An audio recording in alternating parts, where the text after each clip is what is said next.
Started, yeah, I think I go down because they got a little bit of rough here. Day 1 and 2 has been for the seamers, but can the spinners come in to effect?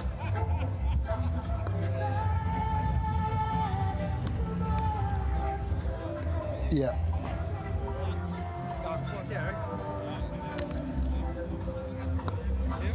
They're probably too full though, like between here and there.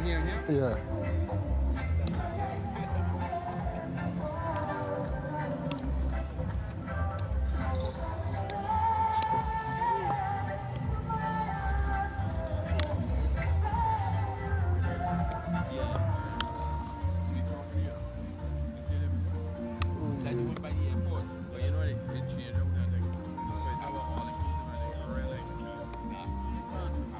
Morning. All good with you? How are you? Good? Good to see you, man. Welcome to Barbados again, I'm sure. You're not using anything to poke the pitch, right? No. I can just put this on. Yeah, that's good. If West Indies were bowling last night.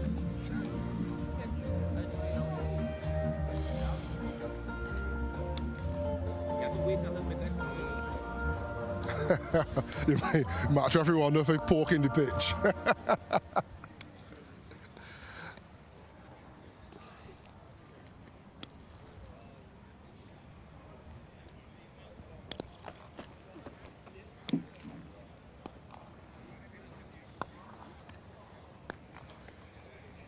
War killer? Mm-hmm.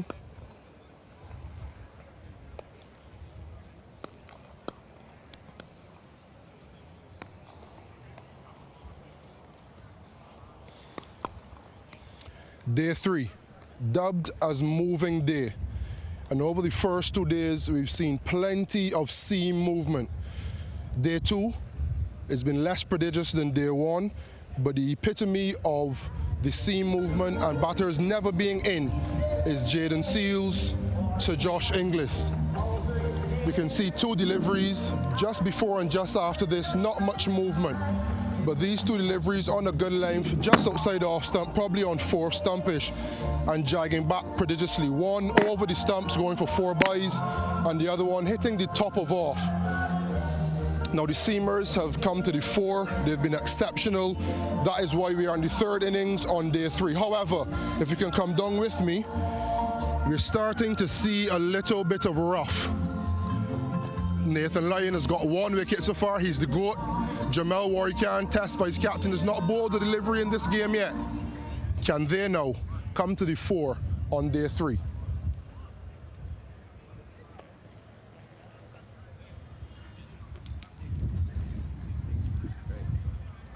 One. You good? Yeah, one more. You good? Are you doing it again? One last one and You then know, one we're more? done. Yeah. One more.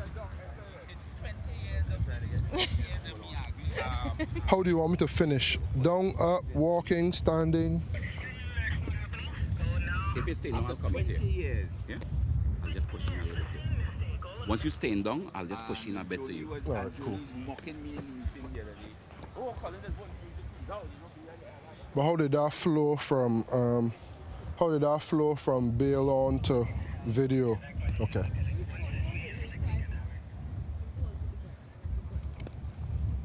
take a bill.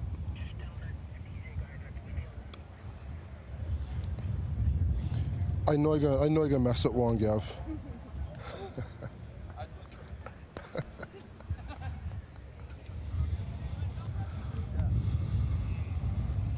Yeah.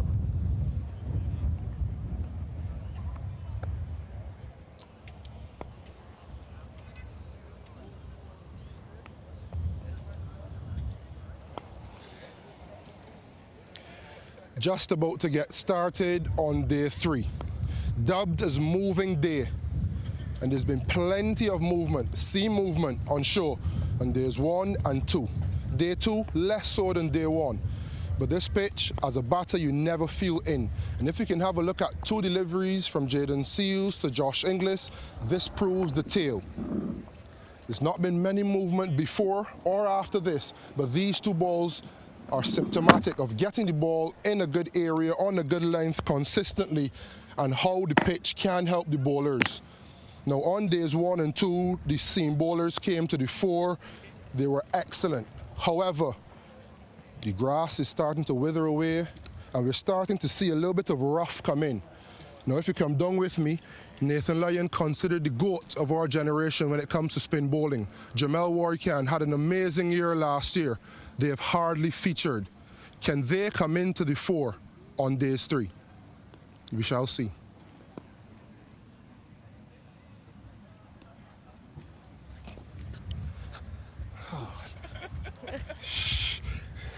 There you go.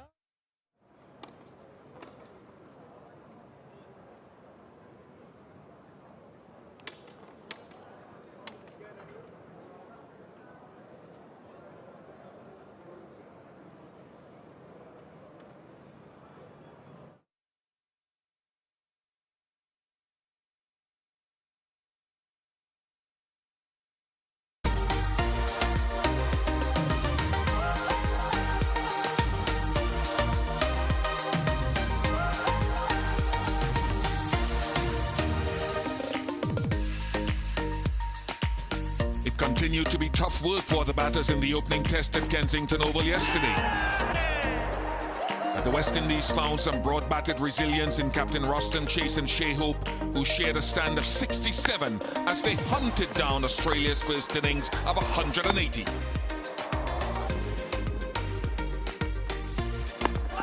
But a wicket was never far away, and the Aussies prized out both, with a bit of controversy attached. And although the Windies eked out a lead, it was limited to just 10. Second time around, catching continued to plague the hosts, but the persevering Seamers didn't drop their heads and grabbed 4 crucial wickets in the final session to leave this test delicately poised.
Shea, back in Test match cricket after a couple years out, but also back in familiar conditions here at the Kensington Oval. Tell us a little bit about that return for you in this format. It's very pleasing to be back out there representing the West Indies. I wouldn't say it's familiar conditions, because sometimes here at Kensington it can be a bit unsure what you're going to get. But yeah, I'm just happy to be back. You know, we have ourselves in a very strong position. So I'm looking forward to playing here in Test cricket. We want to really bring those fans back, and if we can win some games, that'll be amazing. Talk us through that innings, then a top score in the West Indian innings. You scored 48. You looked really composed and assured out in the middle. How did you feel? I felt okay. Like I said, the wicket is a little bit unpredictable. Not quite sure what you're going to get sometimes, but I believe if you apply yourself and you back your ability to defend in those good areas, they're world-class attack. We understand how quality they are as a bowling unit. But yeah, like I said, I just backed my ability, especially in the middle there when things were a bit tough. The ball was changing quite a bit, so every time the new ball came, it was a bit difficult. But yeah, just back my skills, back my ability and my preparation, and I just felt as though I could get the job done for the team. You mentioned being in a strong position, 82 runs ahead at the moment, 6 wickets in hand for Australia. What sort of the plans now as we head into day 3 on this morning? We see the importance of this first session, even the first hour. That can really set the tone for the entire game, for the rest of the game. We see the importance of Travis Head and Bo Webster. You see what they've done when they got the loose delivery. So it's important for us as bowlers to hit those good areas, make it challenging for them to score, and also give us the opportunity to take those catches when they do come. But yeah, that's the biggest thing here is Test cricket. We got to ensure that we put in balls in the right area and having that patience. And when the chances do come, we need to take them this time around. Welcome back to Test cricket, Shea. Thank you.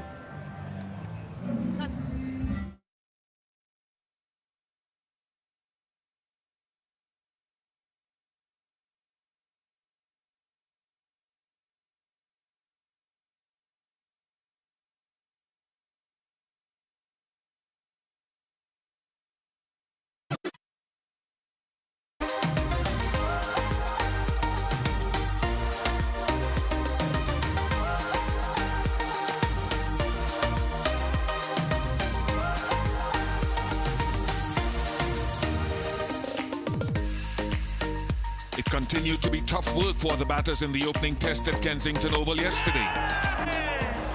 And the West Indies found some broad-batted resilience in Captain Roston Chase and Shea Hope, who shared a stand of 67 as they hunted down Australia's first innings of 180.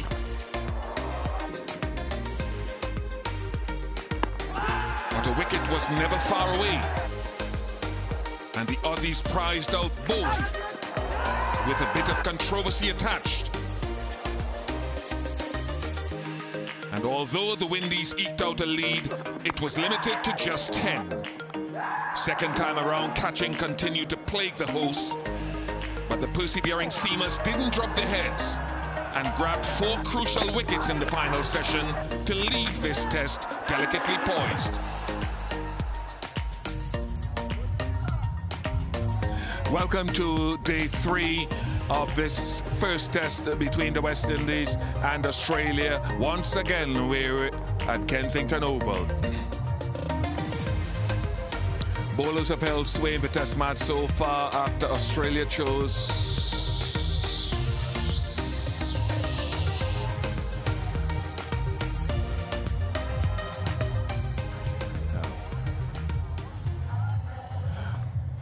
bright sunshine here at Kensington Oval. Once again, a nice wind coming across the ground, and this match is blown wide open with Australia winning the toss, choosing to bat first, bowled out for 180. 9 wickets between Seals and Shamar Joseph, and then the West Indies got a 10-run lead courtesy of Hope and Chase with a half-century partnership. Australia in their second innings are 92 for 4, 82 runs ahead, with Webster and Travis Head. Why is Travis Head not on that?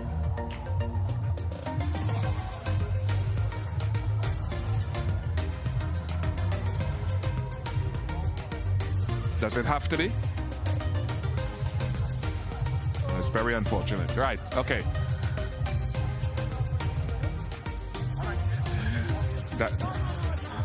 Darren Ganga and Greg Blewett are here with me. We'll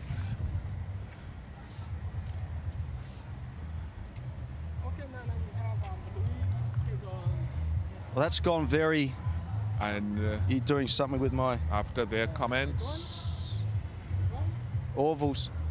Yep, check, check, I'm check. back. 1, 2, 3. Yep. Yes. Yes. Yep, check. 1, 2, 3. Third day of this test. Your accreditation. Your accreditation. Want to take this off? Is it? Yep.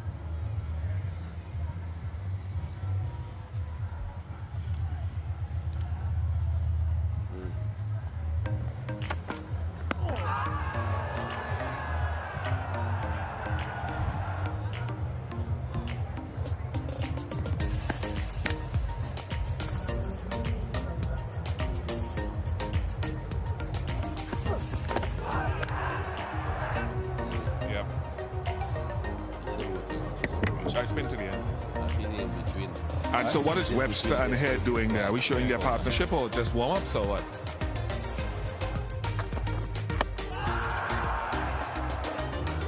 I'm not saying that. Never saying that again.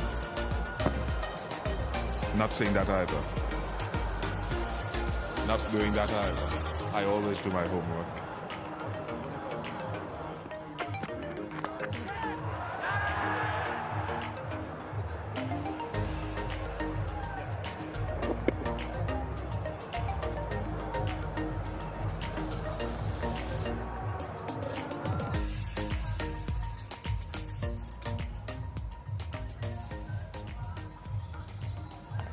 Bo Webster and Travis Head at the crease.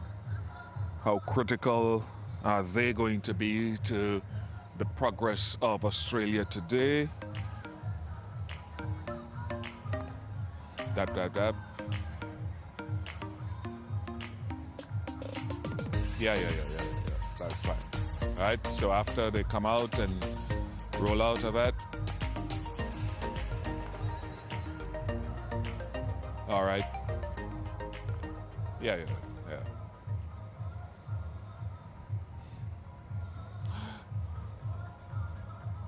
So some good insight there concerning these three gentlemen and their possible impact on Australia's innings. Let's get some insight now. Insight was not the word. A look back and a projection forward from within the two camps. No. She back in Test match cricket after.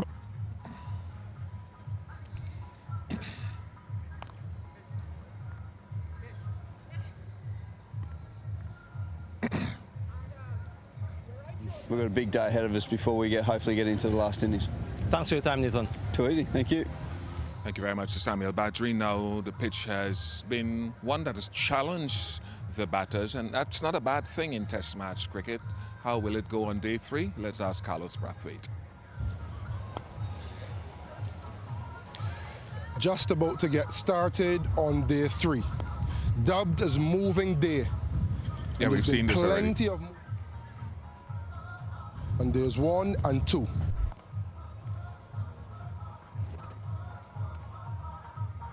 Ryan considered the GOAT of our generation when it comes to spin bowling. Jamel Warrican had an amazing year last year.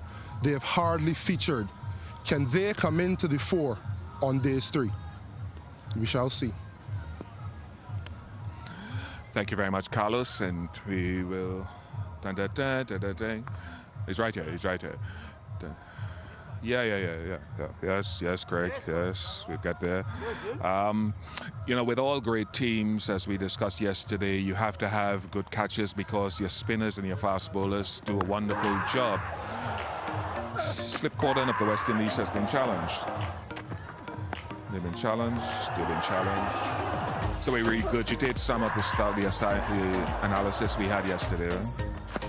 Yeah.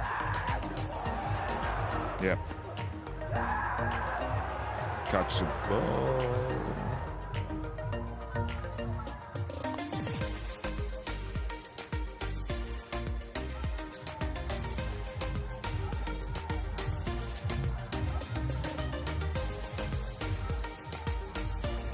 Yeah, nice.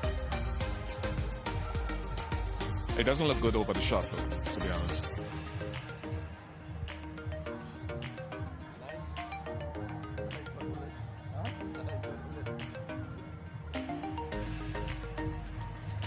Yeah. That's fine, yeah. That's fine. Remind me that that's coming up. Yeah. The what? Which numbers? No, but you're bringing that graphic up, aren't you? Yeah. No, it's fine. Weston is down. No, that's fine, Craig. That's correct. That's fine. And so after... Yeah. Is it? All right, okay. Yeah.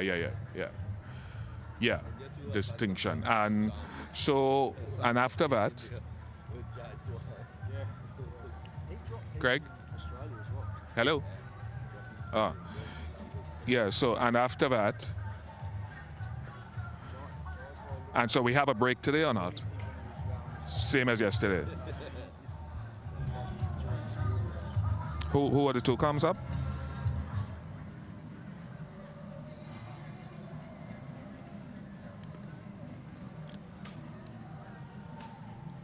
I just like to know, just in case I lose match. All right, good. Thank you. Thank you very much.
continued to be tough work for the batters in the opening test at Kensington Oval yesterday.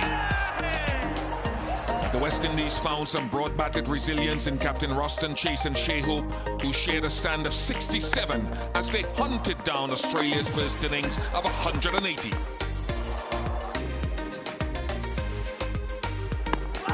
But a wicket was never far away. And the Aussies prized out both, with a bit of controversy attached. And although the Windies eked out a lead, it was limited to just 10. Second time around, catching continued to plague the hosts, but the persevering Seamers didn't drop their heads and grabbed 4 crucial wickets in the final session to leave this test delicately poised.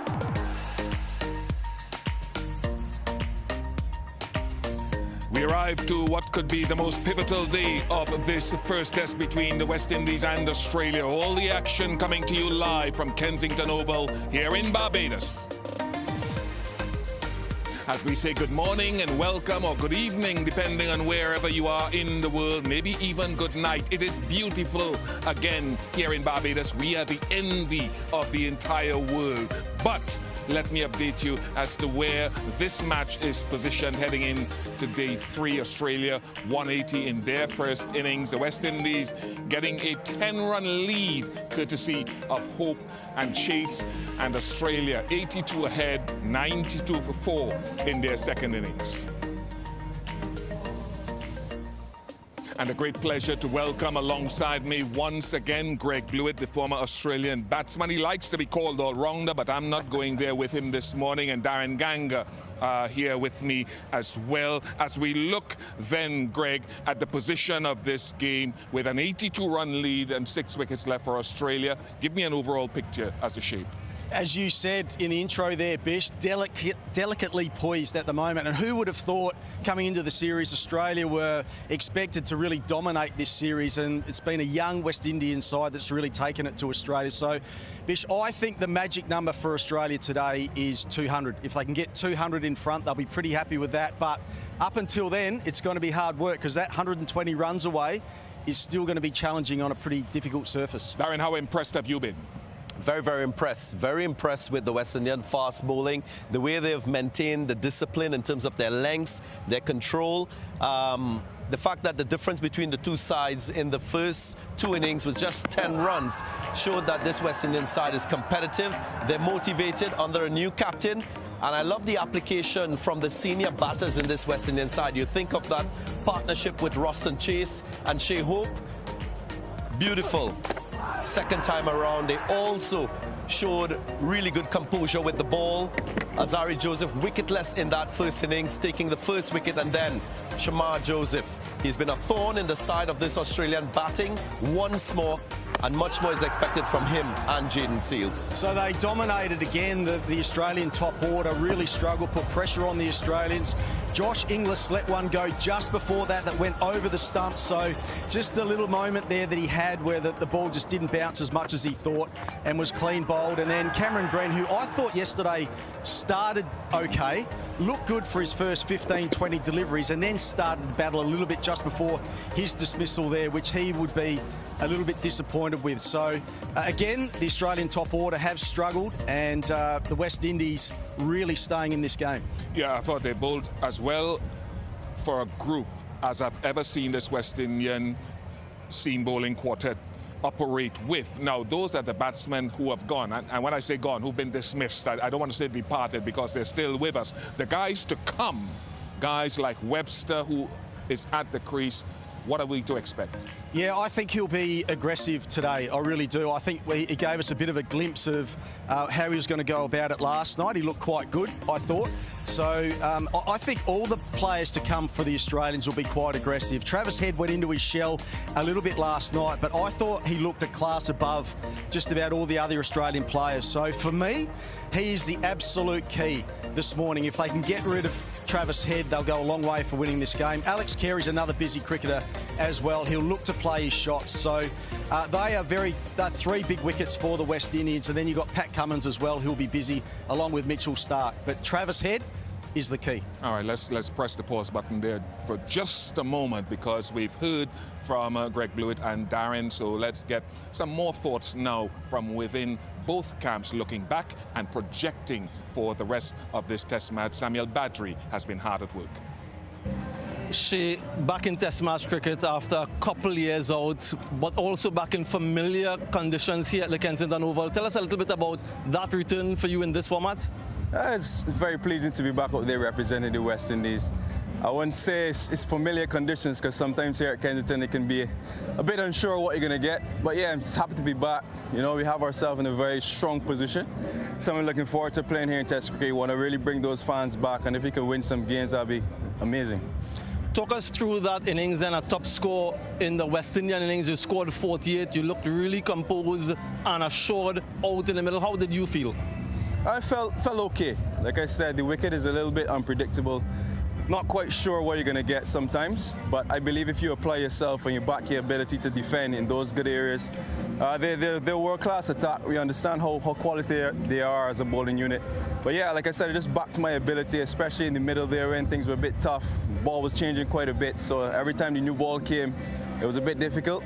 But yeah, just back my skills, back my ability and my preparation, and I just felt as though I could get the job done for the team. You mentioned being in a strong position, 82 runs ahead at the moment, 6 wickets in hand for Australia. What sort of the plans now as we head into day 3 on this morning? We see the importance of this first session, even the first hour. That can really set the tone for the entire game, for the rest of the game. We see the importance of Travis Head and Bo Webster. You see what they've done when they got the loose delivery. So it's important for us as bowlers to hit those good areas, make it challenging for them to score, and also give us the opportunity to take those catches when they do come. But yeah, that's the biggest thing here is Test cricket. We got to ensure that we put in balls in the right area and having that patience. And when the chances do come, we need to take them this time around. Welcome back to Test cricket, Shea. Thank you. Nathan, a couple intriguing days of Test match cricket to start this tour. How do you sum up and reflect what has gone so far? Yeah, it's been a couple of exciting days of Test cricket. Test cricket, it's a hard game to play. You come and challenge in different conditions, different opposition around the world. So it's challenging, but it's exciting. You've got 2 really good bowling attacks going at it. So yeah, and a wicket that's offering a little bit to definitely the faster bowlers. Yeah, it seems to be a little bit of a challenge for the batters given the conditions that we've seen. 82 runs ahead, 6 wickets in hand. What's the projection from a batting perspective for you guys? There's no limit. I'll give you that hot tip. It's just about going out there and doing the basics really well and trying to apply pressure when that opportunity comes. But it's about batting well in partnerships, all the way down to Josh and I down the bottom order. If we can try and hang in, every run is gold. No rocket science there. It's just about going out there and doing our best and trying to get the lead as high as we can. Patty mentioned at the toss on the first day when he won and decided to bat about potentially the pitch turning in the 4th innings. How have you seen the pitch evolve, and what sort of role do you anticipate when you get a chance again? Yeah, I think there's a little bit of spin there, but honestly, there's been a lot in it with the fast bowlers, etc. So if my role opportunity comes there, then hopefully I'll take it with both hands, and obviously I'm pretty confident with where my skill set's at to hopefully play a decent role in that last innings. But we've got a big day ahead of us before we hopefully get into the last innings. Thanks for your time, Nathan. Too easy. Thank you. Yeah, good stuff coming out there with Samuel Badri chatting to Shea Hope and then Nathan Lyon. And key things that Nathan said there when asked what sort of total will be satisfactory.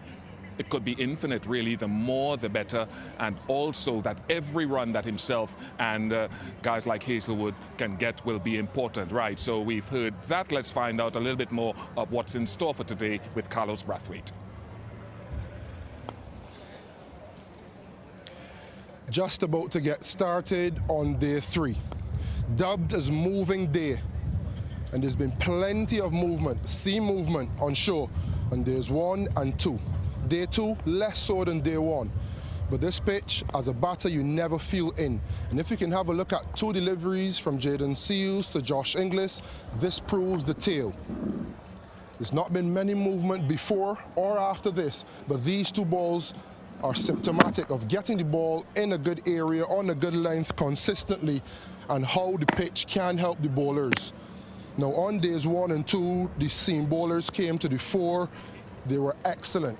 However, the grass is starting to wither away, and we're starting to see a little bit of rough come in.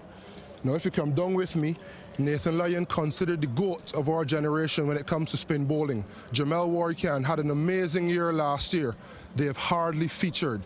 Can they come into the fore on days 3? We shall see. Yeah, big thanks to Carlos there for his close look at the surface. And one of the key things after we've talked about batting and bowling is that we said it yesterday, all great teams need good catchers. West Indies haven't quite, Darren. Yeah, they haven't, because many of these players are not specialist slip fielders, so I could sympathize with what Darren Sammy is going through. You think of Roston Chase, you think of Brandon King, fielders who have never spent a lot of time in that area. It's a specialist position, so you got to train yourself to be very efficient in catching in that region. It's reaction time, soft hands, making sure that you have the agility to react to the ball. That is critical, and it wouldn't happen overnight. So hard work, consistent training and preparation will probably lift the catching efficiency of that group. So we talk about the catching efficiency. Greg blew it at slip and at gully. And I'm surprised Australia's name is in there and so far down the list. I was exactly going to say the same thing. I mean, the West Indies would be devastated. They're right down the bottom, but I haven't seen that for a long time from the Australians. They're always in the top two, at least the top three. So there's some work to do there for the Australians as well. They grasped a couple of chances so far in this game as well. So some plenty of work to do for both teams.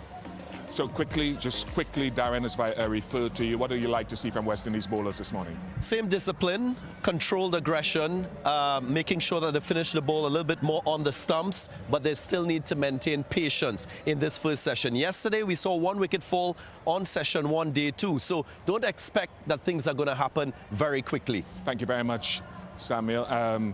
Greg, and to Darren, his sun is beating down here at Kensington Oval. The crowd is building up. The touring groups are here, and so we are expecting another fascinating day of Test match cricket. Already positioned in the cool of the commentary box, so ready to get going. The next voices you will hear Carlos Brathwaite and Samuel Battery.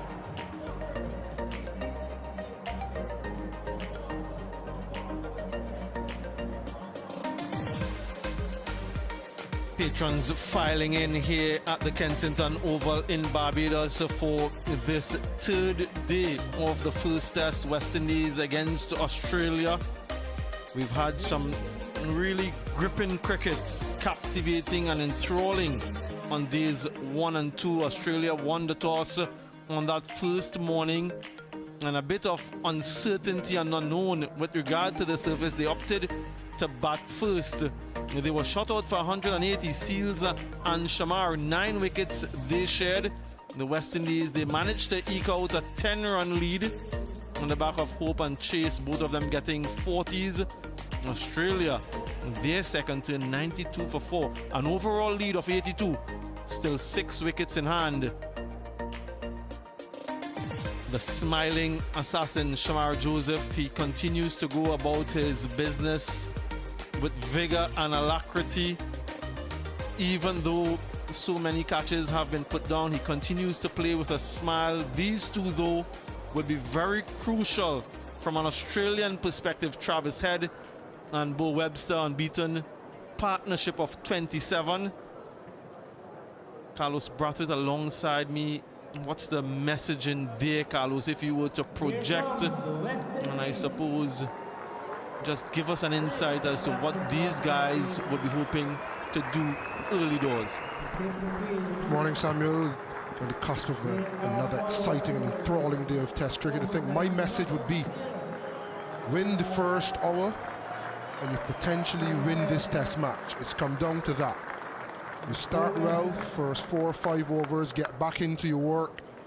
If Travis Head gets past that initial burst, I'd love to see him be attacked with some short bowling, potentially Azari Joseph from the bottom end, the Joe Garner end. Ask him to hit into a slight breeze, leg side and slightly bigger end. We know he's had troubles with the short ball, and I think the West Indies, seeing that Australia had 2 ball changes before 46 overs, are trying to luck.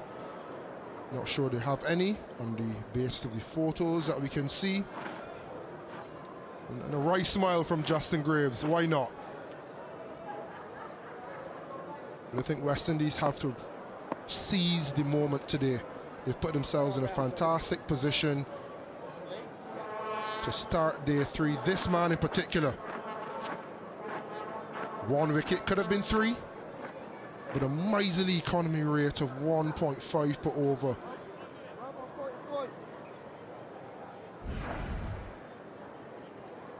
And if it's one man in the surrounding environs to take advice from, it's that man on your left, Ian Raphael Bishop. And I'm sure that those two lads will be soaking in all the information and advice. Bo Webster's played a very important role with ball in hand, prizing out 2 important wickets. Now his turn with the bat, and Travis Head, he is and can be the difference maker, not only with his form and his ability to score runs, but the rate at which he scores. He can take the game away from the West Indies. Roston Chase has done admirably so far. First test match and test as captain. And he's led from the front, and he's led well. Decisive day of test match cricket. Some people think it might be the final day. Who knows? First ball, day 3. Yep. A short to start off with. Shamar Joseph has been so prolific against this opposition. Australians will remember him and his heroics. And there was a lot of expectation as to what he can do. And against this opposition, he's taken 18 wickets. Just 15.9. And those 18 wickets, as Carlos just mentioned, could so easily have been closer to 25, given the number of drop catches. That's 7 for. Memorable.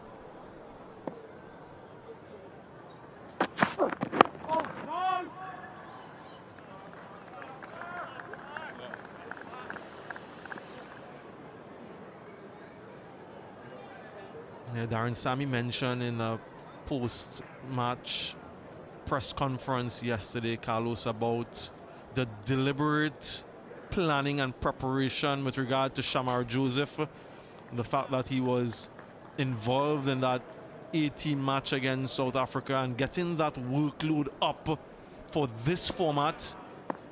There was a little bit of concern about him and his readiness for this first test. And from a workload perspective, they looked at the data as he described and sort of tried to replicate that to get this man firing at his best. And so far, he's very pleased, and I'm sure all West Indians are, with his output. Yeah, and I think they've righted the wrongs of last summer. You think back to last summer, going to England, there was an emerging trip to Ireland before that. None of the test players went, and they looked undercooked in that series. This summer, however, and we continue off this ball. This summer, however, they've used the 18 series to get miles in the legs of bowlers, get some of the batters to be hitting some balls. John Campbell went home from the white ball series in England and Ireland to ensure he could play 18 cricket as well. So I think they're better prepared. And it may just be luck and coincidence that they've bowled as well as they have, and the Australian top order is as chaotic as it is in comparison to what we know from Australia. But I think there's something to do with the data and the planning that's gone in beforehand. Yeah, so right, I don't want people thinking that we're just heaping praises based on what they've been able to do. Whether or not they achieve levels of success isn't really the point. The point is the concerted and deliberate effort to ensure that players have the best chance of success. Success is never guaranteed, but the preparation and the lead-in work to the format, that's the important bit. And I suppose it's the foundation upon which success can be built.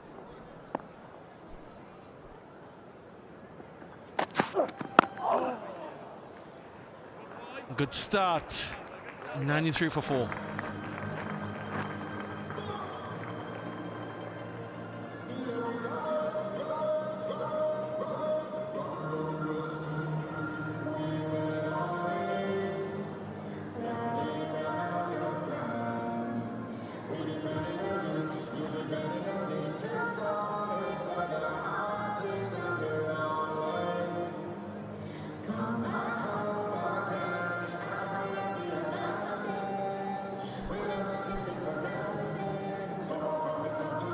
this game has sailed away quickly. Quite a lot of wickets falling on day 1 and day 2. Session 1 on day 2, though, only saw the solitary wicket. Is that something that will continue? Alzarri Joseph will be hoping, no, not so, not the case. Starts round the wicket to the left-handed Travis Head, who isn't too happy with something behind the bowler.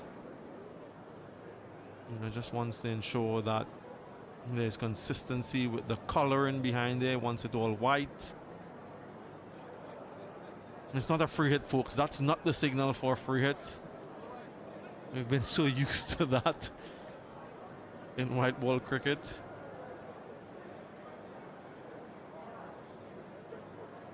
Yeah, the other one, Carlos, Jaden Seals, who has had some stints now in county cricket, and how much that has impacted his growth and development, and what we're seeing from him from a productivity standpoint.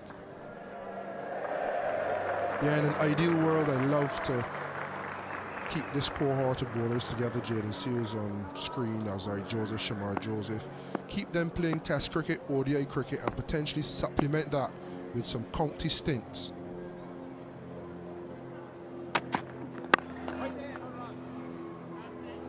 Franchise cricket is great, and running around the T20 leagues is amazing financially. And if we can find a way to bridge the financial shortfall for these players, they're able to hone in on the craft. Once they get 33, 34, 35, much like Mitchell Stark, Pat Cummins and Josh Hazelwood has done, you could then capitalize at the back end. But how can we as an institution, Cricket West Indies, afford these guys the ability to build a legacy over time whilst not seeing a big shortfall financially? Right there. Carlos, I don't know about you, but I'm so enthused about this West Indian bowling battery that we're seeing now. There's been so many commendations for what these guys have done. Shamar Joseph, 25, Jaden Seals, 23, Alzarri Joseph. If we can see these guys for the next 2, 3, 4, even 5 years performing at their very best, we can see a rise in West Indies cricket in this format, a format that they've done horribly in the last few cycles. Yep. And I think everywhere, everyone is talking about the quality of this bowling attack. You talk to the Australians and their batters, they make mention of it. It's a quality bowling lineup.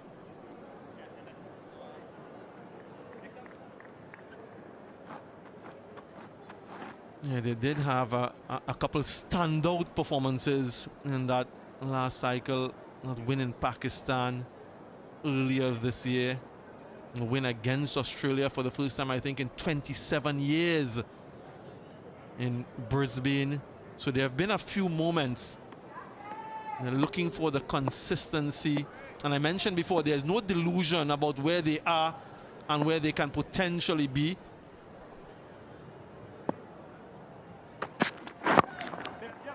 There was a nice honest conversation with Ruston Chase, Carlos, about where he sees this team heading in this cycle, where they're positioned and trying to get into the top 6. He isn't talking about top 4, top 2, World Test Championship final or anything like that. He's realistic in his aspirations and his projections. Top 6. I think key to that would be fast bowling. When you look back to Fire in Babylon and you think anytime West Indies have been successful, it's been off the strength of good, solid, fast bowling, the ability to take 20 wickets in a test match. Shamar Joseph has led the attack, and you think back to his heroics, his 7th for in Australia at the Gabba. And since then, he shot to fame, and franchise leagues all over the world wanted him.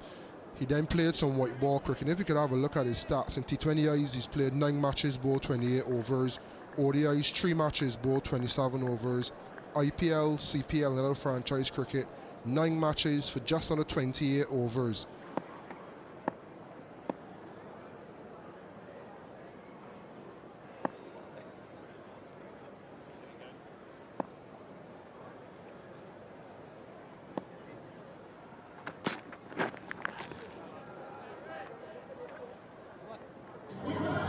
96 for 4.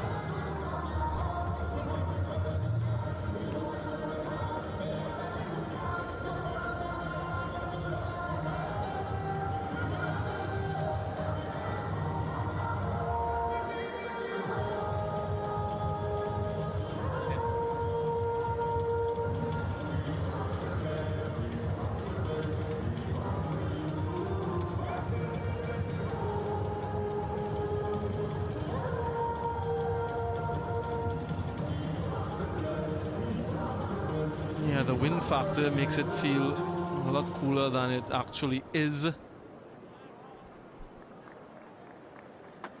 There is that ever-present wind factor here at the Kensington Oval. In the open eastern side, semi-open now with the new stand there. Almost sneaking through, actually snuck through, but not onto the stumps. And some variability. As a bowler, you always think, if that was on the stumps. Angling back just a little bit wide. You love that one to just pick off stump. But more often than not, this is how it happens. Variable bounce, always just outside the off stump. But that puts a little bit of doubt in the head of Travis.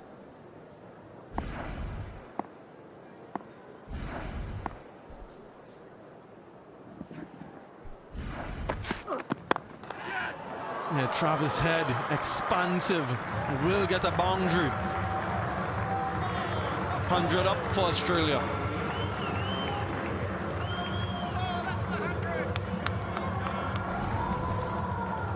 You know he can score quickly.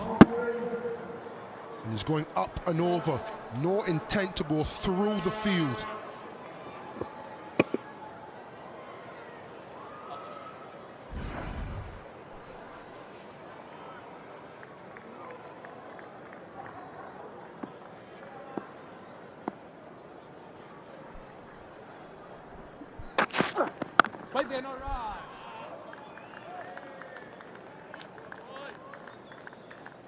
Interestingly, a couple deliveries ago, Carlos, just about where Travis Head is now.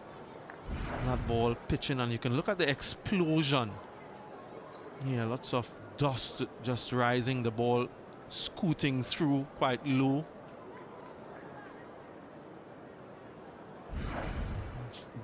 Indicates that the pitch is a lot drier now, and what sort of impact can the spinners have? Warrican chase himself.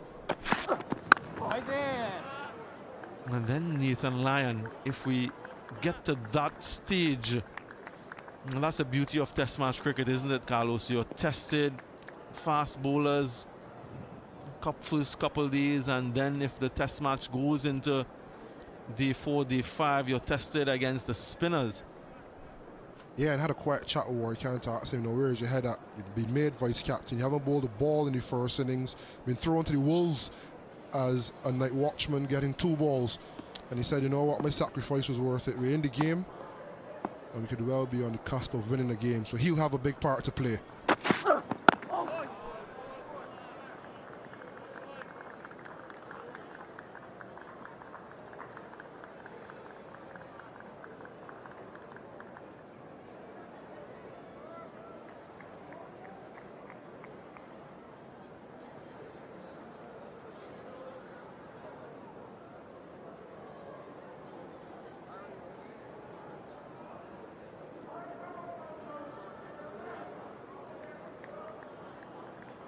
Who's on the shirts today?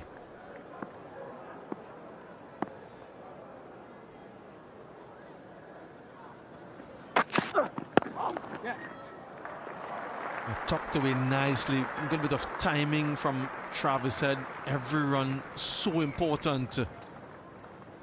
6 runs from that over. 1 or 2 for 4.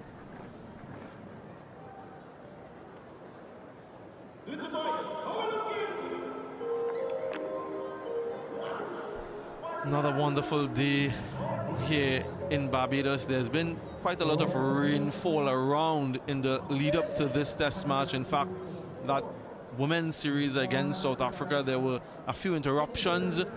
Fortunately, so far, and thankfully, no interruptions.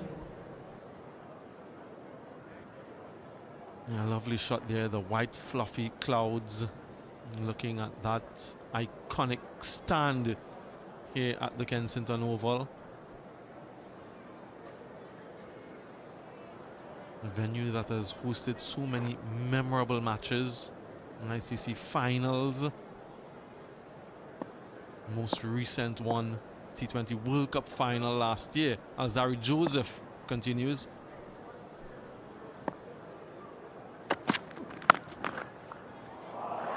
Hit on the up. He's so good with that particular stroke. Bo Webster finds the gap to perfection. Love this. Top of the bounce. Full face of the bat. A lot to love about this from Bo Webster. Beautiful.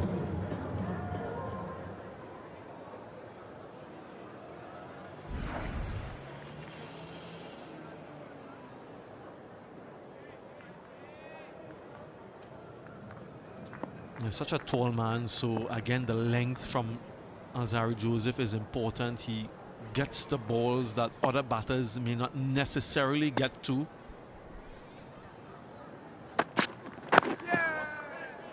Yeah, that's the dangerous delivery. Those that are in line with the stumps, and because of what we've seen before with a few balls keeping low, can really test you. And that's why it's important to keep it within the stumps. If it does roll from there, you can hit the pad or the stumps, breaching the defenses. You don't want to give too much width.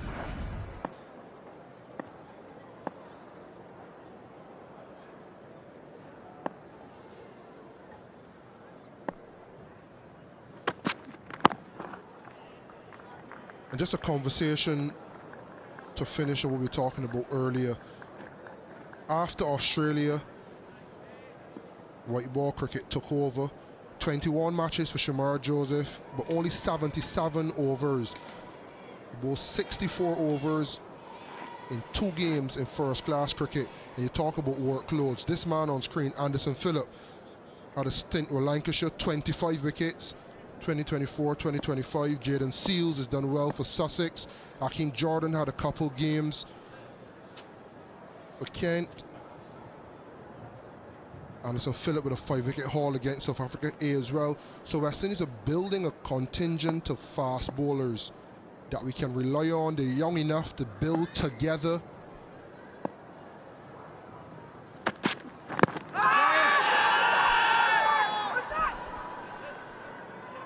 Confident from Alzari.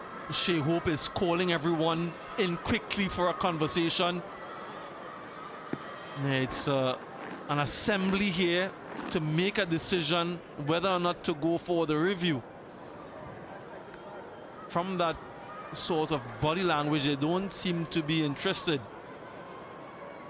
Might be a couple of things, 2 noises, and perhaps heading down the leg side.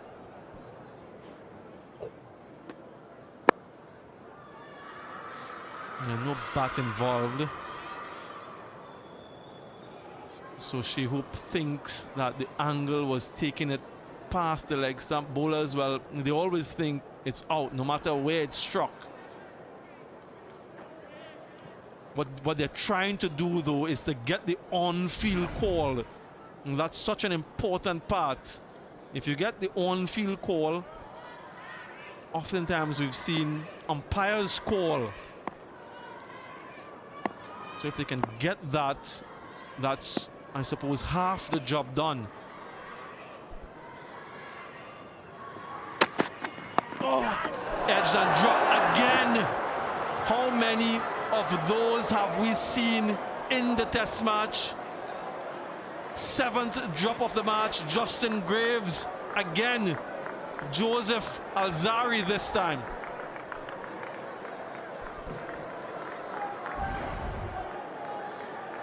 It's infectious. And even then, you don't think they'll capture the infection. How big a turning point in the game can that be? Travis Head, 21 from 48, not broken the shackles as yet, been confined. Chance grasped. Yeah. My word. Frustration. Shooting themselves in the foot. Not much has gone their way. 108 for 4.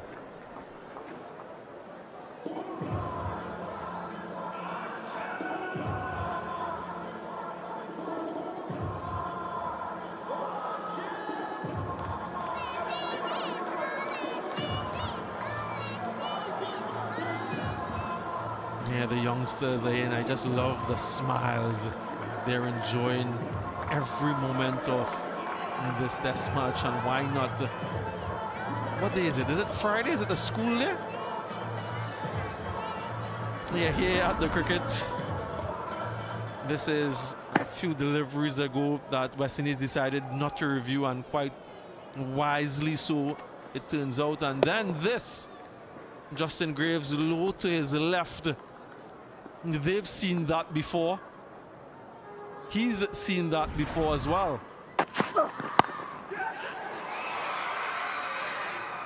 They've got that man positioned there, Carlos, so that Travis Head doesn't get away to a flyer, to a fast start. He is someone who likes to score a lot of boundaries. Yeah, that man position deep point is important, but the other fielding position of high importance is the one square in the circle of sorts, because it stops him from now playing a proper cut shot and getting one or potentially two if it goes left or right. He now has two guys to beat, and if he tries to go over, then the guy on the boundary comes into play. Yep.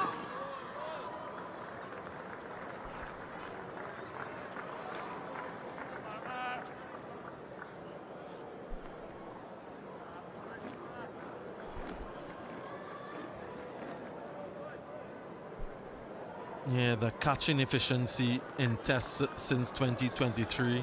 West Indies way down the list, and that's just in the slips and gully region. India atop the standings there. Australia unfamiliarly down the middle.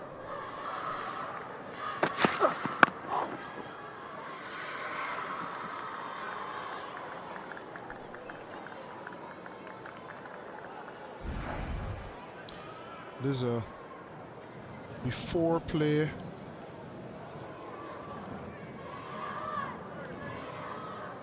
Running through some drills.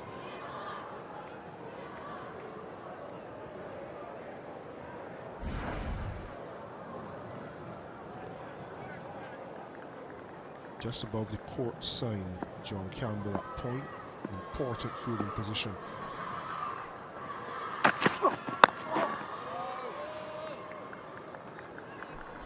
There he is, picking the ball up, and I think it's important for Shamar Joseph to buntle a few balls in and around that area.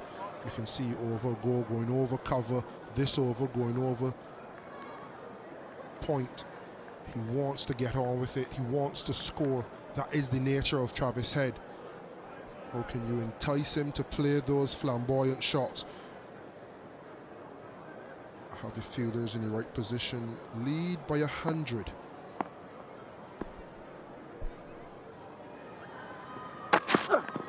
Right there, no run.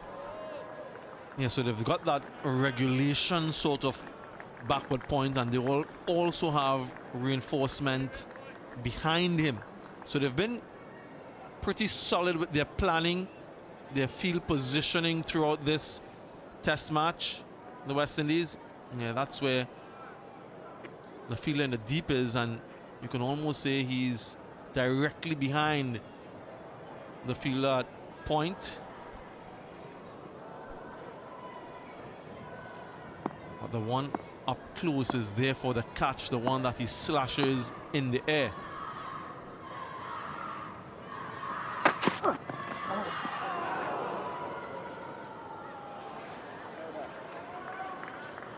$110 for 4.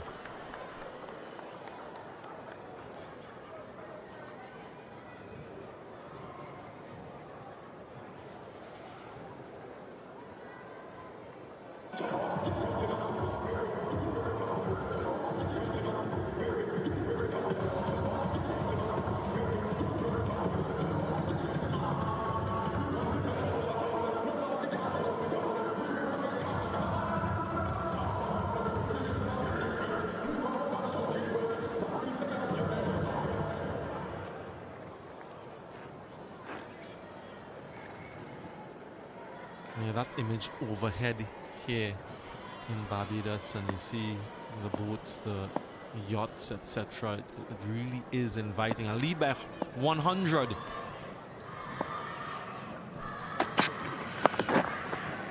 Yeah, Bo Webster in the first innings was dismissed by an absolute beaut. Just look at how he squared up, missed it, and was cleaned up. And then you look at Craig Brathwaite and his dismissal in the first innings. It's eerily similar. Stark from around the wicket, he too squaring up that right shoulder, and they finished in a very similar position. Has to do, of course, with the delivery. Stark round the wicket, angling in to Craig Brathwaite, and then holding its line, and similar to Bo Webster. Very good deliveries to those two. Not much they could have done about it.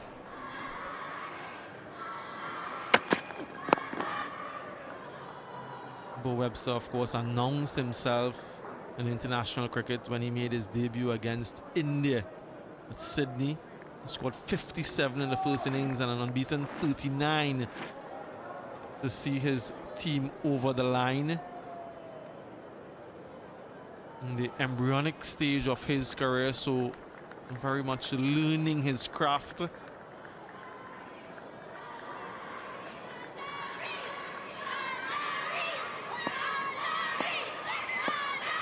Inspiring the next generation is Alzari. Kids are free for the test match. Yep. And so all the schools that are nearby, they should be filing in at the Kensington Oval.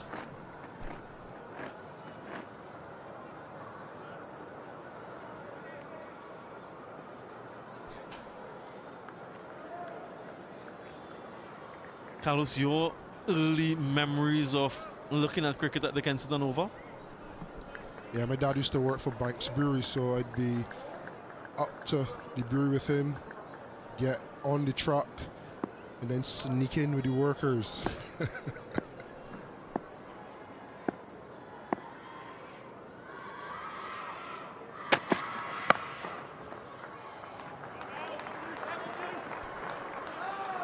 Your most memorable cricket moment here, then looking on as a youngster? Well, there was a couple. Sherwin Campbell, hometown hero. You know about that incident. Some may feel that it was close to being replicated after the wrongs of yesterday. And then probably the biggest one, Brian Lara's heroics to win a test match. So West Indies, Australia at the Oval has always been entertaining.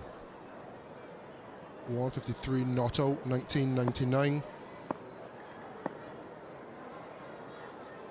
And there'll be a feature on that particular innings and moment at lunch.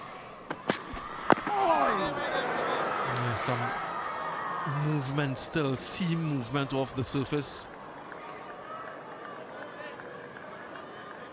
And painful if you're struck in a position where there isn't any protection or padding off the inside edge. Yeah, just there you see the thigh pad, and then you see where there's no protection. That will leave a mark. Also a memory.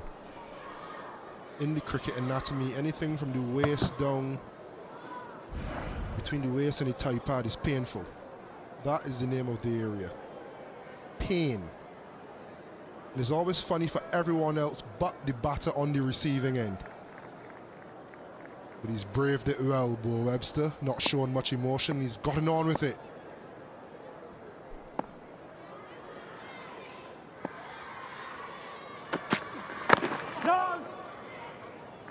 Yeah, trying to stretch that lead even further. 104 at the moment, and 114 for 4.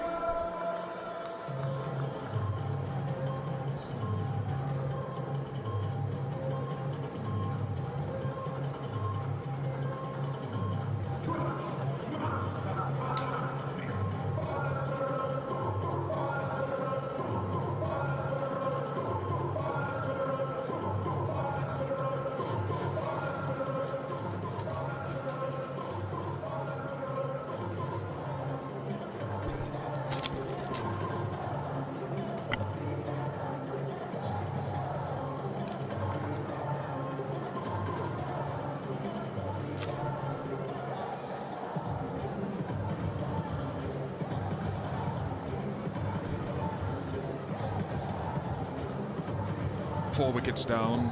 West Indies searching for a breakthrough this morning. They had an opportunity. Another catch, if you just joined us, that was put down off Travis' head. Dropped by Graves and 21 off Alzari Joseph's bowling. Score was 107 then. Shamar Joseph.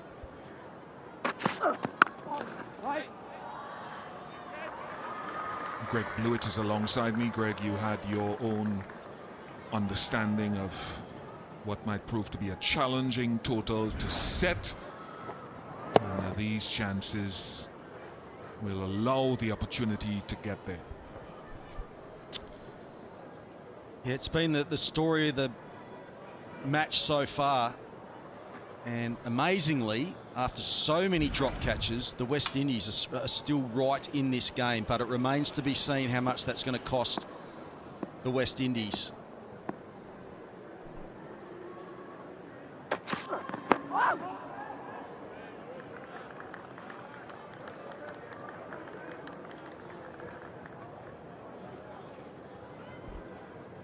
It's a different test for Shamar Joseph, who I think has been impressive. It's as impressive over the first 2 days, and I'm clear on what we saw over the first 2 days.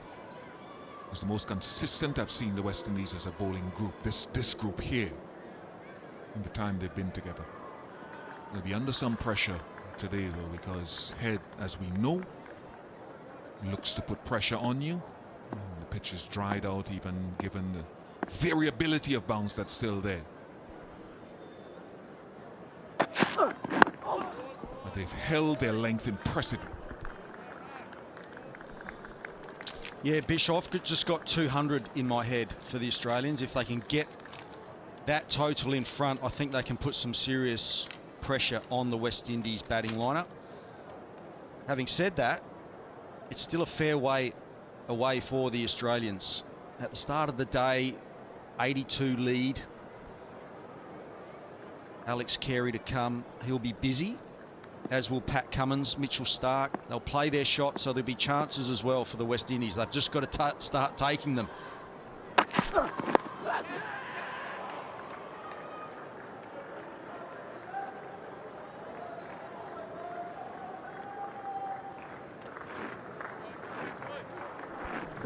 And I just feel, Bish, I'd love to hear your point of view.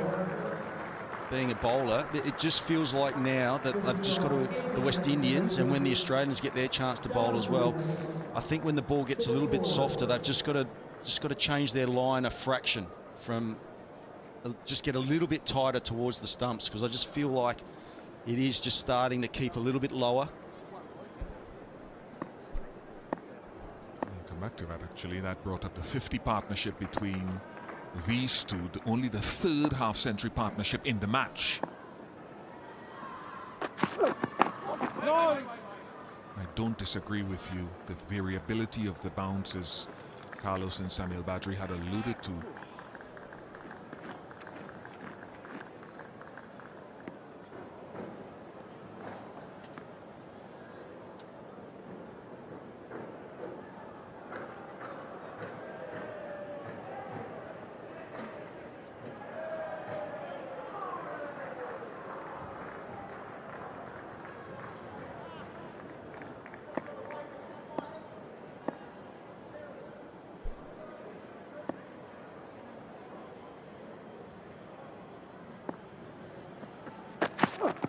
Go! 115 for 4.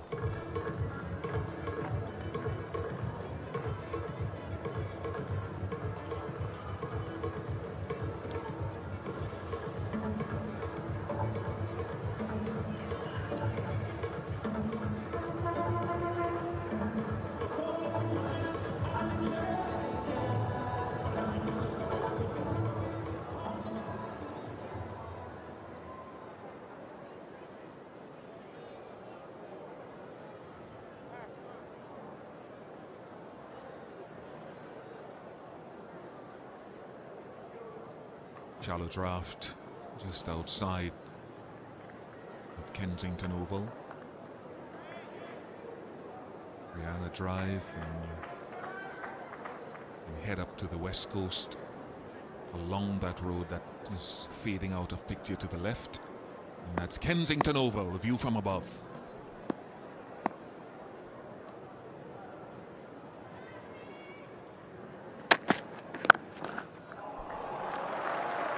Travis Head will move the game along quickly if given the chance. He won't miss out on a juicy half volley delivered from Alzari Joseph. Width and completely the wrong length. So no doubt Alzari be walking back to his mark. He'll process that. It really is, you don't have to be too attacking on this surface at the moment. You just got to get it, keep bowling it with purpose into a good length, somewhere near the stumps, and you'll get some help.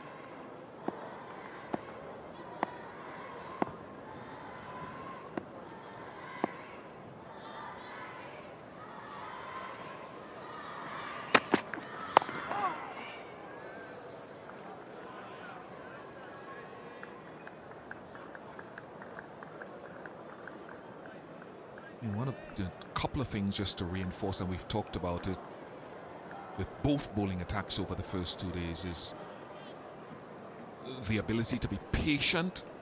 And that's one challenge you have in playing Test match cricket, being patient and being able to hit that specific length, not over pitching and not under pitching, and marrying those two.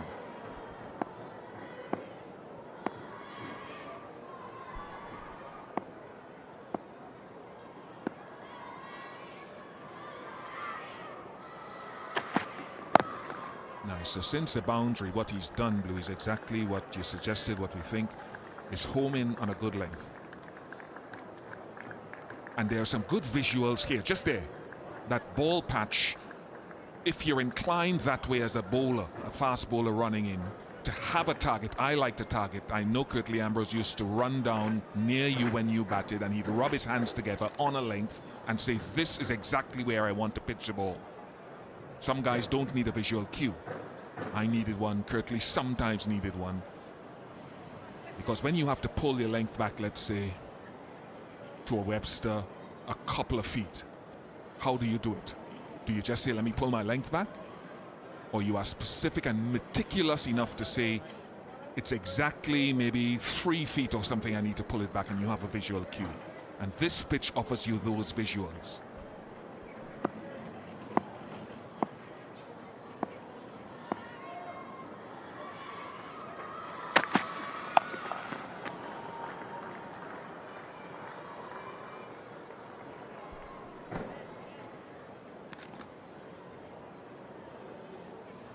I actually remember facing Curtly, and as you said, the follow through, sometimes he'd come down a little bit further, and I was thinking, oh no, he's going to get a bit close here and have something to say. He never said anything really, the odd glare, but often, now that you say that, he would often then look down at the pitch, and he's probably trying to find something that he could hone in on.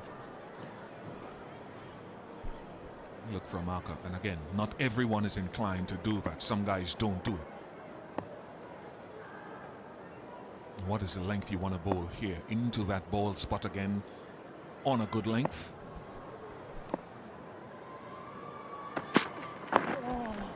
Very good.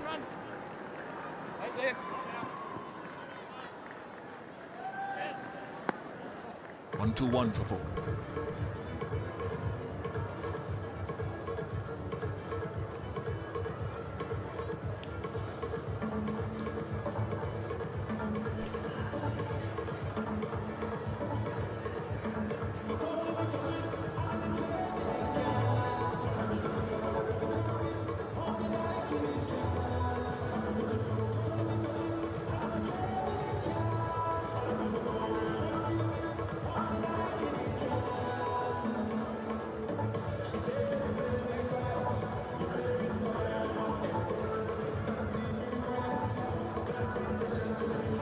first 40 minutes of play this morning.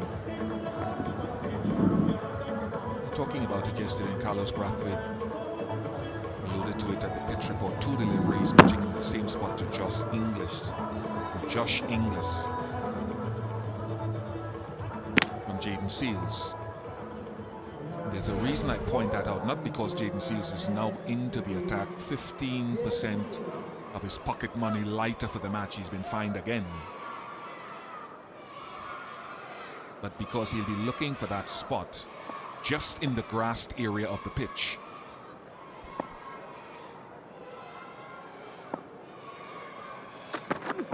And he's hit it again. And when I looked at it closely this morning, Greg Blewett, exactly where those 2 deliveries pitched to Josh Inglis, there's a crack underneath that clump of grass that to me has opened up. It's not like Perth in 1992-93, but when you stand over it, it's there. And it is just helping to create some uneven bounce.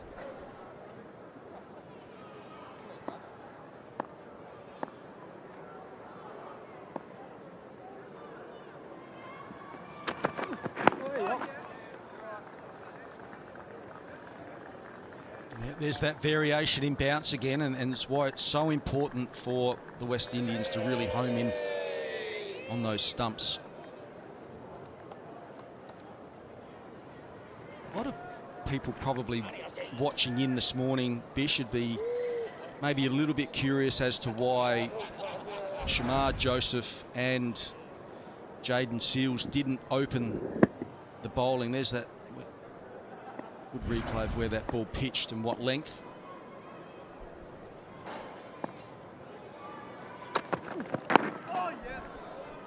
But as we've found out, both of those bowlers, and in this game, the 2 best bowlers for the West Indies both prefer the Joel Garner end, which is why we've seen the delay in getting Jaden Seals into the attack. Yeah, Jaden, we discussed it yesterday on the end, and Jaden was kind enough to come across after play yesterday, and we asked him the question, and he said his rhythm in terms of controlling his length never felt good from the Malcolm Marshall and the opposite end, and that's why he rates his 5 in the first inning so highly, because he didn't think he bowled well. But when he went to that end yesterday, it was much more controlled.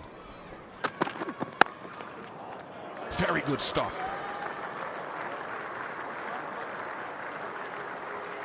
John Campbell.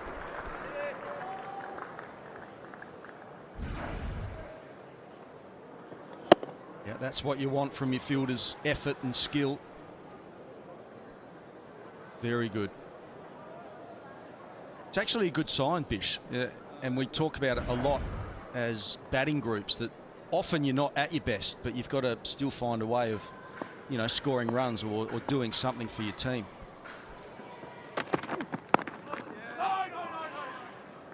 So as a bowler, it's encouraging signs for a young star on the rise that he wasn't happy with how he was bowling, but he's still able to make a major contribution.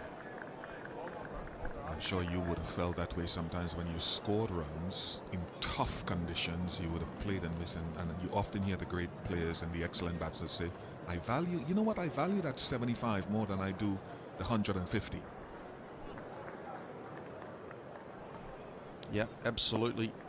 I didn't play a miss much, Bish. I used to nick off a fair bit.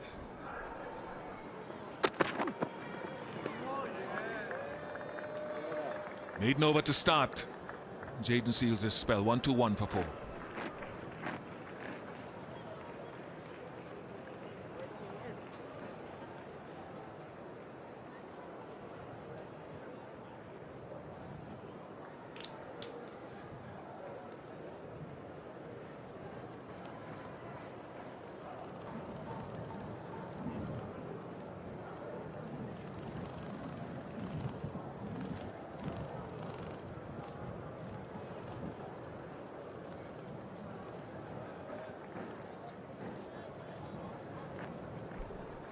McDonald front and right. George Bailey, former Australian batter, in the centre now at selector.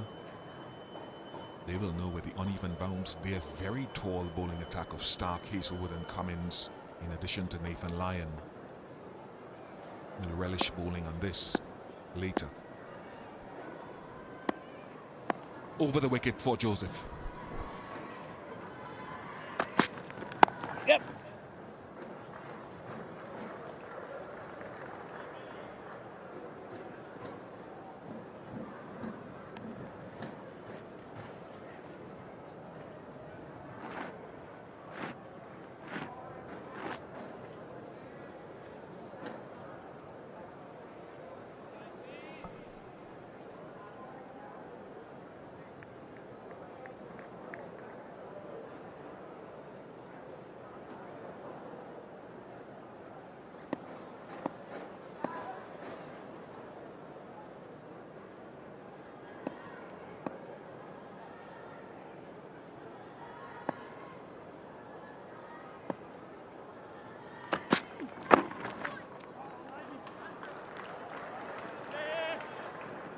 Couple more runs to the total. Might be just starting to tire a little bit, Alzari Joseph.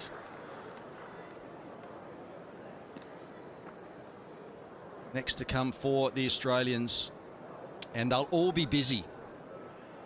Alex Carey, I think, has been one of the more consistent players for the Australians in the last couple of years in Test match cricket. Pat Cummins will take the game on, as will Mitchell Starc.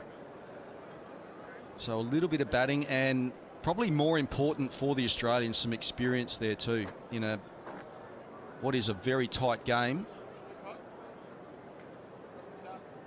If you're an Australian fan, at least there's probably some experience and some cool heads still to come.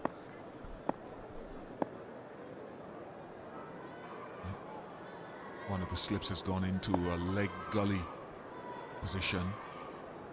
Brandon King.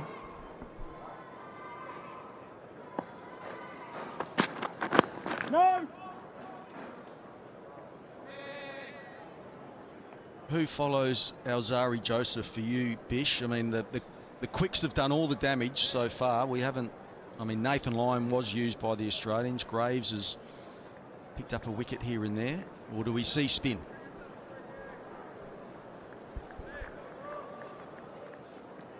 I just wonder whether he might. I don't know, actually. I don't know whether he will go to Justin Graves for maybe a couple of overs before Roston probably turns to himself. And Jomel Warrican. But certainly, if nothing happens quickly, one or two of those have to bowl spin. Yes. Good feeling.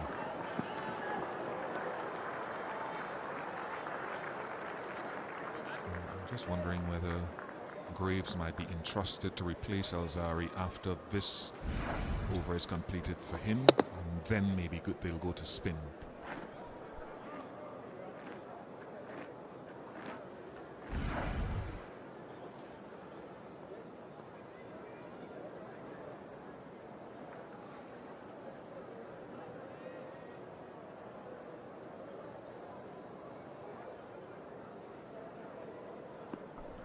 Sean Abbott and Scott Boland on the left there, sitting out another test. He's had a great start to his test match career, but he's still struggling to get a game.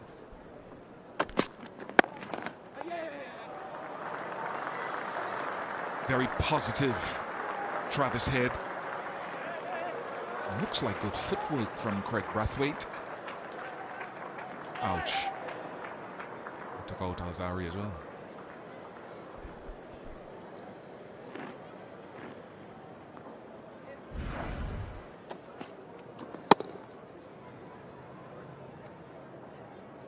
Yeah, probably would have preferred him to bend down and pick the ball up, but he's done okay.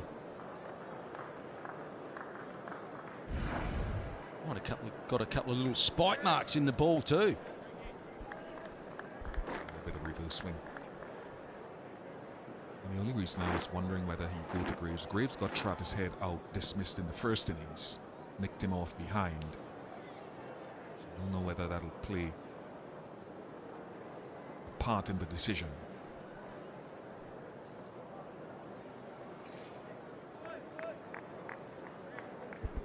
Just trying to hit that length into the body of Webster with that leg slip come leg gully in play.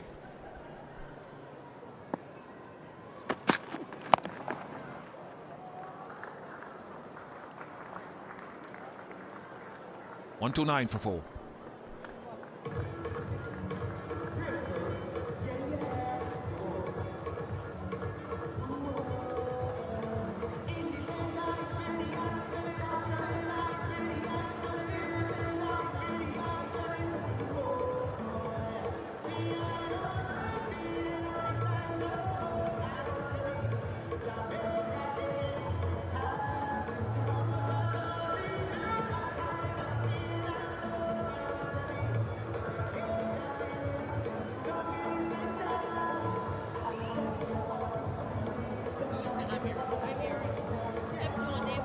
I'm Caleb.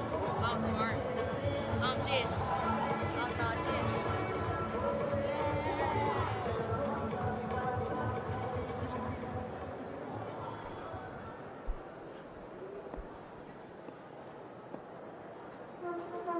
Seals. I was listening to, not listening, we discussed a little bit, Greg, in the first innings, and I listened to you just now talk about Abbott, and my mind just runs 2 years from now. I think this Australia bowling attack will look very different from what it is now, maybe even before that. Who are the next guys in line? Yeah, you've put me to work, Bish. I've had to do a little bit of homework, but the guys next in line, I suppose a slight concern for the Australian selectors is that they're all getting on in age as well. So if you think about Mitchell Starc, who's 35, Josh Hazlewood's 34, Pat Cummins 32. I actually think Starc and Hazlewood still got a couple of years left in them, Bish. But the crop behind them back in Australia, I think the standout is Jai Richardson, who's already played Test match cricket, but has had a horrible run of injuries. And he's had surgery again in the off-season to try and get himself right and have another crack at Test match cricket. I suppose if you want air speed, there's Lance Morris, who's 27 years of age, has played a little bit of ODI cricket, and Riley Meredith. So Lance Morris can bowl around about 140, 145. Riley Meredith can genuinely bowl 150. So there's that. There's those two. Very good shot there from Bo Webster. Work to do, and Zari Joseph cannot get to that. So 4 more runs to the Australians, and it's probably just starting to get a little bit worrying here for the West Indies.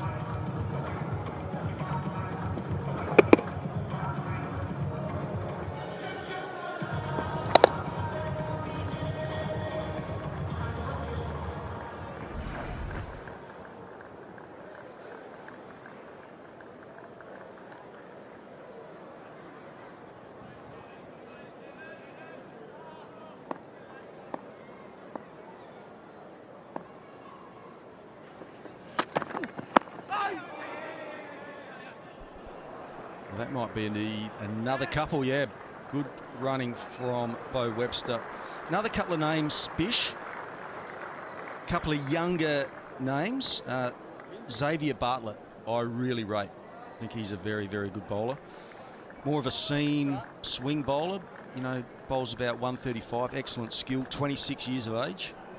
So in the right conditions, I think he could be a bit of a handful. Fergus O'Neill from Victoria, 24 years of age, is really emerging as well. Then you've got other names like Nathan McAndrew, but he's 31 years of age. Brendan Doggett, who was meant to be on this tour, has gone home injured, 31 years of age. And there's another guy called Spencer Johnson, you would have seen a bit of, Bish, 29 years of age, left-hander,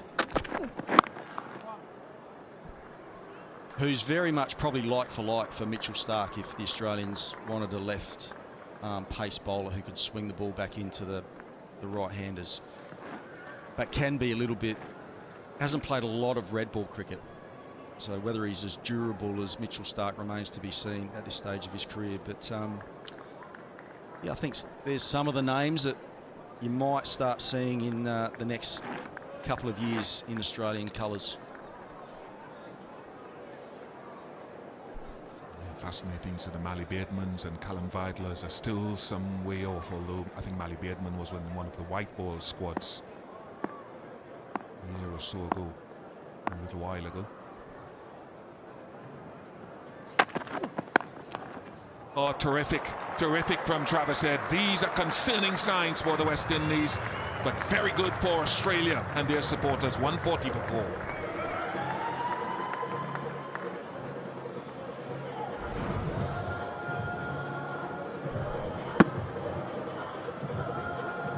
Yeah, beautiful shot there from Travis Head.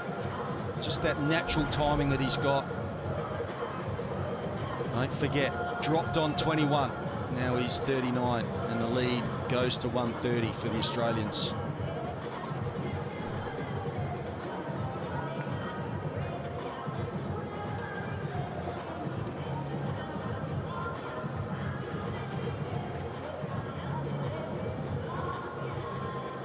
Australia lead by 130. This partnership is 75. Webster 40. Travis Head 39, 33 of the partnership. Webster's been the dominant in the partnership, and the man who's probably exhaling deeply every time Travis Head scores a run is into the attack, Justin Graves, who put him down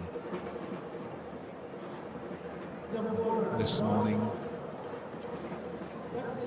from 21. North Alzari. I think they'll go to spin pretty soon as well.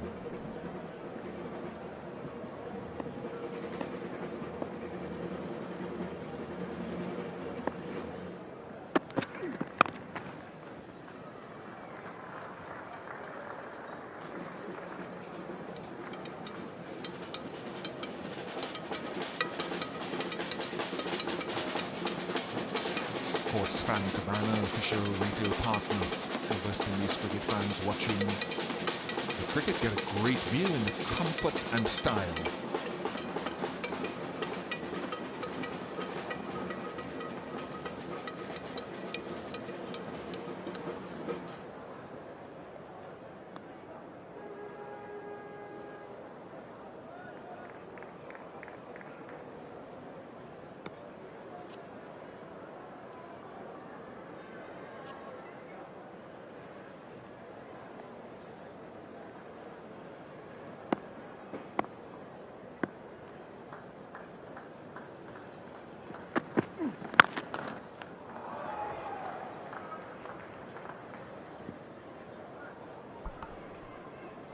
I'd like to see you do a pre-game in a pair of those, Bish, at some stage during this series, those sunglasses.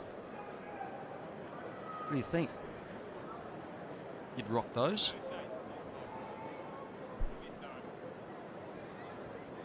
I don't know how to respond to that, actually. And those are more my thing. You could make anything work, Bish.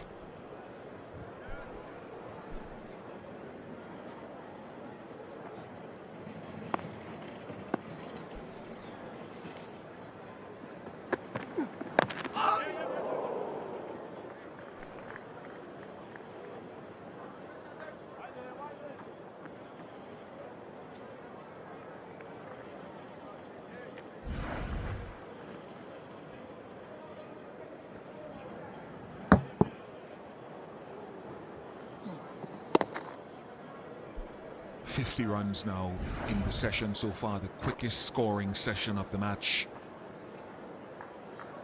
thus far.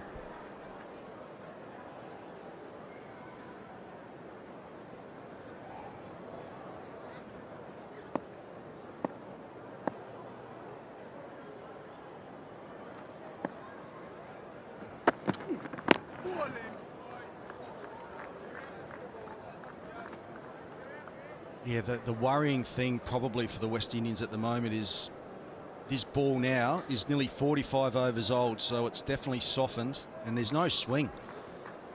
There's no conventional swing. I can see them. They're really working on the ball, which is great.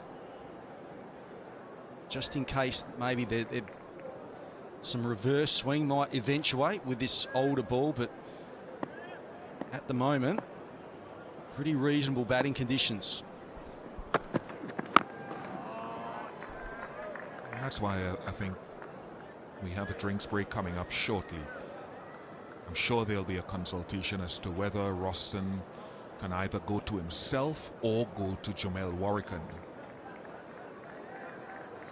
Just to find out. Nathan Land, when he spoke to us this morning, he said a couple of key things. He said, what's enough? Maybe infinite. And he was very respectful with his answer. And he said every run that himself and Hazelwood, if they get to bat, can add is important. But the ball is this pitch is offering some spin. No run, no run. So I think we need to find that out now in this innings. 1-4-2 for 4. Time for a Dasani drinks break. Time for the players to rehydrate.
It's really a 142 for 4. This partnership ballooning in the right direction for the Australians. And if you miss the action, well, both Bo Webster and Travis Head started positively. They were very watchful, but at the same time, they balance that with the aggression and that intent to score. As expected, Australia trying to claw their way into control in this test match. The West Indies wicketless so far in this first session on day 3. A wicket apiece for all bowlers. That happened in the last session of day 2. But they had one opportunity though. Alzari Joseph finding the outside edge of Travis Head's bat. And Justin Graves not able to hold on. So another drop. Total of 7 so far by the West Indians in this test match. Way below par in their catching efficiency. But they continue to strategize as they go deeper in this first session. And just a reminder of this island paradise, Barbados. 169 square miles of beauty. You will witness some of the most beautiful beaches in this part of the world. They have all the ingredients for you to enjoy a fabulous vacation if you're a tourist. Carlisle Bay, an area that we're very familiar with. A hotel just in the background.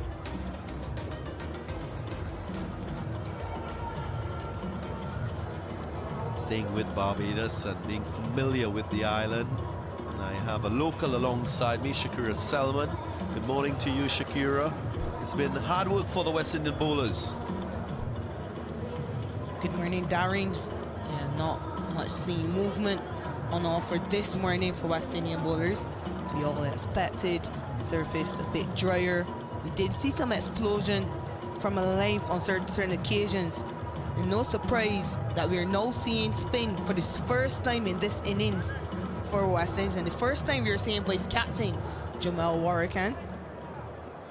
And I think he knew he would have had a role to play today. Yeah, it will be interesting to see if he's able to extract any purchase from this surface. You do expect the ball to grip a bit, given that the conditions have dried out.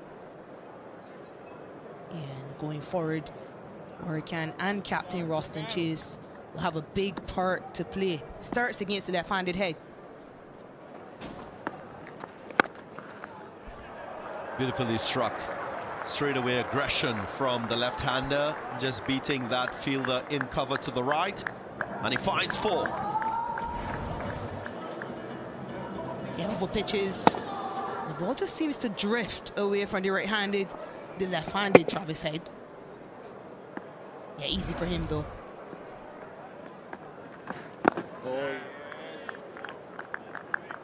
So that Lion went at about 5 runs per over in that first innings, so there was a clear intent to attack the spin. Already a similar approach adopted by the Australians to Warrican.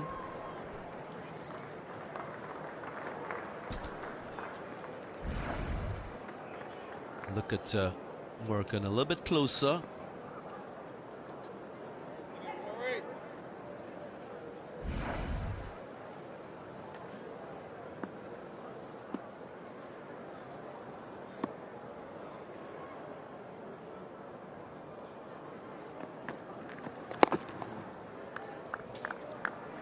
Sure, he will fancy bowling many more deliveries to the right-hander, where he has a better probability of finding the outside edge.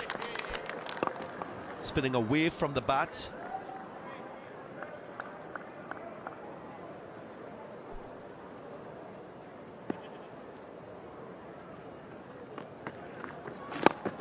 Last World Test Championship, he was excellent, Warrican. 32 wickets in 6 matches. 148 for 4.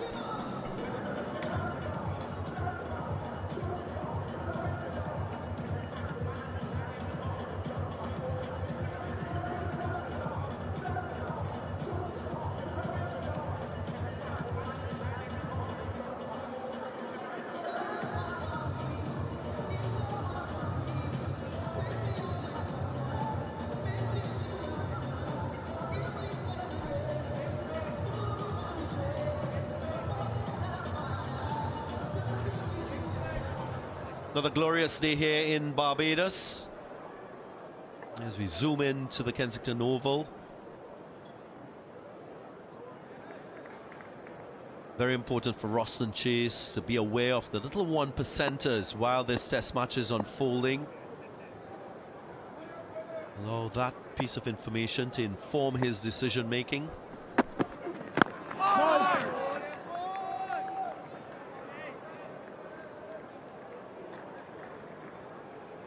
And Shakira and viewers, when I talk about the 1%ers, it's important for a skipper to know the ends at a venue and what those ends have produced in terms of wickets. Some bowlers prefer bowling at a particular end. We heard our previous colleague speak about that, Jaden Seals, with a preference to bowl at the Joel Garner end.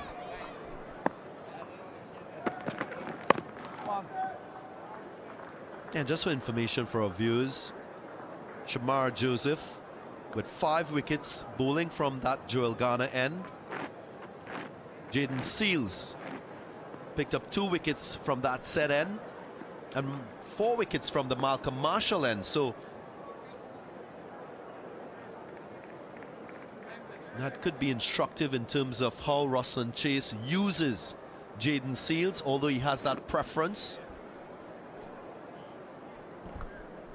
And I suppose it goes back to Jaden Seals saying even though he took that 5-wicket haul, he didn't feel as though he bowled his best. You know, Shakira, you don't have to bowl your best to get wickets. At times, you create that wicket-taking opportunity with an average delivery and innocuous delivery. It's more about the batter at fault than the bowler. The crisp drive through that cover region. More runs for Head, more runs for Australia.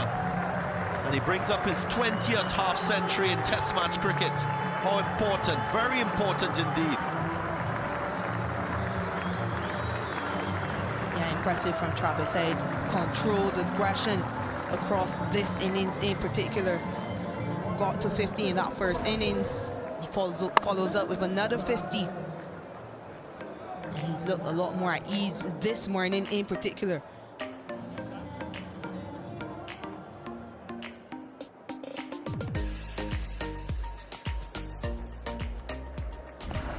Appreciated by every Australian fan.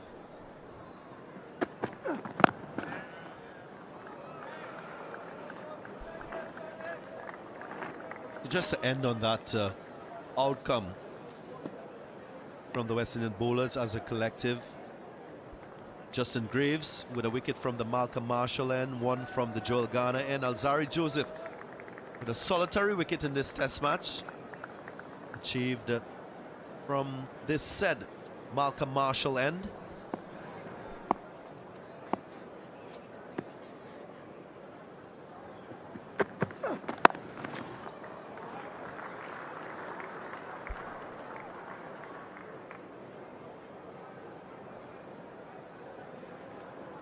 Travis Head was superb in the first innings. You mentioned Shakira, 59 from 78 with 9 fours. And that average against the West Indies paints a picture.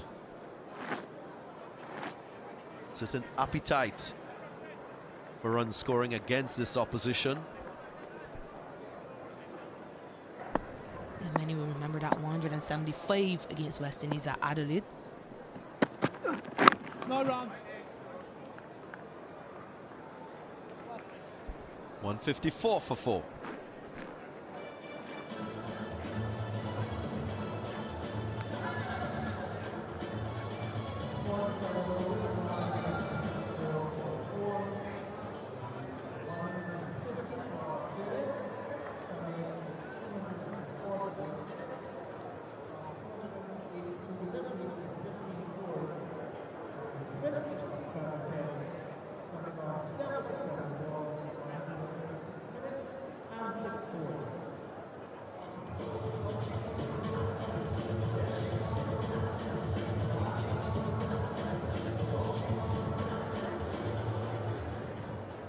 So more spin on offer.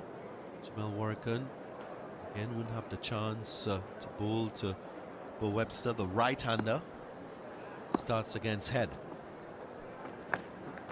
Oh! No run.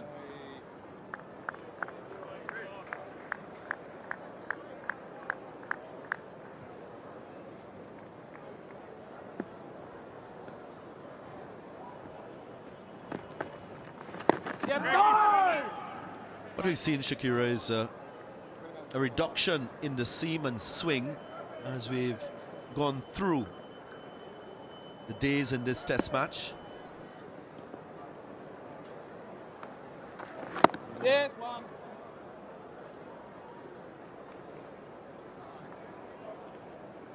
It's something that you expect when there is a wearing of the surface. And there it is. Swing 1.3 degrees on the first day, and then that reduction to 0.6 on day 2 and day 3.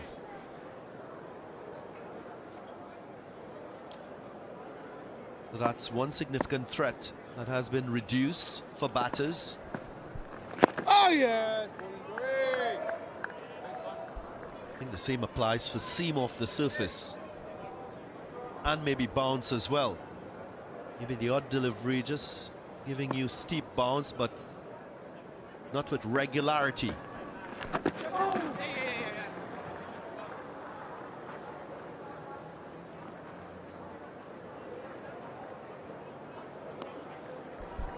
And I think bounce is a key factor, because even with 0.6 degrees of swing yesterday, Pacers were still able to induce false strokes. Still ask many questions of the batters. Today, though, the batters seem a lot more comfortable. .156 for 4.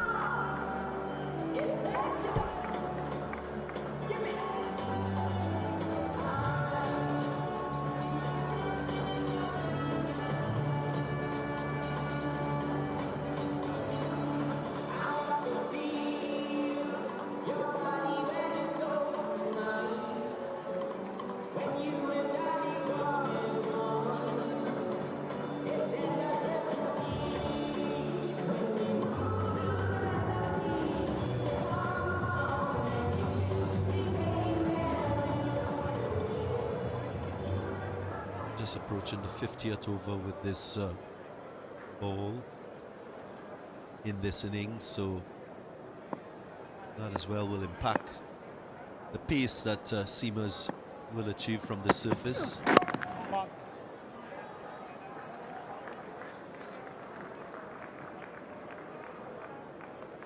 Many Australians will be very pleased with the effort from Travis Head the second time around in this test match.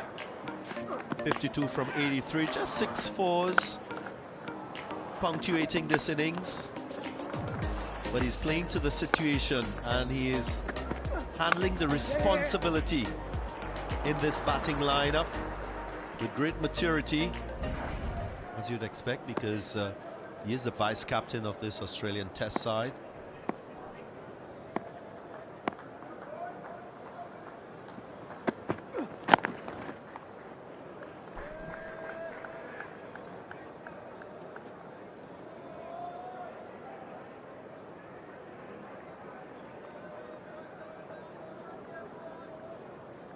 This is now the highest partnership in this test match. This between Bo Webster and Travis Head. Partnership of 92. 3 better than Khawaja and Travis Head himself in that first innings.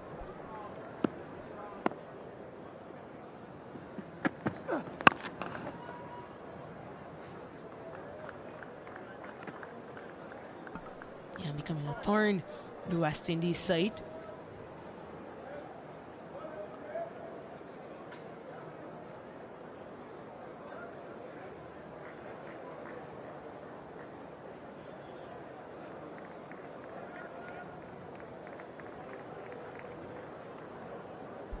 Just a reminder, in that first session on day 2, 78 runs were scored, with the loss of 1 wicket.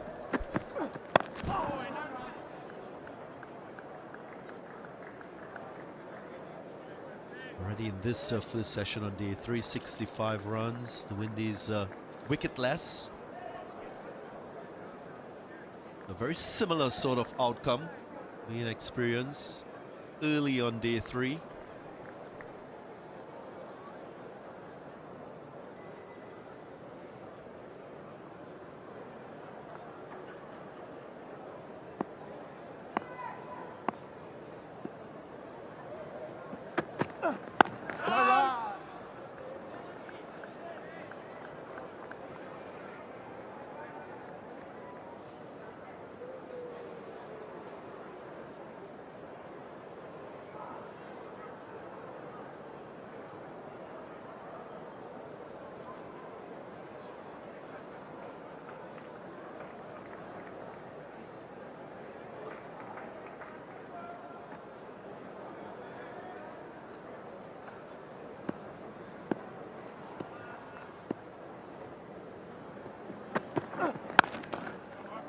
Straight to the field in cover, so that reinforcement in the offside, preventing runs for Head. 157 for 4.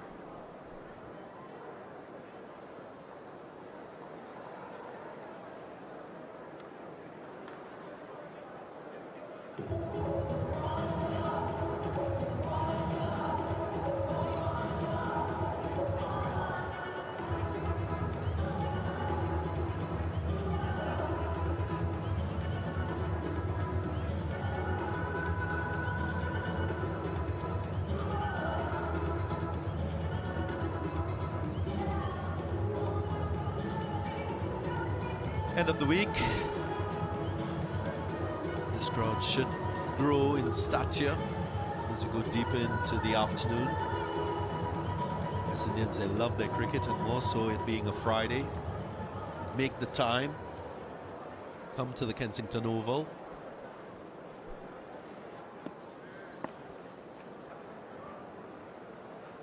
You travelled.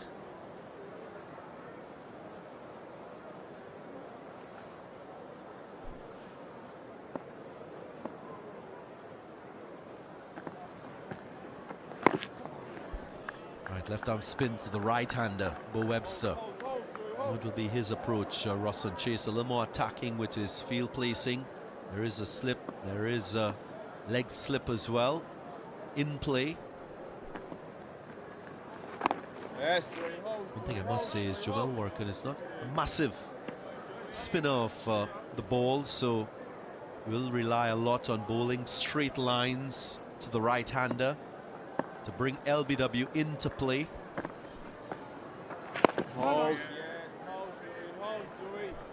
Yeah, interestingly though, since the start of 2024, and he's gotten back into this West Indies side, he's been bowling a lot slower. Seems to be trying to extract that spin. Across his career though, he's relied on that accuracy. Tries to keep the stumps in play. Stop it! There's a counter from the Webster. Use of the feet. A little more pressure on Warrican to know that he can't just take his line and length for granted.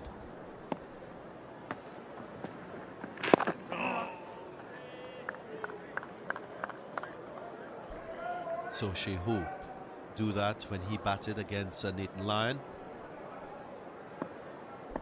It's a great strategy when facing spinners to transfer that pressure back to the bowler. There you go. Force a change in the field as well. Midon goes to long on.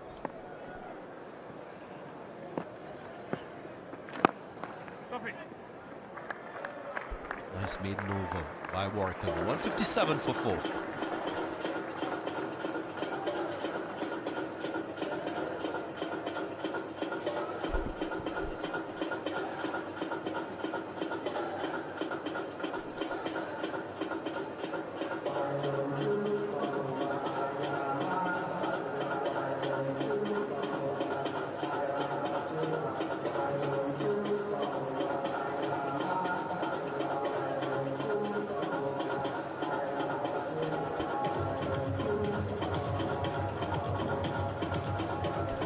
Turning out to be a very good first session on day 3 for the Australians, as you'd expect from the #1 ranked test team in the world. Backs against the wall, now showing character in this situation.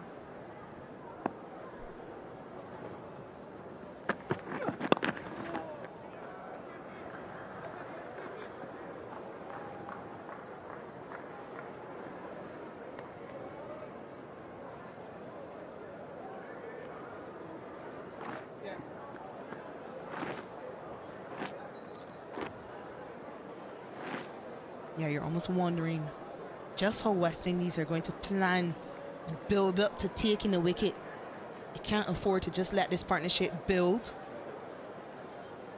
Lead of 148 now.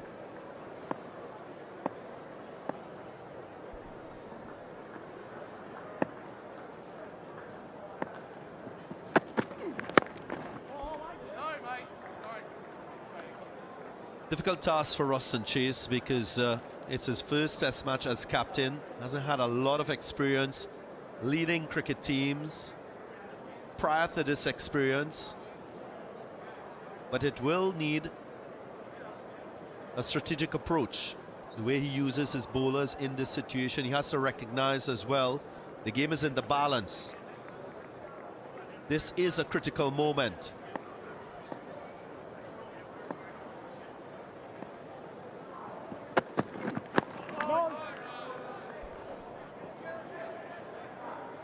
And Shakira, if I'm to put my captaincy hat on, I'm thinking, which are my bowlers that can bring wickets for me to prize this partnership open and get deeper into this Australian batting lineup.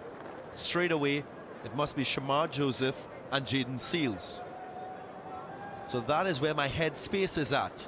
How am I going to utilize these two bowlers for a sustained period of time? Because this is the most critical moment in the game to give you a chance of winning this test match. So I'll be thinking short spells, get my two bowlers in the game, and this is the moment when they both have to deliver to put my team in more control of this test match.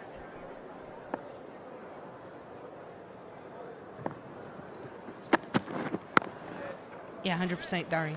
Absolutely agree with you.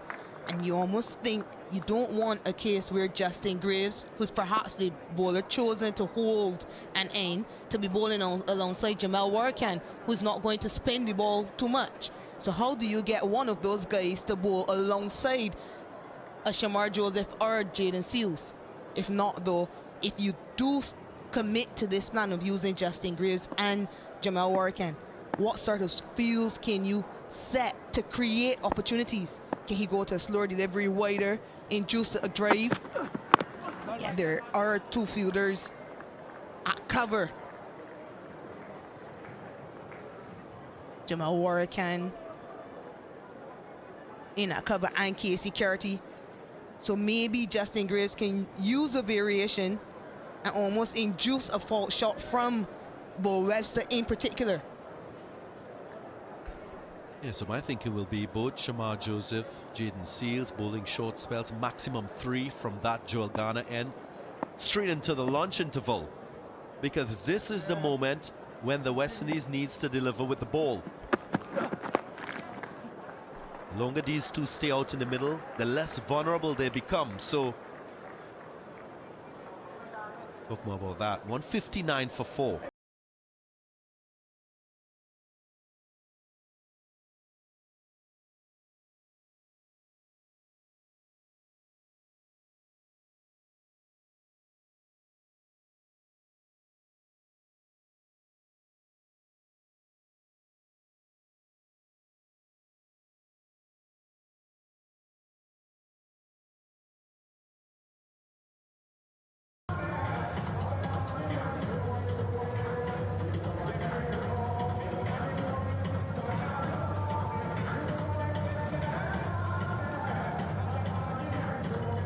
That overall lead ballooning now, 149 for Australia. Still those 6 wickets intact, so it's been a solid morning from them.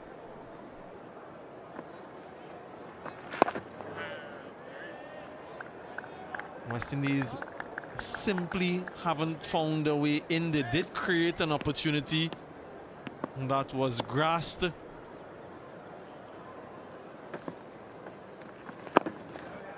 And you don't want to give someone of the quality of Travis Head a second opportunity. The only player in this test match to register a half century, and he's been able to do so on both occasions. Oh. Greg Booth alongside me. Your assessment of the session so far?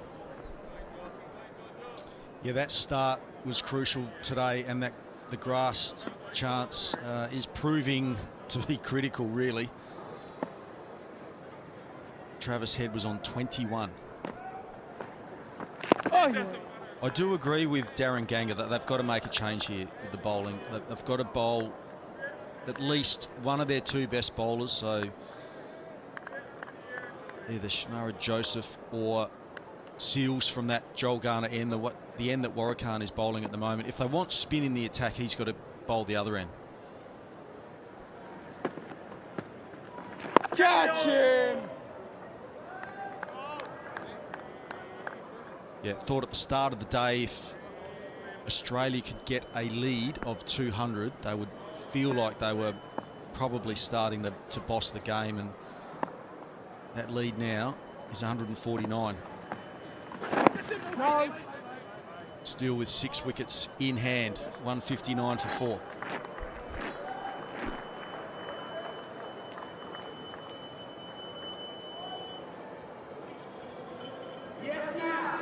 Head and Webster, that partnership now 94. Continue to do what's needed for their team.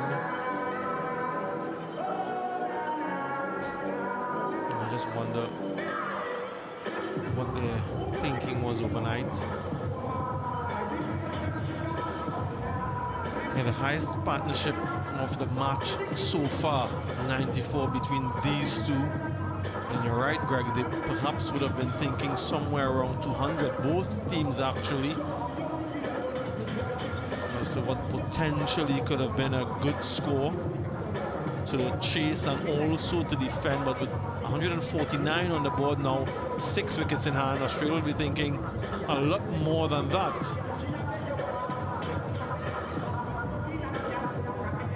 Shamar Joseph, the most used of the West Indian bowlers, being brought on for the first time from the Malcolm Marshall end in this contest, straight away round the wicket to head.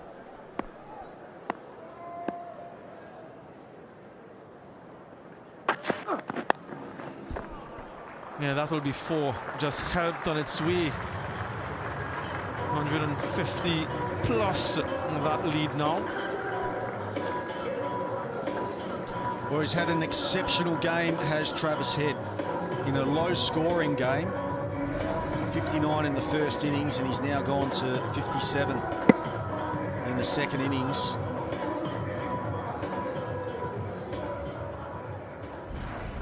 I think fair enough too. The West Indies fine leg is quite square now on a fairly slowish surface, but Travis Head skillful enough to get it quite fine.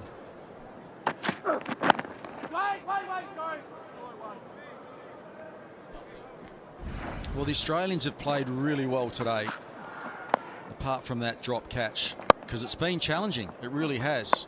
And these are the deliveries that have stayed down, but also similar deliveries that have really bounced. Of course, the Australian bowlers will be noting all of this, and that was the moment, really, of the day. Travis Head on 21.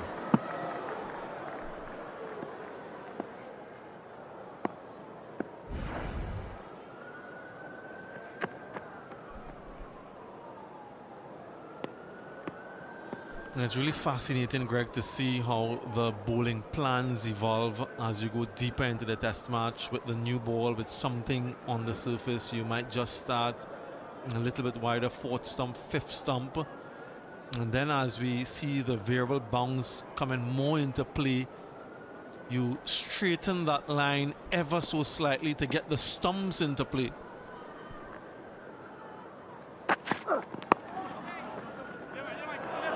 This will also challenge the boundary. Goes for 4. 100 partnership between these two. Another bit of misfielding from the West Indies. Yeah, that 100 partnership has been very, very good. I think he got a rough bounce here. Yeah, but at the same time, that's just another little moment that's just going to not help with the general feeling out there, the West Indies. Webster just continues to play well. He's come into the Australian side as the all-rounder and hasn't put a foot wrong, really. Yeah, you had his 2 wickets as well, but just focusing on Travis Head, Greg, the way that he's constructed this innings in particular, when you hear of Travis Head, you expect a lot of boundaries, you expect a very high strike rate, even in this format. But in this innings, it was his 5th slowest start since his return to Test match cricket. I think he was just 23 runs off his first 50 deliveries. How impressive has he been, the way he's been able to, I suppose, adapt his game to the situation? Very, very impressive. And I think the added leadership without Stephen Smith being in the side for this first Test match is what's really impressed me, because both innings he's walked out under a lot of pressure. The top order for Australia, very inexperienced, and they just didn't get going in this match. No run.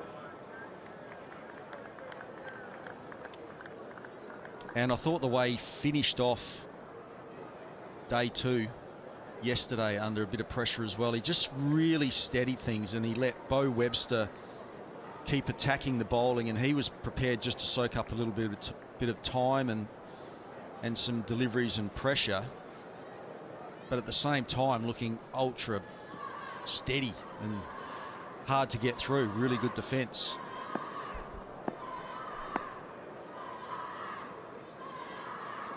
Huge shot, that's got to be plumb. It is. We've spoken about that straight line, given the variable bounce, and guess who? It's Shamar Joseph again. He's decided to walk straight away, absolutely plumb. Vital breakthrough for the West Indies.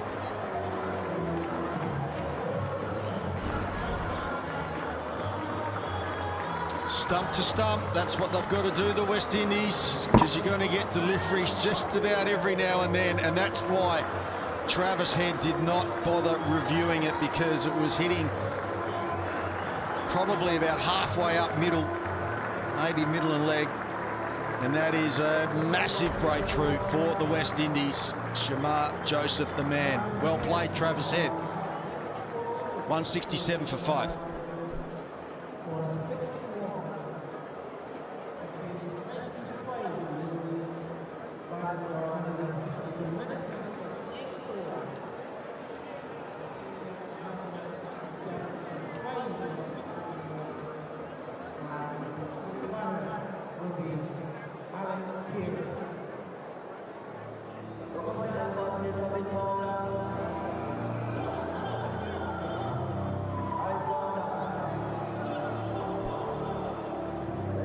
New batter for Australia, Alex Carey.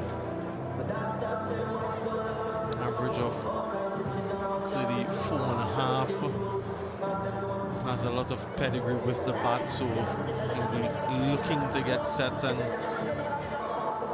forge a partnership with Webster. It's been a long wait for the West Indies, though, for their first wicket today. They're crashing into the middle of middle. That's as plumb as you can get. And he seems to have to do it himself. Shamar Joseph has the smile. Travis said, not much you can do about that. Workin continues.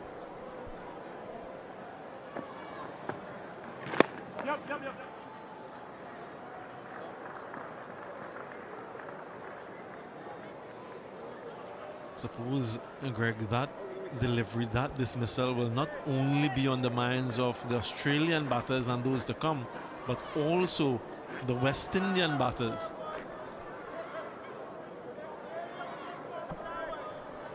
And the Australian fast bowlers.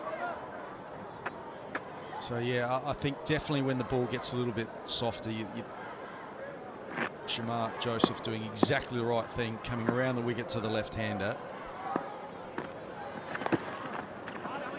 And bowling stump to stump. Loves the sweep shot, Alex Carey. Does cause the odd dismissal, but he scores a lot from it.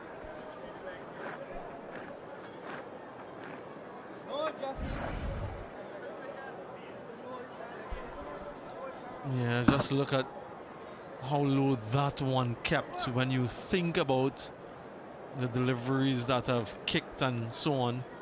And then that one at good pace from Shamar Joseph. Not much the batter can do, so you can empathize with Head.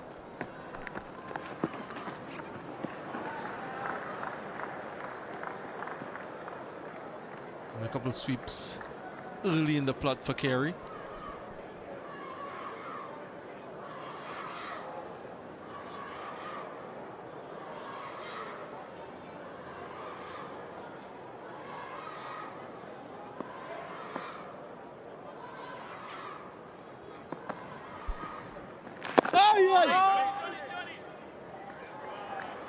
Yeah, the homeboy in Operation Moroccan. You can hear the kids chanting his name in the Greenwich and Haynes stand. 100th first-class match for Jumel Moroccan.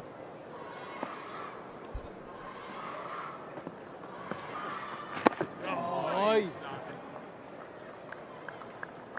19 wickets in that Pakistan series in just the 2 test matches. Really reinvigorated his status in test match cricket.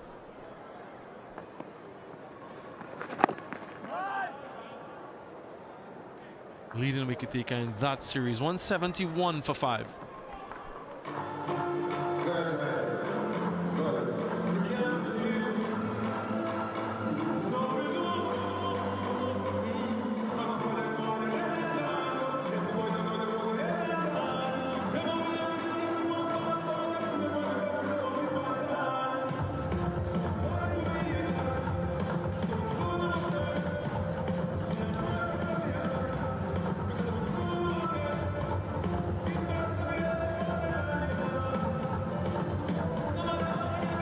West Indies would hope that history does not repeat itself from yesterday, where only the solitary wicket fell in the first session. Only one so far today. Can they get another? Any of these two will do. Stays round the wicket to the left-handed Carey. There are 2 slips and a gully in position now, new to the crease. How does he set this over up?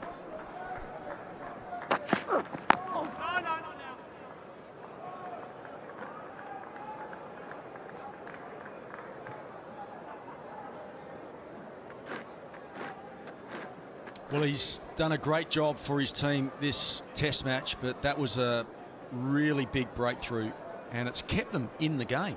I mean, Australia were really taking it away, but can they cause some damage just before lunch?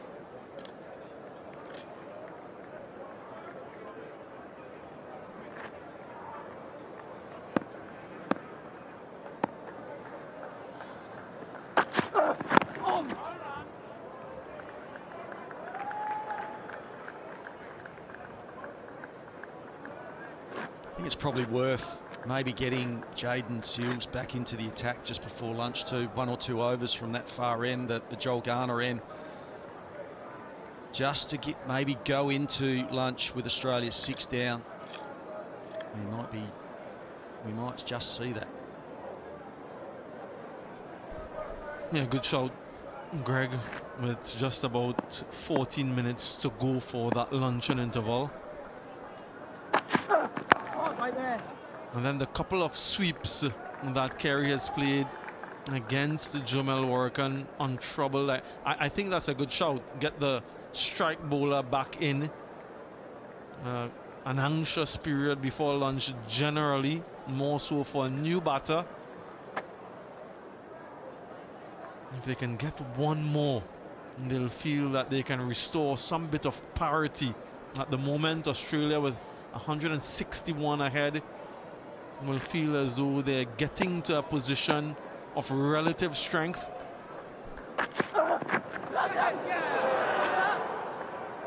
Every now and again he produces something. Every time he's on the attack, Greg, he seems to be the bowler who can get something to happen.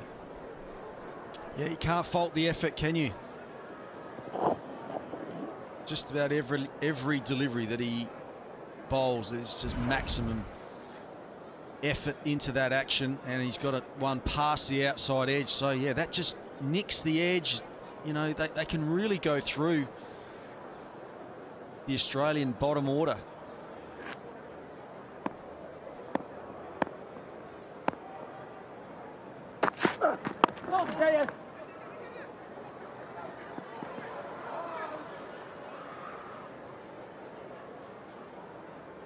It's something that Justin Graves spoke about, Greg, on day 1 when they were able to blow out Australia. The fact that in times gone by, the opposition's lower order has been able to keep them at bay and add valuable runs throughout the series. That will be tested again. Australia, they're lower order, very experienced and can contribute with the bat. So they'll know that until they get that last wicket, the job is not over.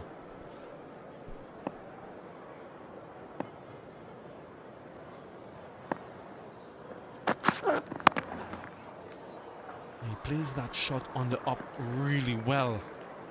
Webster moves on to 47, 173 for 5.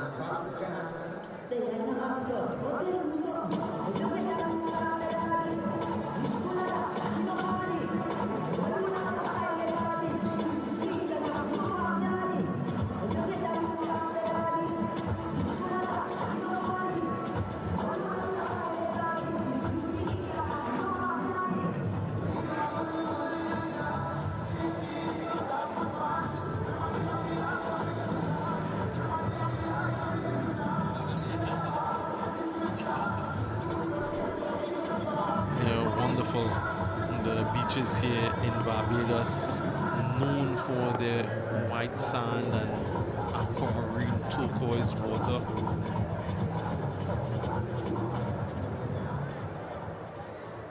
Yeah, as we suspected and as Greg Blewett alluded to, getting Jayden Seales back into the attack. What's that? 10 minutes now. Potentially 3 overs before lunch is called. Once a couple slips on the gully for Webster.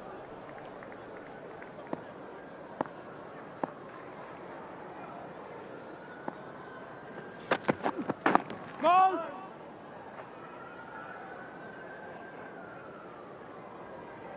Yeah, love this move from Roston Chaser. I wonder too if they might have been a little bit tempted just to get everyone out and let Bo Webster, who's looked pretty comfortable, get him off strike and get the new batter on strike, Alex Carey, try and get a full over at him. But they've got a sweeper out on the offside.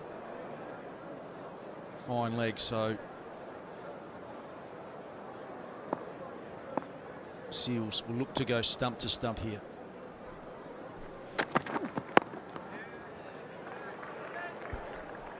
He's defended well, Bo Webster. He seems to just have a peep on that front foot, looking to get down the track as much as possible. And what he's done well, though, he's kept his eyes on the ball and his head in a very good position. Hasn't fallen over, hasn't tried to play around his pad, and then he's been really patient. He's waited for deliveries in his scoring areas.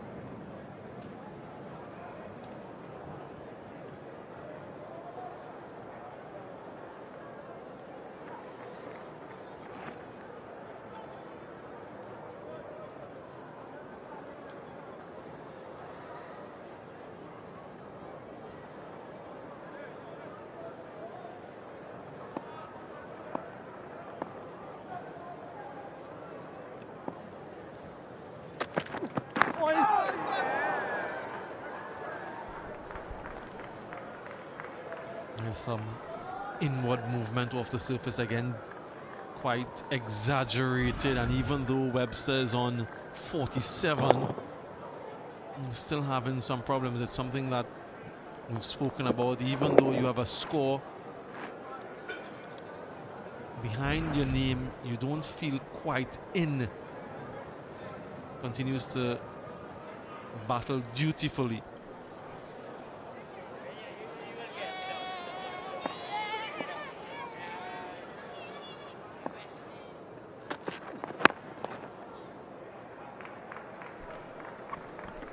Yep, there's still some encouragement there, isn't there, for the fast bowlers? I mean, Travis Head was probably feeling reasonably comfortable. It was probably as comfortable as anyone's felt as a as a batter all game. And then he just got a delivery out of nowhere that really stayed low and just about unplayable.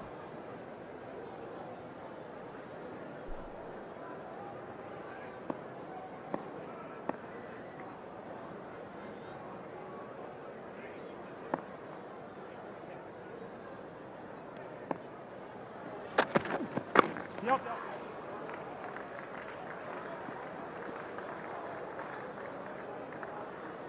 174 for 5.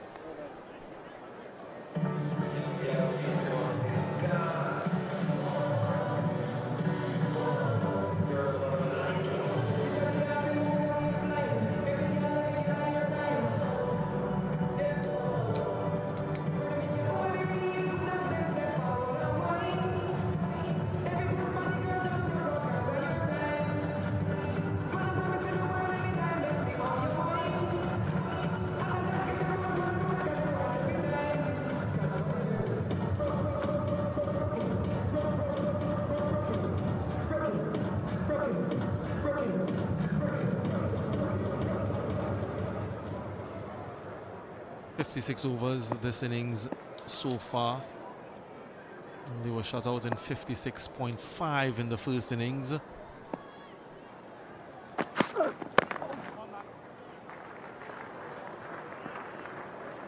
I suspect they'd much rather Alex Carey on strike for these final few minutes, just about 5 minutes to go.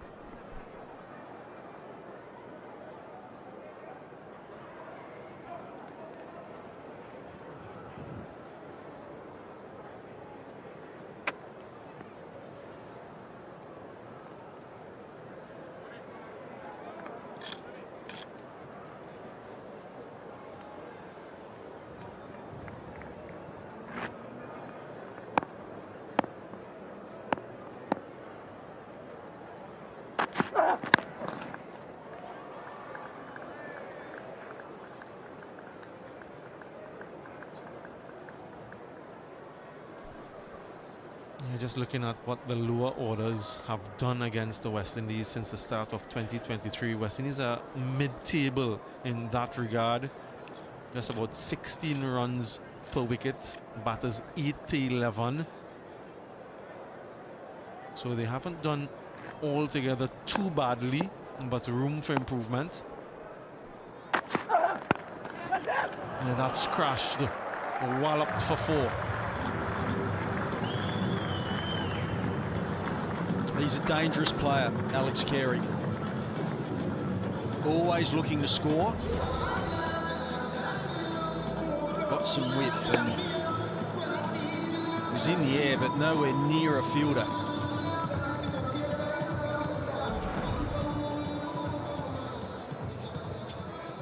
And we're hearing, yeah, there we go, confirmation that was a no ball too.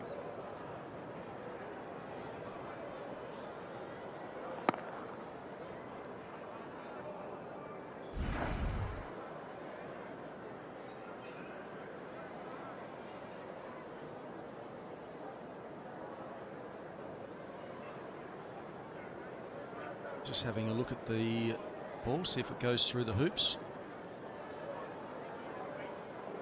It's going to struggle to go through, so yeah, then we might see a change in balls here. So a slight delay just before lunch. Yeah, this will ensure that this is the last over before lunch. The ball gauges the ball. If you are unsure what that instrument is for, the ball should ideally go through both of those circles unhindered. It really is to check the shape of the ball more than anything else, not necessarily the condition of it, but the shape. And so another hometown hero, Gregory Brathwaite, the 4th umpire, walks out with that case of options. And now the umpires will be looking at a ball that is of similar condition to the one that they're using currently.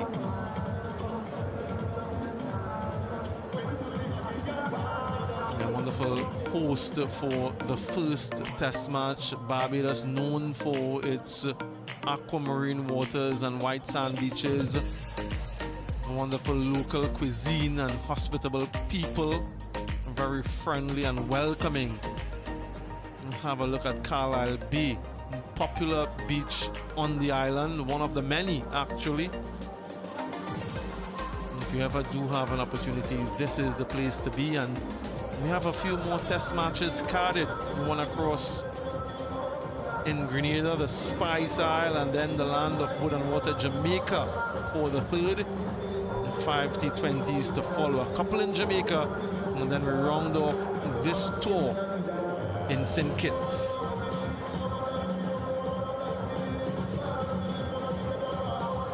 Of course, they're playing for the Frank Worrell Trophy. It's been in the hands of the Australians for a mighty long time. A lot of history etched in that particular trophy. And who will take it at the end? Will it stay with Australia, or will it return to these shores for the first time in a long, long time? Right, we're all set to resume another ball change. Can that bring about a change in fortunes for the West Indies? Can they get another second ball change in this innings? And as a batting group, you just need to be a little bit suspicious when the ball is changed, whether it might just change the way the game is going. In terms, there was the ball that was replaced, what just wasn't swinging at all. But sometimes when another ball comes into play, it might just start swinging. So you just need to be a little bit cautious straight after that ball change.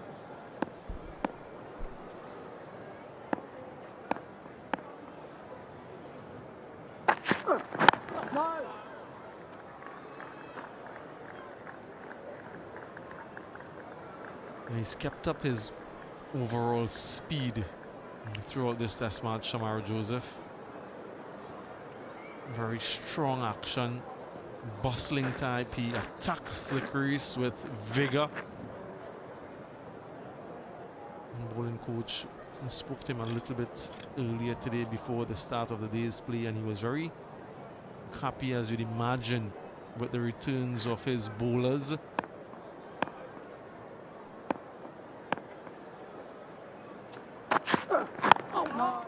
But he knew the importance of the first hour, and if they could have gotten a breakthrough early up to set up the session, it didn't manifest itself that way due to some good bowling from batting rather from the Australians, and they didn't help themselves in the field.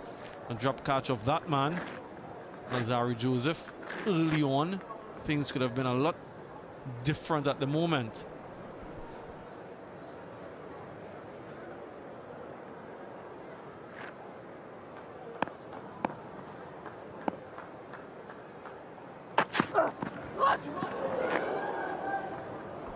This is top shelf from Shamara Joseph. There was a boundary early in the over, and then since then he has made Alex Carey play every delivery, and that one just past the outside edge. Yeah, little surprises why the players are so intent on having these ball changes. Every time a ball is changed, something seems to happen. And I changed a couple deliveries ago, and some bounce and pace. Yeah, competently watched it there by Alex Carey. It should be lunch on day 3 here in the first test. And just as we saw yesterday, just a 1 wicket falling in the first session. Australia will be very pleased with where they are at the moment. 24 overs in this session, 89 runs scored for that aforementioned solitary wicket.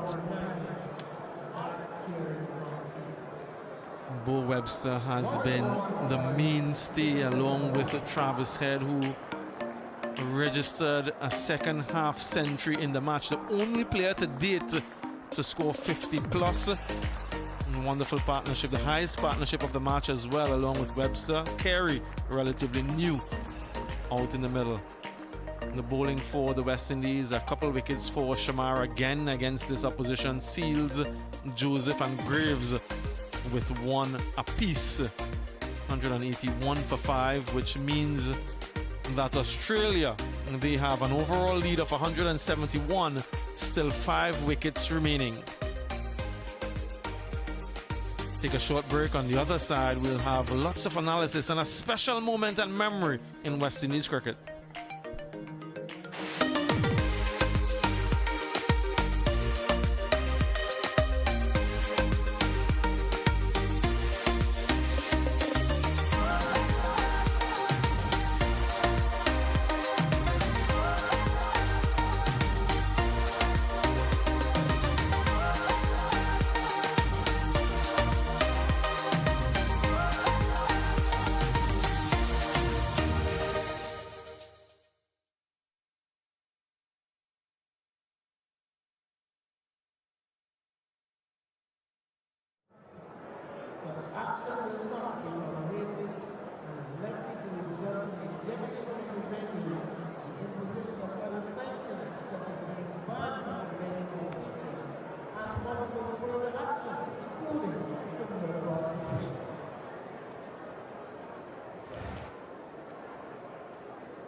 Sunshine and glorious cricket, and this match is progressing. It has been Australia's morning. 180 in their first innings, West Indies 190, and Australia, who started the day at 92 for 4, have moved quickly to 181 for 5. Travis Head got 61. Webster still there on 49. So a lead of 171 in the Sunshine for Australia. Greg Blewett and Carlos Brathwaite are here with me. 1 wicket down, Greg, this morning. You'd be happy with that? Yeah, very happy. I mean, the Australians would be ecstatic with that morning. They would have spoken about trying to get a partnership going early on. They were able to do that courtesy of a drop catch, and we all know about that. But Travis Head was superb. Bo Webster's still there. Alex Carey's a dangerous player. So, yeah, Australia would be really, really happy with how that session went. Your thoughts, Carlos? You don't think the bowlers bowled badly. Holding on to that drop catch could have changed the game, but the pitch is flattened out slightly. Still the odd one bouncing or whatever, but it's jagging a little bit slower, which you'd expect from a day 3 pitch. The West Indies haven't bowled badly, but Travis Head is just sensational. Well, let's remind ourselves and our viewers as to what Travis Head got up to in that morning session. Aggressive at times, as usual. Yeah, he's had a great game. In a low-scoring game here in this first Test match, he's scored 50s in both innings.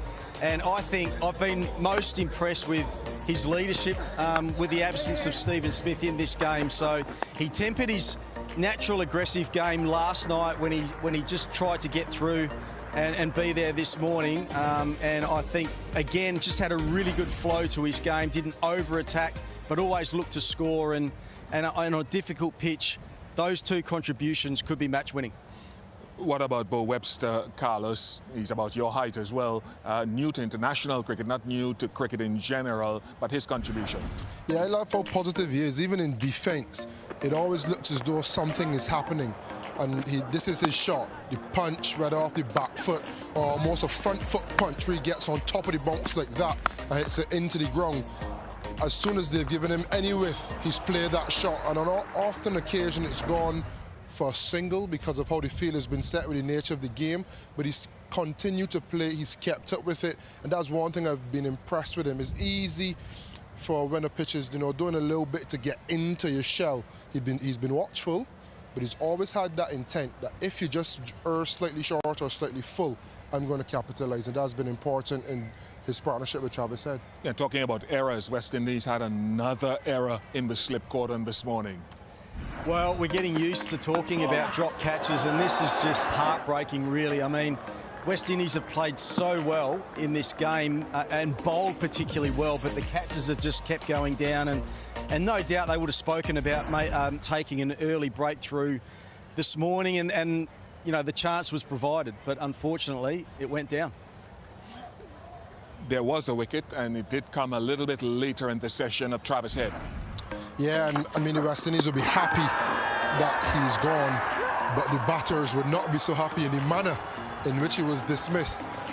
As the lead grows, you'd see more and more of these types of deliveries, and you think that once Australia get anything close to 200 or past 200, as we probably think they probably will, there will be a few of these, and the man beside me has had one against West Indies in the distant past. Come on.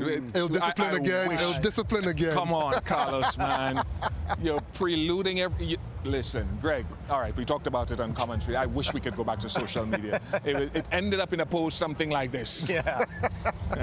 One of the tallest fast bowlers in the world dropped it in back of a good length, and it hit about that high up the stumps. Anyway, let's look at then some of what is happening on this very surface, because we talked about that drop catch from that length, and the next one, not the next ball, but the one that got Travis Head out, similar area. Yeah, very, very similar. So, I mean, these sort of things have been happening for most of the 3 days. So they are the challenges that every batter has faced, which is why the scores have been like they have. Some really high quality fast bowling, and the conditions here in Barbados are, very, very challenging. In that way, then, who starts after lunch, Carlos, with the ball? I think Jaden Seals has to start from his preferred end, as he mentioned to us last night. And from this end, you either go Shamar Joseph or you just go Alzari Joseph from this end, knowing that Shamar will follow Jaden from the other. Alzari bowled well this morning. I think I'd be inclined to go Jaden and Alzari. Thank you very much, Carlos. We'll see if you're prophetic. I wouldn't disagree with that. Greg, I'm sorry. Thank you very much. For all those years ago. Pleasure. I'm very, very He's a good sport. Well, we have a great moment in West Indies cricket coming up after the break. It was taking place right here. It took place right here in 1999, and Australia again and the receiving end of one of our greatest moments by one of our greatest players. Sir Brian Charles Lara playing one of his greatest innings, and he said so himself on that epic run chase on that final day here in 1999. After the break.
At last, we've got to this fifth and final and important day of this Test match. The West Indies and Australia coming to you from Kensington Oval.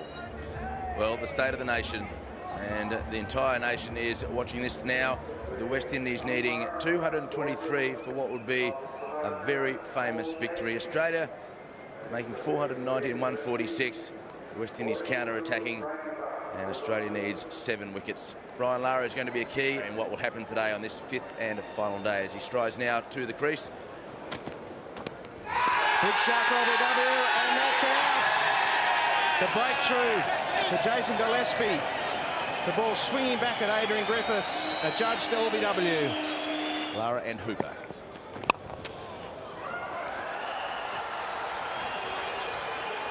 Four runs outside half of the bat, but a boundary.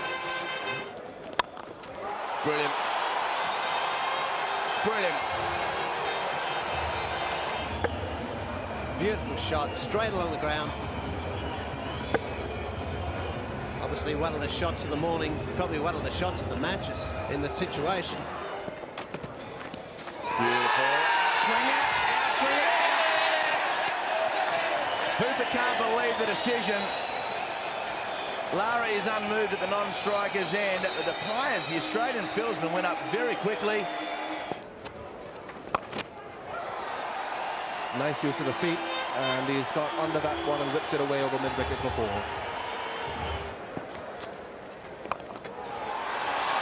Hoisted that away again. Gone for another 4. Wasn't quite to the pitch of this one as he was to the one previously. Very delicately played. And away from the man, so 3 4s in the first over, and Lara is on. Long hop, and he's put that. It's gone right on top of the Greenwich and Haynes stand. Spotted that very, very quickly and raises his 50. Magnificent cut shot. That is pure perfection.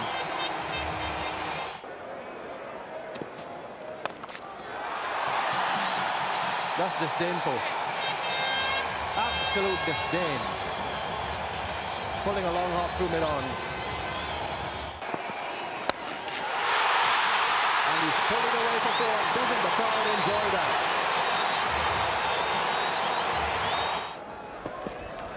And Adams pulls it out just over the head of the man at square leg, Langer. But 4 valuable, valuable runs. That's 4 runs. Off the back foot, banged square in the offside. Glorious shot again from Lara. That's his 100. Brian Lara hits it over the top. And the West Indies captain, the prodigal son turned Messiah, gets his second 100 in successive tests. He's bowled in. McGrath strikes. Ends that partnership with a beauty. Now the emotions have changed in the matter of a twinkling of an eye. Hooks, and it's beaten the man behind square, and that's 4. Big shout from the Australians, and he's given in. Ridley Jacobs been adjudged LBW. The Australians celebrate all around the ground. Another shot for LBW, and again. But that man, Brian Lara, is still there. He's 112. The West Indies need 54 more runs to win. There's 1.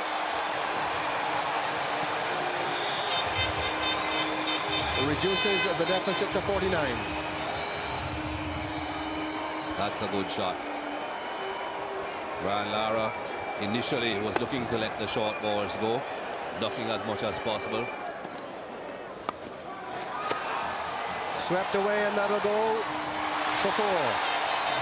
Beats McGrath. Before this delivery was bowled, Steve Waugh stopped play and was very meticulous about placing Glenn McGrath at backward square. He's out of his ground and he just gets back. That's the confusion. Crowd on the edge of their seats. Lara just getting back. And Ambrose survives the over with a solid defensive shot. 270 for 8.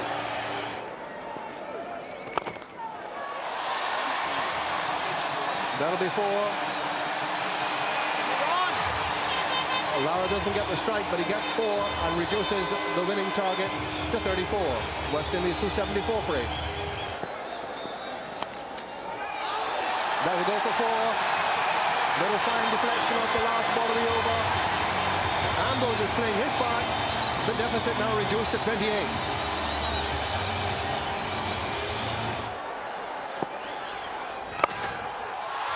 Magnificent cover drive. Ooh. No, that is out of the very top drawer.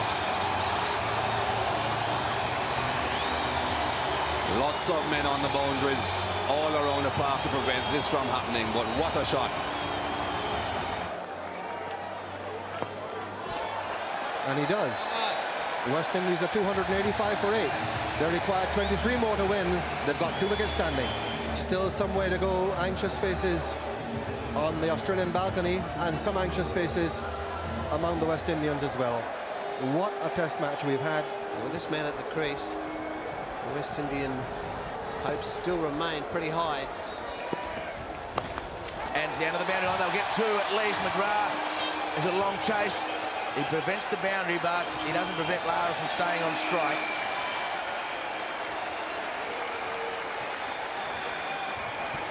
Runs to Brian Lara, and the entire crowd is involved.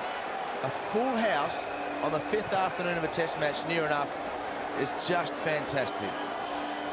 Well, those people who have come all the way from Australia to follow their side here and in Antigua, well, they've got their money's worth, regardless of the result, in the next half an hour or so.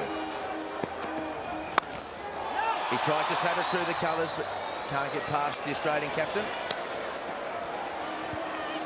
Ambrose concentrating. Last ball, he needs to watch it like a hawk and just stop it from hitting the stumps. He's done just that. And listen to that. 20 to win, Lara on strike, 288 for 8. Short ball in the head. McGrath has already had a sensational confrontation with Lara before. And again, he hits him arm to head. Lara waits for a word from McGrath. Doesn't come. Great respect between the two men. And he stopped it again. Great Yorker. And well played by Ambrose. McGrath gave it his best shot, but so did Ambrose. 19 to win. Short and in the air, through the gap, 4 runs. He thought about letting it go, and he hit it waist high, 2 metres from a fieldman, and the target to win is just 13. What's the chance of him hitting it through the gap? But he does hit it in the air, and it goes right between the gully and 4 slip. No third man. Thank you very much. What a match we've seen from the very start of the game right through until now, late on the 5th day. 13 to win, last ball. And he stopped it again. And Glenn McGrath's got to keep his composure, just like the batsman. Lara on strike. And a big shout by Gillespie. It may have been the inside edge. Healy went up. Warren at first step was too busy getting the ball, and the public don't know what happened. Well, I think there was a double noise there, David. It did hit high as well. Well, I don't know.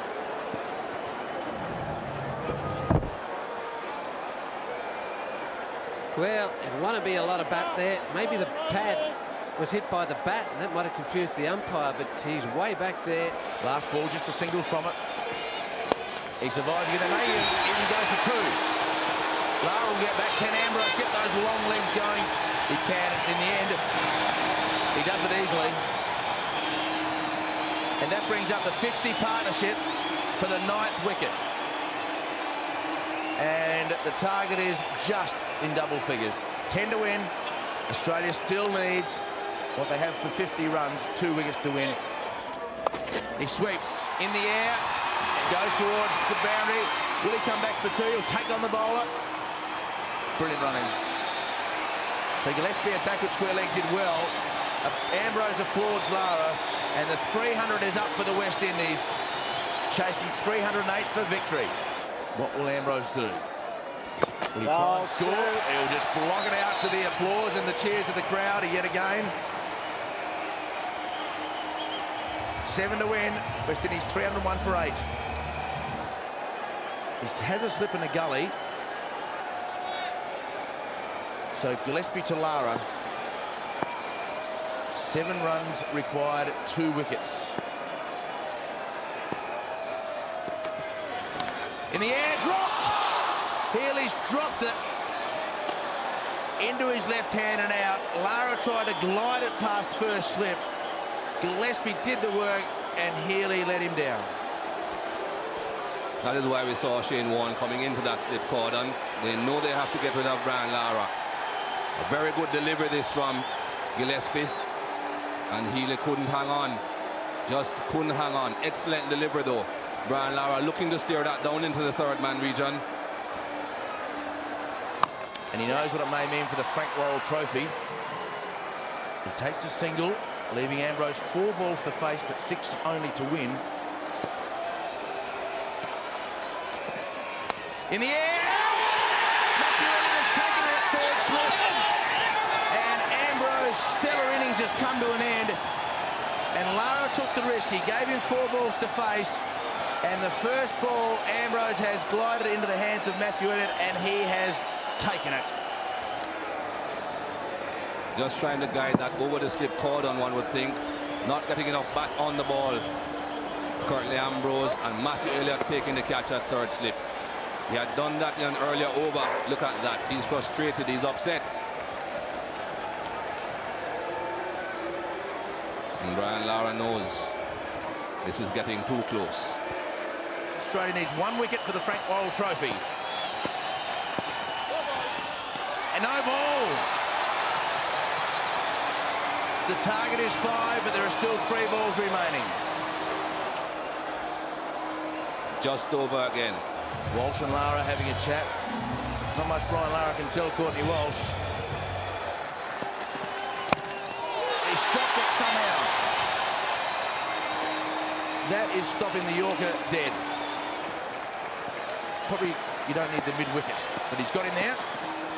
He stopped it. He stopped it, and Lara will be on strike, and the West Indies need 5 to win. Courtney Walsh came in at the dismissal of Ambrose, and the crowd are applauding every time that Ambrose and Walsh stop the ball. 3 to get. Wide delivery, will the umpire call it? He has. The umpire has called a wide with just 3 ones to win.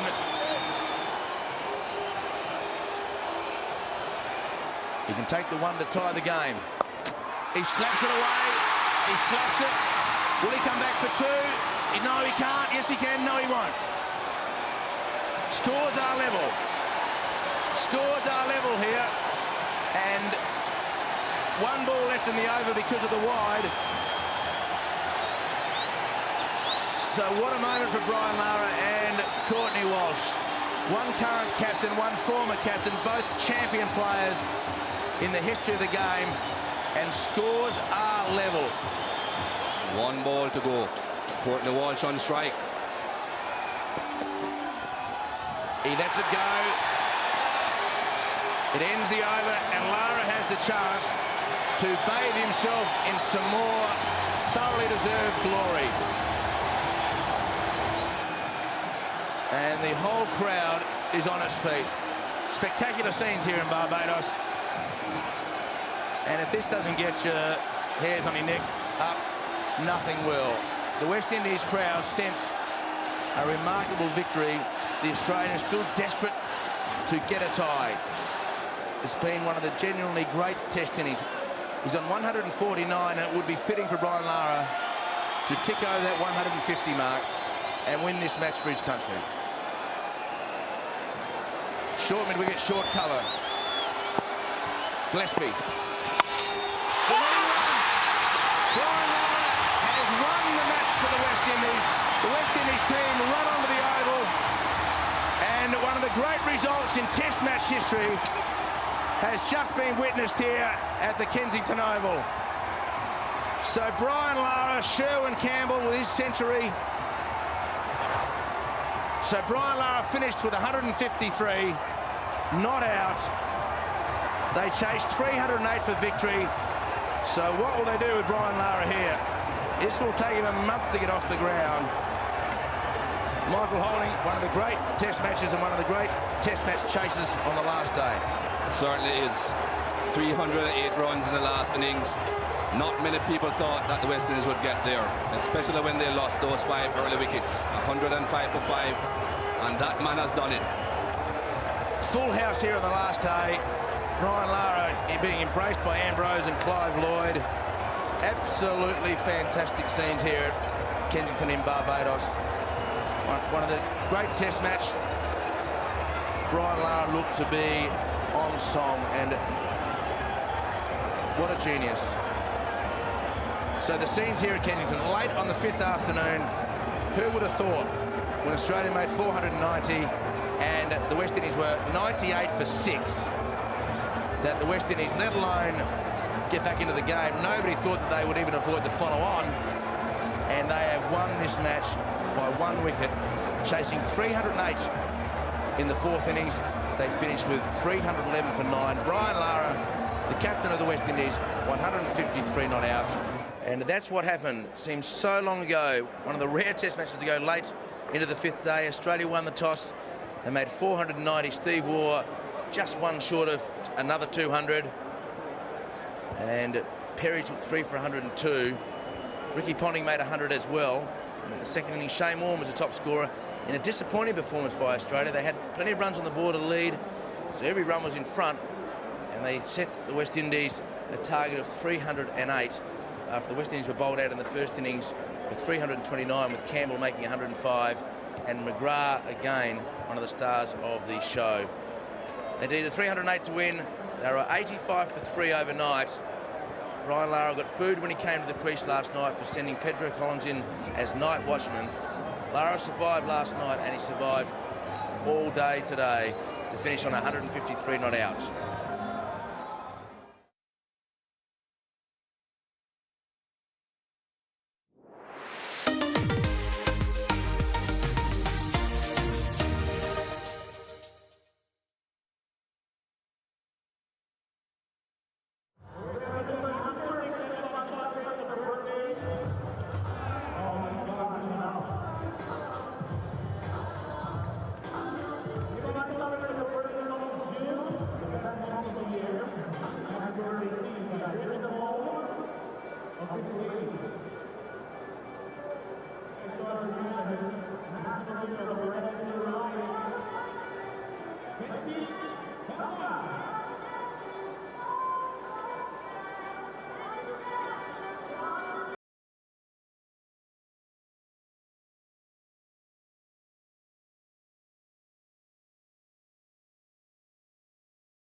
Welcome back to Kensington Oval in Bridgetown, Barbados, where we continue play on day 3, session 2 between the West Indies and Australia. Bright sunshine, the weather conditions over the duration of the game has facilitated some very entertaining cricket. 180 for Australia, West Indies 190, Australia 181 for 5 in their second innings, a lead of 171.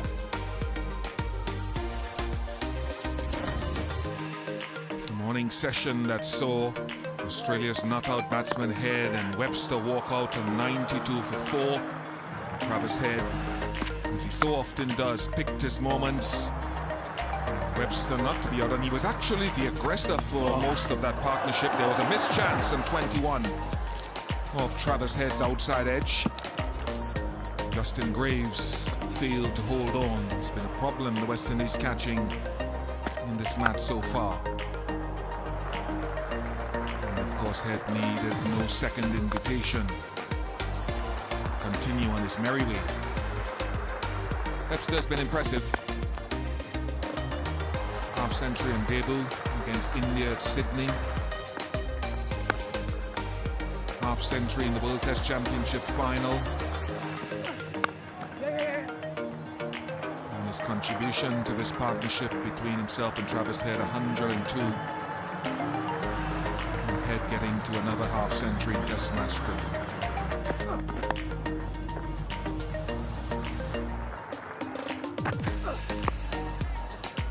West Indies bowlers toiled manfully. Switch of ends for Shamar Joseph, though brought just reward. He's been outstanding. The variable bounce of this Kensington Oval pitch, proving the undoing of Travis Head. Webster not out 49.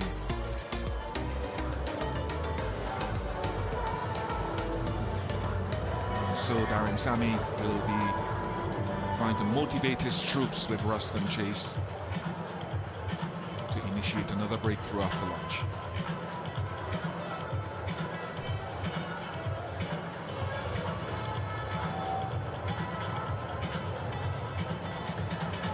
Smiles for Jaden Seals, who's also bowled well alongside Shamar Joseph. Zari Joseph had a decent enough spell across the Test match. Shakira Selman here with me to keep eyes on Webster, who's on 49 and played well throughout the morning session. Yeah, certainly, and it was an innings that continued from yesterday. He was positive for the time he came to the crease yesterday, particularly good on anything slightly full. Really does like to stand on his toes, though. You see the Australian in him here on this surface, and he's been able to pounce, and he really led in that partnership between himself and Travis Head. They've been able to revert the pressure onto the West Indian bowlers on a pitch which has flattened out and become a lot difficult for West Indies to create opportunities. It will be a key partnership, though, between him and Alex Carey coming to this Test match full of confidence. Bo Webster, half century in that first innings of that World Test Championship final. Played some county cricket for Warwickshire in the UK before coming over here as well. It's on the back of some good cricket, a good builder, and it's been a really good construction of an innings, an important innings, you think, in the results, the final results of this Test match. Scary, this will be an important knock for him as well. After these two, it's the lower order, whom you believe won't look to hang around, so they're hoping these two can bat for an extended period before the likes of a Mitchell Starc, a Pat Cummins, who will look to push on the scoring. And hopefully Australia would have enough runs. They have to deal with Jaden Seals first, though, and he's been good today. He's created a few opportunities, asked lots of questions of the batters. The indifferent bounce is helping him as well, bowling from his preferred end, Joe Garner end.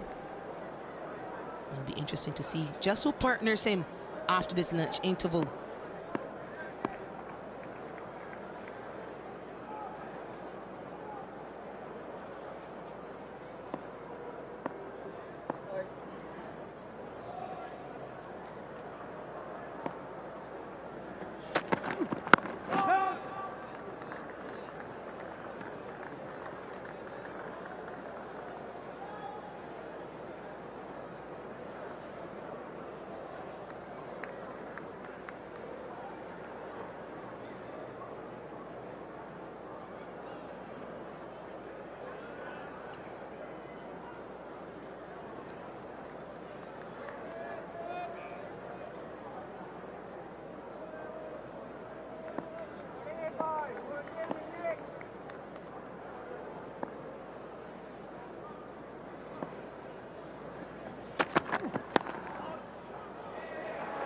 It will be a well-compiled half-century for Bo Webster, his third in Test match cricket.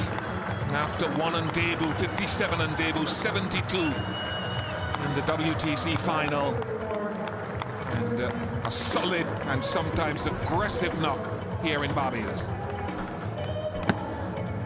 Yeah, a real blend of patience and positivity. Appreciated by his captain and teammates. Very important knock by Bo Webster.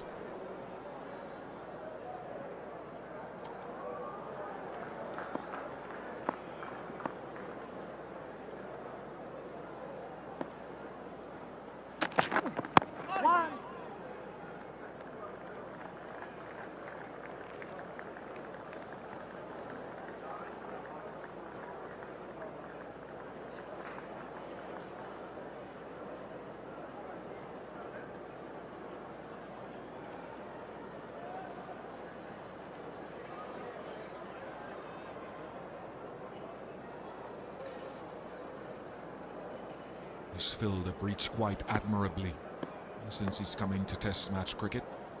12 first-class hundreds to his name. Good domestic form the last few seasons.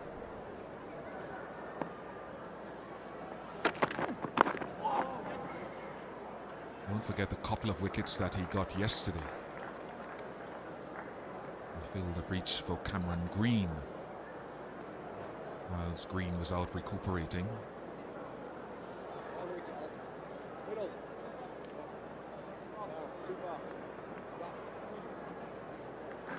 Reports are just a reminder that Cameron Green is aiming to get back to full fitness by the Ashes, bowling again that is, and this morning he gingerly got into his bowling stride. Watched him for the period that he was warming up and bowling, and he did get a little bit more brisk the longer that warm-up spell went on. So those are good signs for Green and Australia. Oh my goodness. I'm not sure how the West Indian slip cordon, including Chase, will sort of be looking at that. They look at it as a chance to get a couple of batters out, but the lack of bounce there will certainly something that will cause concern as they aim for their fourth innings of the match.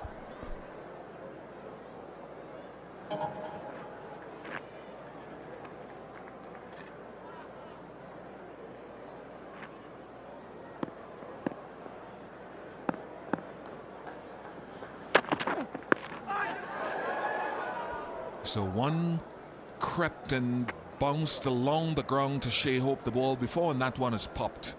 186 for 5.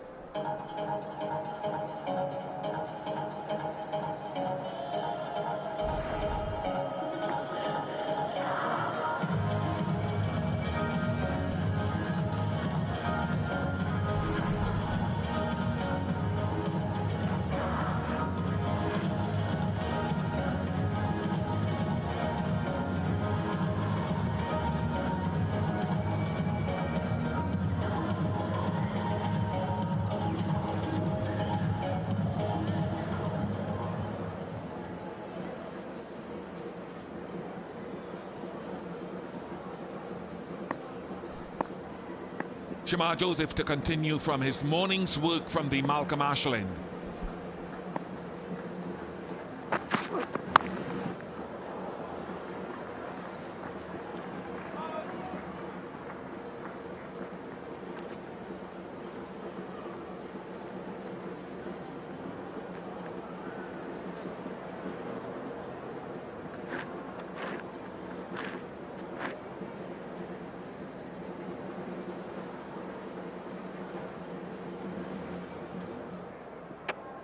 Can West Indies now build some pressure on Alex Carey? Bo Webster, he's gotten the single of the first delivery, faced over 100 deliveries. Can you bowl a few deliveries, string a few dots to Alex Carey and build pressure?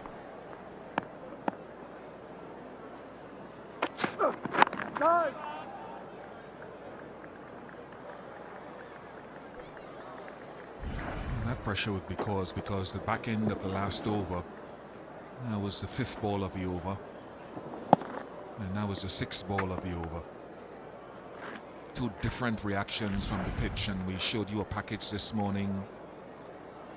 Travis Head being dropped by one that bounced and took the outside edge, and then when he was eventually dismissed, it pitched in and around a similar area and kept low. So can Joseph hammer away largely on a length or back of a length?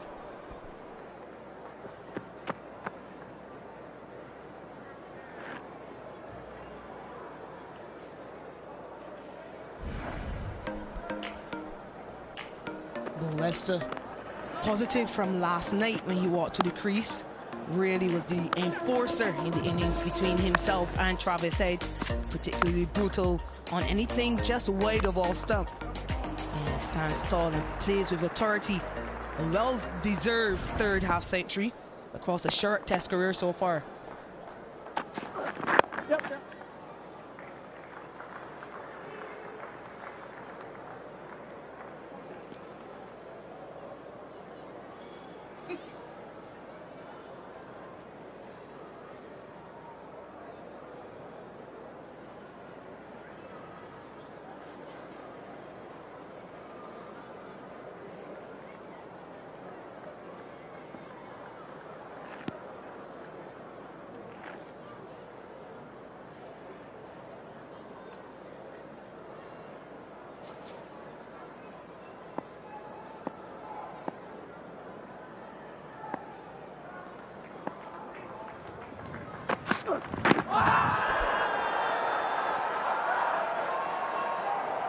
Was their bat involved? Yeah, Justin Graves had slip indicating there was an inside edge, but that's the variability of bounce that will keep the West Indies encouraged, but also cause a few furrowed brow. Yeah, also the reminder of why you have to stay straight. Yeah, clearly an inside edge onto back pad. You have to keep the stumps in play with that indifferent bounce. Yeah, there he goes again, chirping away at the Australians and sending instructions to the West Indians.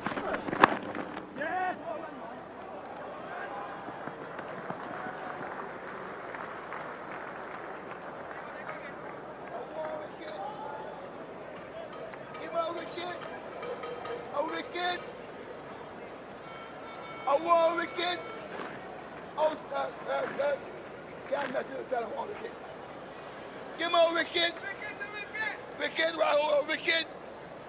How's that? Oh, clean ball. A wicket. Give me a wicket. Hey, I'm begging. Give me a wicket. Oh, my God. 189 for 5.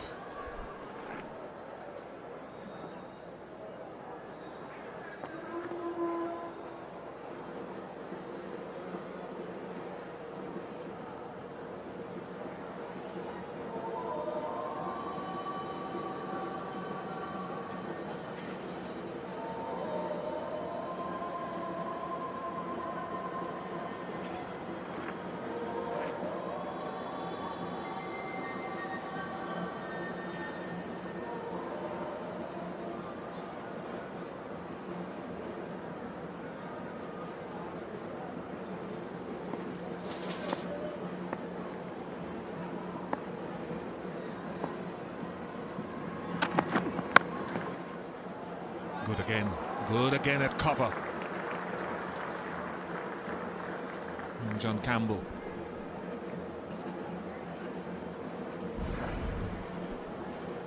And they haven't always caught well, but John Campbell has been pretty good at cover along the ground. Some important saves.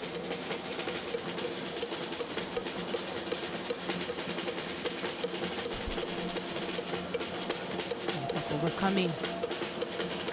This group full of energy.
again, the growth of this young man and Shamar Joseph has been quite admirable.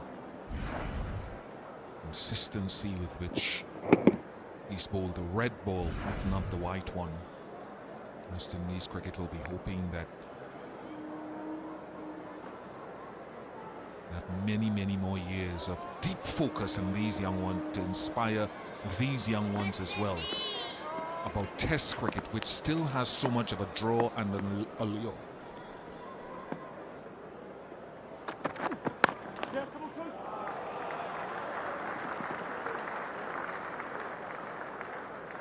Lead pushing up now towards 200.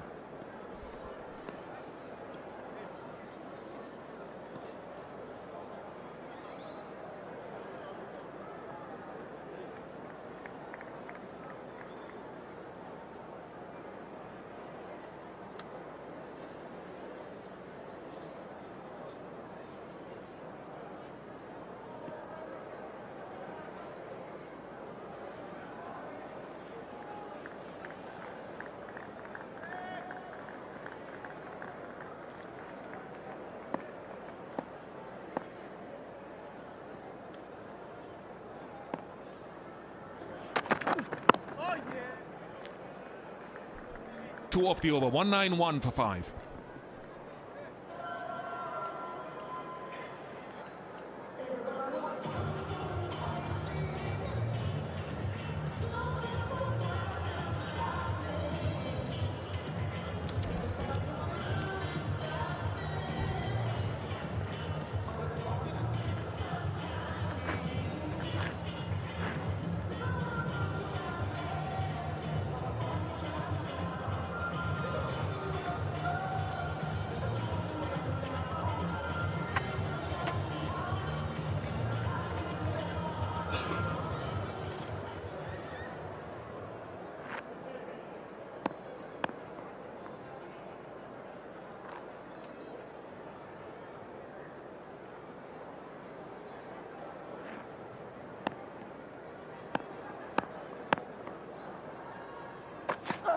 No!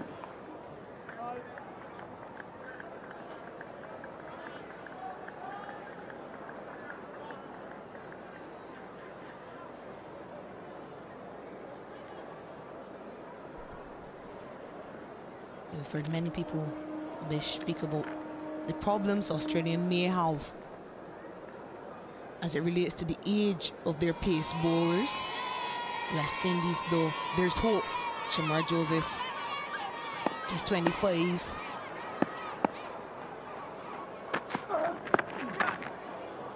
Jaden Seals, 23. And Alzari Joseph, even though he's been around for a very long time, he's still only 28. So there's so much more time for him to develop into the bowler we think he can become and to lead this trio. Darren Sammy, his support staff, and West Indian fans at large will be pleased with what they've seen today, but they'll believe that they can get more consistency out of this bowling group as they continue to grow.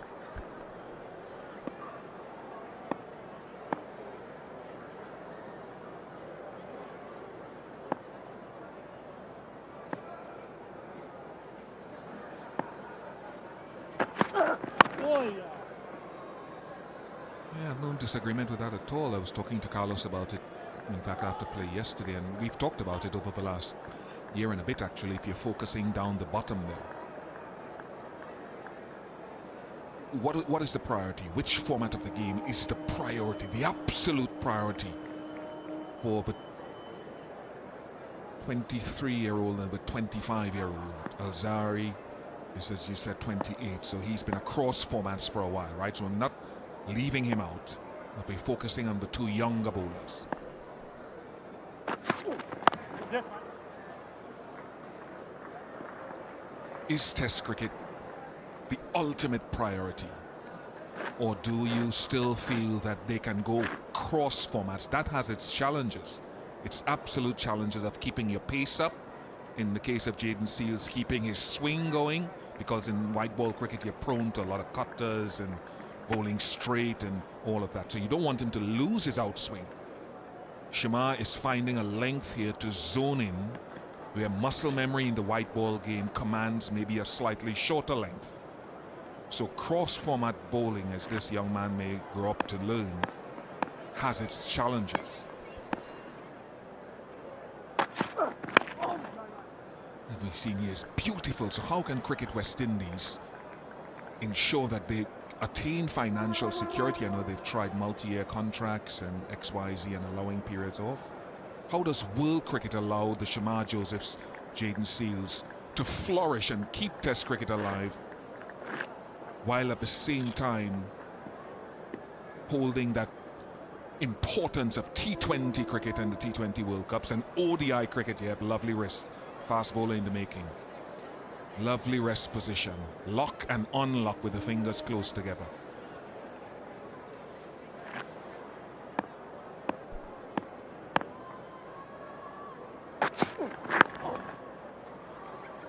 This performance has encouraged so many people around the region. 1-9-3 for Vav.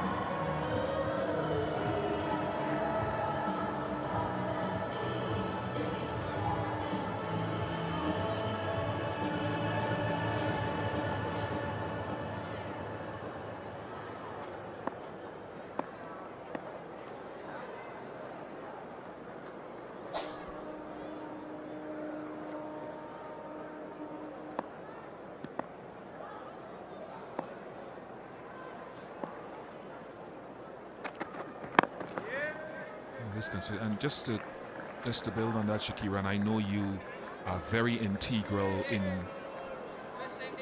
interacting with players around the country and around the region, male and female, in advising, right?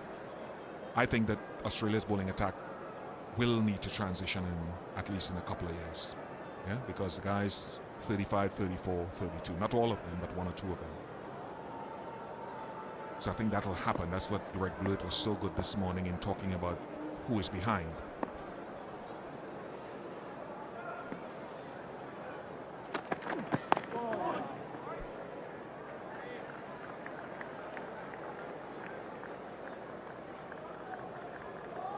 I know the guys infiltrated and were spying this morning on my private conversations. I need to have a word with the cameraman a little bit later, focus on the players.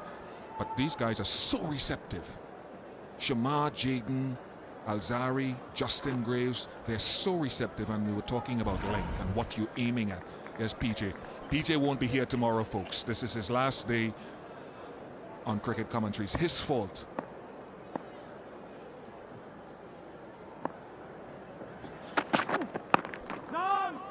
PJ goes missing after today. But what I like about this generation, and you know better than I'd love to hear your comments, I find there are so many receptive male and female cricketers around the Caribbean to information.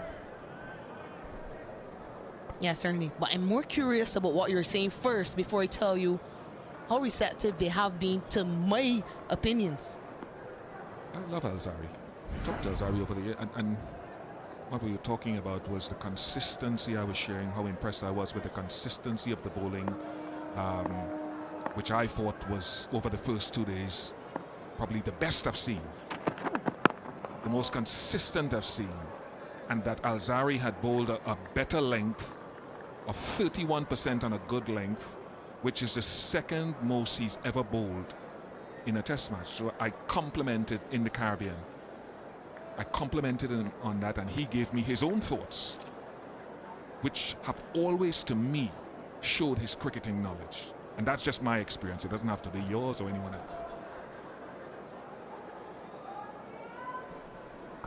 Yeah, clearly he has a strong cricketing IQ, Alzari Joseph, and I saw Jaden Seals walk to him this morning while they were warming up to ask for his opinion. Nicely driven in the gap for perhaps another boundary by Bo Webster, commanding.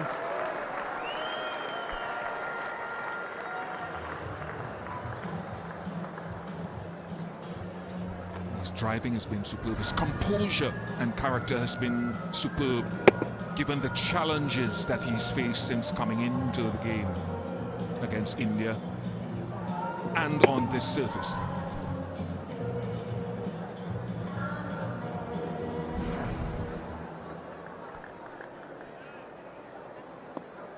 And just to finish that, I heard him giving Jaden advice on how to approach the crease. So it's really good to see a younger bowler leaning on Azari Joseph. I still think he will be the leader of this attack. 197 for 5.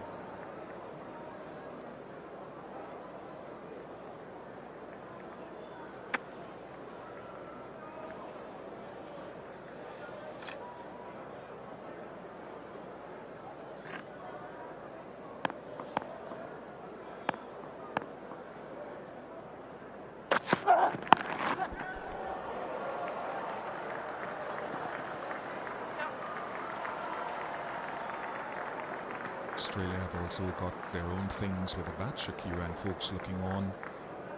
They need some young batters coming through, and they're trying Sam Constance, Josh Inglis, not so young, but certainly young in terms of Test cricket, in the absence of Manus Labuschagne and Steve Smith. Greg Blewett was talking about Oliver Peake yesterday, a young man who scored a match-winning 40 in the Under-19 World Cup final against India last year.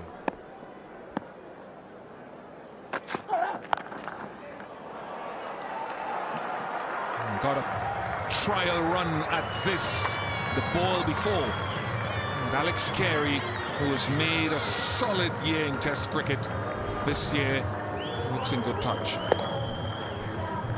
Yeah, much more in control of this one. Alex Carey, and perhaps expecting it with the deep square leg being employed. Boundary brings up to 200 for Australia as well. So happy I didn't see Carl Hooper clapping there.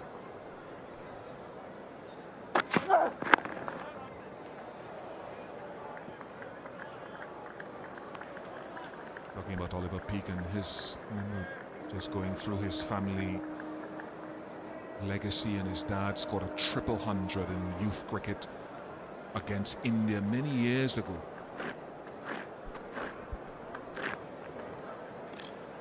They've got a couple of good young players. That was at the MCG 1995.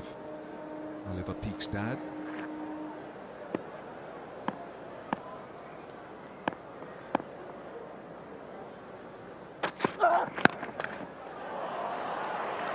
Carey climbing into things now, and the lead is starting to grow. Growing and growing and growing. 197 is the lead. Yeah, each time he plays this shot, he hits it further in front, an indication of how much he's growing in confidence. Alex Carey. Yeah, and obviously getting into position very early as well. Worrying signs for West Indies.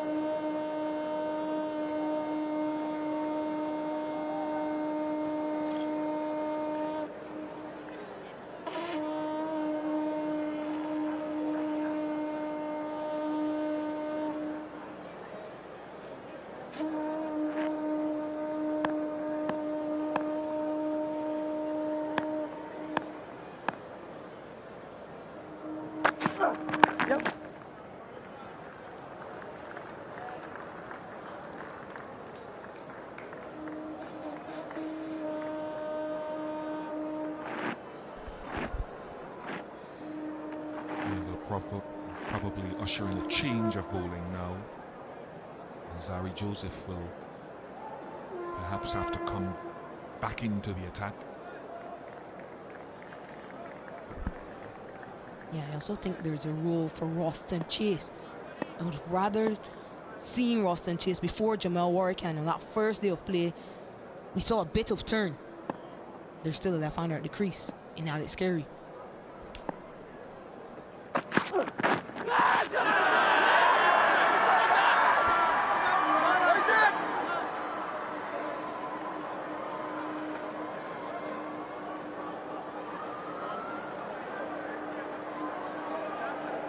Western Chase goes for it.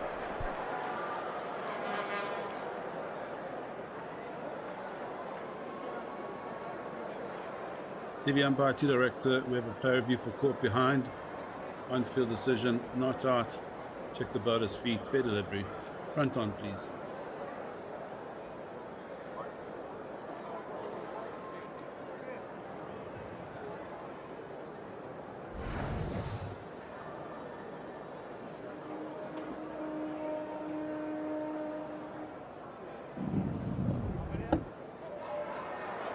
Ball passes close to the bat. Can I get an old Tredge confirm bat, no bat, please? Keep running through, keep running through. There's a clear spike as the ball's next to the bat. Nitin, you need to reverse your not out decision to out, stand by. On screen signal now. Nitin Menon has to change his decision. And the West Indies strike. It was timely and it was needed. It brings to an end an excellent innings from Bo Webster. 63 to him, 208 for 6.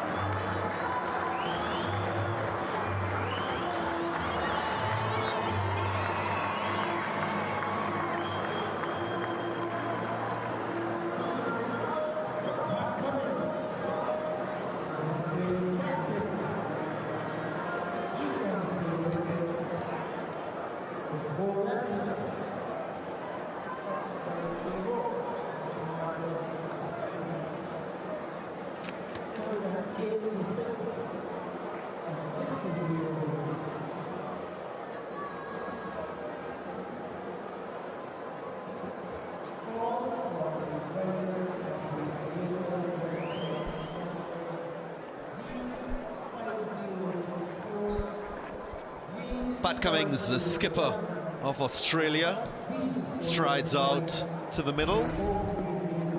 What a wicket for Shamar Joseph. It was a definite sound. He was convinced. There is the evidence. Ball making contact with the bat and the celebration. Big wicket for the West Indies in the circumstances. Once more, we see the ebb and flow in this test match.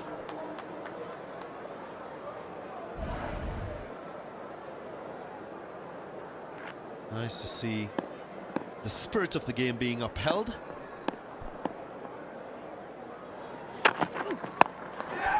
Catch him is a cry, just away from that mid-off fielder.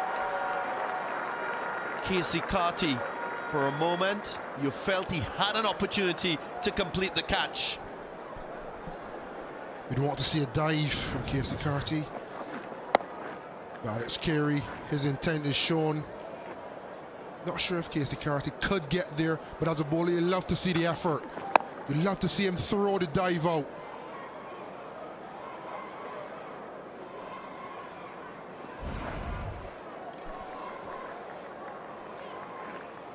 Lead just going past 200, exactly 202.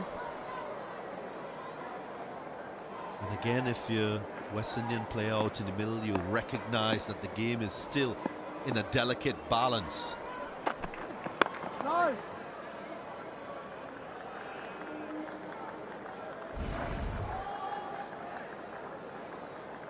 Must have been disappointed with that dismissal. But Webster played so well.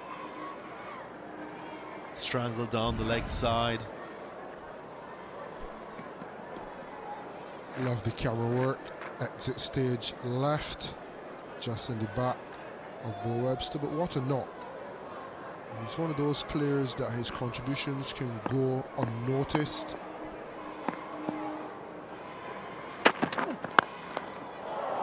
It's a beautiful strike, as clean as. It goes all the way for 6, so real response from Alex Carey since the dismissal of Bo Webster. This is sublime. Use of the feet, full face of the bat. First 6 of the innings, but applause from the skipper. That's breathtaking. Alex Carey. Yeah, he had a couple of starts in that World Test Championship final.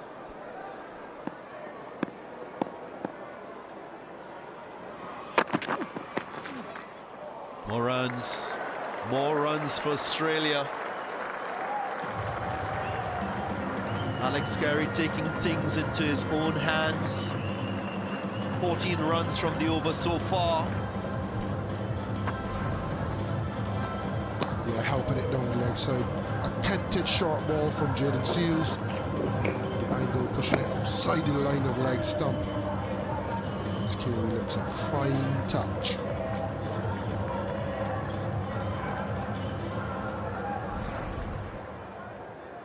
What he's doing is, of course, putting more pressure onto the bowlers, and in particular Jaden Seals.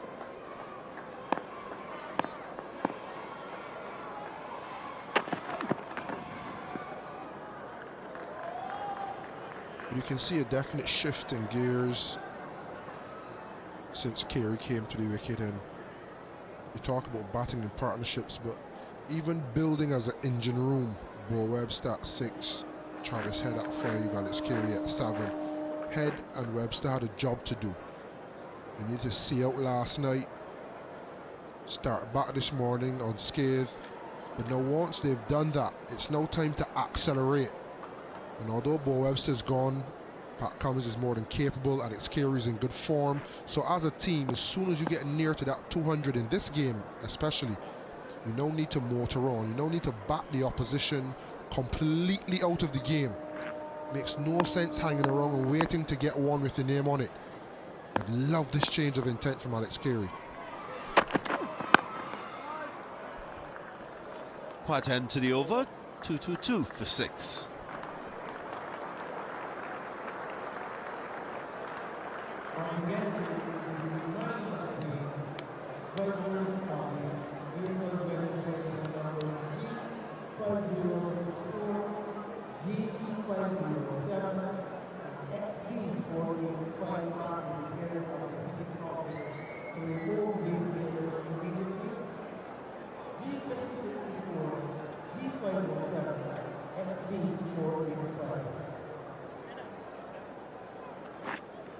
A famous house, famous person, stone's throw away from Kensington Oval, and if you're unsure, that's the house of Robin Rihanna Fenty, the newest national hero of Barbados. Remind us again who that is? Robin Rihanna Fenty. For a while, my claim to fame was being a classmate of Rihanna.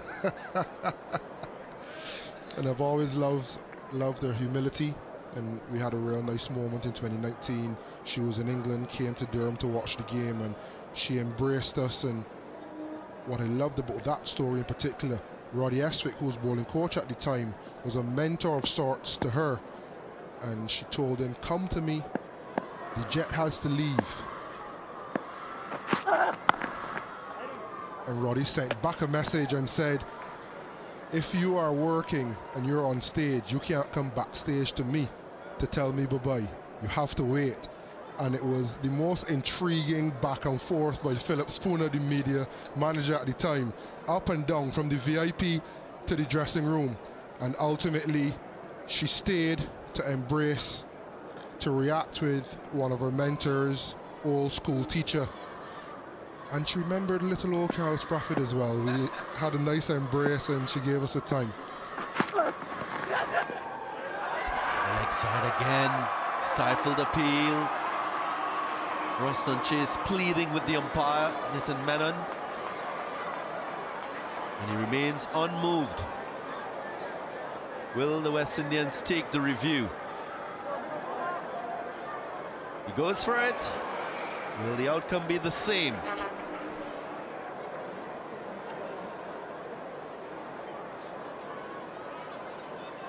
TV umpire to director.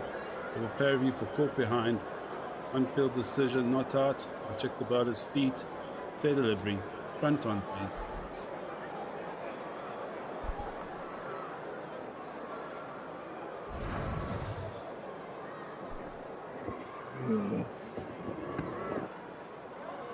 Ball passes close to the batting gloves. Ultra-H confirmed, bat and no bat, please. Keep rolling it through all the way through, keep going through, keep going through. There's a clear gap as ball passes it back, fix the back thigh pad. Mitten, you can stay with the original not out decision. Stand by, your on-screen signal now. It's a review loss. One review remaining for the West Indians. And that is Roddy Eswick to the left, Suleiman Ben to the right. Roddy Eswick has been a mentor for myself and most of the cricketers from Combermere. Anyone that comes in contact with him, he's one of those coaches as well who pays special attention to net bowlers while on tour. A great man in his own right, and he definitely won't have the finances of a Robin Rihanna Fenty, but his lasting impression on her and her development on her way all through school, she definitely remembered it. And I know there are a lot of guys, there are a few on the field actually, Justin Graves, Roston Chase, Jamel Warken. Someone is telling him that we are talking about, and I'm sure he'll retreat inside very soon. Tell you what, he's learnt a thing or two about fashion. Greg Blewett will be happy with that fashion statement from himself and Suleiman Ben. Top shirts. Shakira Salman has knocked next door, and she's knocked aggressively as well to let me know that she was mentored by Mr. Roddy Eswick as well. So his impression on West Indies cricket, Barbados cricket, and when he's traveled around the world, as I mentioned before, the impression he left on net bowlers, sometimes we had to be looking for him for team meetings. He's in a huddle with a few net bowlers talking about seam position. He dropped me a line yesterday about catching. So a man that is in love with the game of cricket and the professional coaching. Uppishly into the gap.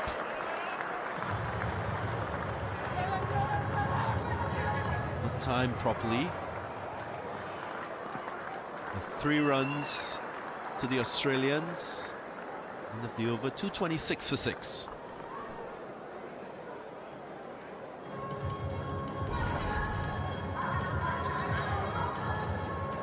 Just hitting on the up, having that awareness as to where the fielders are, and then the aggression and the running between the wickets by Carey and Cummings.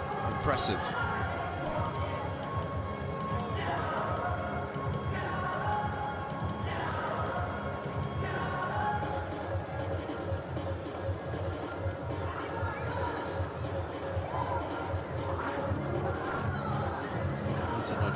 Another statement. So getting some pelters for not calling up each and every one, but these 2 Combermereans on screen, Roston Chase, skipper Justin Graves, Craig Brathwaite, as we just saw, also Jamel Warken. To my left in the commentary box, green room, there's also Shakira Selman. But Antiguan Alzai Joseph into the attack, first time after lunch. Has bowled well with minimal success. Had a drop catch early in the day off Travis Head. Goes down the leg side. That would be 4 more. Ball coming off the bat, so 4 more runs. Not a good start for Alzai Joseph.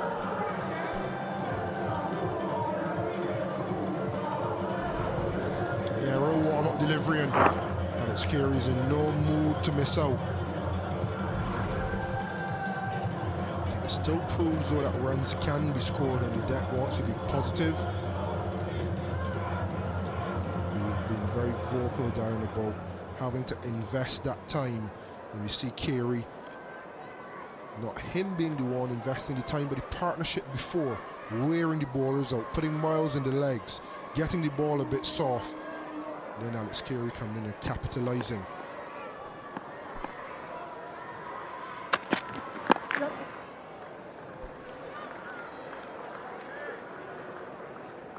Great part of being successful in Test match cricket is recognizing those moments in the game that you need to win as a team.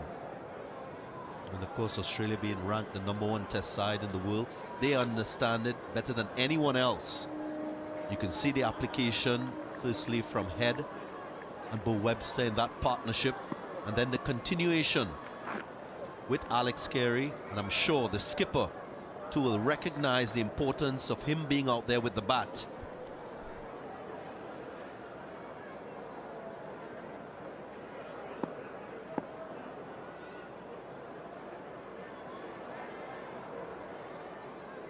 Two slips in a gully.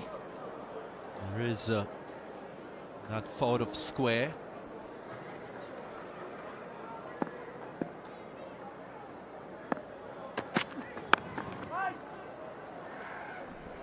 Would be interesting to see how Pat Cummins plays it. I think in the first innings he was the one trying to be the aggressor, but at the other end Alex Carey's been motoring on. He was 10 off 25 deliveries, motored on to 43 off 38, making the pitch look a lot easier than we've been speaking about. But do Pat Cummins go shot for shot with him and essentially try to wipe the game out in this session?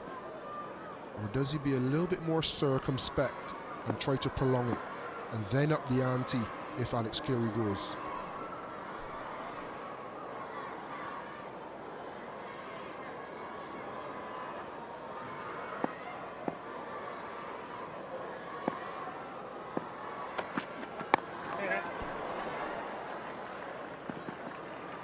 Into that vacant space behind point, and they sneak a couple.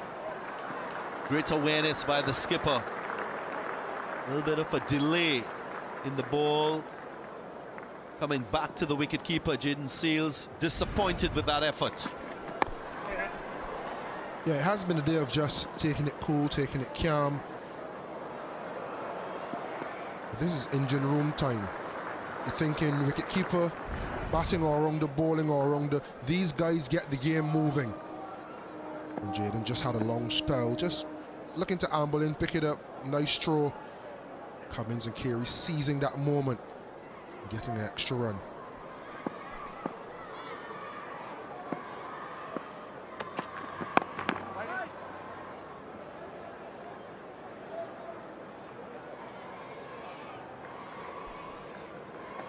I'm sure the messaging in that Australian dressing room is ensure that your time out in the middle equivalates to runs.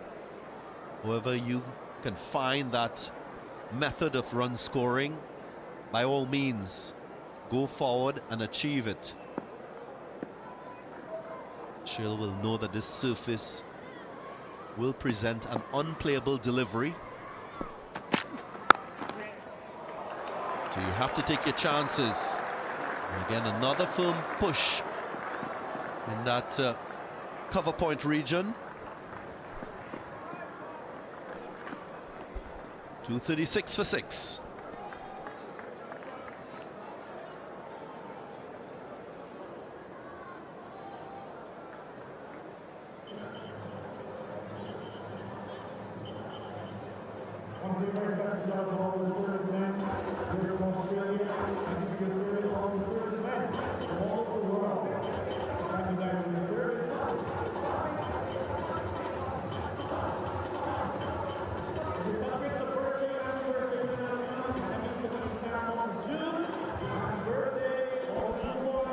Australia lead now by 226 runs.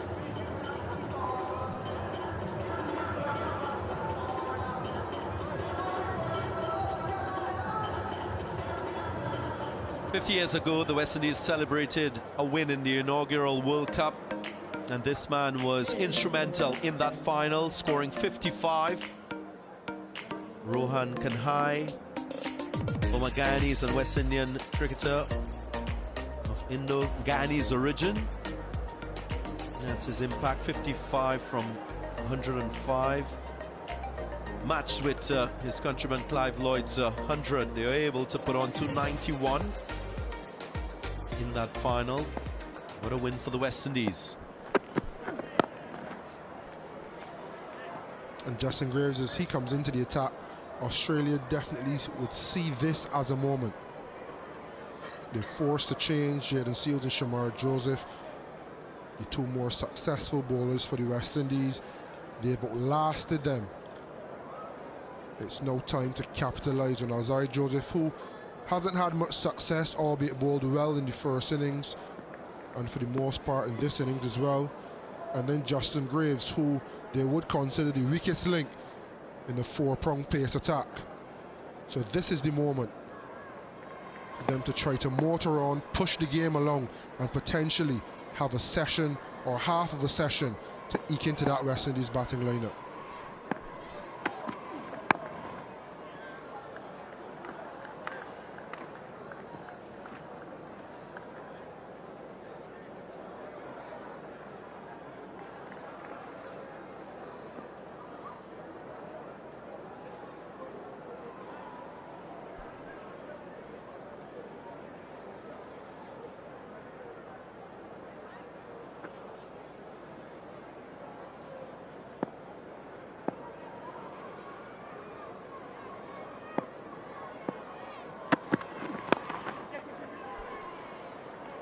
Good length and line once more from Justin Graves.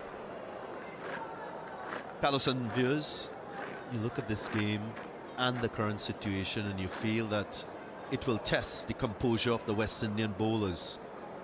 All test match they've operated as a collective beautifully, but now there's a little more pressure because they're looking at that lead growing beyond 200. They've already had the chance of batting on the surface, so they are aware of the challenges, and that pressure is something that they will have to absorb. Don't often find a lot of teams being able to do so during the course of a test match.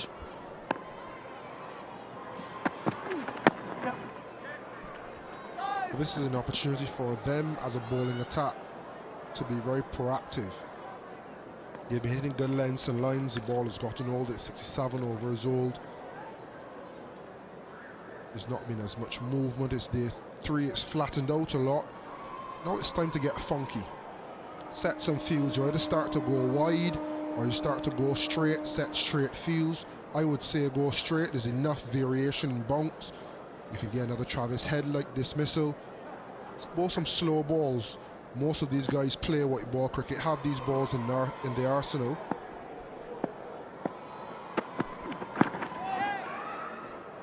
Yeah, the last thing you want is for the West Indies to go on the defensive. Given the situation, it's also very important for Roston Chase to be more instructive as a captain in terms of plans. I know it's very difficult when you're in this situation to attack from both ends, so maybe a blended approach to wicket taking is necessary, reinforcing what role he wants from Justin Graves so he don't go searching and leaking runs from one end, and how he uses the other bowlers to attack. That will be important. Thumped firmly down the ground. That's authoritative from Alex Carey to bring up his 50. His 1250 plus score in Test match cricket. And it's his fastest as well.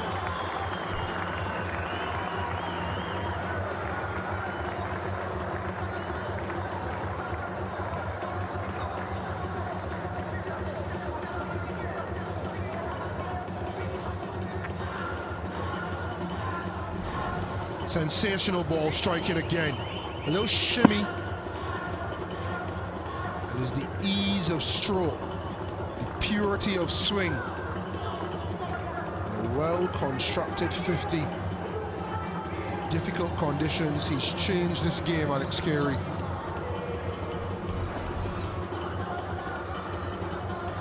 50 or 40 balls, let's not forget. His first 25 balls, 10 runs only. So a definite shift in gear for the last half of his innings. And he's not done yet.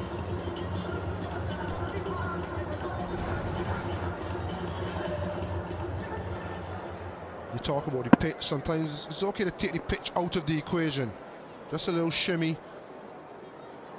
And regardless of variation in bounce, that was always going to be 6 anywhere in the world.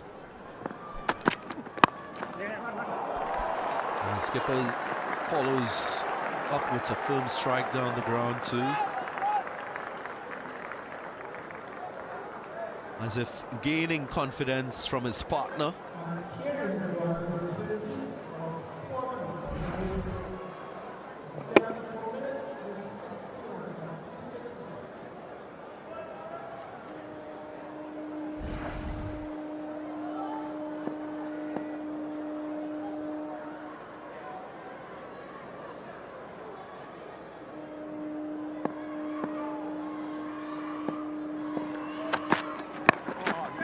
That should be out. Should be out. Craig Brathwaite gets under it and completes the catch. So Alzarri Joseph gets Pat Cummins. And it's a good wicket for the West Indians.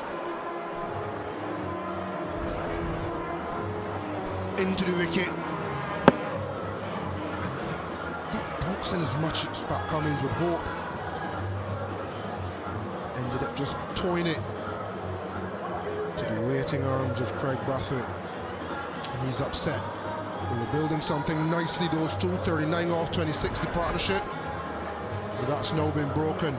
Cummins gone for 9, 247 for 7 Australia, and time for a Dasani drinks break.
Just saw the dismissal of Pat Cummins, the Australian captain.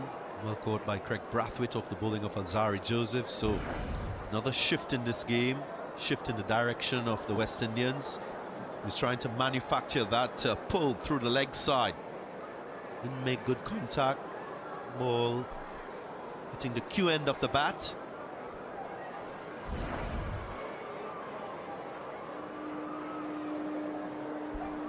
Time now for Mitchell Stark.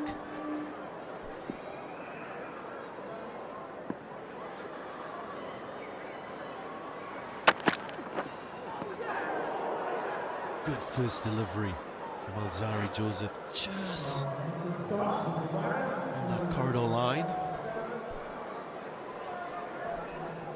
It always appears as though Shea Hope is hearing and seeing something different to everybody else. Rewind to yesterday when his whole slip card and thought it was a catch, he wasn't sure. Just now he was the only one wheeling away in celebration. Rustin Chase and Justin Graves looked at him and said, stop that. It's close. Didn't hear anything from the stump mic. Graves didn't hear anything in his slip. And we'll try to get outer edge on it just to confirm.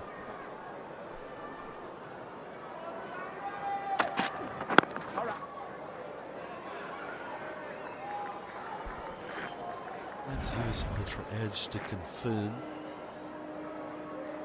whether there was bat, no bat.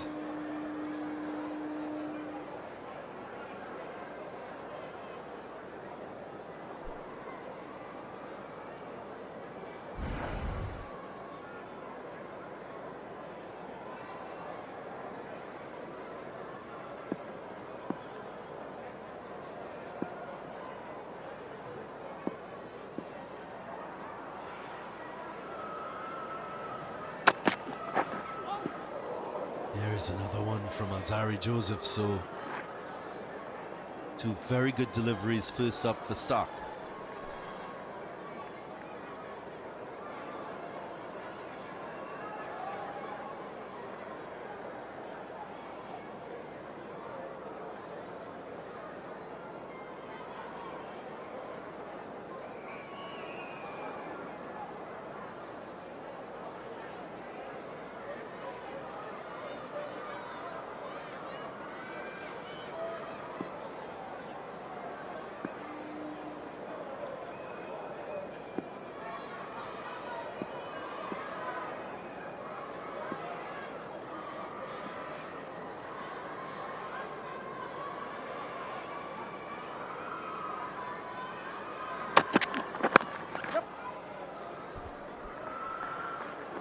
Off the mark.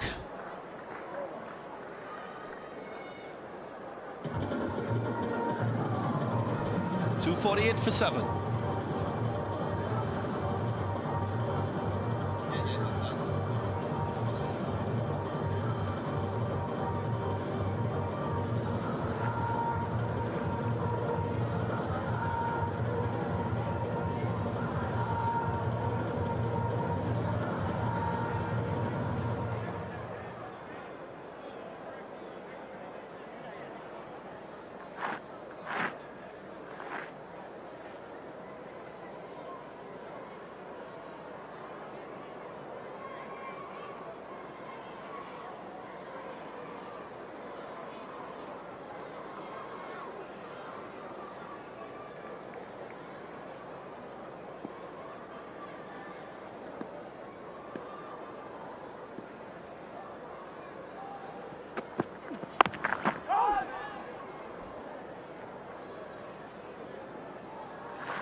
Well, Alex Carey is playing this test match with a deep sentiment in mind.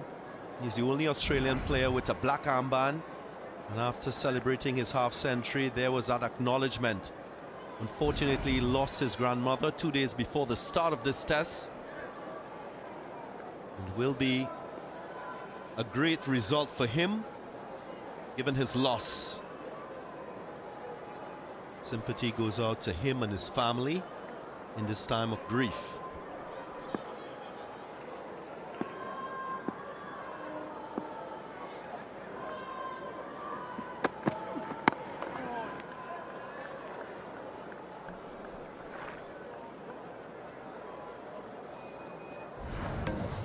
And there was a purpose from Alex Carey from the very first delivery he faced. There was intent, there was power, and there was a calm authority. And at times, immense class. What an inning so far.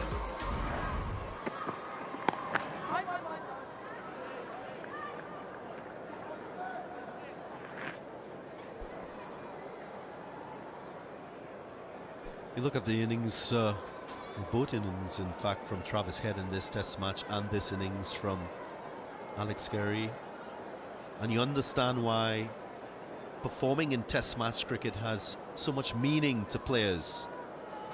It's a real opportunity for persons to enhance their reputation as players, show their class, their worth as a player. And that is worthy of commendations. It's Mitchell Starc with a clean strike back past the bowler. Too full from Graves. Beautifully put away by Mitchell Starc. No mug with bat in hand. The shot is an example of that.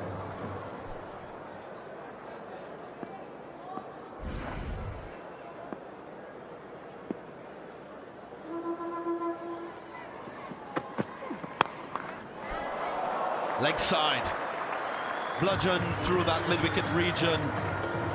Starc, he's got purpose in his batting.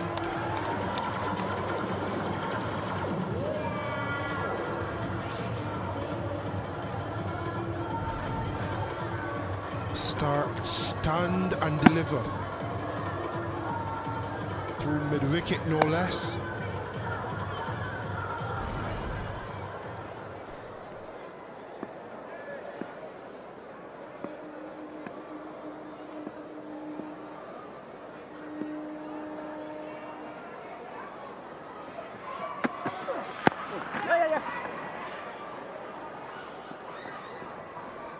Nine from the over, 257 for 7.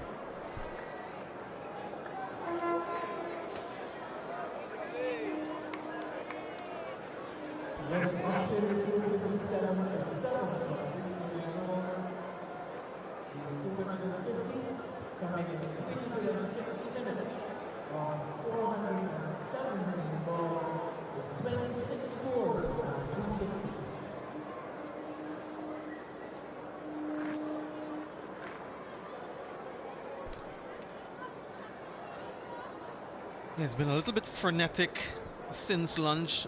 That fifth 50 coming in just 38 deliveries, the fastest of the innings, quite significantly as well. Redounds to the aggression from Alex Carey. The last 7 overs yielding 60 runs. I just wonder if Ruston Chase is perhaps thinking about introducing himself, the off-spinner with the 2 left-handers at the crease. Justin Graves, I suspect, would be off the attack based on that previous over. Is he considering coming into the attack? Now, who does he bowl from the other end? The runs at a premium. We started it today thinking that 200 would be a challenge for the West Indies. That has ballooned to 247 at the moment. Add 4 more to that. Continues to be aggressive. Mitchell Starc, the lead over 250 now. Good afternoon, Shakira. Good afternoon, Samuel. And it's been good going by the Australians. No half measures from Mitchell Starc. One focus, get as many runs as possible.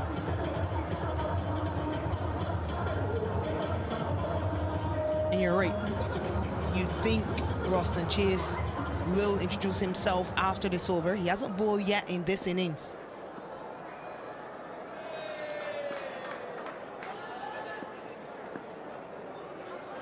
Deep third and deep point.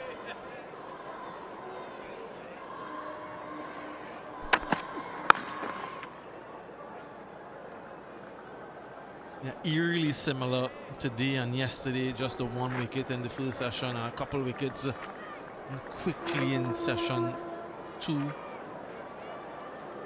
But very useful runs being added. Yeah, look at that, 251. Keep an eye on that. And the overall lead, how many can they get?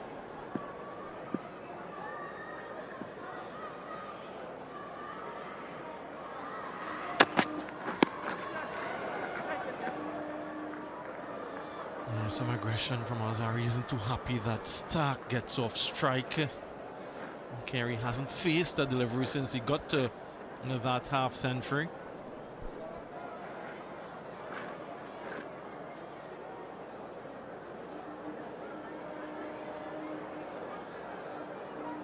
Who's bowling the next over, Shakira?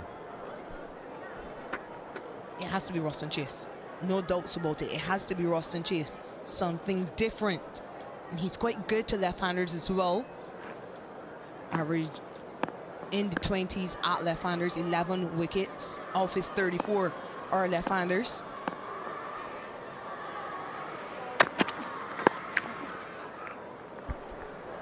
Carey wants to.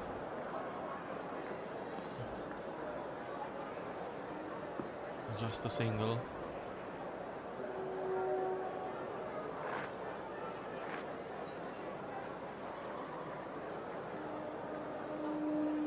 Yeah, he's worked real diligently as well, Alzari Joseph. I felt as though his lengths were more consistent. His line sort of understands that, at least in this test match, Seals and Shamar were more penetrative, and so he had to play a different sort of role, not given the new ball as well.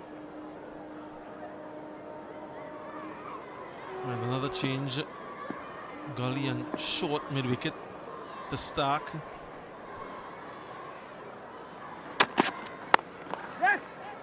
Another single. Every run so important. I had a little chat with Nathan Lyon before the start of the day's play, and he spoke about a potential target.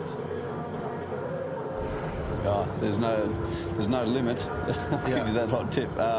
It's just about going out there and doing the basics really well and trying to apply pressure when that opportunity comes. But it's about batting well in partnerships, all the way down to Josh and I down the bottom order.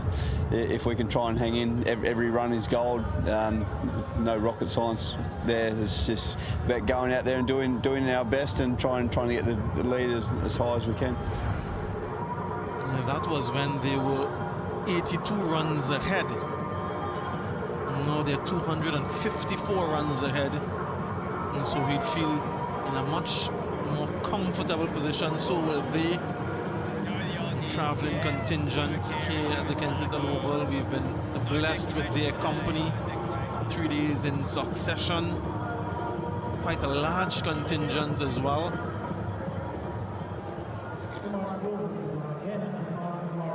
Is in fact Shamar Joseph, who replaces Graves, and he makes something happen as he usually does.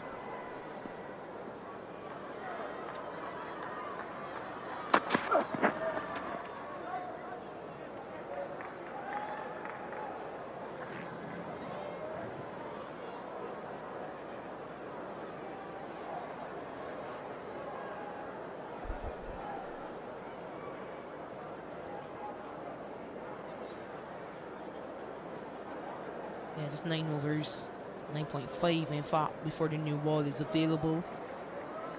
West Indies will hope they can bowl the Australians out before they have to utilize that new ball.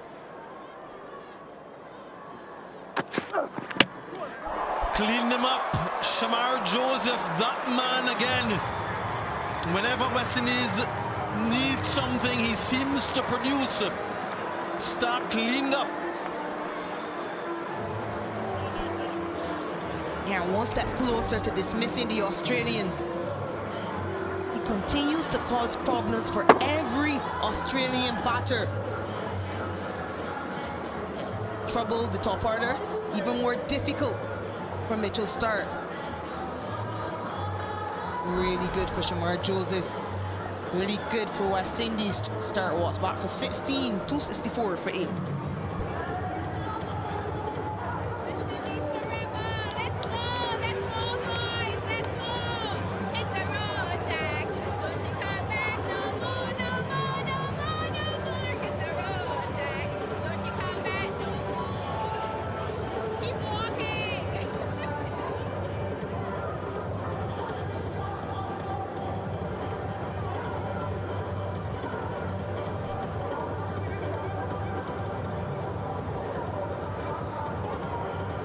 discussions between Alex Carey and the new man, Nathan Lyon. Alex Carey, no doubt, would be just hoping he can hang around a bit. They're dancing in the stands. The Windies have found themselves in good positions in this test match. Bang on target. The middle of middle again. That is Shamar Joseph for you.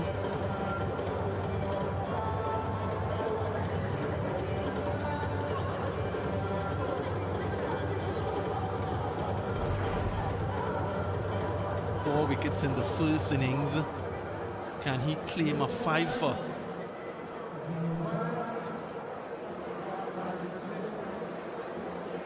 Three 5-wicket hauls for Shamar Joseph. I spoke to Justin Graves, Shakira, at the start of play yesterday.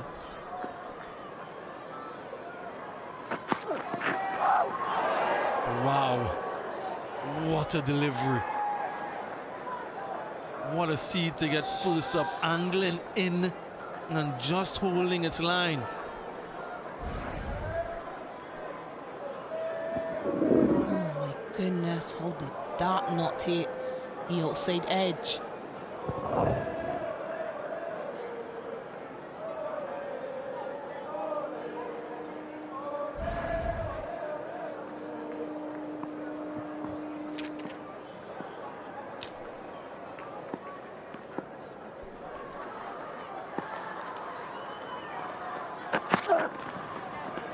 Yeah, Justin Graves got the wicket off, I think it was Travis Head, and straight after the break. And after that over, immediately after that over, Shamar Joseph came and replaced him. Just look at that record against Australia. And I asked Justin what was the thinking behind that, and he said it was simple, a 5-wicket haul. It doesn't come about too often. And Shamar Joseph was straight up the chase saying, I want the ball, give me the ball, I'm on 4. As it turned out, the other fast bowler, Seals, ended up with the fifer. Will he be able to do one better in the second innings? Just the Q end of the bat.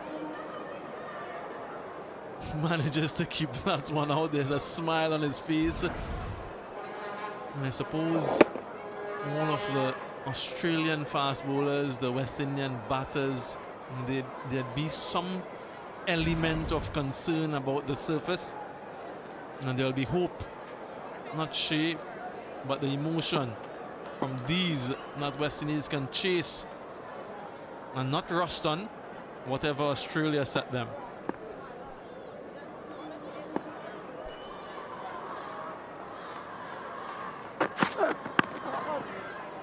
Doesn't take the single. Field spread. So Carey will be on strike. 264 for 8.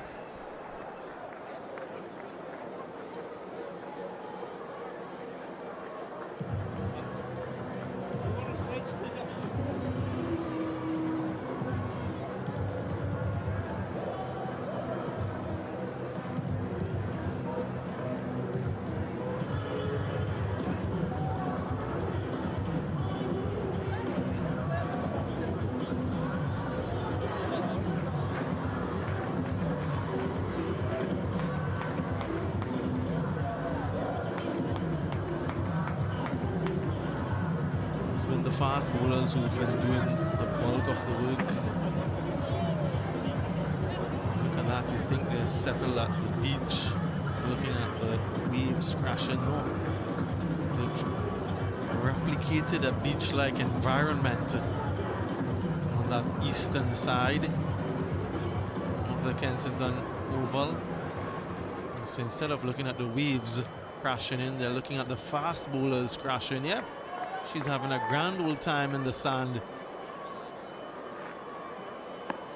Imagine that. Wow, anything is possible these days.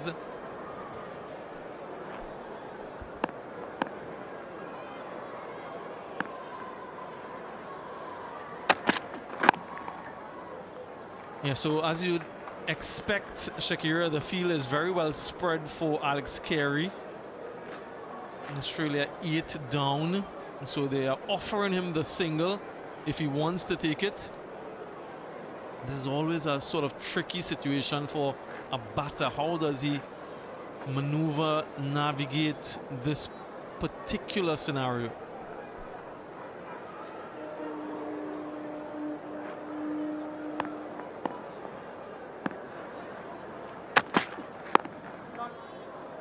And he still doesn't take the single. He has a good technique when he advances down the track, goes directly towards the ball and the bowler, looking to go straight. Yeah, most runs stepping down the wicket against pace in tests since the start of 2024. Harry Brook 91, Rishabh Pant 74, Alex Carey in third position. So it's something that he has done well.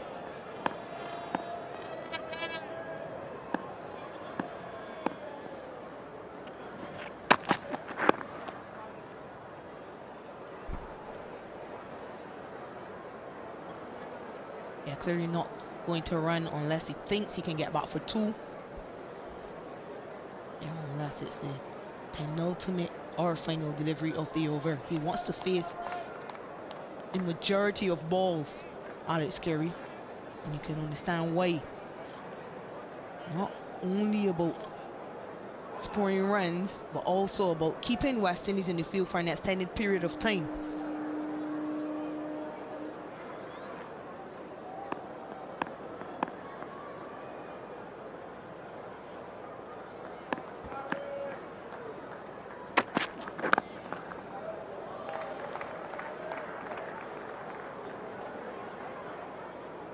Shakira, it's 2 deliveries left. What are you thinking? Are you thinking single off the penultimate, or take the risk and try to get the single of the last one? Does he trust Lyon with 1 delivery?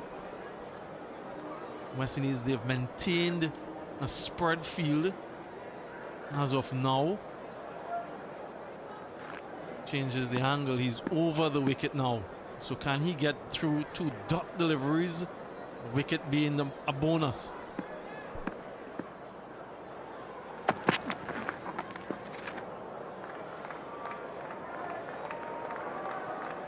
Test match cricket, no wide there. It's 1 dot. So now Alex Carey is forced to find a single of this final delivery. As expected, all the fielders come in closer to save that single. Most of them, at least. I just wonder if he's thinking boundary here, actually. With the field in it now, some batters tend to think about getting the boundary. Well, Craig Brathwaite is just pushing himself back. He's 3/4 of the ways out in that long off position. Yeah, good bowling from Alzari. A maiden over. Lyon will be on strike. 264 for 8.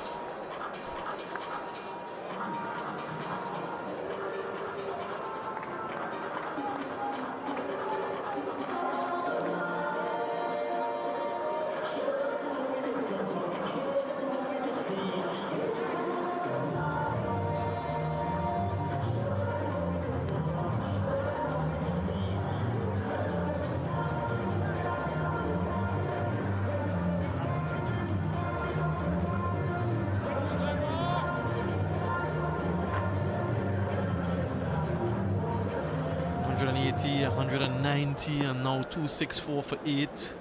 254 ahead. Just a 10-run lead. I wonder how much the West Indies rue the fact that they couldn't have extended that.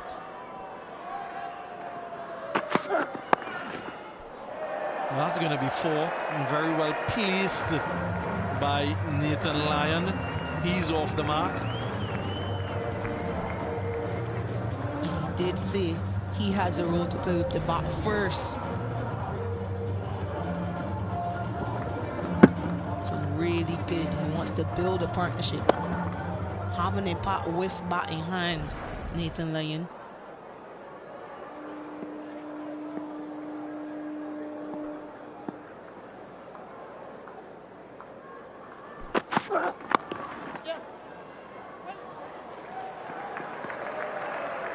boundary of the first, single of the second, so he's done his job. He's gotten Carey back on strike and expect the fielders to spread. Add another one to the total. It's a no ball.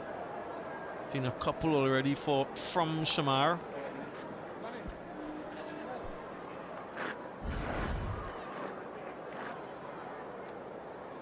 Just that extra effort in the delivery. Very wide stride.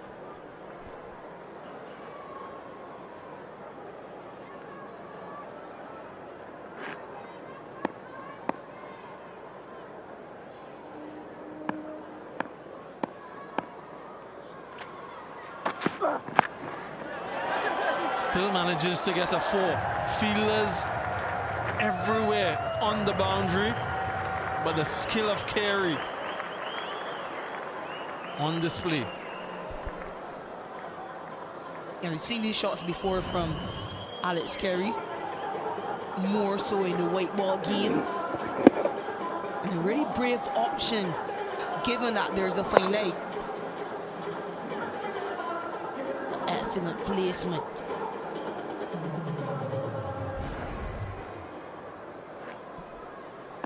And a finer now.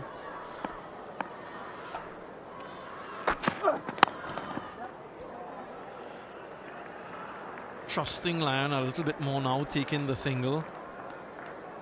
A real good counter attacking knock from Alex Carey. Just a 1/2 century before this innings in the match. We've seen a few now from the Australians' contributions after they win a spot of bother. So it's the fight through the middle and the rear end of their batting lineup.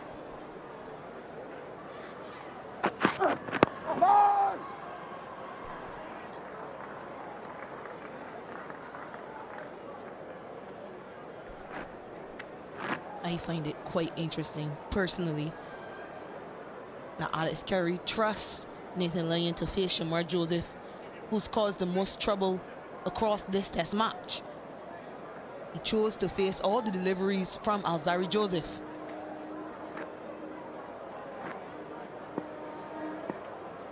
And sometimes it's just the style of the bowler. Alzari taller, perhaps a bit more bounce.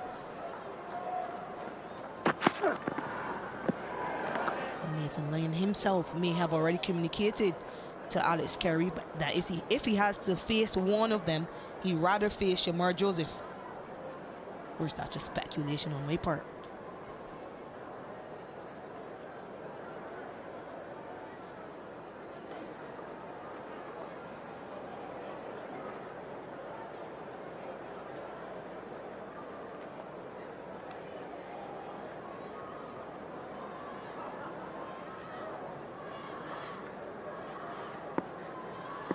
Didn't have much work with the ball so far in this test match, Nathan Lyon.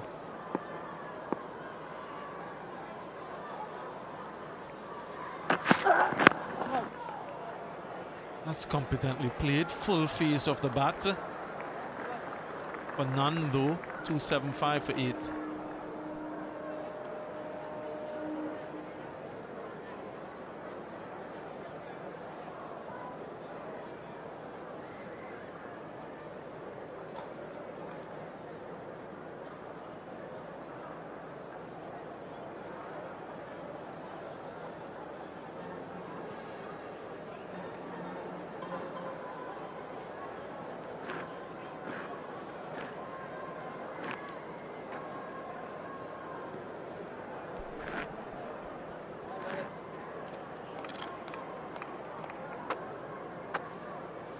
And they push that towards 300. That's what they're thinking.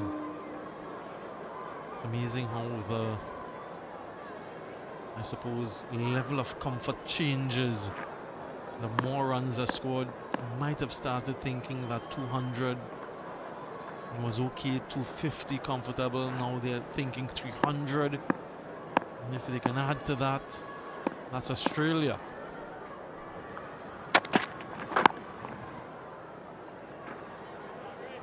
West Indies, on the other hand, they'll know that this total has some teeth already.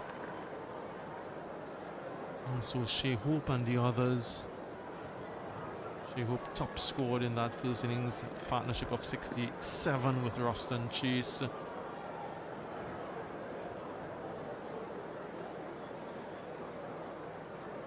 During the luncheon break, we saw memories of that famous 1999 Test match. West Indies chased down 308. Nice.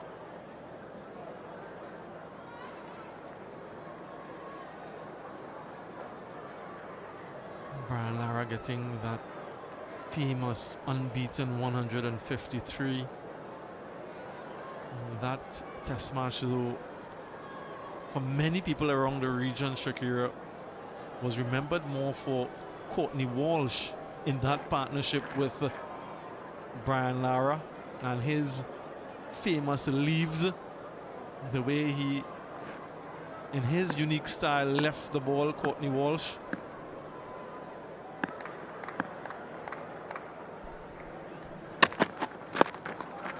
Once two. Yeah, they managed to get two. Very good from Alex Carey and Nathan Lyon.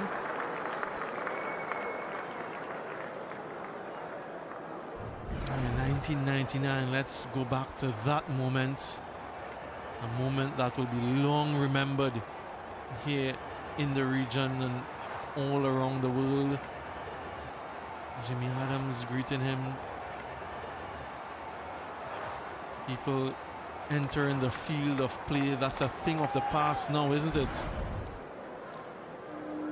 Some real iconic moments of West Indian cricketing history here at this venue. A little discussion between Roston Chase and Alzari Joseph. Shakira, where were you during that 1999 Test match, if you can remember? Just look at that. 490, played 329, but they were shot out for 146. 5 wickets for Courtney Walsh, and then that sublime unbeaten 153. And the partnership with Courtney Walsh, though, that stands out. 311 for 9, a slender 1-wicket win.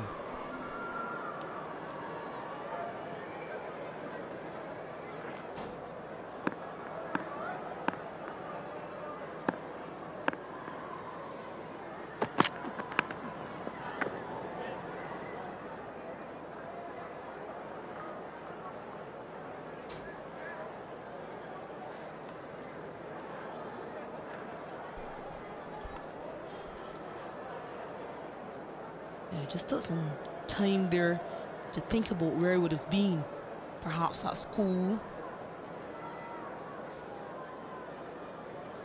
A couple of stand-up performers in that famous victory. Sherwin Campbell from right here in Barbados getting a century in that first innings. And then Sir Curtly Ambrose in that important 9th wicket partnership with Brian Charles Lara.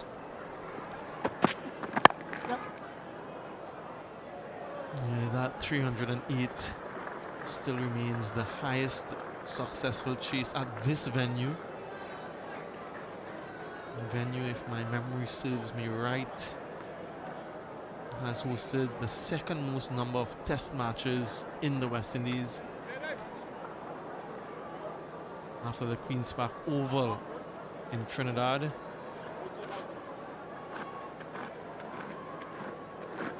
Haven't had Test match cricket here since 2022, that series against England, so it's a return. First time Lyon would be facing up to Alzari Joseph. 1 delivery remaining in the over, 2 slips and a gully in weight.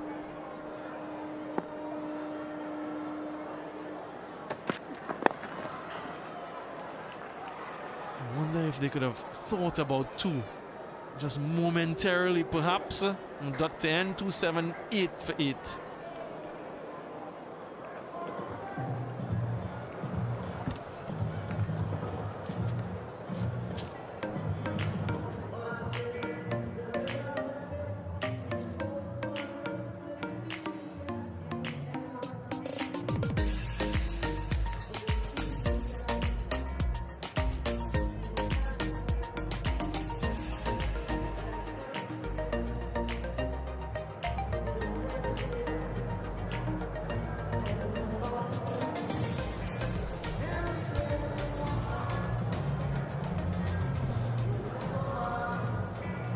great day so far for Australia. That lead now 268. Alex Carey, magnificent 59. Better than a runner ball, and good little contributions along the way too.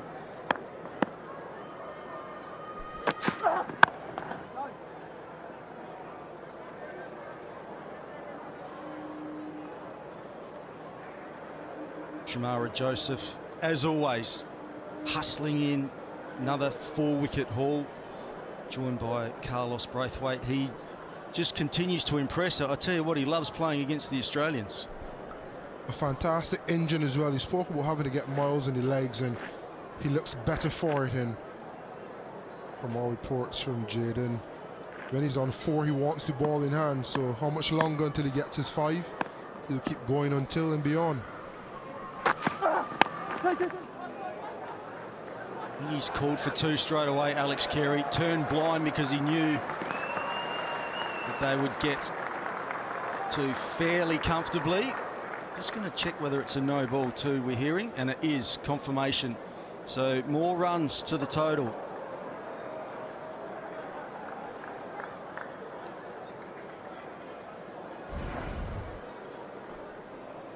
And it might be that point in his spell where he's starting to feel it a bit and just overstretching, overstriding. This is good running again, good anticipation, awareness.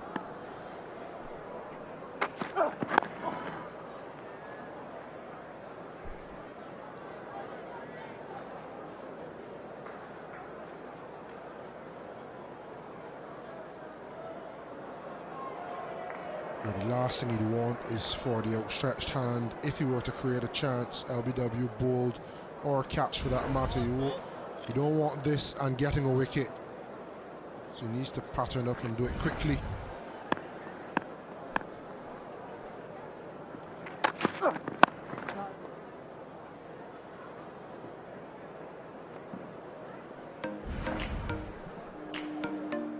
Four wickets in this innings so far for Shamar Joseph. Sam Ponstas becoming a bunny of his. And then today, the important breakthrough, a little bit of luck, and more recently the emphatic destruction of the timber from Shamar Joseph. And very good in this game.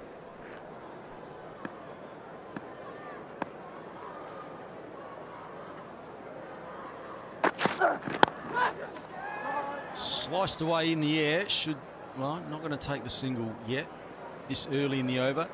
Yeah, he deserves a fifer, doesn't he? If you remember back in the first innings when he got that four-foot, it was a race to get 5 between himself and Jaden Seals, who ended up with the fifer. I thought actually Shamara was the pick of the bowlers in that first innings.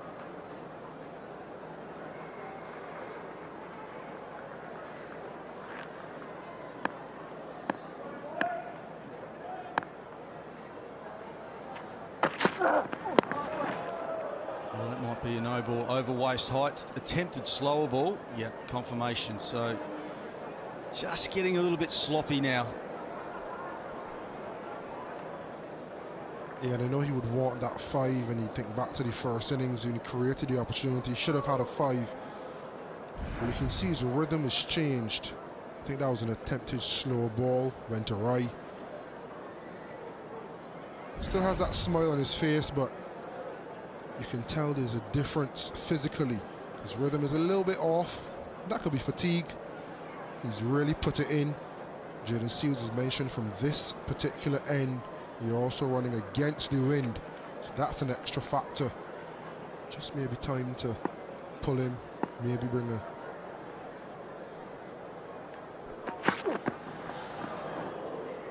Past the outside edge and stays low.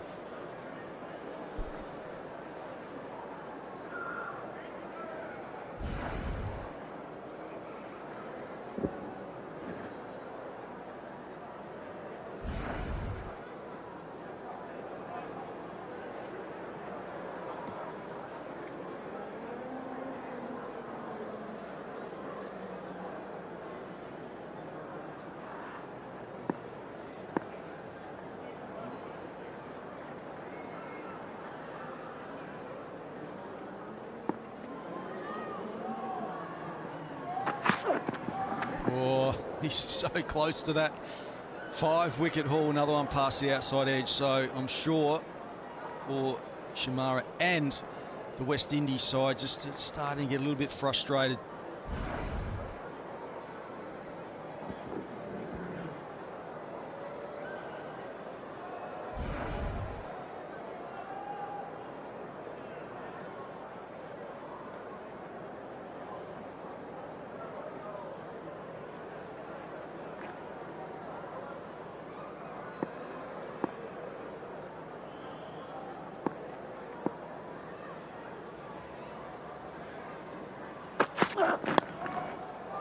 Down the leg side. Will it be saved? No. So 4 runs to Nathan Lyon and the Australians to end that over. 288 for 8.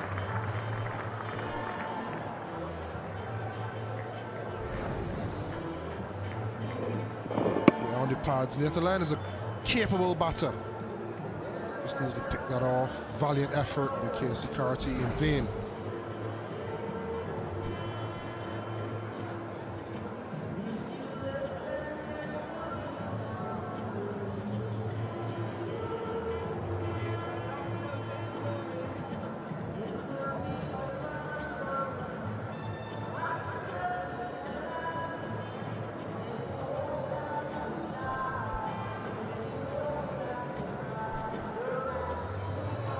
State of play, Shamar Joseph again, the pick of the bowlers with 4 for.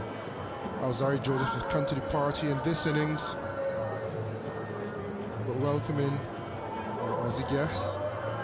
This is a Barbadian Pawi mango. And we call it Pawi because of the shape. It's my favorite type of mango. And I'll give you a little bit of an insight and a little demonstration as to how we eat Pawi mangoes in Barbados.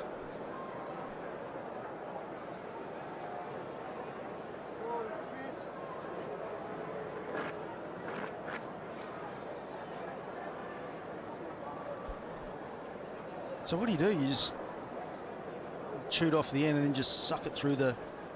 I saw you destroying one about an hour ago. Almost like a little bit of a bag juice. You just pierce the top, and then you just push the juice from the bottom.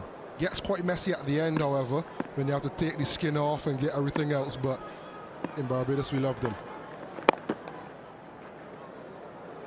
And I got a couple of mango trees by my mom, and as a young boy, you're throwing into the tree, and if you're throwing it to someone else's tree, it may go through the tree and through a window.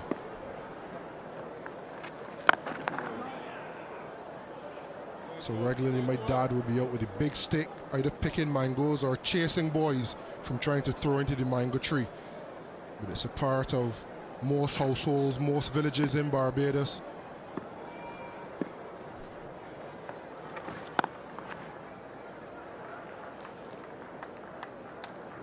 And our producer in the back is also saying it's helped West Indies cricket. We've always had good arms because we've thrown a lot of mangoes in mango trees to pick them and eat them. But you'll get one before you leave, I'm sure, and hopefully you enjoy it as much as we do.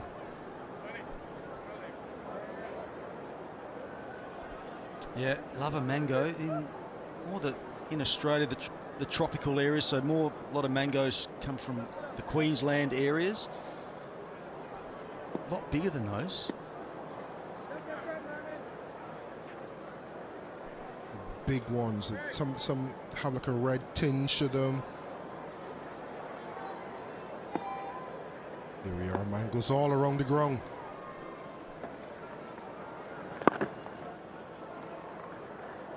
You're the local. How are we going here? It's just starting to get a little bit darker. Yeah, the clouds have started to come in, a little bit grey in colour from the right where we're looking from.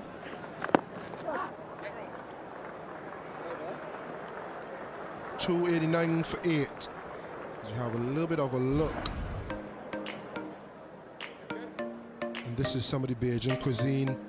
Oysters on a Friday night, a Saturday night. Caboose for diced fish cutter. And anywhere you see a grill, you see Barbadians flocking. Delicacies all around. We love our meat, we love our seafood. We love the artistry. And of course, the birthplace of rum. I hope you get a chance to get out to a rum tour as well. And you'll need to be a calm. It's changed quite soon. The food, the talking about the food, the visuals of the food, I'll be able to hear quite soon.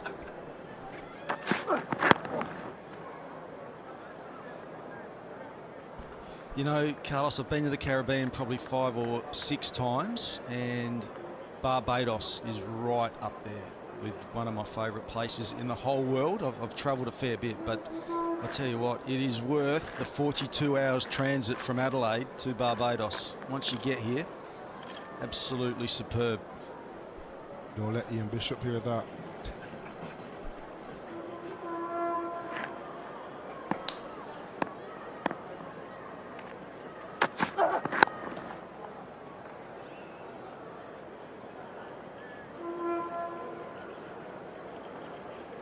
So second test moves on to Grenada.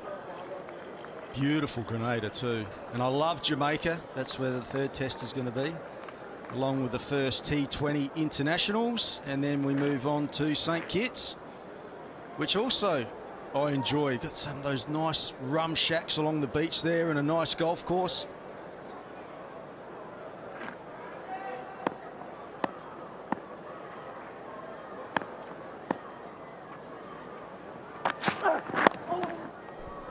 Yeah, and all those islands famous for different things. You think the Grenada, the Spice Isle,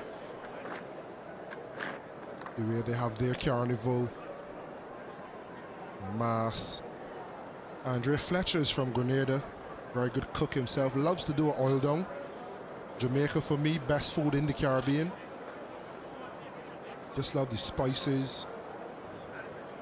You know, everyone has exported jerk, and they don't do it the way the Jamaicans do it. And then St. Kitts, played for the St. Kitts CPL franchise for 5 years, and that is a little hideaway as well, underrated.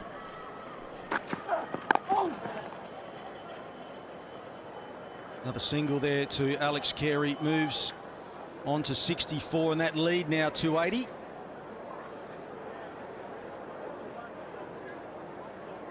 Plenty of cricket left in this test match, but as we said, the second test moves on to Grenada. What can we expect? Test match cricket in Grenada, pitch-wise? A couple games I can remember in Grenada, one test match against England, where it was even Stevens, and then the English bowlers ran through the West Indies top order, and then an ODI game, both teams either got 400 or West Indies faltered by a few short of 400, so traditionally a good batting track. I'd love to see a little bit of grass on it. I think this match has really brought us back to the fore. Balls like that, off a length. Let's have this conversation with Shakira Salman off here. How can West Indies make Test cricket sexy again? And I think every time you think West Indies and good cricket, you think fast bowling. And I think the crowds have come in the numbers because of good fast bowling. And I've said it many a times on air. Mitchell Stark, Pat Cummins, Josh Hazelwood, Nathan Lyon, the best attack in my generation, my era. But you have a cohort of young fast bowlers from the West Indies side really going toe-to-toe with them in this game. So I really hope that Grenada can prepare a pitch that would aid that fast bowling. It's 290 for 8.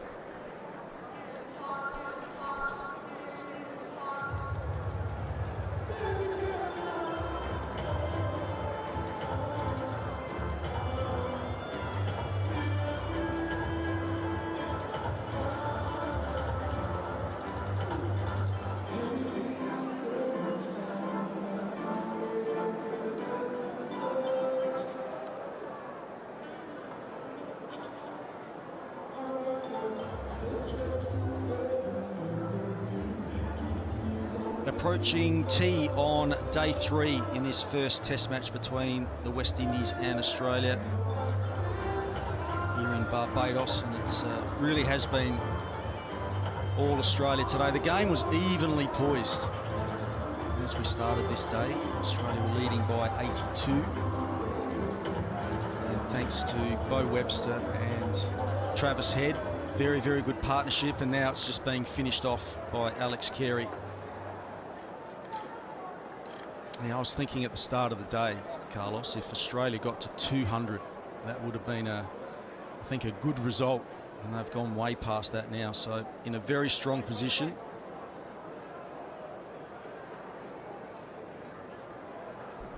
Do you think that's because the pitch is flattened out to the point where it's now a better batting track? Obviously, save for a couple balls, it has a bit of wear and tear, or has it just been sublime Aussie batting? Well, I think it could have been a lot different if that catch had been taken early on. Travis Head dropped very early in the day. He was on 21, and the pressure would have been right on the Australians. Oh, yes, Warwick. And there's Alzari Joseph, a little bit of extra bounce. And again, I think the technique has been in question. We had a chat about it last night post-game. But Justin Graves almost went up to dive back down. And grasped it in an important one.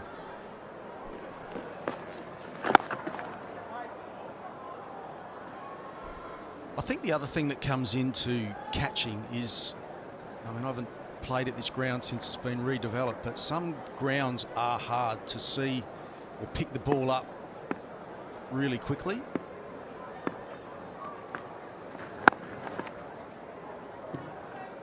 So often, you know, if you don't see the ball straight away, then obviously that limits your reaction time. But there's just been so many catches that have been grasped in this test match, and the West Indies did very, very well to stay in this game for so long, considering how many catches they dropped. And you've mentioned hard seeing grounds, and that's the party stand, so not that, but there's a Banks Beer of Barbados sign, which will be gully in viewpoint for the left-hander. And there's a Coca-Cola one, which would be in the eye line of a third slip, same gully again. Not sure if that's part of the reason, but yeah, there you have it. But I guess it brings it into question. It's something I'll have a chat with the guys about when I get a chance. But as the end of another over, 291 for Air Australia.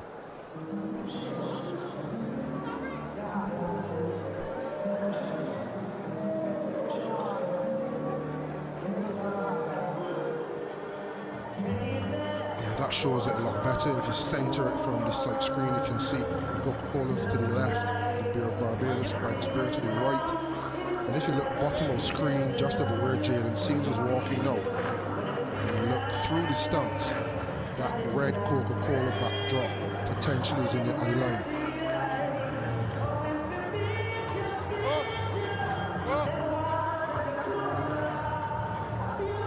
Five minutes till tea, and the skipper is going to bring himself on, playing his 50th test match. I thought he was going to bowl in the hat for a second.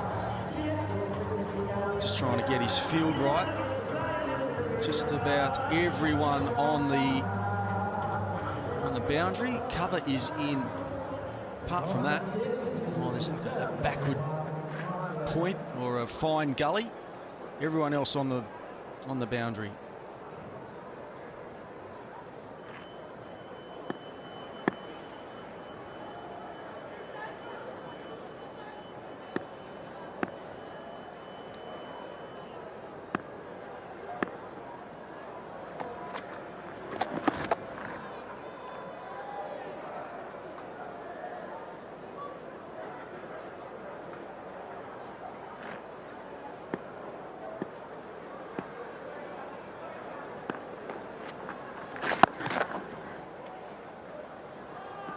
Looks like that's going to be the tactic. Throw it wide to Alex Carey. Those first two, very, very wide. How will Alex Carey handle this? The game's just stalled a little bit with Nathan Lyon coming to the crease. In the air, should be taken, is taken. So the tactics work. The third one that was thrown wide by Roston Chase, and Alex Carey just lofting it, and Graves taking the catch at deep cover. Slowed wide and full. Carey trying to go aerial. I think he was trying to hit that one over long off. You've seen that shot off the Pacers. On this occasion, just a slight twist and joy in the stands. But admiration for Alex Carey. 65, a brave knock. 291 for 9 Australia.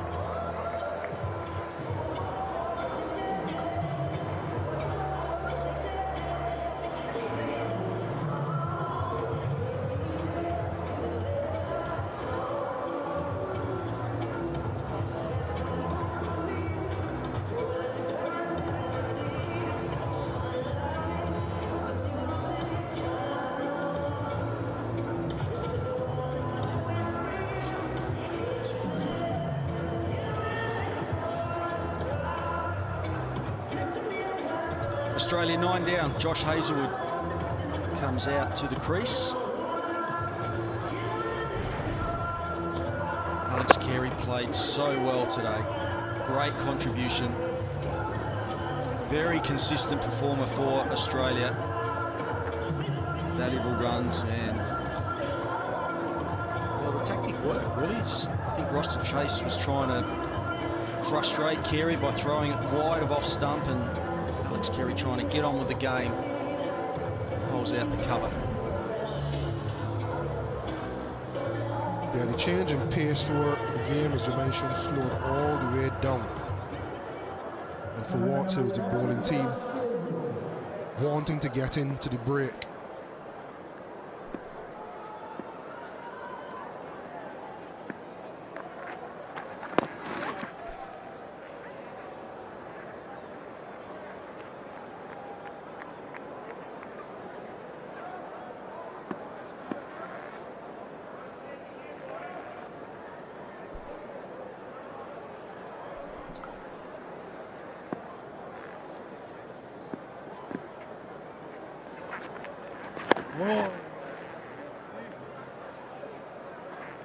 The other thing in Australia's favour, I think, Carlos, too, is that we're nearing tea on day 2, and the Australian fast bowlers have had just about all day just to freshen up a little bit.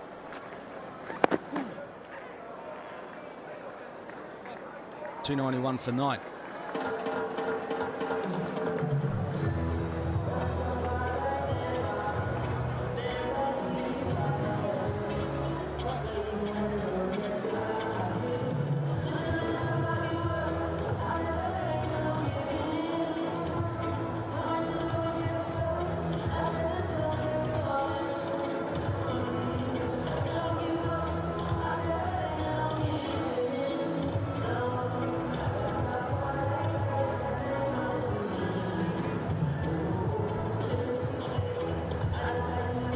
Couple of 15s, a 16 and 360s.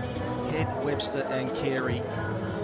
Very, very impressive. And the bowling figures for the West Indies, the standout really, again, Shamara Joseph, 4 for 84, 25 overs.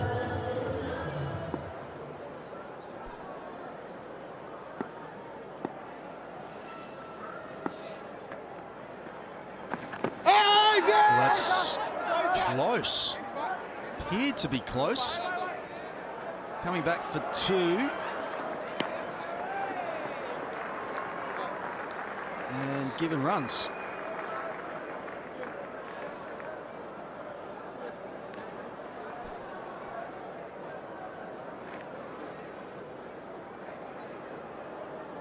Roston has gone upstairs. TV umpire to director. We have a player review for LBW. On-field decision, not out. Check the bowler's feet. Fair delivery. Front on, please.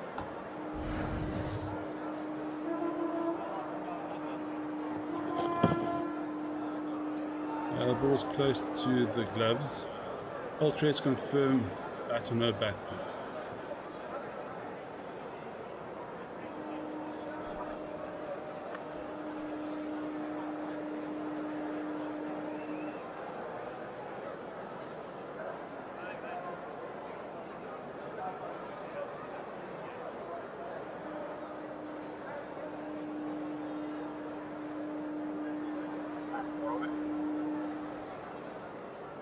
Keep going through, keep rolling, keep rolling. Keep rolling all the way through, keep going.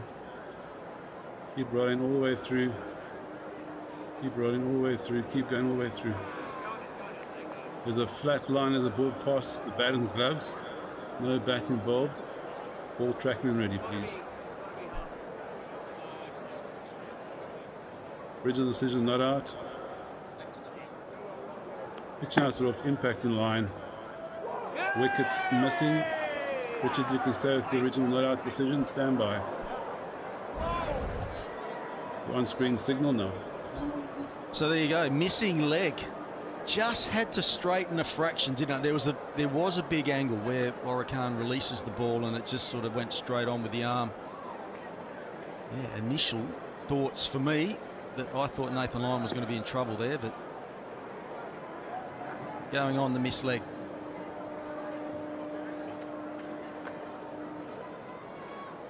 No more reviews left for the West Indies.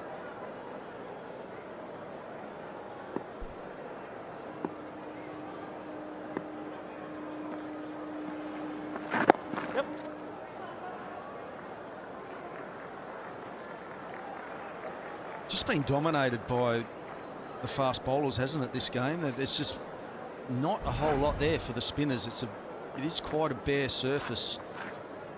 There hasn't been a lot of spin.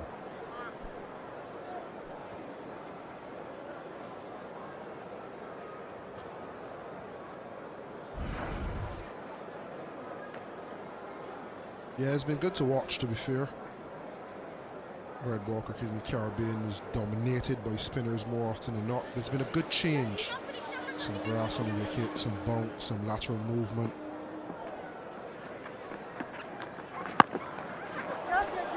Josh Hazlewood wanting to get the game moving as well. Just one bounce before it got to Jaden Seals.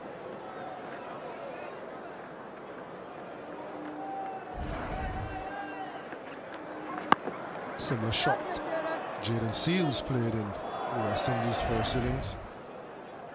The order bats just can't resist the temptation of the spinners.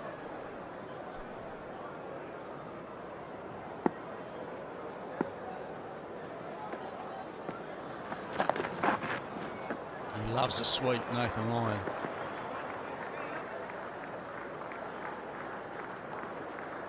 And as a rule, spin bowlers hate getting out to opposition spin bowlers. So I reckon Nathan Lyon will be determined to be not out here against Warwick.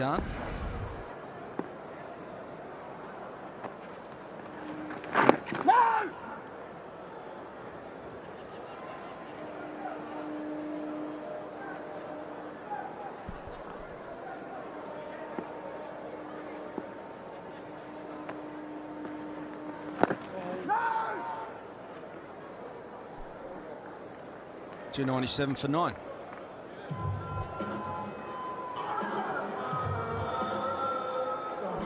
Yeah, still deteriorating. The pitch has held it well. I think it's also into a decent batting trap. And we're starting to see the footmarks appear darker in colour, giving the spinners something to aim for. So as Nathan Lyon wouldn't want to be facing it, we look forward to bowling on it.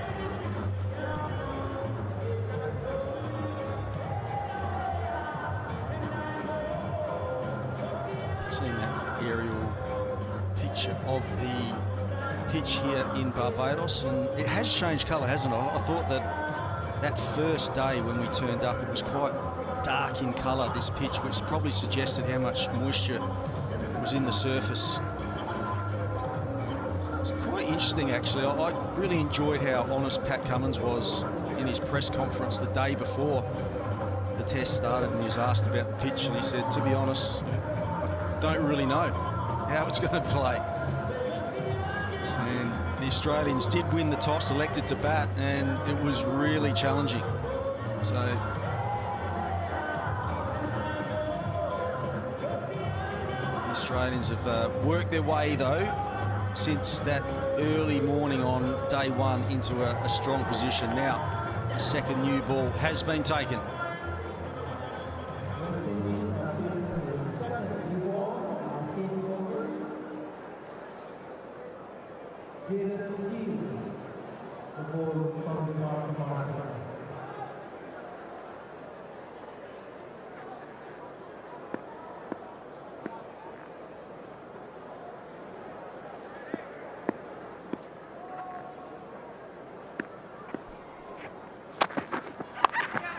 Slashed through third man, 4 more.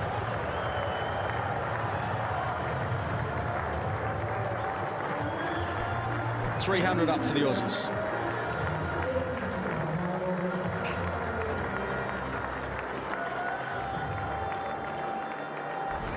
New ball brings wickets. It also brings runs. Way too wide. And Jaden Seals, Josh Hazelwood accepting an early gift.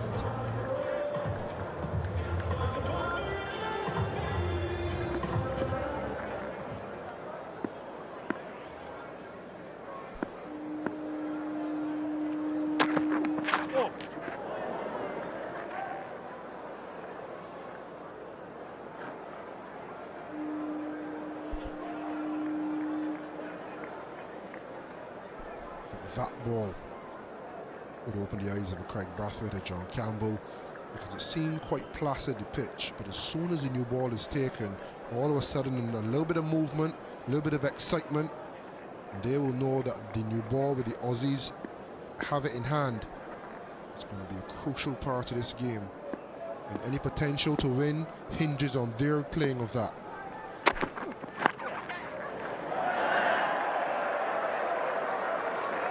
Well, just the 2 slips in place and another edge through that line of third man, so that the frustration is building. Nice seam. Just having a little flirt at it, really, Hazelwood. Good placement. I think even if they had a third slip in, it would probably gone between third and gully.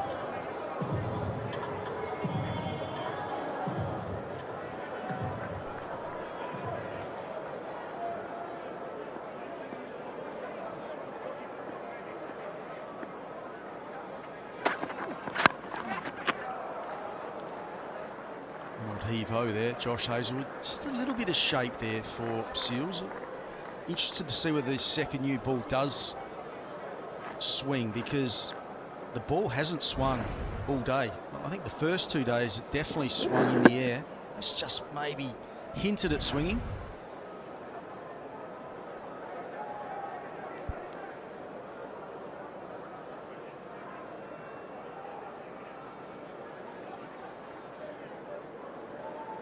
Another coach on screen. You'd feel as though he's in the away end.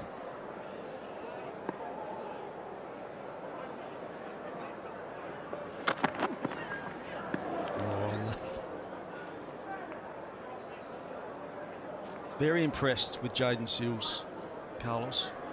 Seen a little bit of him before the start of this series. He's had a great start. That seam is perfect for an outswinger. But he's had an amazing start to his career. Great strike rate, great average, genuine wicket taker. And he looks fit. He just keeps running in. Average is probably around about 135 Ks would be his standard pace, which is pretty brisk.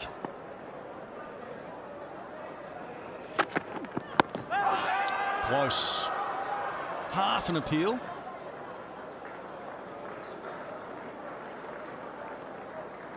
.306 for 9.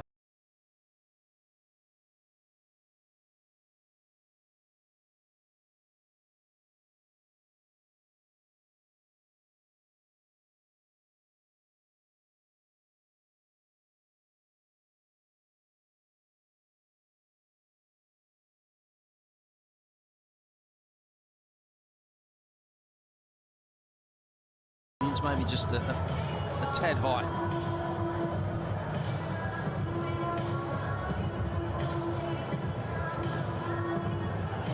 Beautiful coastline here in Barbados, those white beaches, crystal clear water. That's what else I love about the Caribbean, Carlos, the smiles. Yeah, when in paradise, have a lot to smile about. I've really enjoyed the crowd and the turnout. And they would have enjoyed watching this man, Shamar Joseph, back with his second new ball.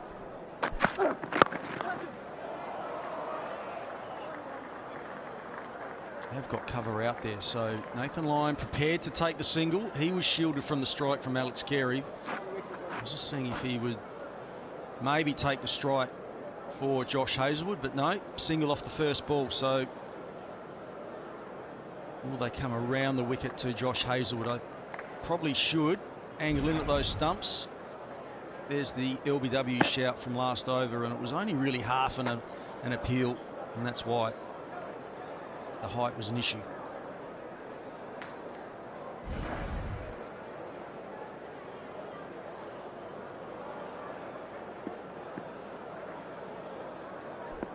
Got to get at the stumps to Josh Hazelwood. Loves giving himself a little bit of room.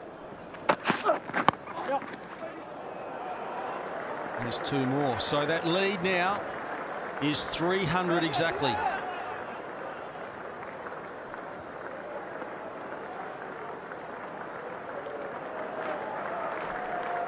As you mentioned, I think these fans would have been happy with 200 runs lead. With a 300-run lead, they think it's their game to lose. The West Indies would need to get this last wicket as quickly as possible.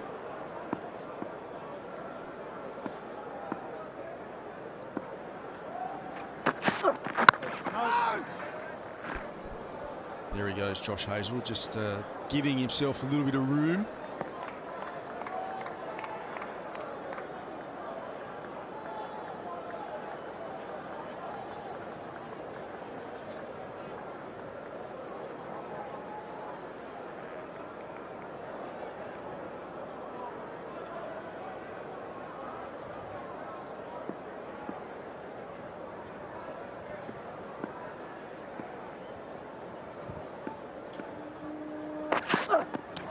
Oh, that's nearly cut him in half.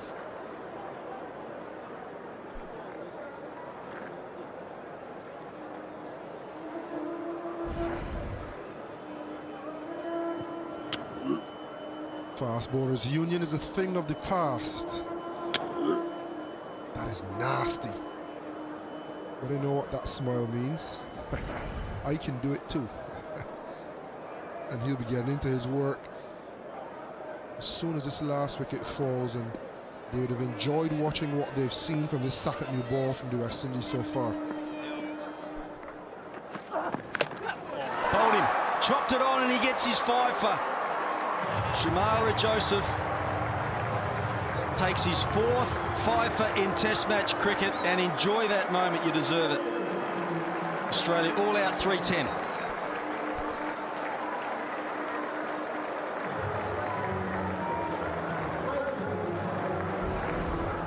Boy from Baracara. He's been persistent. He's shown good consistency and skill. He felt as though he wasn't fully rewarded in the first innings. He has been now. Much to the excitement of coach Ravi Rampal. His teammates. I'm sure loads of West Indies fans here and around the region and around the world. 5 for 87. He's led this bowling attack admirably.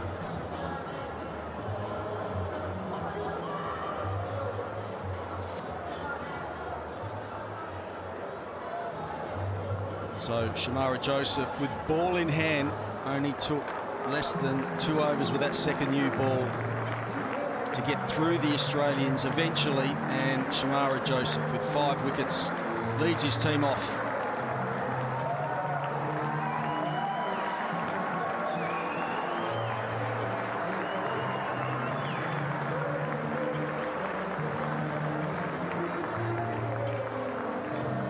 So tea will be taken here. And then the West Indies will be trying to chase down this big total. 301 to win. Australia. Got off to a dodgy start, and then the contributions of Head, Webster and Carey, absolutely crucial.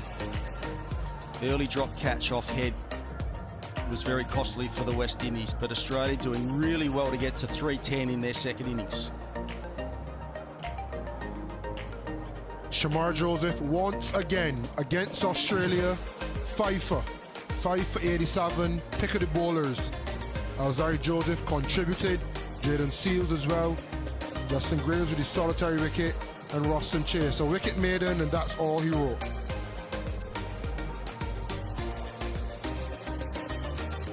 So Australia all out 180, the West Indies just about par, 190, and then they've done really well to get to 310, the Australians. So the West Indies, an unlikely run chase, but you never know. 301 runs to win this first Test match. Take a break here from Barbados and back with more analysis. See you soon.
Another fabulous session coming to an end, and this is where the first test between the West Indies and Australia sits.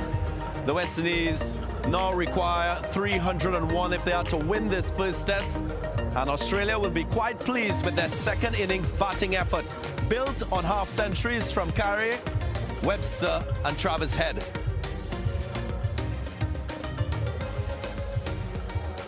We out in the middle at Kensington Oval here in Barbados. It's got a little bit cool now, but I have the great company of Shakira Selman, Samuel Badri. First, Shakira, let's talk about that target of 301. Is that gettable? Yeah, certainly gettable because of what we saw Brian Lara and his company do a few years ago right here at Kensington Oval. 153, no hope from Brian Lara it took. But West Indies will think they let Australia get away. At the start of the game, we felt as though they would have only gotten to 200, maybe a little bit more. 300 may take some chasing, but it's gettable. Do you concur, Samuel? Yeah, I think there has to be that belief. They'll be realistic about it as well. They know that it is a significant challenge. 301 is significantly different than 299. It sounds just about 2 runs difference, but psychologically getting over that 300 barrier is a massive boost for Australia. So I think that they are in the driver's seat. West Indies need to bat out of their skins to get that total. Well, if you follow this test match, that post-lunch session produced the most runs we've seen in a session so far. 129 runs scored and 5 wickets. Let's reflect on the half centuries. First, Shakira, Travis Head, he was dropped on 21 and he made use of that chance. Yeah, certainly. I thought it was a very responsible knock from the vice captain of this Australian team yesterday. He started off quite cautiously, knowing he was key to whatever Australia were eventually going to get to. But today he was a lot more positive and proactive. And whenever West Indies bowlers in particular got too full and too wide, he was able to cash in. And there was so much conviction in his strokes that it made West Indies pay. It was a very important partnership he built with Bo Webster, 102, the highest partnership in this game so far. Yeah, quality back-to-back half centuries from Travis Head, Samuel Badri, Bo Webster, his third 50-plus score in Test match cricket. He must value that innings. Yeah, given the situation where he found himself and the need for him to bat and to form a partnership, he really showed great composure. And he feels as though he belongs at this level. Some of the shots that he played on the up, he looks a real compact test match batter. That partnership, as we mentioned there with Travis Head, really set them up nicely. He'll be a little bit disappointed with the dismissal though, wanting to carry on, but exceptional knock from him. Yeah, indeed, and number 5, number 6, and that number 7 really contributing significantly. Alex Carey came in, spent a little bit of time to get set. Is that the template? And then he really blossomed, Shakira. Yeah, certainly. It probably will be the template for the West Indian batters going forward. And I don't know if you agree with me, Badri, but this was really impactful. He took 25 deliveries maybe to get to his first 10 runs. But then he really pushed on, got to his fastest 50 ever in Test cricket. And then he was able to be proactive. He was also smart and manipulated the field very well. And he really got going in that over from Shamar Joseph. There were a few sharp balls and he took them on. And you could see he was building in confidence. But then it was the over from JDC. It was really put him on. And then Justin Graves hit him down the ground well. It was really good adjustment from him. And it was an excellent stroke-making innings. It was one of his fastest half centuries in Test match cricket. Lots of partnerships. You can see the most significant between Webster and Head, the first century-run partnership in this Test match. And then there was a 40-run partnership, a 30-run partnership, and meaningful contributions all along the way for the Australians to get them to 310. We'll now shift to the West Indies, and how can we not speak about Shamar Joseph, his 4th 5-wicket haul in Test match cricket. Samuel Badri, you looked at this effort. How would you describe it? Yeah, marvelous. He just narrowly missed out on a 5-wicket haul in the first innings. 3 Test matches against this opposition, 3 5-wicket hauls, 22 wickets in this format against Australia. He just loves playing against his opposition. But for me, it's the heart and soul and the effort that he puts in every time he's given the ball. And he seems to make something happen. And so it's a rich reward for someone who has worked dutifully and diligently. A 5-wicket haul, he missed out in the first innings, but he didn't miss out second time around. Yeah, he did the bulk of the workload for the West Indian fast bowlers, and he's only playing his 9th Test match in his career. So watch for more from this young man. Shakira, you're from Barbados. I would like to get an update from you on the surface out in the middle. We'll probably have a few images for you to reflect on, but what can we expect going deeper in today and tomorrow? Yeah, you can certainly expect that the ball will probably still misbehave slightly, especially this brand new hard ball. It is an important period for West Indian bowlers, and they'll have to make the Australian bowlers, and if they're going to break through, they'll have to make the most use of the brand new ball. But West Indies, though, they've seen the templates. They saw it firstly from Roston Chase and Shea Hope, and now they've seen it from Travis Head and Bo Webster. Well, thank you for your thoughts, Shakira Selman, and to Samuel Badri. You must stay tuned because we'll have this run chase after the break.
Welcome back to Kensington Oval in Barbados. Final session of day 3 of this first test between the West Indies and Australia.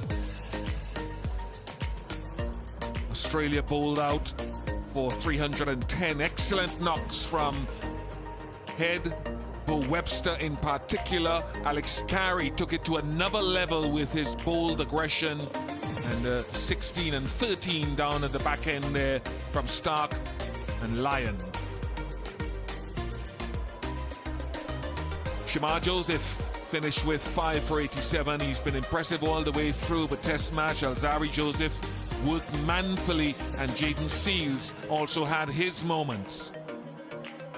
Carlos Brathwaite alongside me. The wickets that fell from the time Alzari Joseph opened things up with Usman Khawaja. And then it was Shamar Joseph getting into the action, into his work, getting conscious again. Jaden Seals felt left out, and by this time West Indies thought, even after this 4 wickets, can they be on the cusp of something great?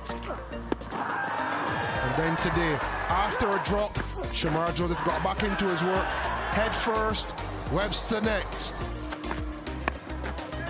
And then Pat Cummins trying to push on with Alex Carey.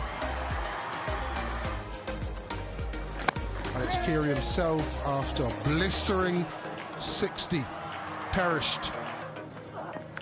And then it was the moment for Shamar Joseph. 5-wicket haul. And just reward for an amazing bowling performance. It means, though, that the West Indies have been set 301 to win, to try to win this test match off for Australia. Straightforward equation, 10 wickets needed.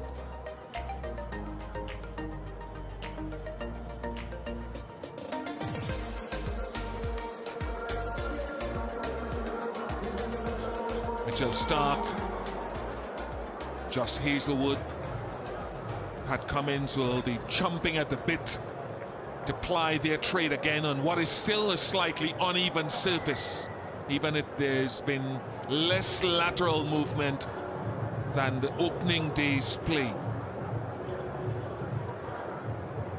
Easy. Feel fairly comfortable in one session of bowling to come in hard at the West Indies.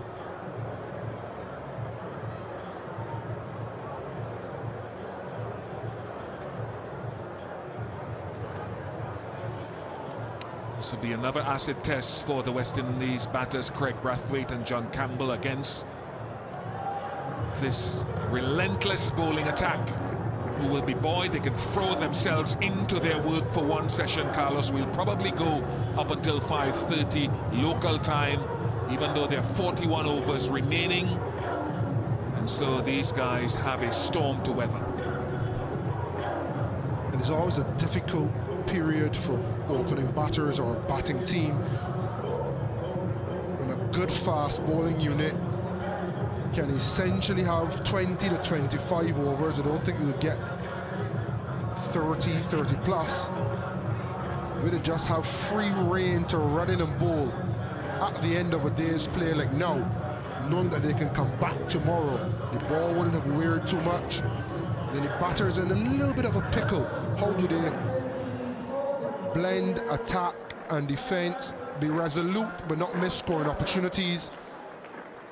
This game is about runs, wickets and time. And whether it's one of these or someone in that batting lineup, it's time for a hero. We had the Brian Lara 1-5-3 not out in a winning chase, the highest at this ground against Australia. It's time for someone to put their hands up, play a similar match-winning knot. Mitchell Stark with ball in hand, no easy proposition. We saw how the second new ball misbehaved when West Indies had it in hand. Craig Brathwaite, on the cusp of 100 test matches, 12 test hundreds.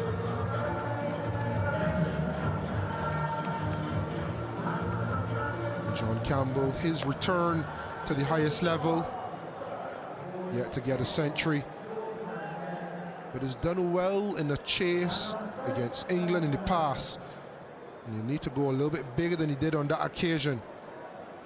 But here we are, the Mecca, Kensington Oval, day 3, just after tea, 301 to win. One of the first things you're looking for is that swing from off to leg.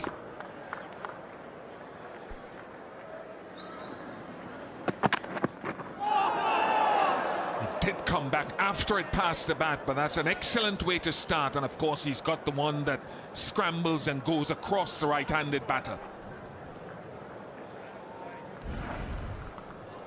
Similar delivery to what he got Craig Brathwaite with in the first innings. On that occasion, it hit almost at the toe of the bat, just like that. One thing I wanted to see Craig do is get forward. I saw him hit 2 balls just beneath the stairs just before he went out, and you could see him trying to get his weight into the shot. Just standing on top of the crease and jumping at the moment.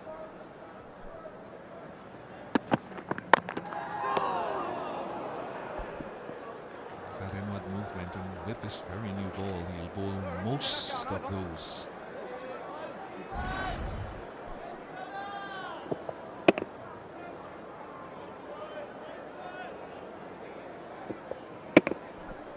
And it's not been much bounce.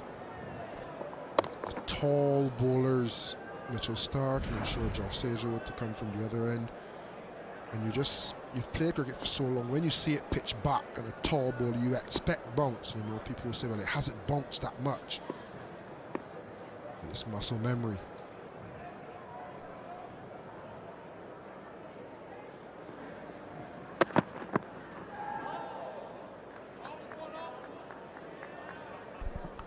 Reference that first innings dismissal over the wicket on a decent length. And again, Craig Brathwaite not getting into the shot. Just standing on top of the crease. Hit quite low on the edge. From a good length, you want to get his weight, his head forward into the shot to play that forward defense. And then he is good enough to be able to leave it if it's outside the line of the stump, so wouldn't challenge them.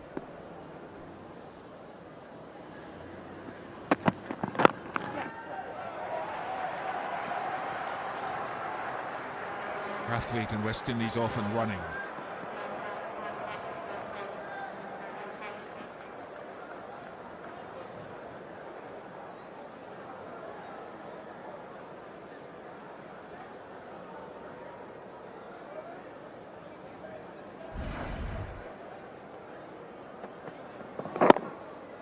A little better weight coming into the ball, but also a little fuller. Still want to see that weight transfer when the ball is slightly shorter. He has to program his mind that there won't be much bounce. If you do get one to rear and take the edge, there's nothing you can do. You can't plan for both. Get that weight into the ball.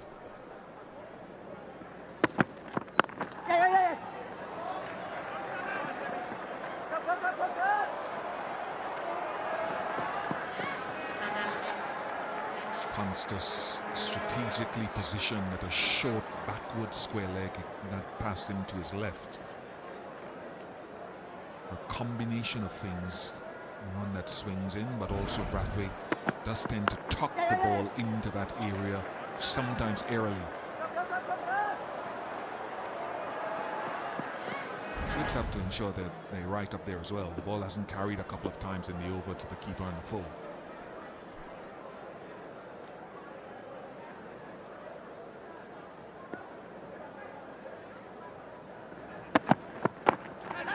Straight to him, strategically positioned. Exactly what the plan was about.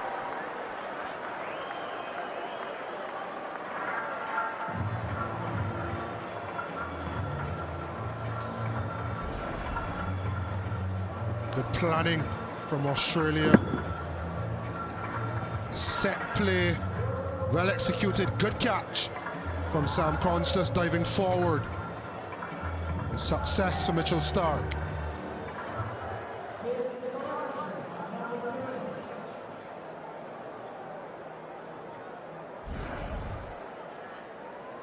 West Indies 4 for 1.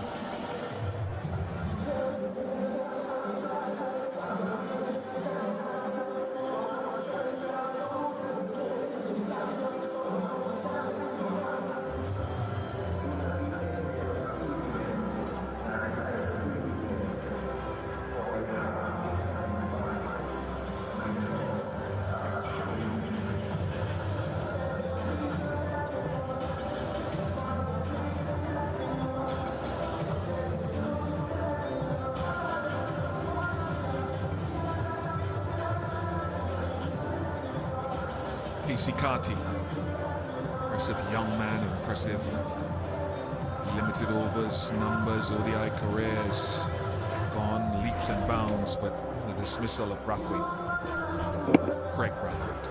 I just mentioned at the ball before that he's there for that in-swinger Just a little bit, just a little like glance. Seeing Craig Brathwaite play that so often. A player of a similar ilk, Usman Khawaja, West Indies had a similar field employed for him. So it's been a tactic. Use the swing. And what I've loved about how Stark has approached the over, he set him up by going across him first. Bringing that first innings dismissal to the memory, and then bringing that one back later in the over. Yes, Hoffa!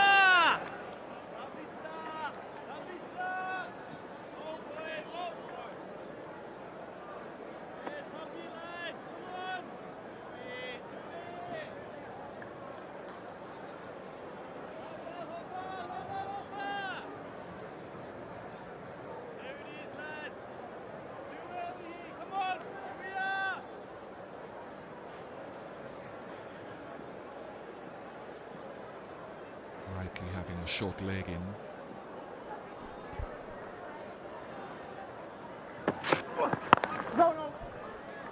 For exactly that type of bounce and lift on the surface, in addition to Carlos, the testing of John Campbell's off stump.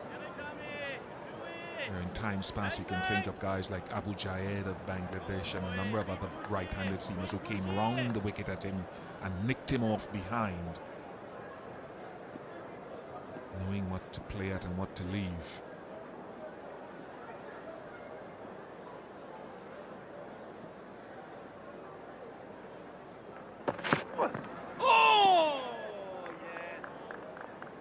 The question for John Campbell is, how long can you be disciplined to leave balls like that?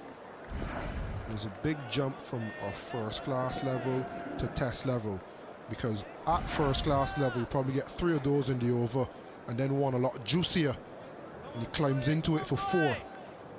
You'd have to wait 3-4 overs to get that juicy half volley. So how long can you be disciplined?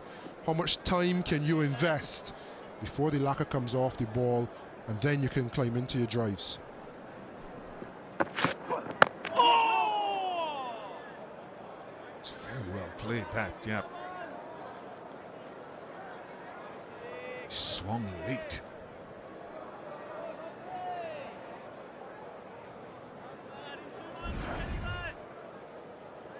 Just feels like a little bit of chaos as well. It feels like so much is happening. Looking back to one of the best players on the pitch, Travis Head, although he's busy, you still feel as though he's in control. Alex Carey, same thing. Bo Webster, same thing. How can the West Indies batters appear to be in control?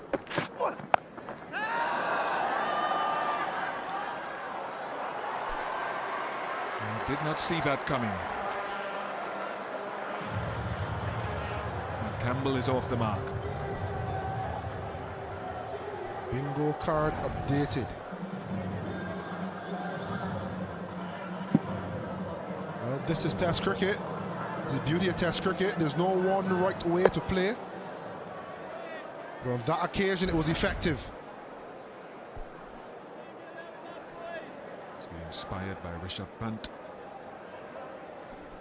Sam Constas will be saying, he's copied me bar for bar. That's my game.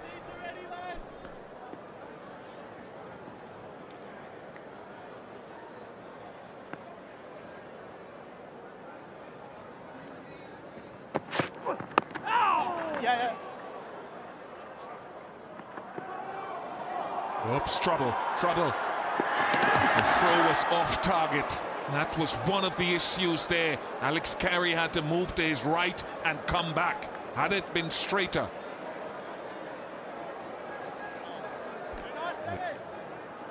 Ten for 1.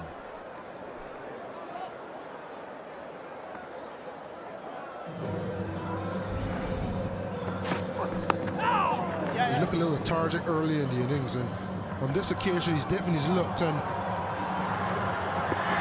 I'm not sure he'd take that if he had a chance again. Aided and abetted by a bad throw from Sam Constas.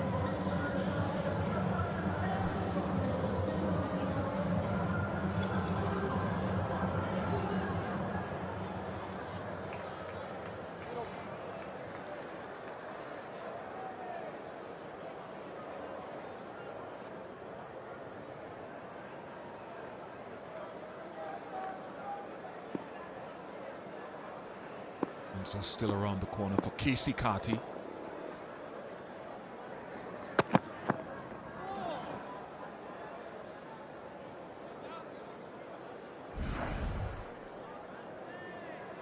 And you talk about releasing quickly. That's what Sam Constance tried to do. He may have been better served getting into his gather and getting a powerful throw just above the bails.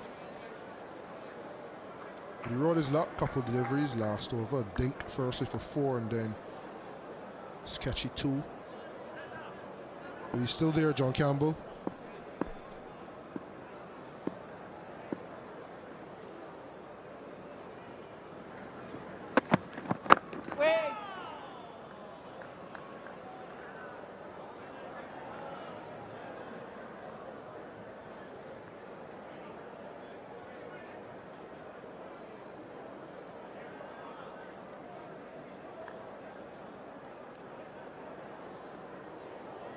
Certain parts of the Caribbean, we'll see a number of these cruise ships come into the harbour over the course of the year, particularly the height of the tourist season. Big part of the economy.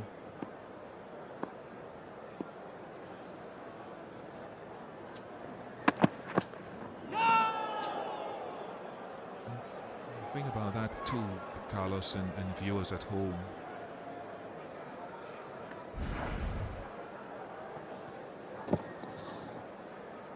Even though sometimes I'm not saying that was supposed to be the in-swing, it looked like an orthodox seam position. But you throw it out there sometimes, I've done it myself, throw it out there sometimes to swing it back and it doesn't swing and it just keeps going. But you're lured into the shot based on its length and its fullness. So even if it doesn't swing, let's look at the seam position again.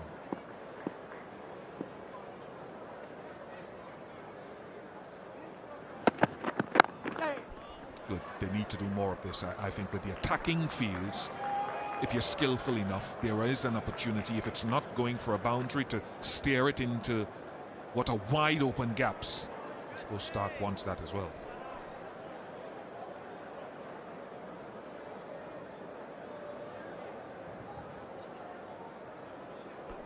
Yeah, and that's how you can exude a little bit of calm as well. It just feels frenetic watching the West Indies batters commit to something. If you're going to leave it, leave it. If you're going to flash, ball before that single, Casey Carty trying to flash but hand coming off the bat. John Campbell a frenetic 2, a ramp shot. Whatever you do, just commit to it.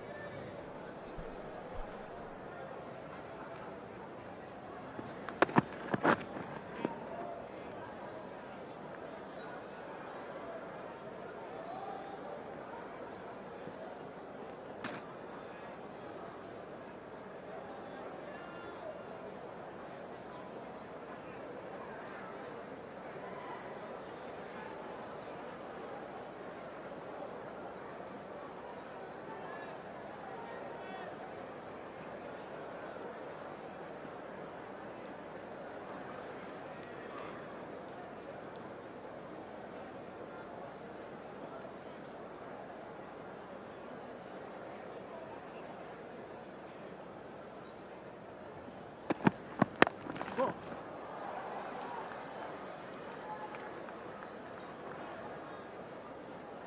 12 for 1.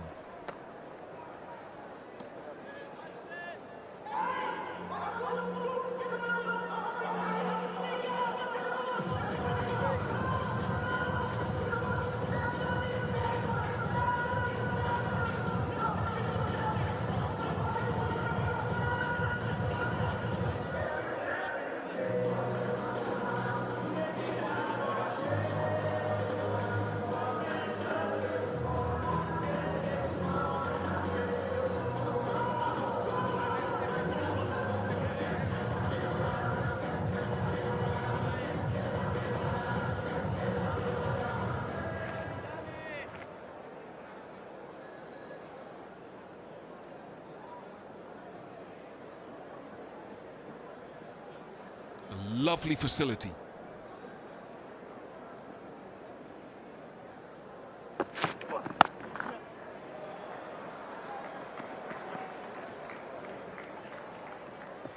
Looks like John Campbell has decided he's not going to be a stationary target. He's going to do his best to improvise and challenge Australia's bowlers. And we have asked for the batters to be proactive. Darren Gang has asked for a little bit of investment. John Campbell has chosen the option of being proactive, whether it be the ramps or on this occasion using his feet. He kept his composure well though, got there and just guided it into the vacant offside area.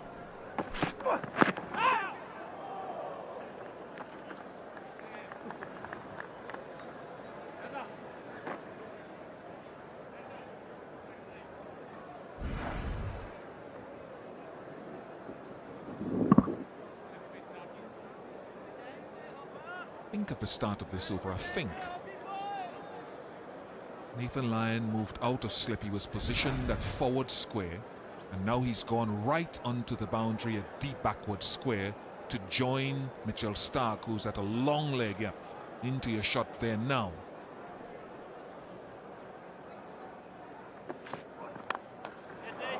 That's nice. Save your legs, Travis Head. Orthodoxy.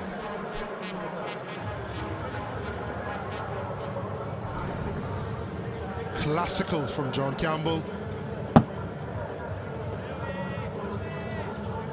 But this is what a little bit of unorthodoxy can do. Change the length of the bowlers, put them under pressure, and now hold his nerve. If Hazelwood will go short at some point. Yeah.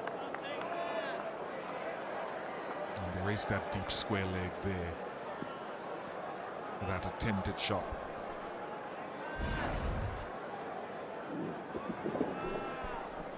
Yeah, playing the pull shot has been difficult on the pitch from the inception. Think back to Inglis, Khawaja in the first innings, and then Pat Cummins this innings a little bit earlier.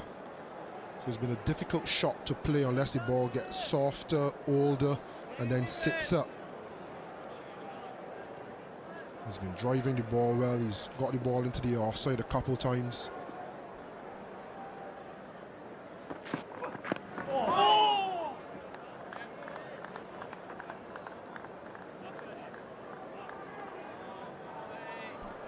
A little bit of chirp.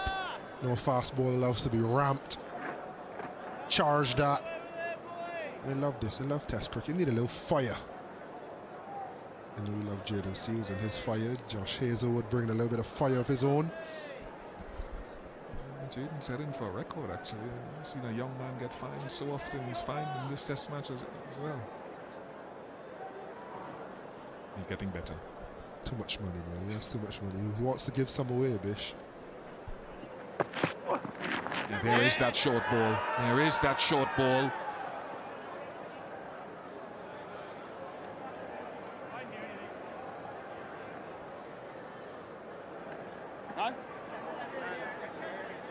That's the man in control, not convinced.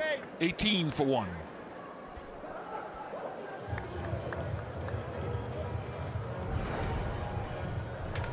Short ball again this time. Well above shoulder height. Clean catch. We see the ultra edge, but it's a mile away. Good non-review from Pat Cummins.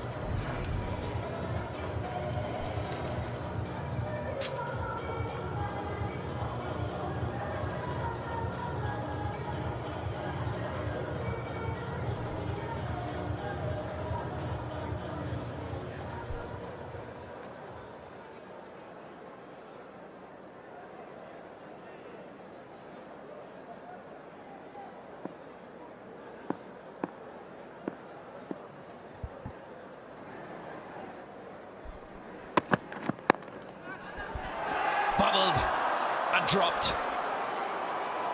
It's contagious in this Test match. That's the third drop for the Australians in this first Test. Greg Blewett alongside me. Not ideal.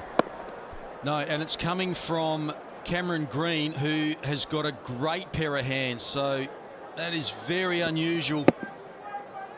Thick outside edge. Maybe just judged the height of where it was going to hit his hands. Made a bit of a meal of it in the end, but fairly straightforward, really. Big.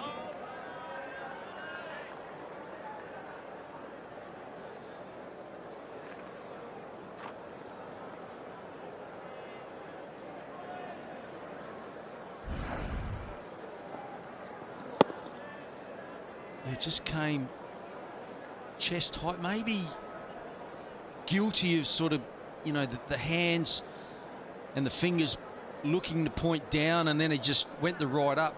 That sort of height, maybe the fingers needed to go up towards the sky, make it a little bit more comfortable. So he, give him the benefit of the doubt. Probably thought it was maybe coming a little bit lower. Not sure.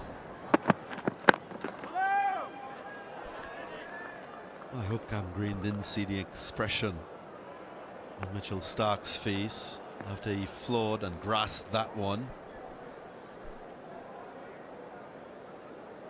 That could resonate with you for a long time as a fielder when you know you've let your fellow bowler down.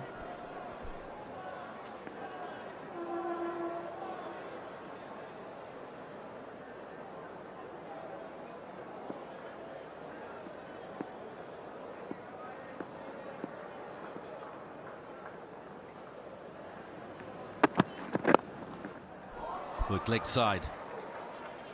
Just a single. Louis, 10 drop catches in this test match. That's another innings. We're into the 5th innings here. Yeah, it's quite unbelievable, isn't it? I mean, there has been a couple of tough chances in those drop catches, but quite extraordinary the amount that has been turfed here.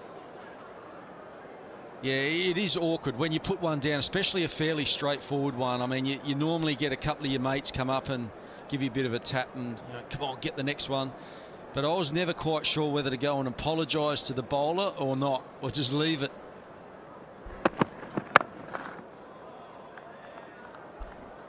Any one drop catch in particular you're referring to in your time playing? I dropped a high ball off of Shane Warne. It was Hansi Cronje in Joburg, and I don't reckon Warney spoke to me for about a week. I was in the naughty books.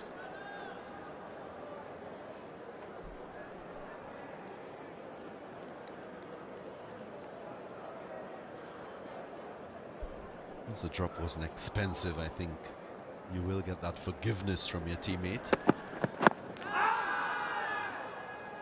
Just going across the line there, John Campbell will have to be a little more watchful. 19 for 1.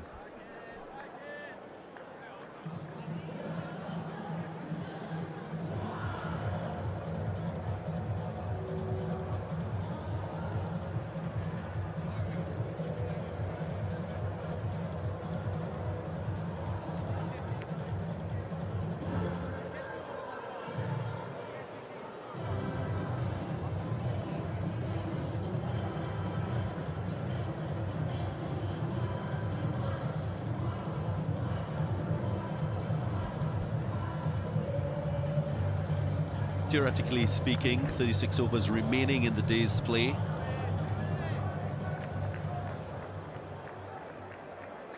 West Indies will be hoping to bat solidly through this passage of play and return on the 4th day. Sweetly timed. At least 2.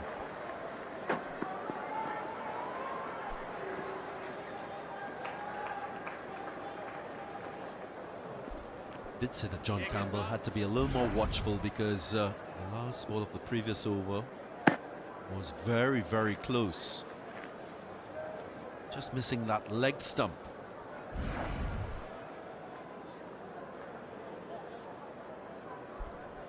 Louis, just talk to me about what the batting approach should be by these two out in the middle and the batters to come for the West Indies, looking at that target of 301.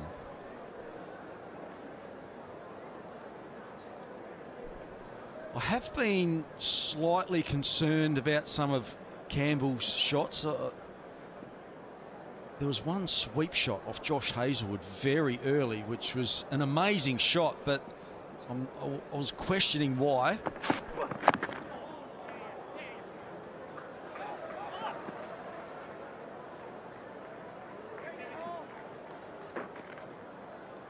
But I think, Darren, for me, this is the real danger period. I mean, there's not that much time left in the day's play, and it's against the new ball. We know on this pitch so far that's been where most of the batters from both teams have been the most vulnerable. Once the ball does get a little bit softer, batting does become easier. And this ball is only 5.5 overs old, so for me, if I was a top order player for the West Indies, I'm just looking to obviously pick off the loose balls, but try and get through the first 10, 15 overs. Try and limit the risk. And then if you can get through today, it should be a bit easier in the morning with the ball a little bit softer. That was the shot I was talking about. That was in the, I think in the second over of this run chase. They said they were going to play with a bit of Caribbean flair. Yeah, there was a hint of it in that stroke. But that was very high risk, an option.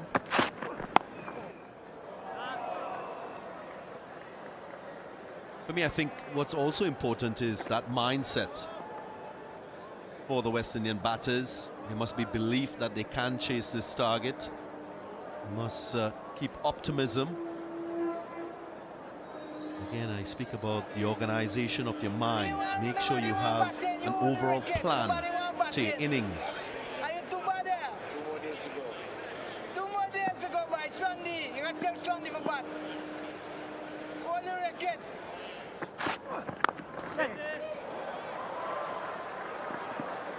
Solid push through that cover region. One thing you'll always get in this situation too, Bluey, is a word of advice, whether it's from the spectators, from your teammates, from the coaching stock. Everyone will have a say. Yeah, I love that too. I love how passionate they are. And that's important too, though. Like if you get a full delivery or a loose one from this Australian attack, you've got to be looking to score off it because you don't get too many. 25 for 1.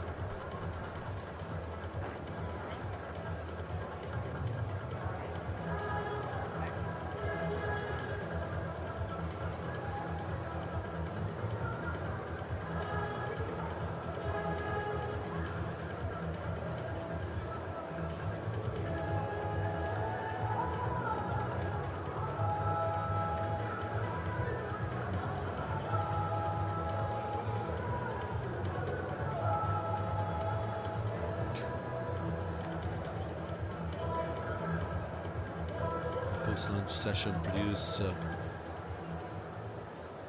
lot of runs for the Australians, 129. Most productive session with the bat in this test match.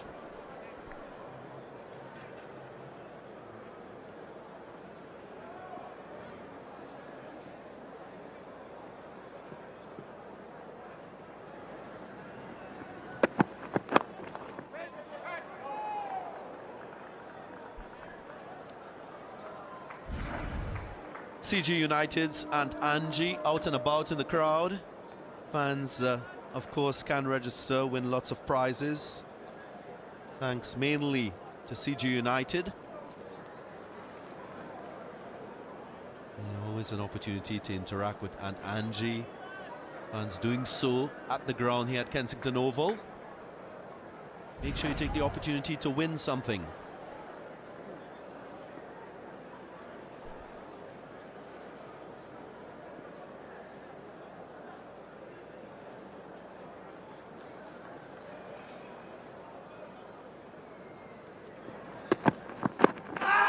across the line. Doesn't get the support from the umpire. Did it hit Campbell outside the line of the off stump? We're watching Alex Carey, and he doesn't seem that keen, but they've gone upstairs.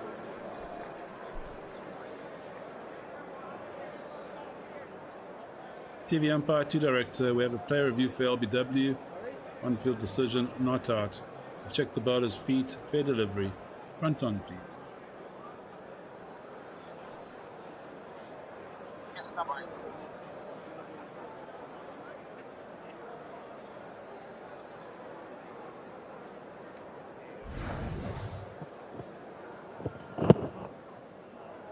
It doesn't appear to be any bat, but just go to alter edge to confirm bat or no bat, please.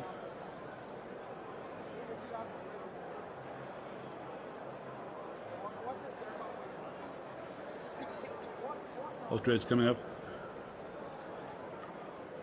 Yeah, clear gap between bat and ball, no bat involved. Ball tracking when ready, please.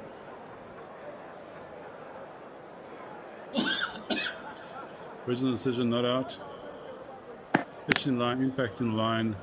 Wickets, umpire's call. Richard, you can stay with the original not out decision. Stand by. You're on screen signal now. Closer than I expected.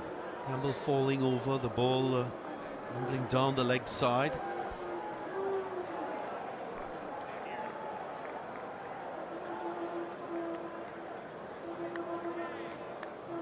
Importantly, review retained for Australia.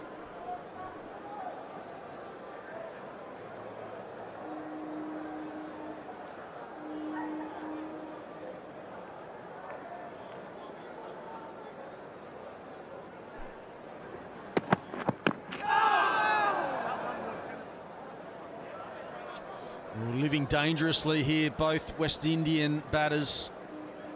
Drop catch. Campbell survived this appeal, and this is where the umpire's call is so important, and I think Mitchell Starc knew that. He was just pleading for the umpire to put his finger up, and if he did, Campbell would have been on his way.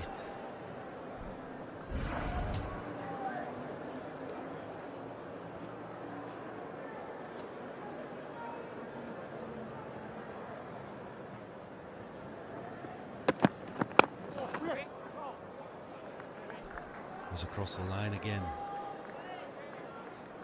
Yeah, you can see Mitchell Starc there. He knows he's really in this game. He's just targeting the stumps and probably feels like there's a little bit of a weakness there at the moment with Campbell going across his stumps.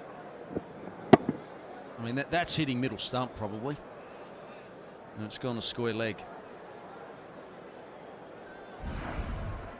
You could also see from that replay his head is moving through that offside. He's on the move as well, not in a balanced position. Something that he'll have to be mindful of. Now there's a change in the field. Square leg goes deeper.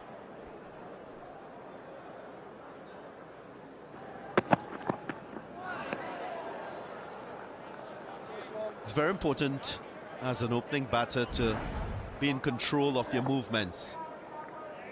John Campbell clearly with an approach to move into the bowler, just try to force the bowler to change his lengths.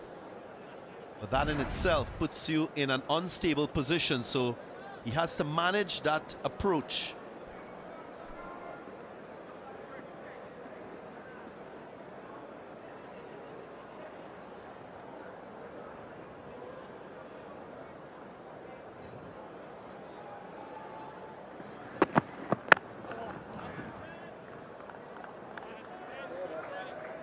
Five for one.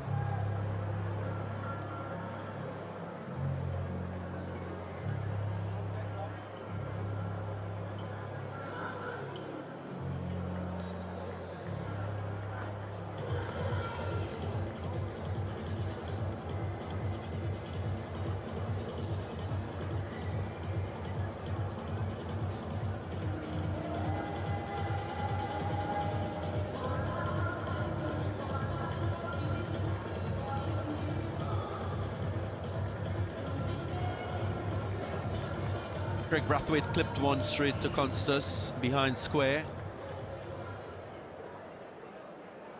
Double failure for him in this test match. 4 in the first innings, 4 in the second. And now for Pat Cummings, he replaces Hazelwood. Bowled a spell of 3 overs. He might just follow from the other end.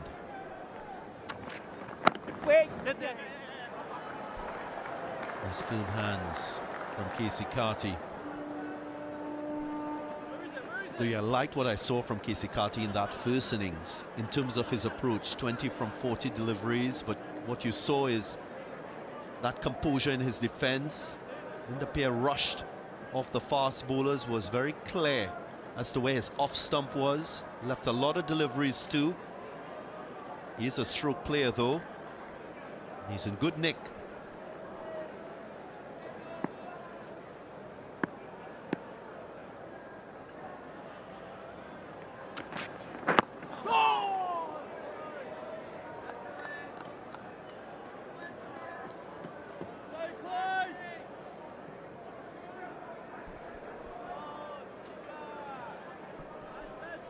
Just coming down, having a look at the pitch. Still misbehaving every now and then. A little bit of extra bounce on that occasion. Hitting on the handle.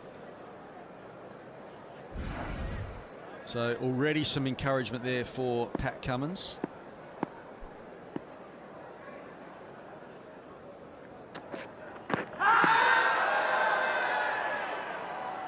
Going down surely. Barnett and Menon unmoved. Will be a little bit of a discussion with the wicketkeeper, as you'd expect.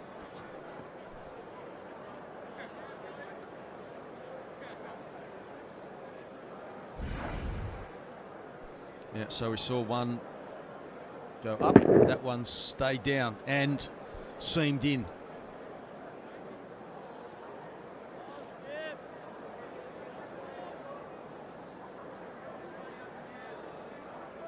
Testing period with the new ball and with the experience of the Australian bowlers.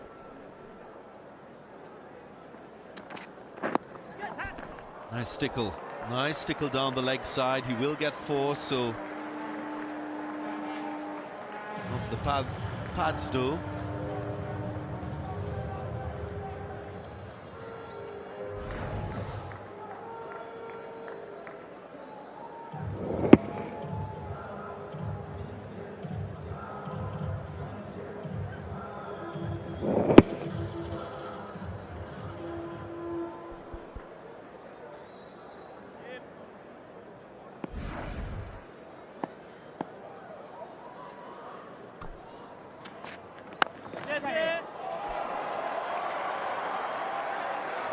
Sweetly timed. Great result. So again, Casey Carty showing his class, waiting for the ball, and just presenting the full face of the bat. Yeah, love that.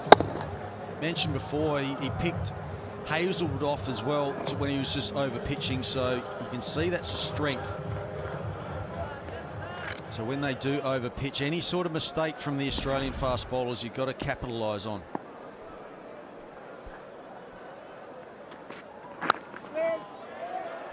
Solid in defence. 10 from the over, 35 for 1.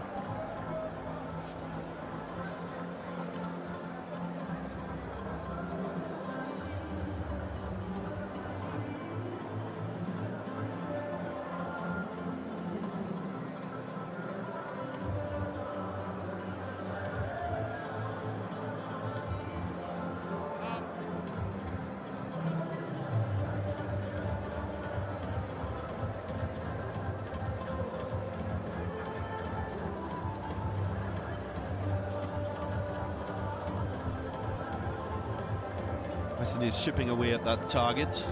They need a further 266 runs if they are to win this first test of the Frank World Series.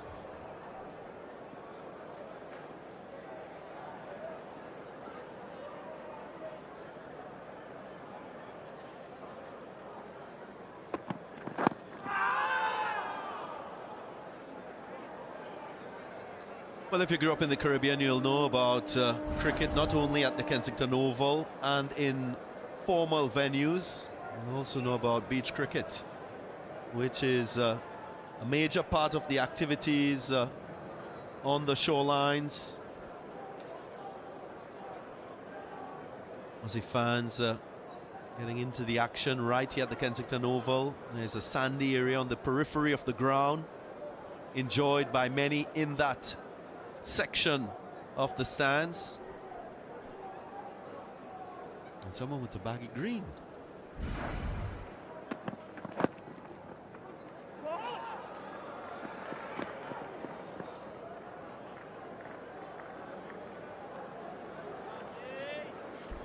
Yeah, just to provide evidence of the form of Casey Carty. 300s in the last 5 one-day internationals played by him.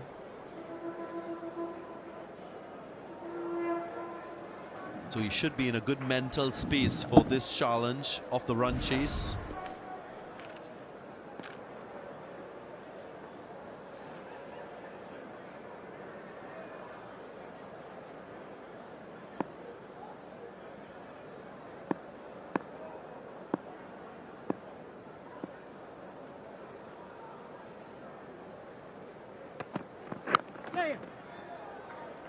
Good proactive batting. I love that as well. Even in defence, still looking to score. Excellent.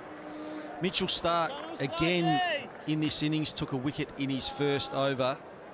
And since his debut, there it is, he's gone to 20 wickets, past another very good bowler in James Anderson, who also loves to swing the ball and probably bowls very full early. But Mitchell Starc just does it so often.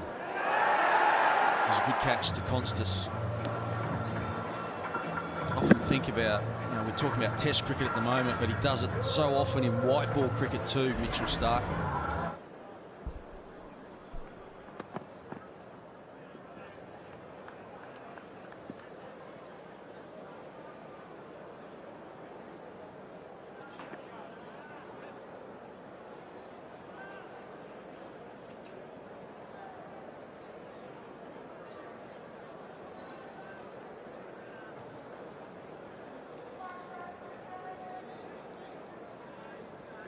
You can sense there's a plan for John Campbell,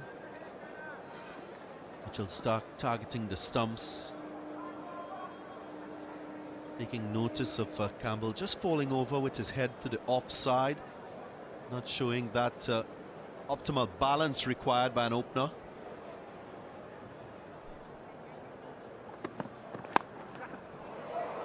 Went wide, flashed hard at it, John Campbell, and he gets 4. I think his eyes lit up here because Starc has been targeting the stumps, and then when he saw a bit of width, he thought, yes, please. Threw the hands at it, and fortunately for Campbell and the West Indies, there was enough bat on it to make it fly over the slips. More runs, though, going at a reasonable rate.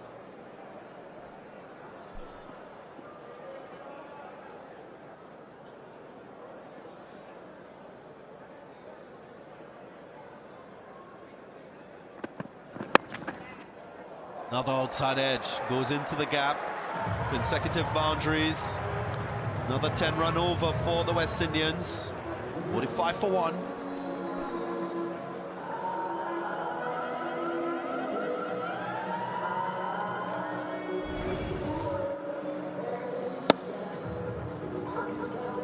Just probing away with that outside off stump line, Mitchell Starc. Did get him out in the first innings with a similar line.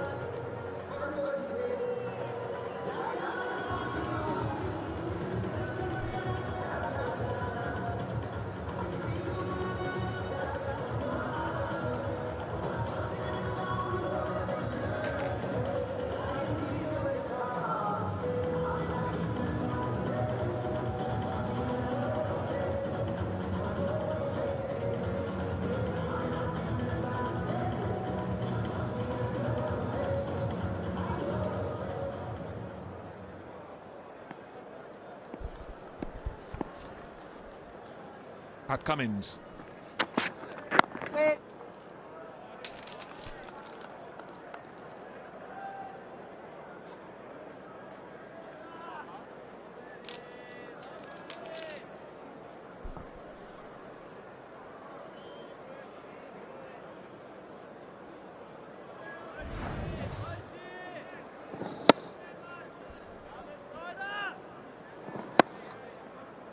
John Campbell on to 22.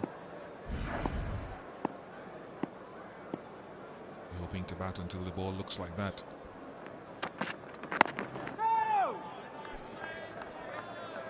Shakira Selman alongside me. Of course, it's a tricky period. Another perhaps hour and 27 minutes of batting or cricket available this evening. Challenging time as the bowlers can throw themselves into their workload. But again, we're talking about Casey Carty, who's new to test match cricket. And can he do the right things for long enough?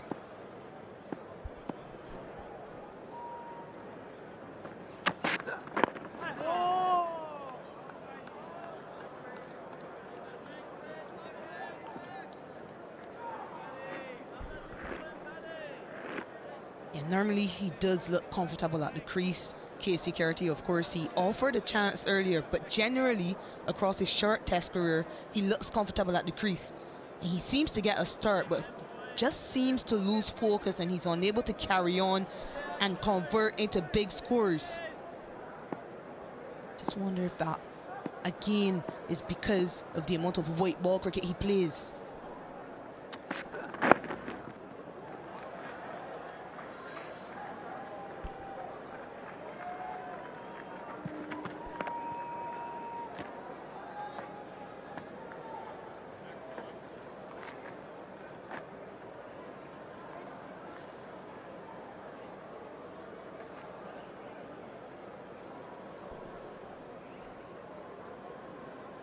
Just 6 test matches if you're seeing him for the first time.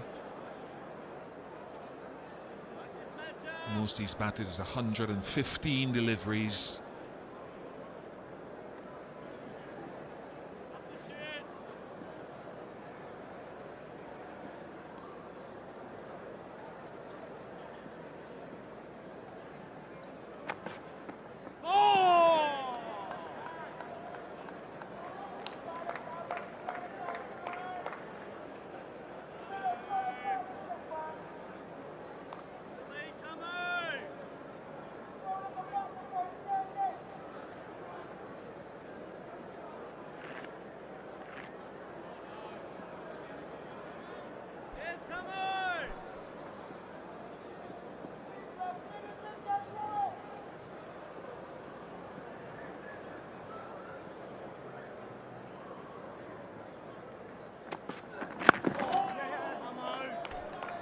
Are those gaps to rotate strike? 47 for 1.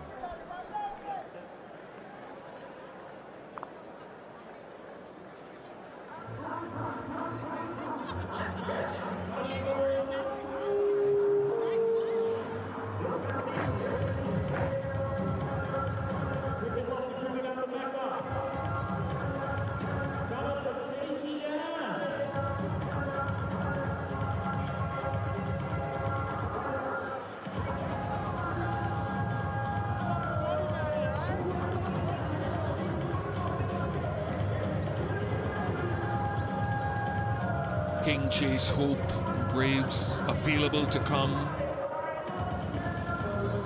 When you're battling, for me, Shakira, just watching this Australian attack over the years and the teams that have battled well against them. A couple of ingredients that teams have had success against them with. I mean, you can think of the last Ashes when they went toe-to-toe with England, who were very aggressive in their style, Harry Brook and Ben Duckett, and the way that they played. But you have to have the skill to do that. You can have the mindset but not the skill. Or Aiden Markram and Temba Bavuma, who I thought repel them with solidity in that World Test Championship final. Hazelwood. He went for it first ball. He got away with it early against Hazelwood in his innings. Not this time.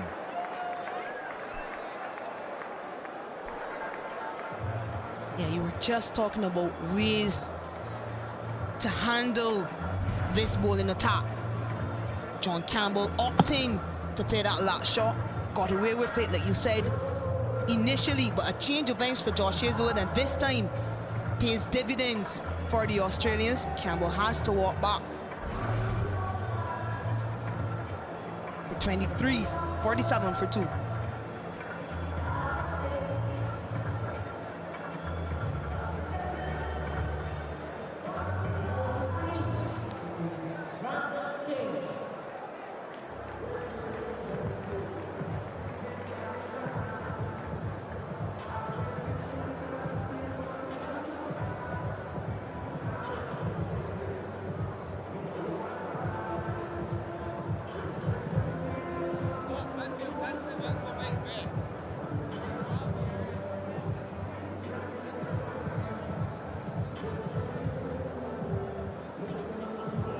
Brandon King replaces his Jamaican counterpart, John Campbell.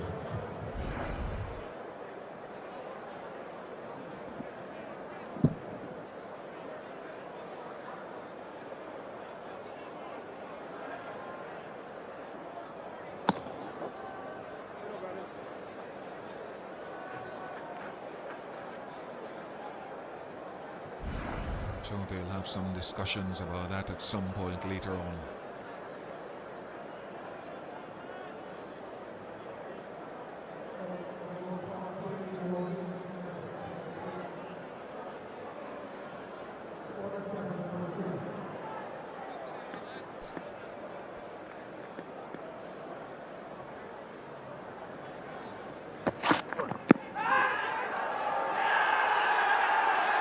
Question asked, finger goes up, and again Stark has Brandon King for naught this time.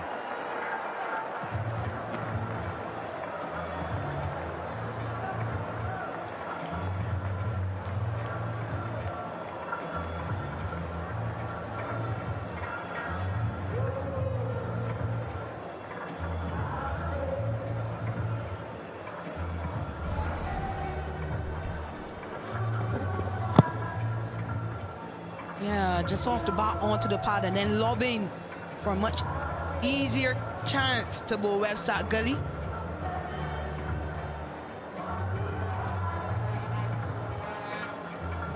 He has him twice now, Josh Hazelwood. King with no impact in this innings. What's back without scoring, 47 for 3.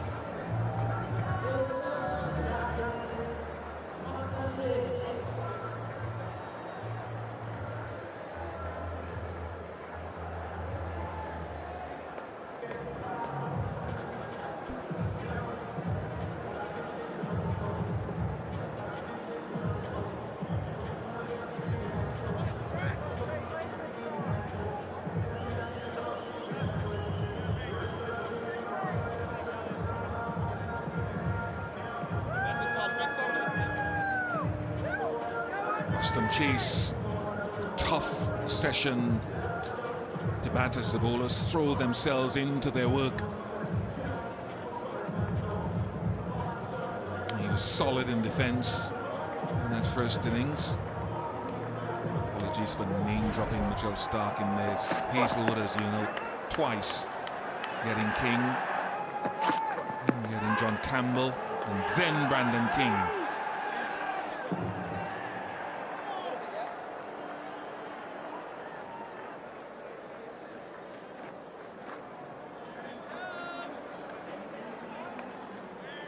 Little feather on it, hat-trick ball.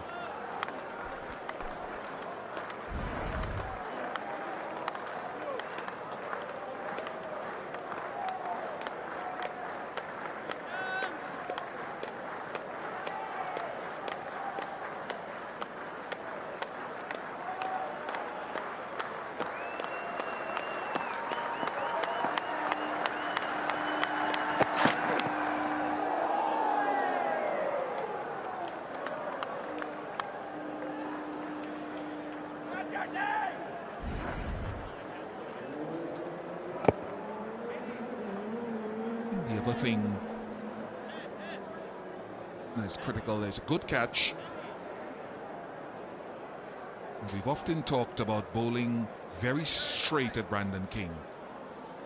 Number of teams, although you can get his outside edge sometimes when you're driving, Hazelwood had him dropped in the first innings and then bowled straighter at him when he left alone. Always looking to bowl mostly straight at him.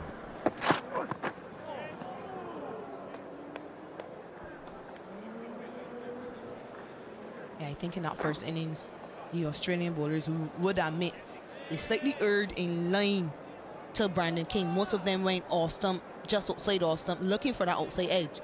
But so often across his white ball career, many teams have planned to bowl a lot straighter to him. He is an LBW candidate, and also the opportunity to bowl him down.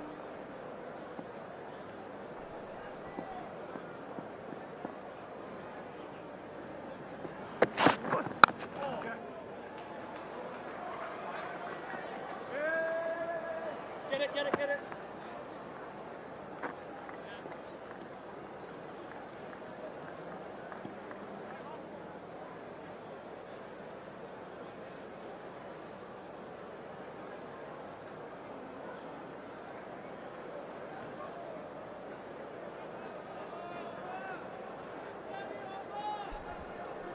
Pat Cummins will be a happy man because of what Travis Head did earlier with Alex Carey and Bo Webster with the bat.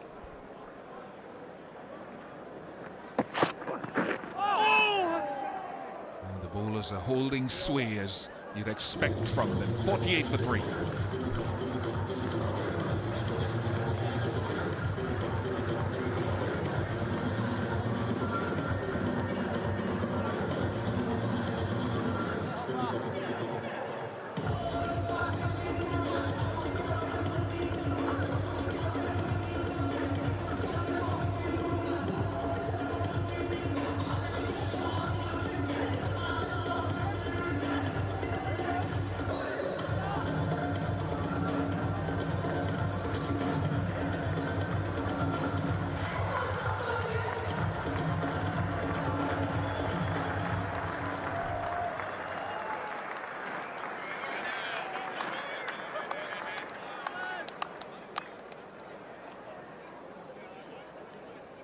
See how Cummins attacks Roston Chase, whether he attacks the stumps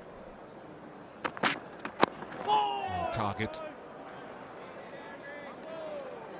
I think perhaps in this spell so far today, perhaps he's been a touch too straight at times in looking to attack the stumps.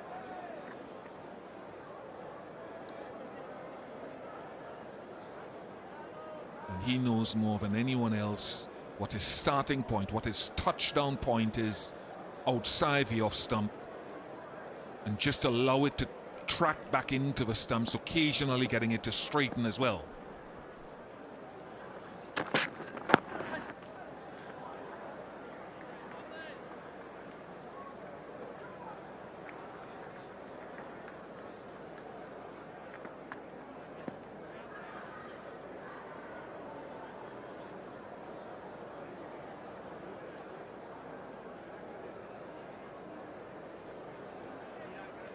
With Casey Carty coming back on to strike Bishop, I'm just wondering what you would say to a young batter who struggles to bat for long periods.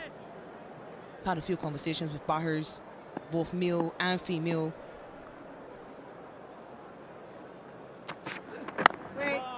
Seem to have the same problem. And I've suggested perhaps communicating that with your teammate, the person at the non-strikers end, to remind you to start over when you get to a certain score, when you face a certain number of balls. And I think of Liliana Grimman, the young West Indian player, who told me when she gets to a certain score, she just thinks it's time to push on. Regardless of what comes down, she's premeditating to play a shot in anger. Even Zachary McCaskey, who's been around the West Indies men's setup for a while, hasn't yet played a test match. But much like Casey Carty, very easy on the eyes. But he always finds a way to give his hand away when he should be in a settled position. Seems to be in, but then loses his focus. So what would you say to a young batter who struggles with their focus? Something like this. That's what you suggest, having a chat, the opposition, probably the other batter having a chat. There'll be a number of, I suppose, methods.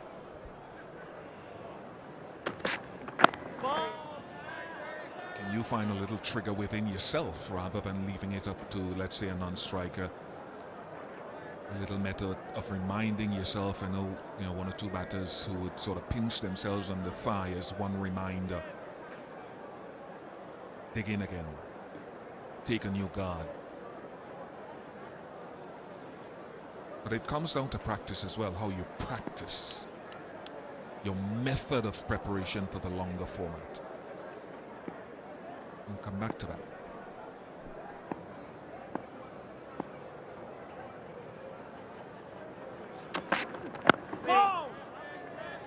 Very tight, very compact, 49 for 3.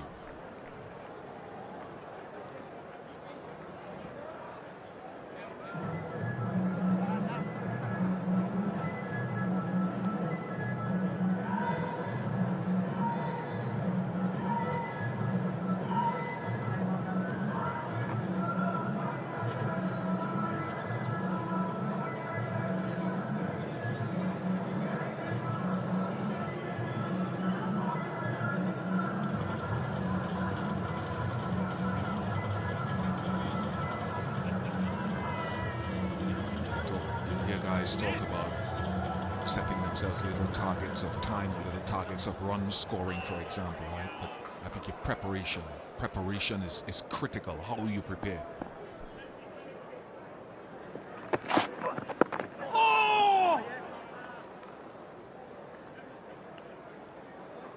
Hear about the routines of, let's say, a Shivnarine Chandapol and how he practiced and batted for hours coming through the system. Guys talk about Jurut and his methods of batting for 2-3 hours of practice and then returning in the evening.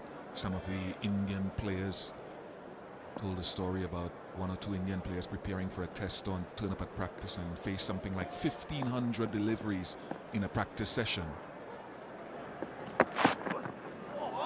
Acclimate yourself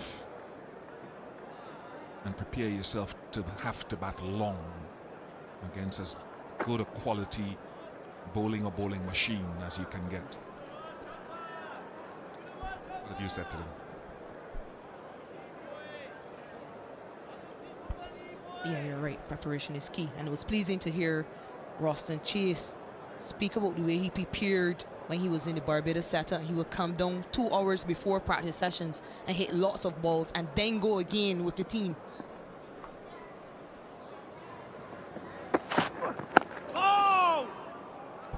I also think sometimes you need cues.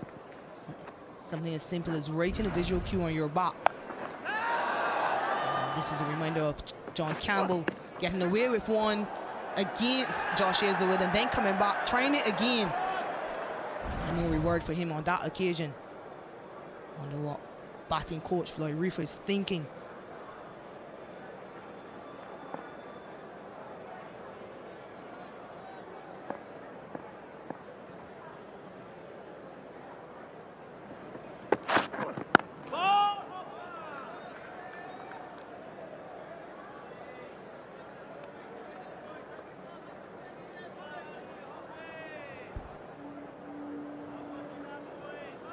Interesting one when you come down to method, how, as I say, you can watch as much cricket of what, say, a Rishabh Pant does or what a Harry Brook does or what a Ben Duckett was. Do you have the same skill level? Have you worked on that assiduously before you take those risks? Are those risks necessary? All of those, as within the dressing room, would be able to answer. A little bit of pain for Roston Chase.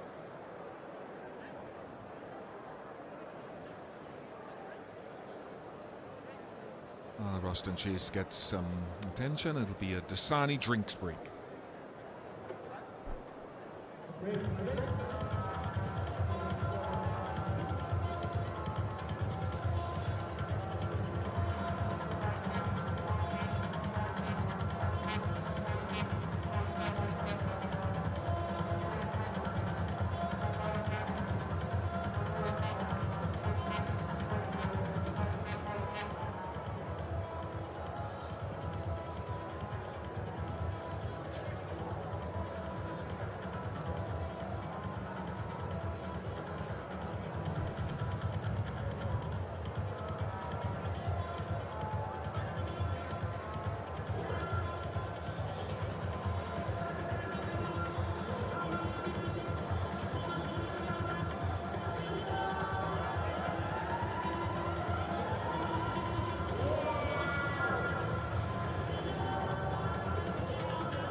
Another 252 required for the West Indies. The target set before them, 301.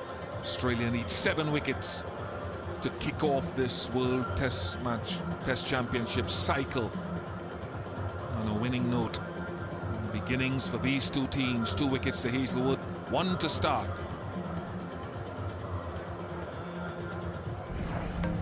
And Craig Brathwaite was the first to go. Much like the first innings, did not last too long. Good set plan by the Australians, and even better execution by Mitchell Starc, who asked lots of questions of West Indian batters so far today. Nice catch by Sam Constance stepping forward. It was risk versus reward from John Campbell. Got to 23 in a hurry, but then one risk too many. Easy catch for Alex Carey behind the stumps. Josh Hazelwood coming, changing ends, and immediately making an impact. 2 turn into 3 for the Australians. Brandon King just 1 ball in the second innings of his first ever test match, off the bat onto the pads, and then it lobbed to Cameron Green at gully. Australians well in charge at this stage. The short catch hasn't cost them too much.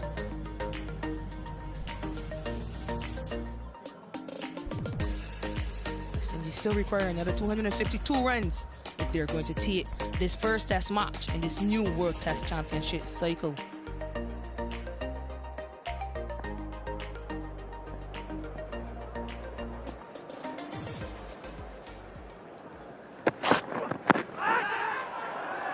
Now that's gone as well. There were 2 noises. Good to have the short leg. And Hazelwood strikes again. Great on this surface against that tall, bouncy bowler to have Constance in at short leg.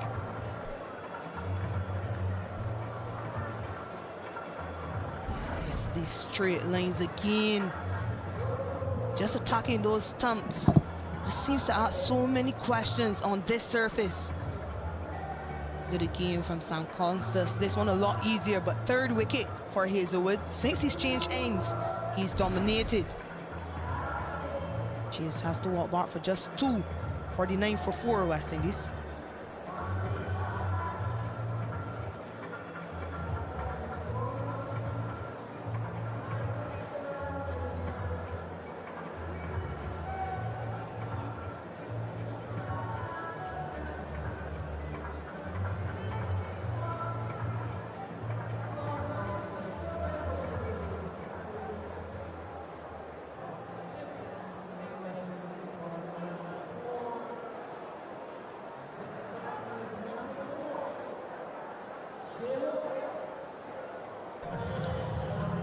Moving days, moving very, very quickly. Shea Hope makes his way to the middle.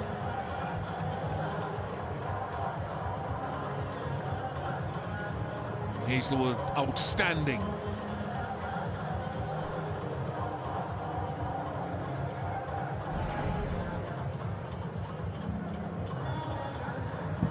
That length again by Hazelwood. Just hammering on the length, getting the ball to just nip back ever so slightly.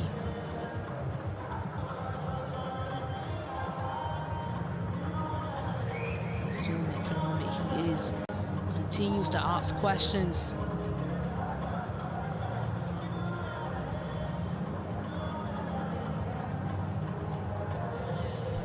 Short leg is a position sometimes I find it strange against some batters, for certain bowlers, that I don't see often enough in the modern game. When the game changes, it evolves and plans change. Very square Constance, Shea Hope.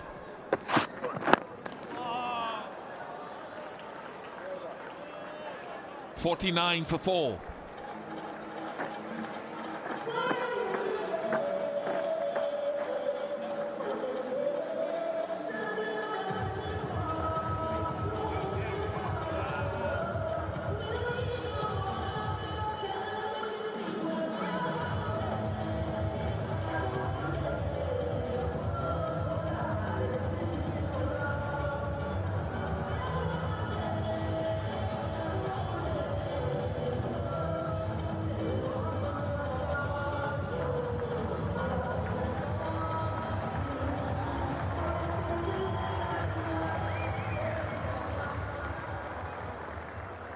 another hour's play possible on this third day, and it's moving along quite quickly now.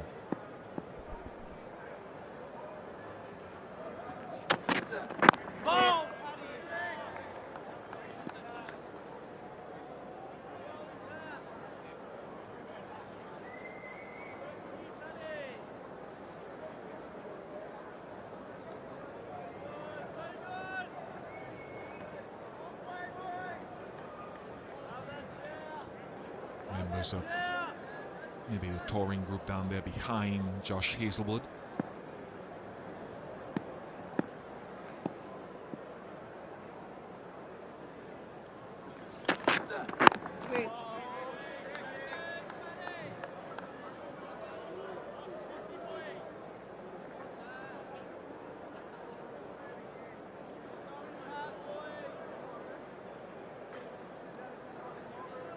Has enjoyed his time bowling against the West Indies. Kagiso Rabada as well.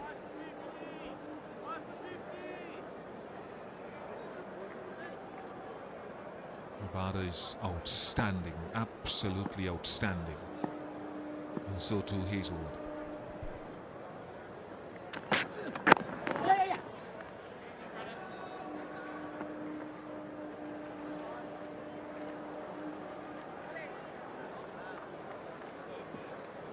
West Indies 50 has come up.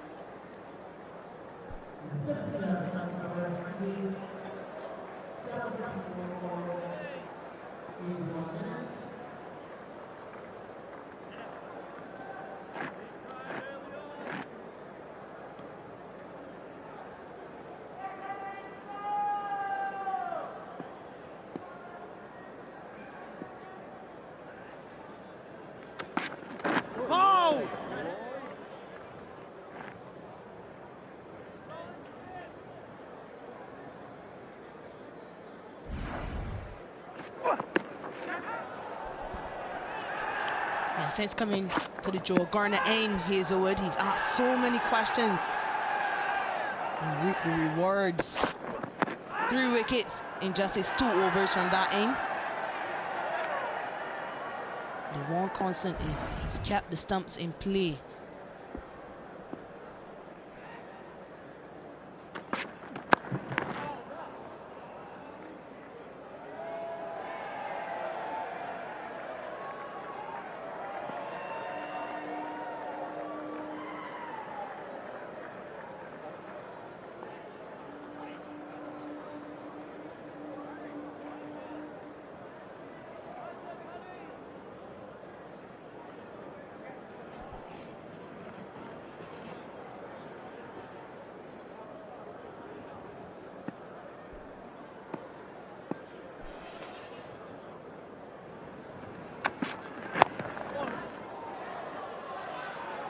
From Casey Carty.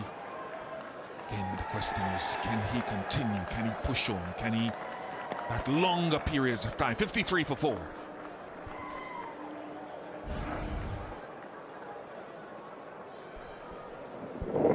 Yeah, around the wicket, just past some Constance. Flew way too quickly.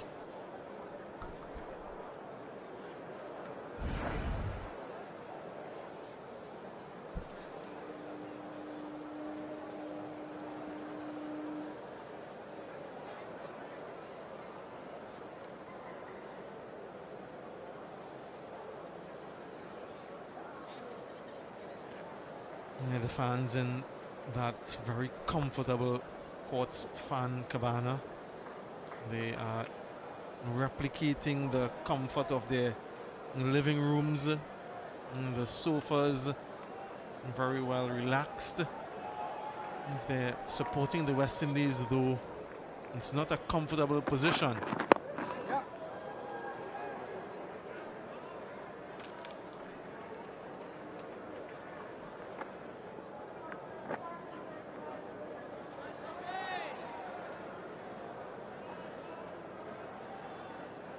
The official retail partner of Cricket West Indies, and a few fortunate fans have the opportunity. They are well catered for. A very good viewing area to take in the action. West Indies struggling their second turn in this test match. Australia, they've been brilliant.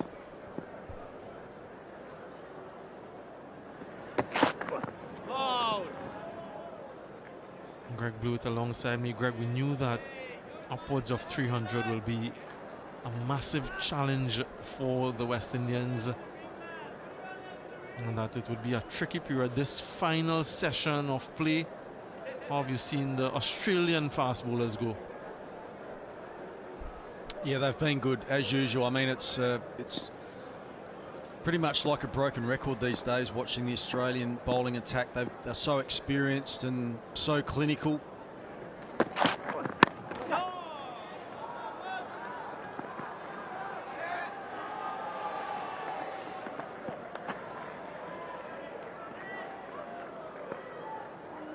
And I think the benefit of batting so well today was that they gave the Australian fast bowlers just an opportunity just to freshen up enough, I think. So it's worked really well for the Australians, and now after a really good session late here on day 3, they'll freshen up again overnight. They'll do all their recovery work tonight and probably in the morning, and then be ready to go and try and knock over the West Indies as quickly as possible. So they've been very good. They often share it around too. This time it's Josh Hazlewood. Pretty good figures, 3 for 22.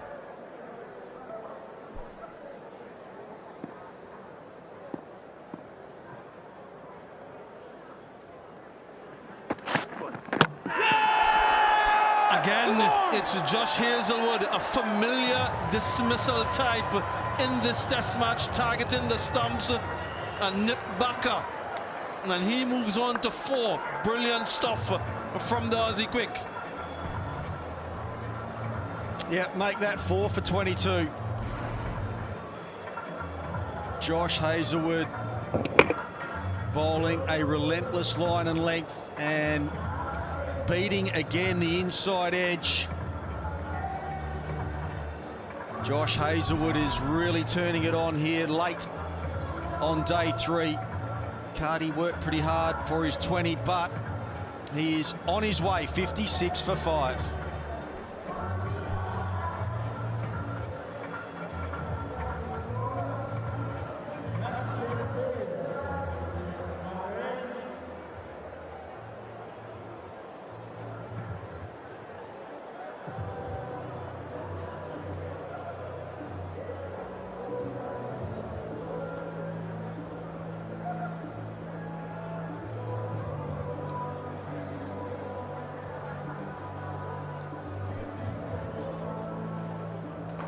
New batter for the West Indies, Justin Graves. A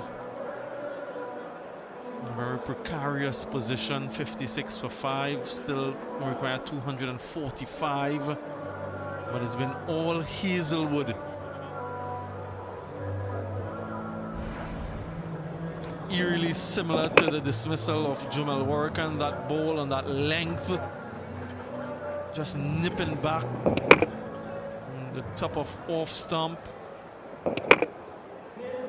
Might have kept a touch low as well from his reaction, Casey Carty. And hunting another 5-er.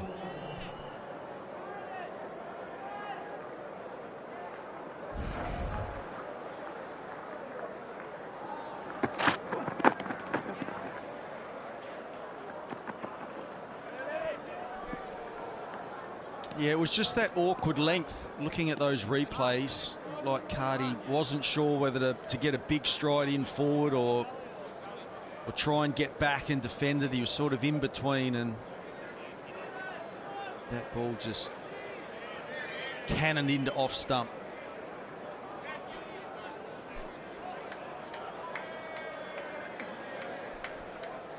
Yeah, families of the players making the trek into the West Indies to Barbados to support, and no doubt they'll be very happy with what they've seen.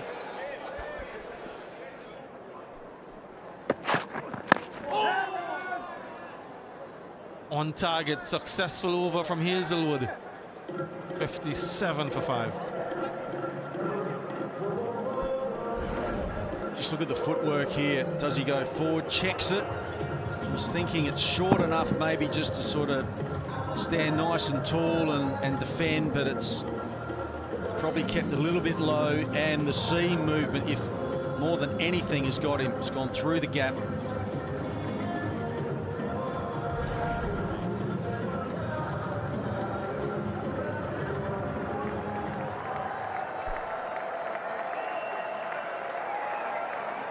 Yeah, things have moved a piece in this test match. 14 wickets in day 1, 10 on day 2, and a flurry of them on day 3. 11 wickets on day 3.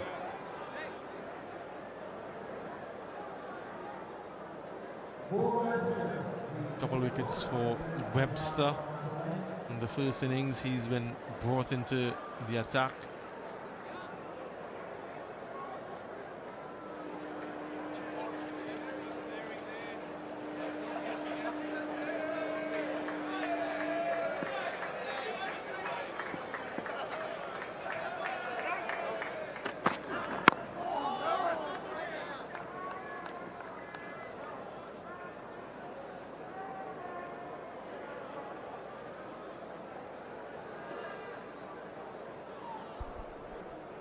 He's done that a lot in between overs. Josh Hazelwood, he's taken pictures, he's signed autographs for the young boys and girls and people of all ages, really down at the boundaries edge. And a wonderful performer for this team over a long time.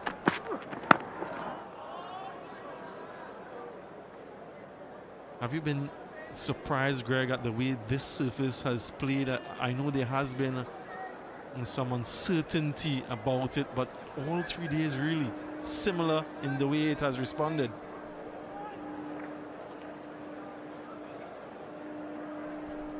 Yeah, ball has just dominated bat, hasn't it, right from the word go.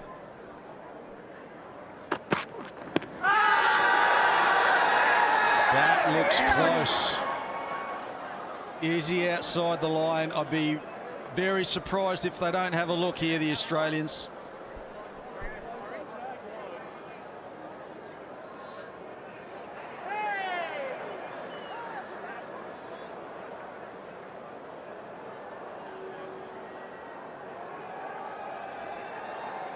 TV umpire to the director. We have a play review for LBW. On-field decision, not out. Check the bowler's feet. Fair delivery, front on, please.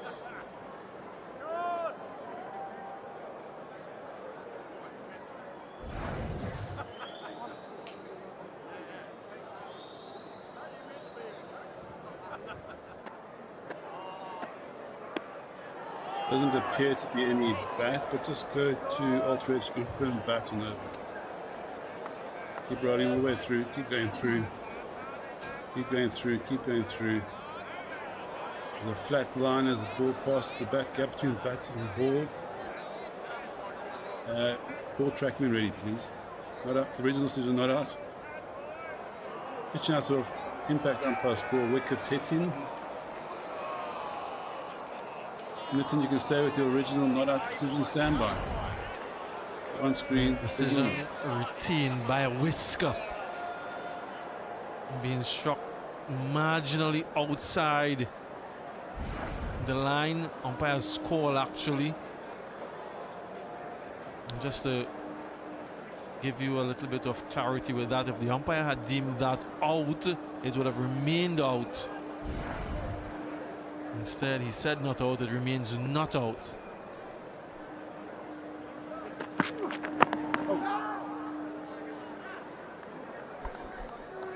Well, you could see by the body language of the Australians, in particular Bo Webster, while they were waiting to see the replay, they were worried it was going to be outside the line, but that was the closest of margins, it really was.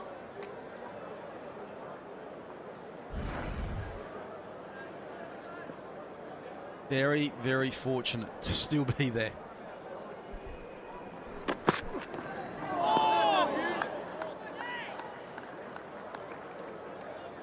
Yeah, good judgment from Graves. We've seen a few batters, a couple of them in this test match already leaving alone and getting out dismissed bowled. Not too far off that one. Just goes to show the importance of getting the on-field call. If you are a bowling team, fielding team, and you appeal, if you get the umpire to raise his finger, oftentimes it's umpire's call. Solidly behind that one, 57 for 5.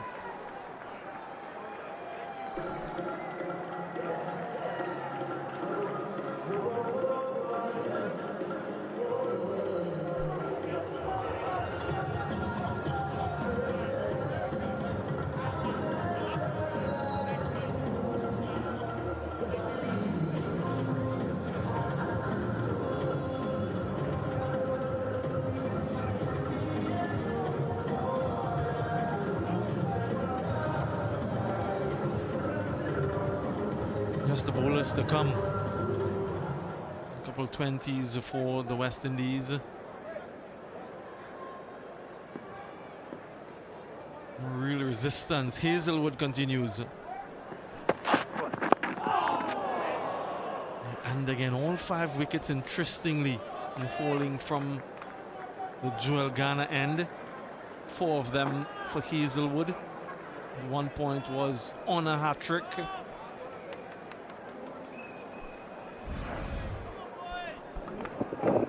Again, just staying low and just getting enough bat on it. That's hit right down the bottom, right on the toe.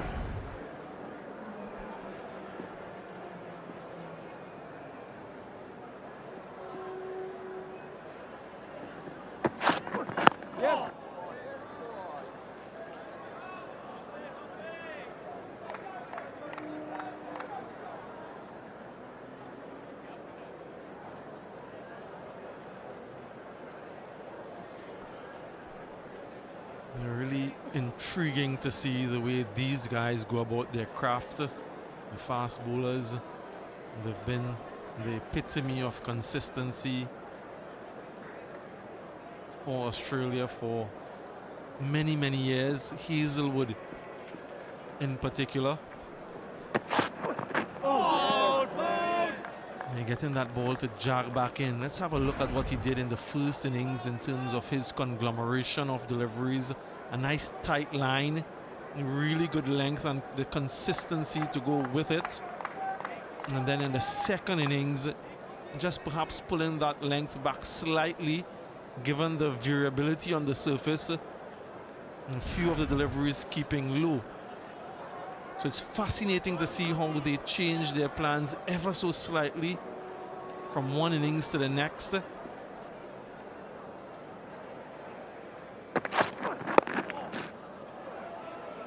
But you can see, Greg, a concerted effort to target the stumps. And in cricket terms,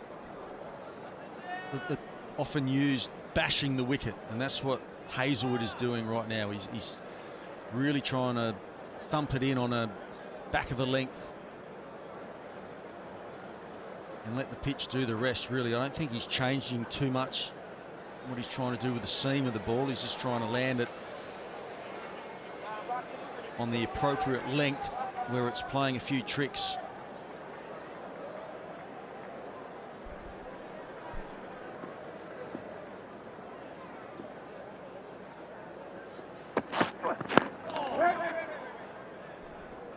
And I guess the travails of the West Indian batters really highlights how important that innings was from Alex Carey, Bo Webster and Travis Head, and the importance of those partnerships and the partnerships down the lower order as well. And that familiar fight. And there's been a lot of discussion and conjecture about the West Indian batting for some time now. And here's some more chat about that, I'm sure. Quite a few going in, that one leaving. Brilliance of Hazelwood.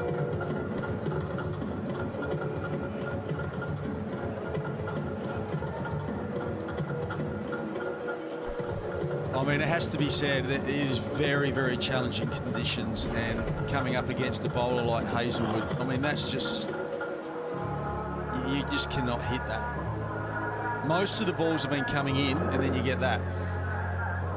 Good luck.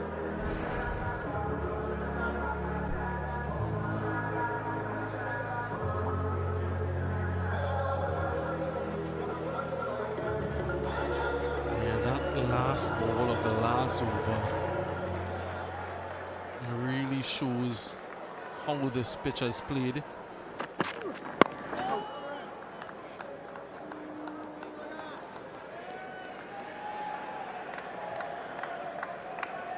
Yeah, for posterity.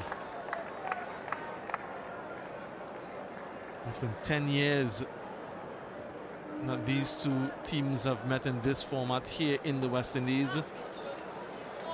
Yeah, polite request.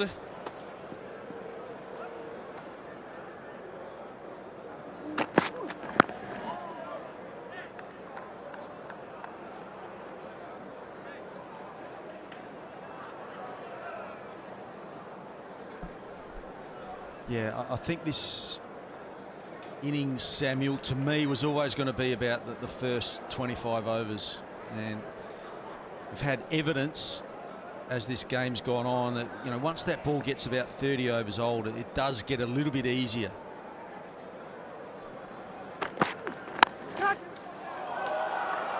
Bit of width and pump through the offside will just get to the boundary. Nathan Lyon doing the chasing, but a little bit of width, and Graves just threw his hands at it. Nice shot.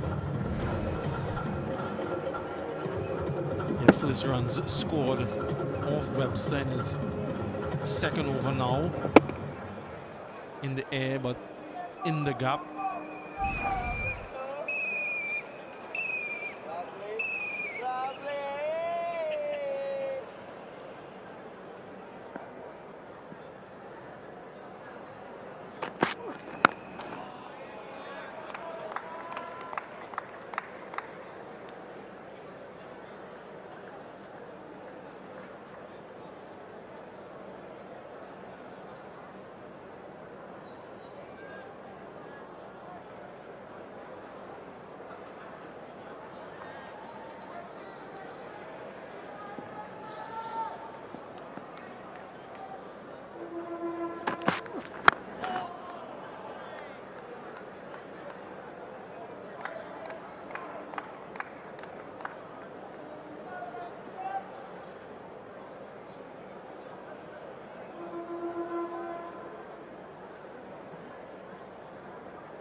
Yeah, just short.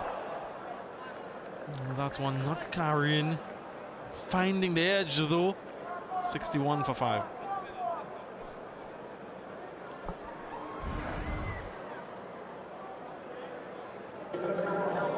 Presenting a very good seam there is Bo Webster. Got the outside edge, but just not carrying. Good keeping from Carey. Knew it wasn't going to carry to first slip, so really went for it. Lots of wickets falling on each day.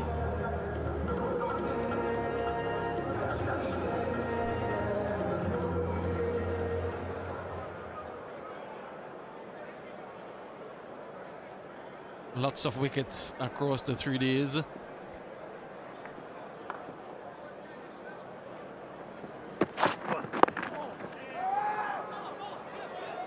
That one seaming back in. And that's the last ball of Hazelwood's previous over.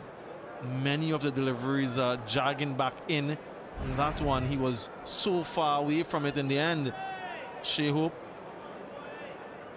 And the best average for seamers at a venue in the last 5 tests. Kensington Oval here in Bridgetown, 159 wickets.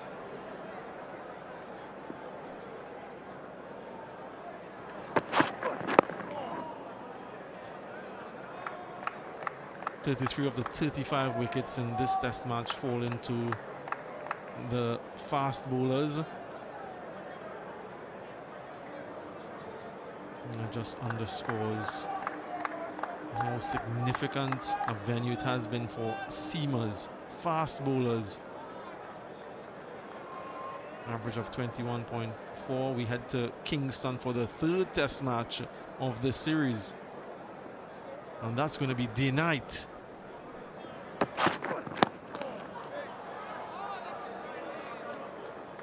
So I suppose, Greg, if you're a fast bowler, you can take a few with you.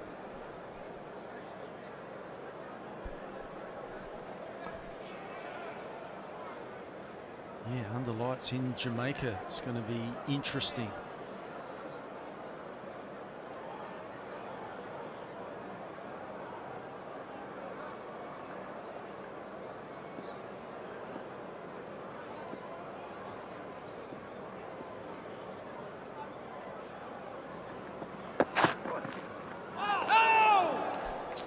Day-night tests, of course, starting in Australia, so pretty much one every summer in Australia, so probably a fairly big advantage, I would say, to the Australians playing that third test at day-nighter. I know it's away from Australia, but having played so many,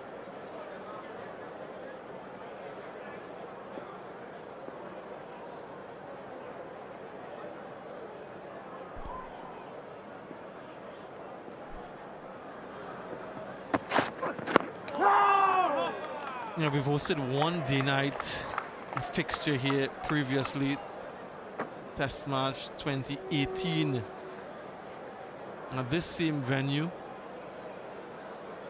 We'll have that day-night one in Jamaica. It will be the second day-night fixture in these parts. I'm looking forward to that one. Looking forward to all, actually. The second one as well in Grenada, and then the 5 T20Is as we jet across this wonderful part of the world.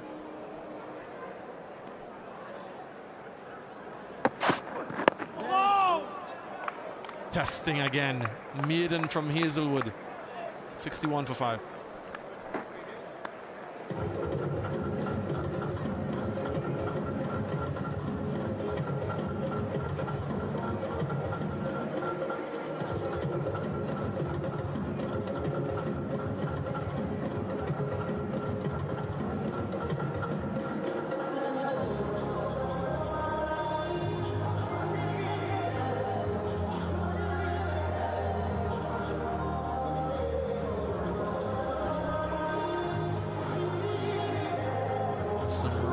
Idyllic sunsets here in Barbados. I've tried to get a couple photos.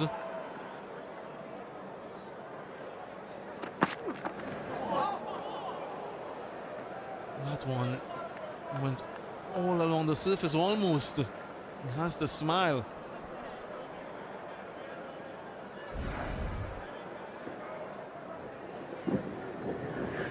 yeah, that's just inches from the surface.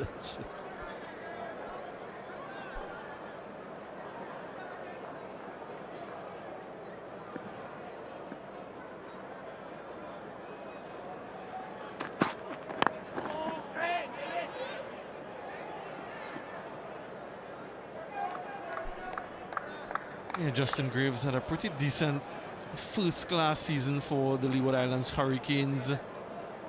Had a high score of a unbeaten 124, averaged over 50. A couple centuries in that. He really has reinvented himself. Second coming of sorts.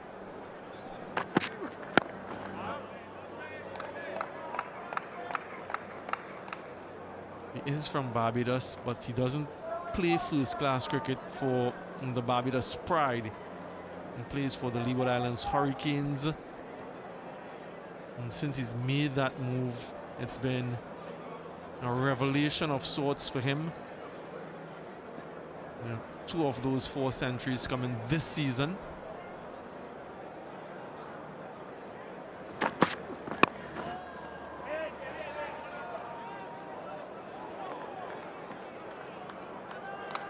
make some useful contributions with the ball as well. So you'll have some familiarity with the conditions here, but like I mentioned, in recent times he hasn't played for this team. And I suppose, as Shehoop said to me this morning, you never know what you will get at the Kensington Oval at times.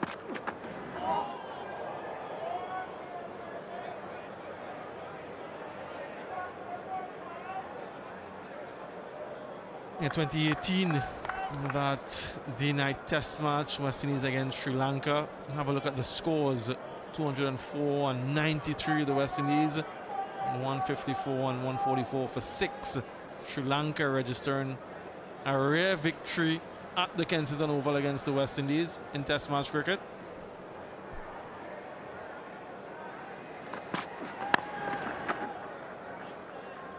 Another maiden, 61.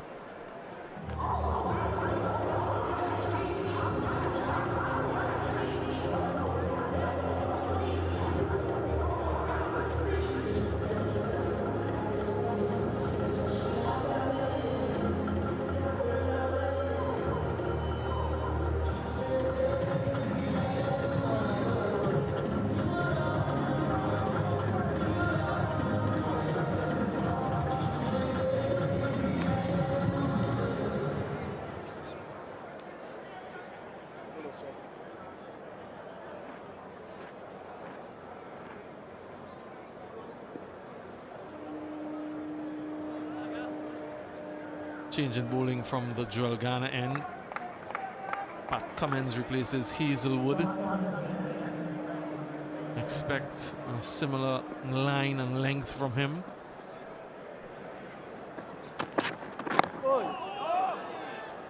Really looking to challenge those stumps.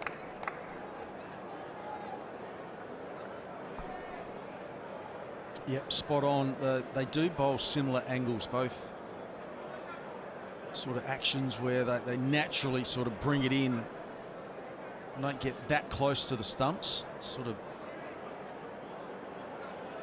see Pat Cummins sort of angling into that off stump, very much like what Josh Hazelwood was doing.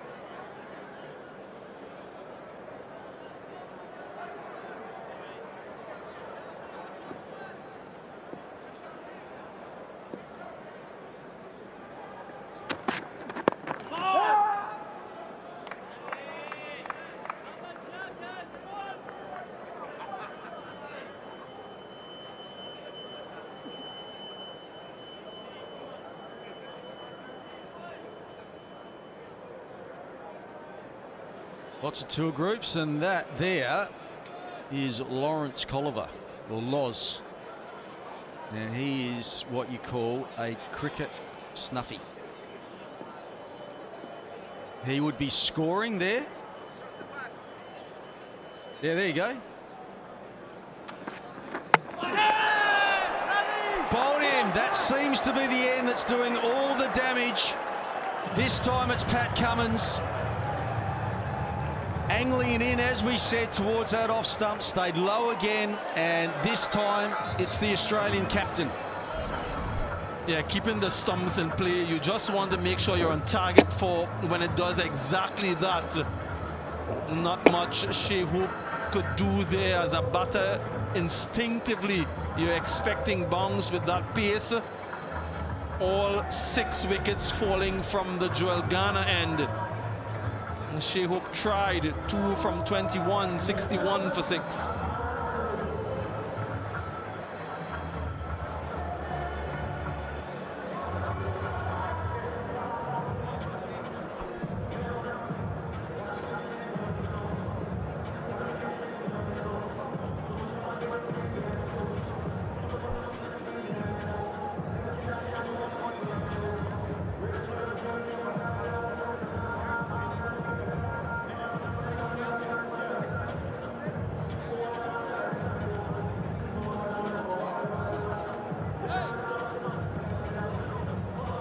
Alzari Joseph, who had a long spell today with the ball.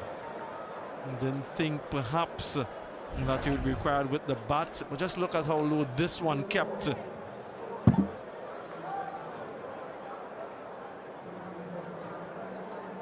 bottom of the bat, even if his bat was in line with that one, would have missed it. First over back, Pat Cummins, success immediately.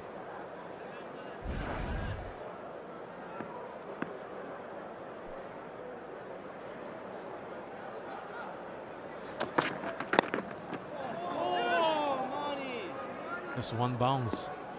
I thought 13 wickets on day one, 14 wickets on day one was a lot.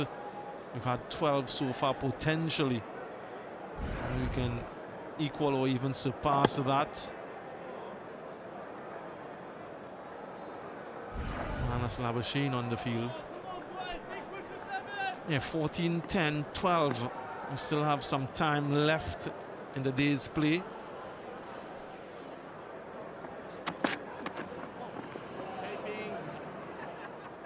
In an attempt to keep it straight, but that's a little bit too straight. 61 for 6.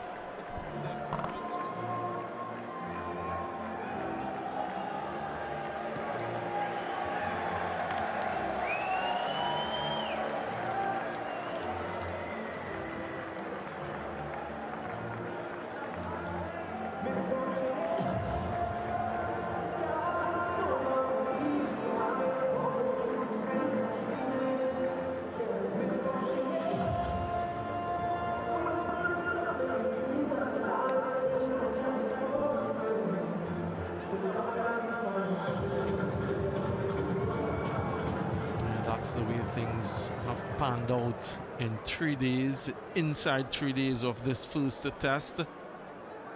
West Indies at 240 runs seem to be distant at 61 for 6. And it's not going to get any easier.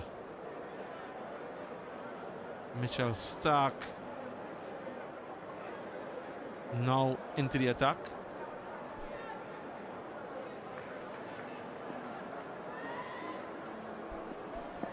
Round the wicket to Graves. Well, at the end of every test match, the match referee gives the pitch a rating. I'd imagine he won't give it a very good one. It's probably done too much, really. I mean, at the moment, this is late into day 3 and we've got balls keeping very, very low.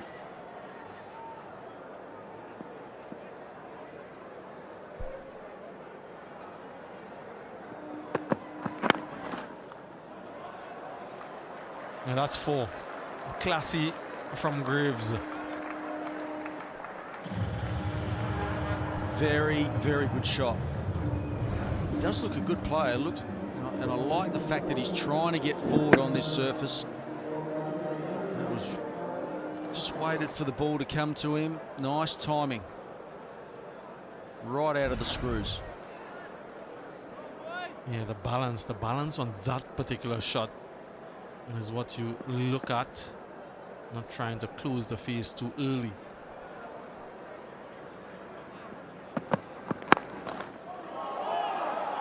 That almost ricocheted onto the stumps. It'll be interesting to see where Alzari Joseph was. I just think that he might have been safe. Doesn't matter though. Another 4. Well, that's probably a better shot. Really nice from Graves. Here it is. Mitchell Starc, yeah, getting a decent bit of his hand onto it, deflects, and Alzari, I'm not sure, we'd have to look from side on, but it was coming back at pace.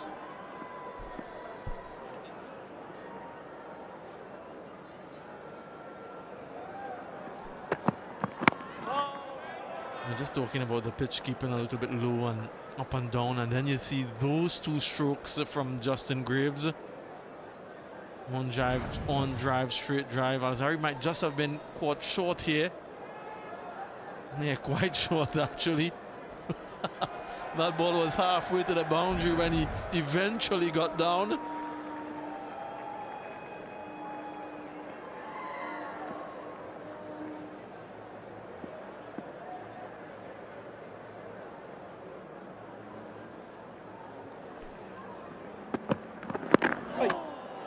Nice aggression. Australia came into day 3 82 ahead, 6 wickets in hand, and it's been all Aussies today, Greg.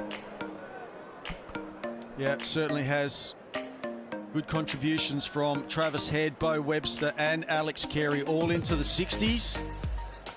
Good catch there from Cameron Green, and then it was over to the bowlers, and it was Josh Hazlewood doing the damage. And last wicket taken by Pat Cummins.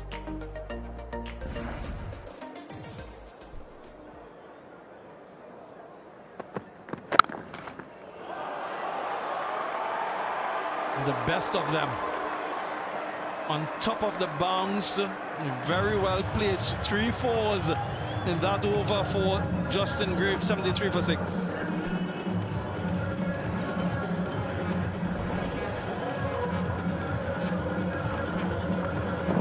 Yeah, 3 fours in that over, and all of them just about perfect technique.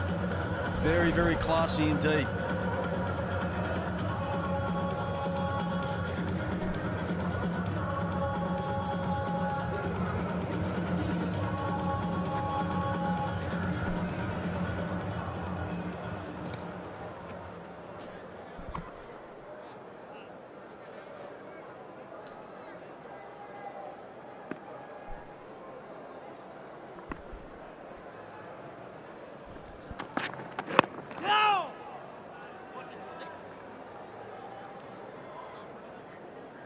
Three glorious fours in that previous over. Justin Graves settling nicely. 17 from 25 so far. Some glorious shots from Justin Graves. Good, better. And save the best for last. On his toes, on top of the bounce, and a lovely crack off the middle of the bat.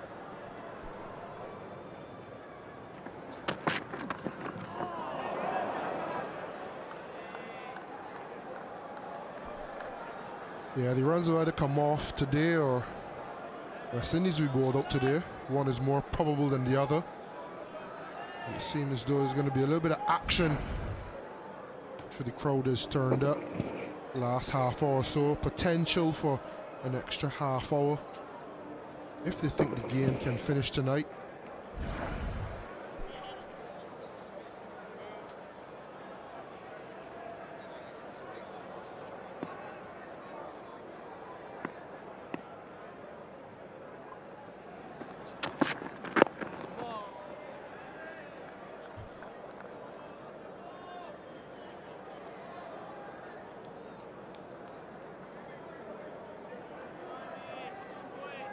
Carlos, I'm sure you sat back and you looked at the fall of the West Indian wickets in this, the 4th innings of this test match. A few soft dismissals. A few very good deliveries from the opposition bowlers to account for a couple of wickets.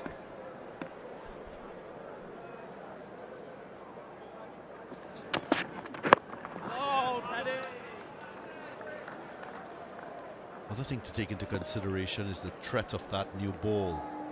So that in the previous innings, the importance of having the right technique, the right temperament, the right approach to make sure you blunt the opposition bowlers, especially with that new ball. Re-emphasizes the importance of having openers and top order batters who can wear out that difficult period in the game.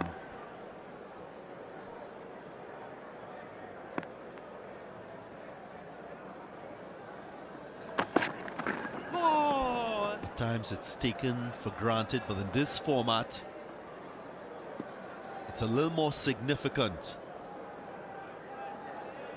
You know, the modern game has moved on to run scoring at a rapid pace. But in the red ball format, that new ball and what it brings offers a very, very big challenge for top order batters.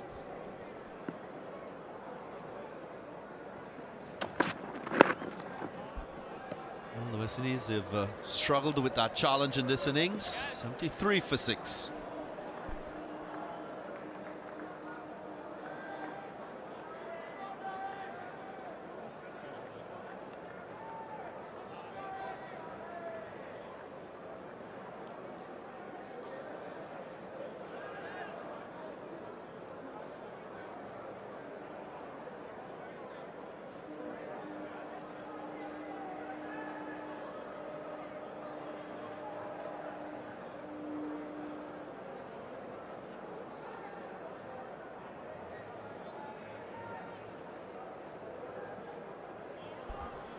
West Indies still 228 away from the target. Looks quite far-fetched at the moment. 73 for 6.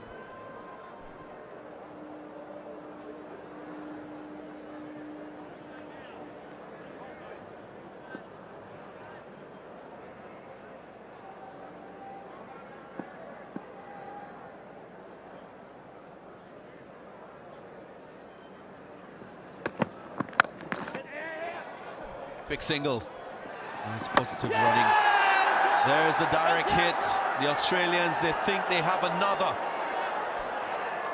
Labuschagne, the substitute fielder, with the direct hit, the accurate throw. And we'll hear from the third umpire. TV umpire to director, we have umpire view for a run out at strike this end. The best side on angle, please.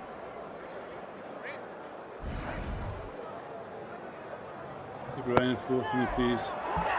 They're clearly back short of the ground and the wickets are broken. Ready to make my decision. Well, there is a significant contribution from Marnus Labuschagne, not in the 11 for this first test, but putting up his hand and accounting for the wicket of Alzarri Joseph. Well short of his ground. Goes without scoring. 73 for 7.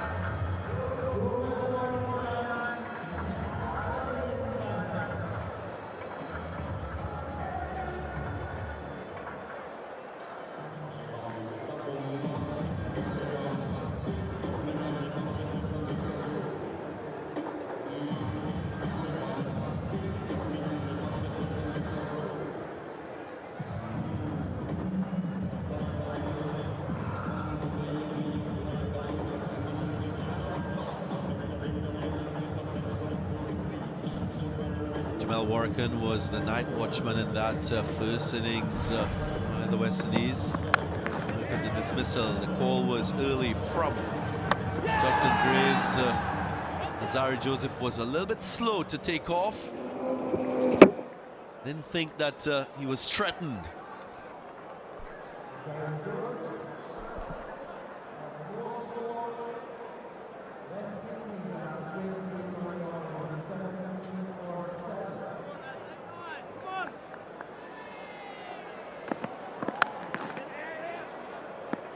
Trying to see, even when Justin Graves is halfway, Alzarri Joseph is now trying to pick up a gallop.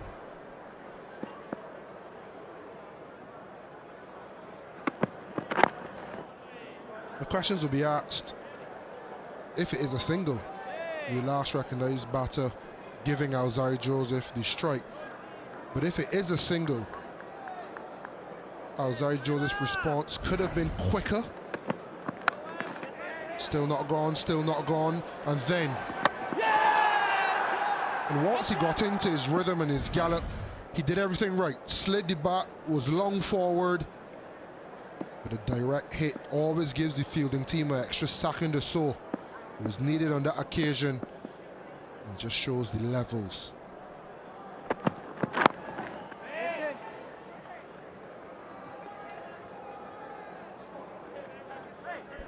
Let's give credit to the Australians and the manner in which they batted today on day 3 of this test. Remember, the West Indies led by 10 runs after the first 2 innings. Australians knew they had to put in a good effort with the bat the second time around. They got that in head. Mo Webster and Alex Carey were fabulous in that middle to lower order for the Australians.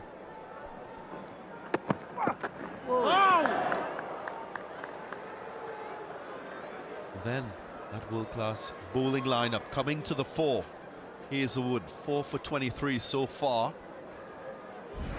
They're hunting like a pack of wolves.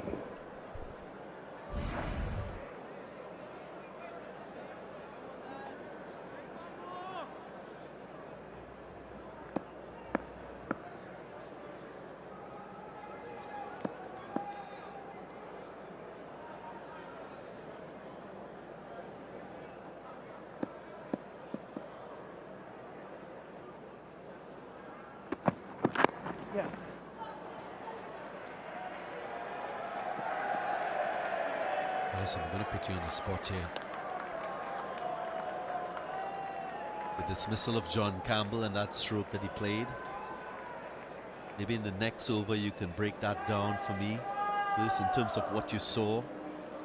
And then from a coaching perspective, what will be your words to him beyond this test match and for the remainder of the series?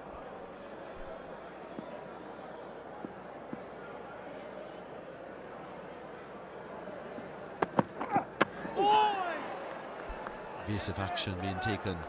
74 for 7.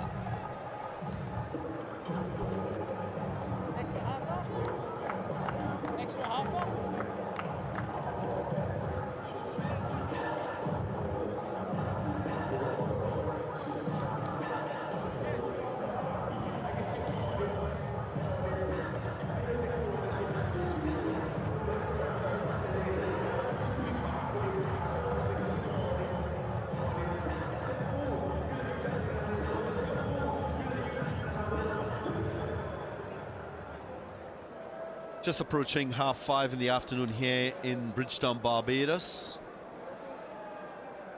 Beautiful weather conditions continue to grace all of us here during the course of this test match so far.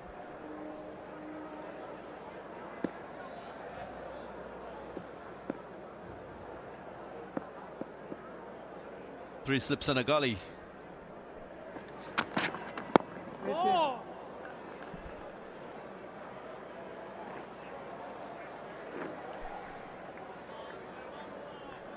Yeah, it's interesting, the John Campbell dismissal, because he would have played it successfully earlier, which I wasn't in full agreement with anyway. And then the other one, and for me there's a few differences. He played a few balls before the first one. Would have felt he might be in a little bit of trouble. And that was a get out of jail shot. It was all a little bit frenetic at that point in time. Craig Brathwaite was out already. And I guess that was his way of settling the nerves. So I didn't agree with it, but you got away with it. However, you move forward and you fast forward to the over from that end before. You got a couple boundaries off Mitchell Starc. You forced the bowling change. You are now in the ascendancy. You are no longer chasing it as a batter.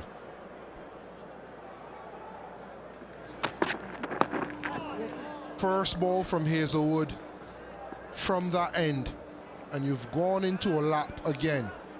Now, there is the school of thought of, you know, being more modern. I always scream, be proactive, get ahead of the bowling. But you marry that with the situation of the game. We've realized how important the new ball is. Can you blunt the new ball first and earn the right to play those funky shots? That'll be my question to him.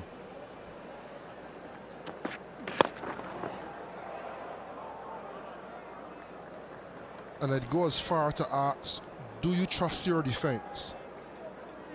It's a difficult surface to bat on, granted,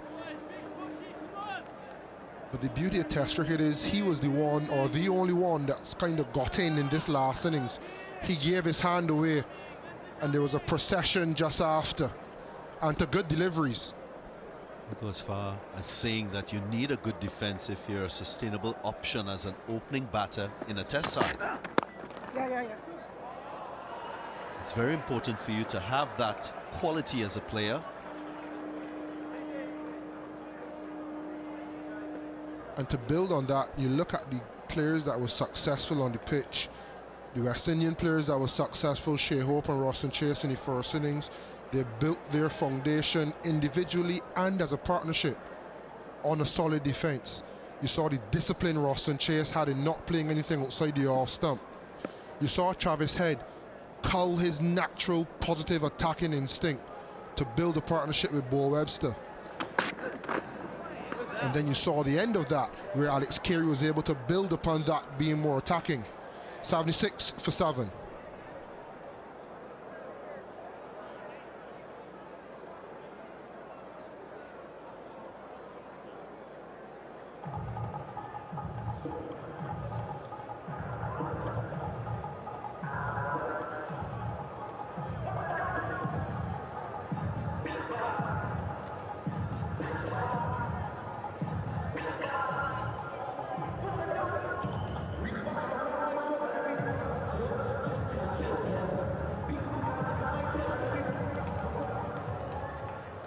Between overs, the umpires consulted 4 minutes before what is the scheduled close of play. Pat Cummins had a word with the umpires, maybe to request that extra half hour. He'll need to confirm that, but he can use that option if he feels there's an opportunity to finish the game. He'll capture these remaining 3 wickets of the innings.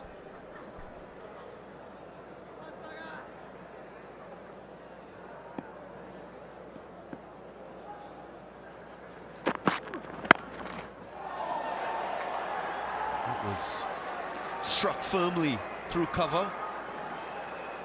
Fielder in that region lost sight of it, had to take evasive action. More like self-preservation. Another good stroke from Justin Graves. Aerial on this occasion on the up. It's not often that you think it's dangerous, the lack of light. For the fielding team, we'd have a look at Travis Head if we see him in this shot. No, we don't. Evasive action at cover.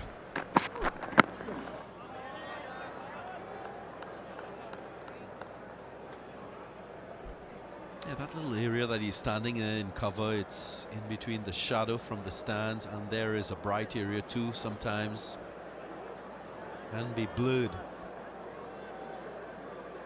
with the difference in light. Dangerous time to field as well, because people would say, well, you've got sunglasses on your head, where you don't put them on.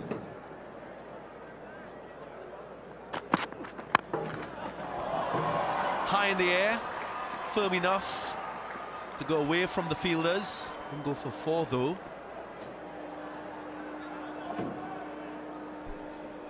But you put the sunglasses on and it's dark for majority, too dark. There's probably the 10% area that's overly lit that the ball will pass through and have you a little embarrassed, as I'm sure Travis Head was. Justin Graves has made his mind up. He's going to use this half hour to try to get as many runs on the board as he can. Well and truly playing his shots. Probably see Bo Webster as the weakest link as well. Carlos, just my 2 cents on that dismissal from John Campbell. 1, from a preparation point of view, was that a shot that he's been working on to get to the point of having the courage to execute that stroke in a Test match? And did that have the backing of his batting coach and the coaching stock from the West Indies? That's my first question. If so, then I think there is a little bit of license for him to play that. And secondly, as an opening batter in Test match cricket, There would be times, and many times, when you have to back your defense, absorb pressure, fulfill that primary role. It's glorious. That's a beautiful extra cover drive by Justin Graves. Moves to 27 in quick time. Oh, gorgeous from Graves. Lot to love about that. Good head position. Even on a pitch with variable bunks, he's out of his crease. A sublime stroke play.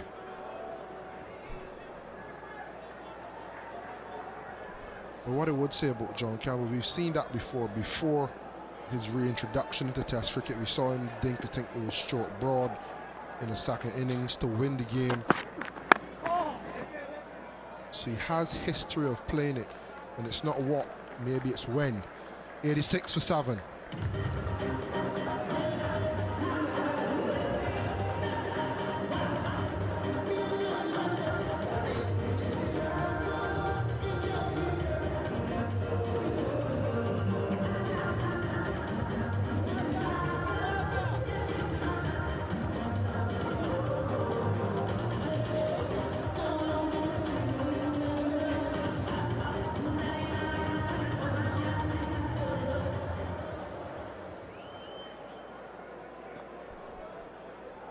Well, we're into the third session of this third day of the first test between the West Indies and Australia, and we have confirmation that the extra half hour has been taken by the Australians in an attempt to get these remaining 3 wickets.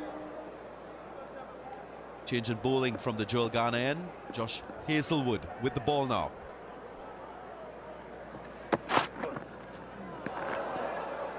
It's been tough going for the West Indian batters, facing bowlers from that Joel Garner end. Last 8 overs. 7 runs, 5 wickets.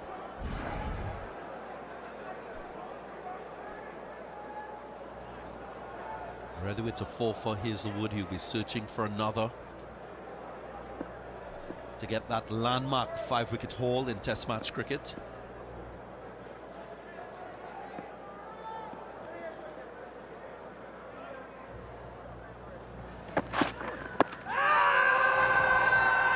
Loud appeal. Jamal Warrican doesn't look worried. And the review has been taken. TV umpire to director. We have a player review for LBW. On-field decision, not out. Check the batter's feet. Fair delivery. Front on, please.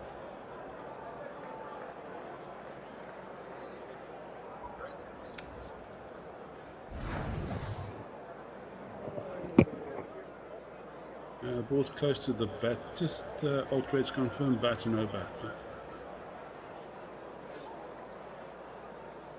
Keep rolling through, keep going through. Keep rolling through. There's a flat line and a clear gap between bat and ball. No bat involved. Ball tracking when ready, please.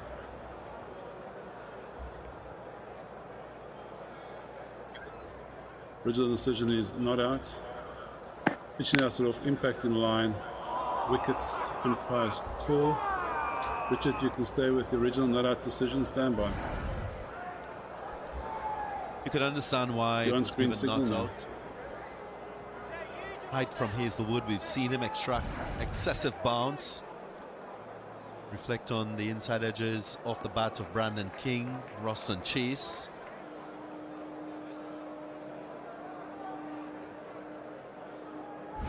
Jamal Warrican should consider himself very fortunate in that instance.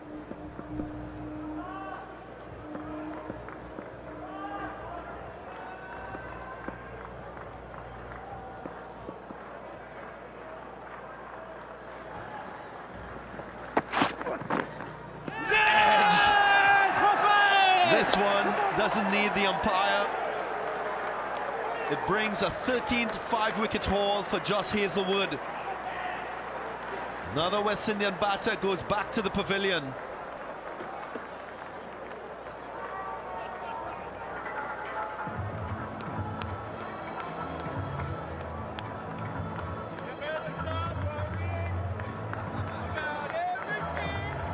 Lucky number 13 for Josh Hazelwood. Kept it in a good area, induced the edge, and once again finger pointed to the sky, elation, and he's bowled Australia on the cusp of a first test victory. Jamel Warrican gone for 3, West Indies 86 for 8.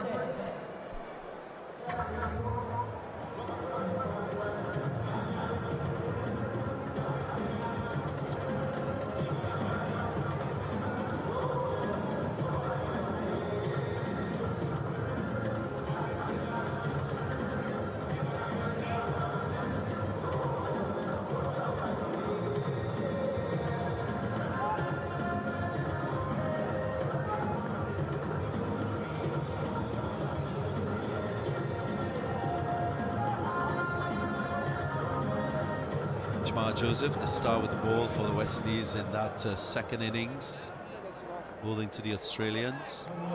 4 to 5 wicket haul for the speedster.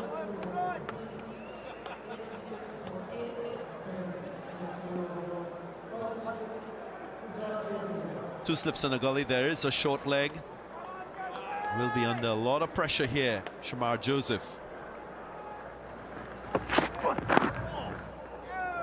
It's off the mark.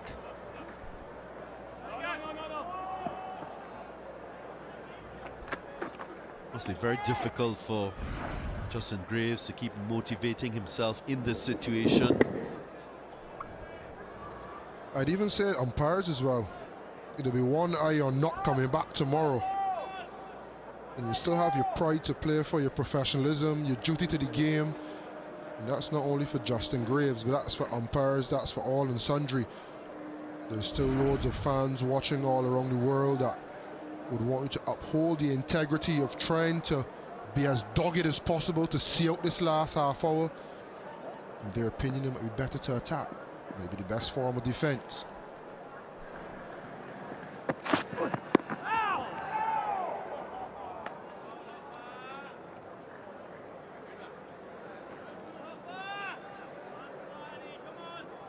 I guess what we have seen so far in this test match has to be taken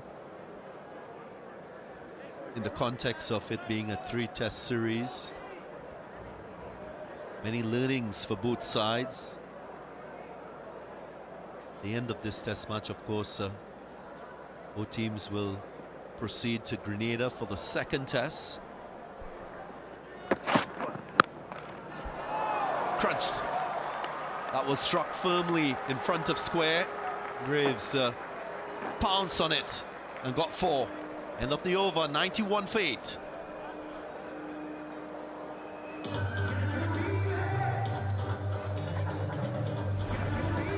This is a commanding shot from Justin Graves. Fetched from outside off stump. Hit from the wicket. What to love about Justin Graves in his stroke play today. She loves it.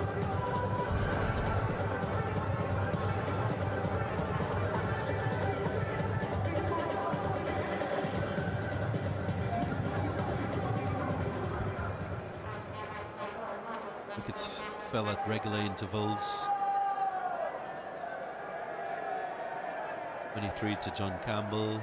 Casey Carty got a start, got to 20, and then single-digit scores before Justin Graves intervened. He's still there.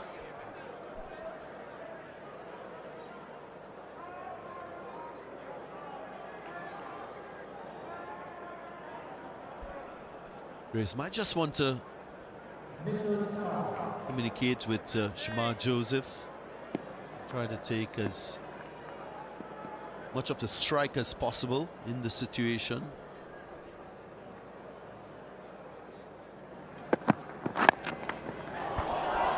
Flicked away nicely through the onside, and it goes all the way for 6. What a response by Joseph.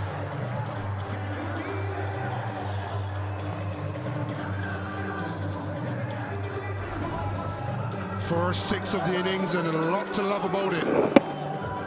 There's always time for entertainment. A little mini helicopter from Shamar Joseph. Nicely timed. Straight away a change in the field. Now a deep backward square in play.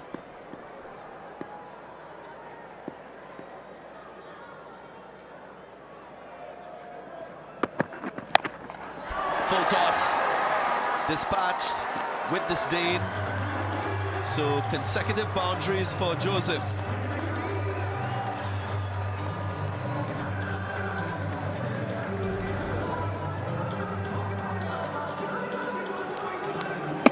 Bit of a hit me he did.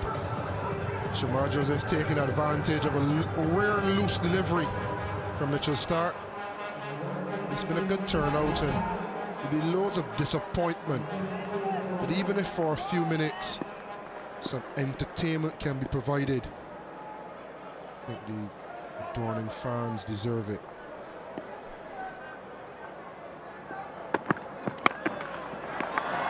Again through that mid-wicket region and firm enough to beat the fielder in that region. So Joseph showing his pedigree with the bat.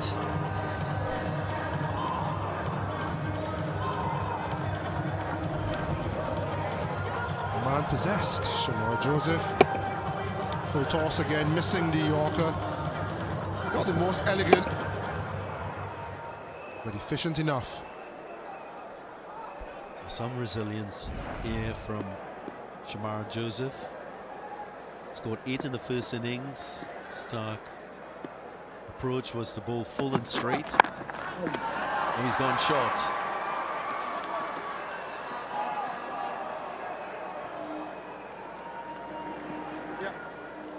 That might just be the element of surprise he uses again to Joseph. Go short and then surprise him with that full fast pitch delivery.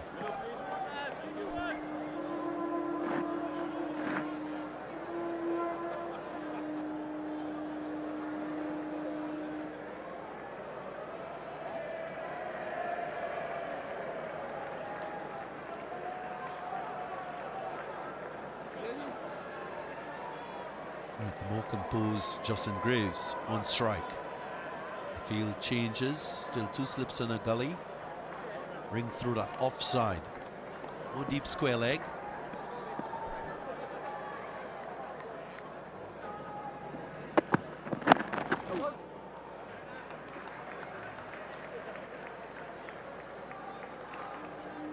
And obviously we kind of have an idea of what's going to happen, which way this game is going to go, but one thing I love to see with the Australian team is the ability to seize key moments in a game, in a session.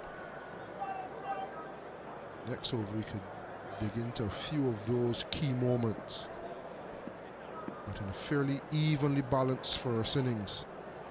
They were the ones that definitely seized the moment in the second innings.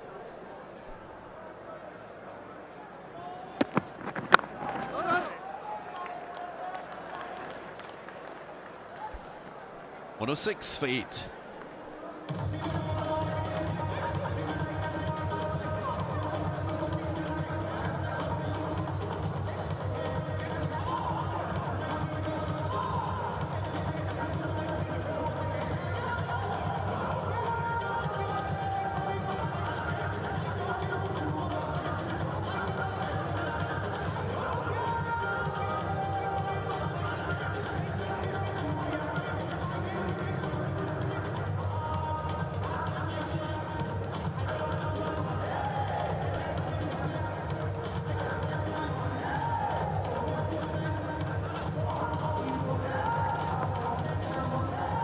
Not surprising how this test match has unfolded. Both teams, of course, struggled with the bat in the first innings. Australia, they were rolled out for 180 after electing to bat first. The West Indies responded with 190. Then the Australians showed their quality with the bat in tough batting conditions. Got to 310. West Indies, at the moment, not showing that they can match that quality by the Australians.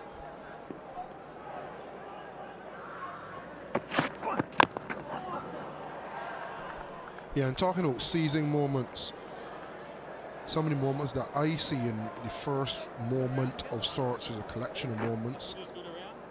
The third umpire, decisions of Ross and Chase and Shea Hope, two of the only batters to get in on the pitch. A big partnership, both into the 40s, controversial dismissals for both of them. That's the difference between a 10-run lead and potentially a 50 or 60-run lead, which gives a completely different complexion going into the second innings. That was the first one for me. Secondly, the catching. And you never want to single out one person or one event. But you think back to this morning, and we know Travis Head is going to be the player that if he gets away, not only he'll score quickly, he can push the game out of your hands. That key drop, Justin Graves this morning. And then on the Australian side, Josh Hazelwood came back, and once he realized from that end it was all happening, it was a quick procession of wickets.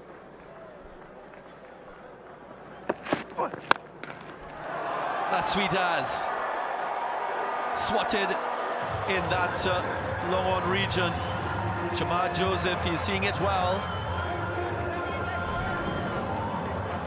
This is absolutely clobbered. Good shape on this occasion.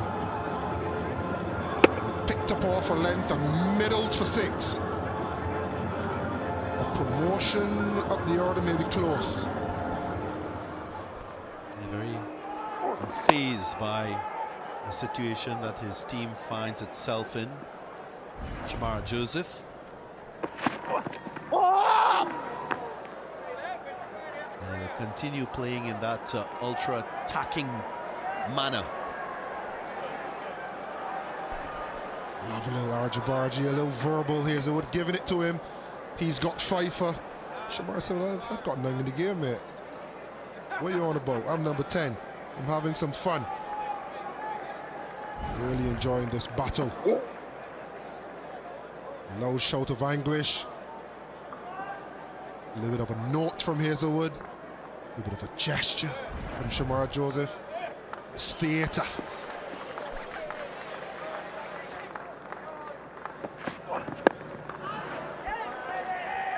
He is a competitor. Good to see that sort of attitude from the young man.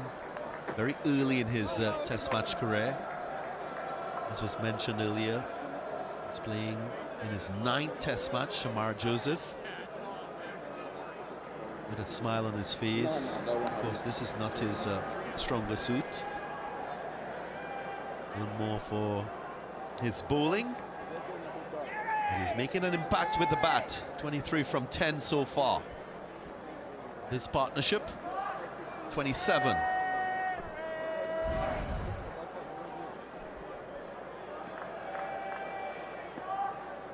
Oh, kick of the turf, maybe the heel.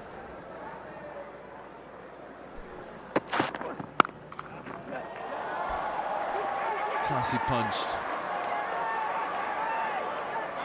We'll get 3.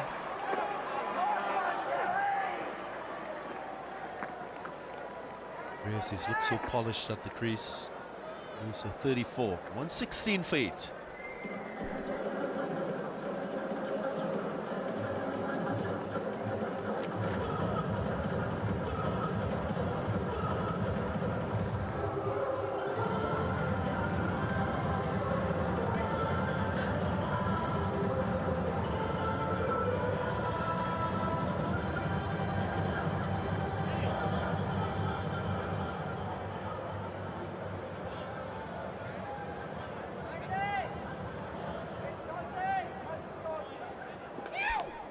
Extended final session on day 3.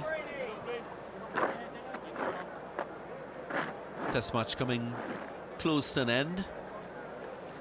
For the first time in this innings, Nathan Lyon, the off spinner. Just 1 wicket so far in this test. Haven't seen spin play a leading role in terms of wicket taking.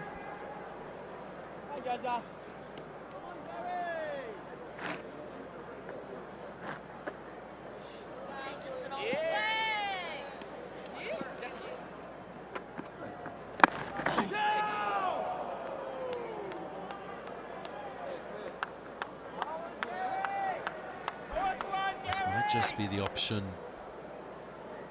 to lure Shamar Joseph into a false stroke. Off strike at this point in time. I'm sure Lyon will try to entice him.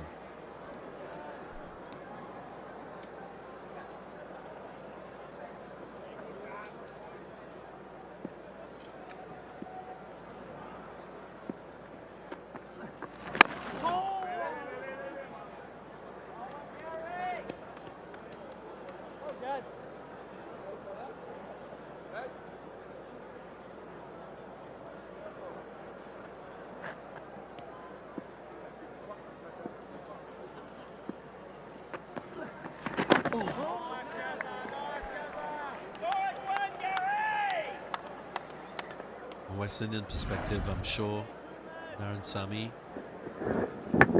will already be thinking about West Indian batting for that second test match. How can he reshape it, get it to perform?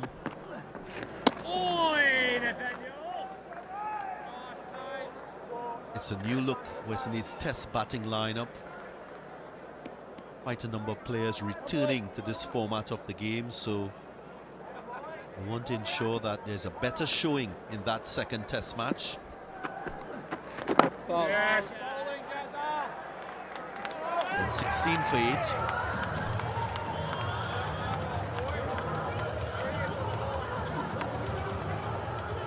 Artificial lights coming on, 4 overs remaining in the day's play. And the Australians prize the remaining 2 wickets and finish this test match. Go into the second with a 1-0 lead.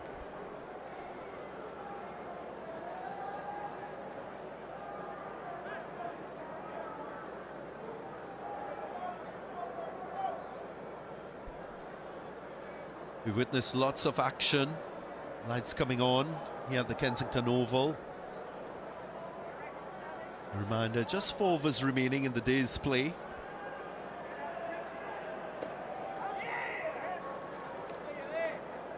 We have a little pause. The umpires just moving to change the ball losing shape. If you missed the action, 8 wickets to fall. The first was Craig Brathwaite. He just chipped one to that square leg position. John Campbell tried a ramp, didn't come off. And the inside edge of the bat of Brandon King accounted for his dismissal. In similar fashion, Roston Chase, the skipper, inside edge off the pad. Sam Constas. Casey Carty got a beauty from Hazelwood.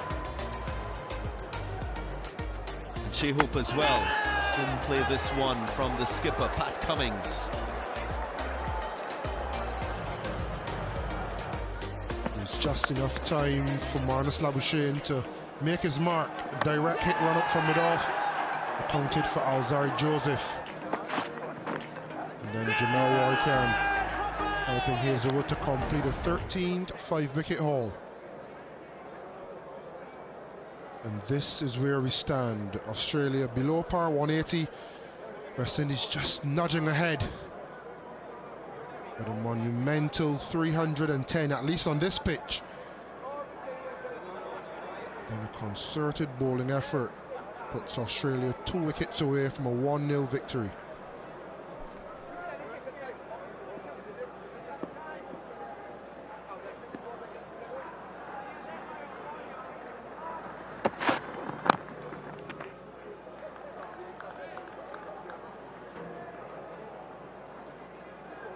Just saying with that conversation about what the West Indies can possibly do for that second test, a few options in their squad. There is young Kevlin Anderson, right-handed batter, age 24, from Guyana, who had a very good first-class season. He's a fresh face for the West Indians as an option in this batting lineup. Also Tevin Imlach, another one who's tasted international cricket. Very inexperienced.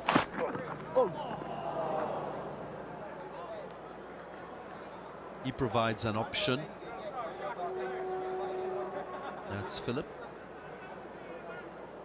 Backup fast bowler. Anderson Phillip. And then there's Mikel Louis, who is an opening option.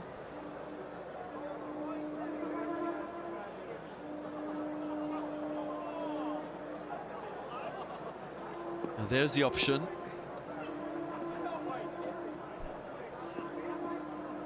Have to bring that alive. Tamped and put down. Constas in that deep mid-wicket region now makes it 4 drops for the Australians. Try my best not to say it, but Shamar Joseph has another one on Sam Constas. Got him out in both innings, 2 or 3 drop chances off his bowling. You know, he's dropped Shamar Joseph. This was your opportunity, Sam, to get one over Shamar Joseph, and he floored it. Maybe he's still a bit shell-shocked.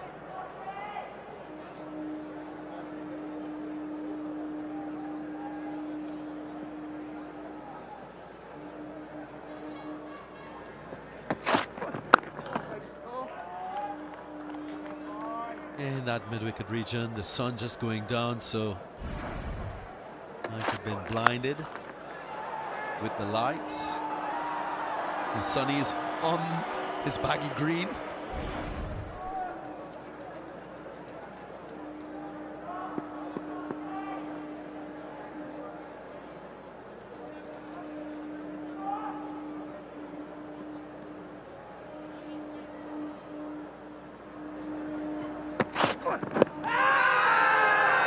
That looks close, yeah. Richard Kettleborough agrees with me. Raises the dreaded finger. The review is taken. TV umpire to the director. We have a player review for LBW. On-field decision out. Check the bowler's feet. Fair delivery. Front on, please.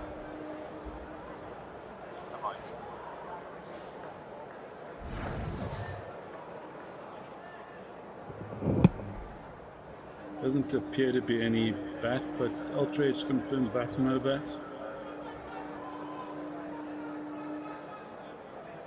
Keep rowing through, keep going through. Keep rowing. Yeah, clear gap between bat and ball on a flat line, no bat involved. Ball tracking and ready, please.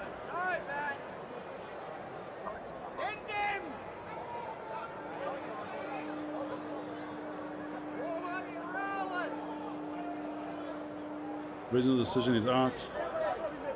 Pitching out off, impacting line. Wickets missing. Richard, I need you to reverse your out decision to not out standby. Your on-screen signal now. Umpire has to reverse his decision. Ball just doing too much, sliding down the leg side. Justin Graves just falling over. And in both legs in a tangle. I think that smile says that review is more hope than expectation, and he survives.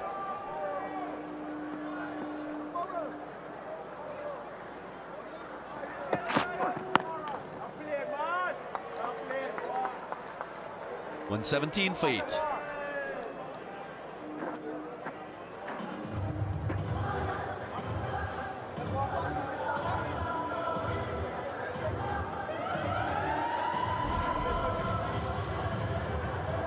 So we're looking at a review by Justin Graves. It was a good one. Allows him to continue this innings. The top scorer so far, 34 from 47.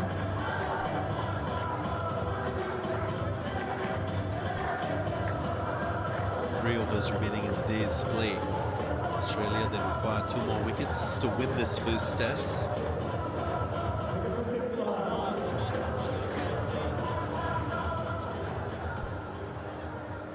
Expect more entertainment when Shamar Joseph is at the crease. He's on 24 from 13.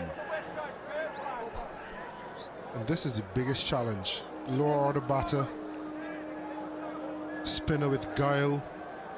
They always feel they can burst it 10 rows back.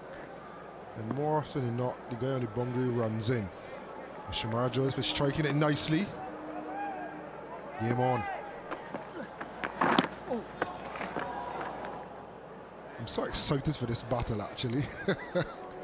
We shouldn't be with 2 more wickets to win. We should be disappointed. We should be crestfallen, but there's so much expectation. Nathan Lyon to Shamar Joseph.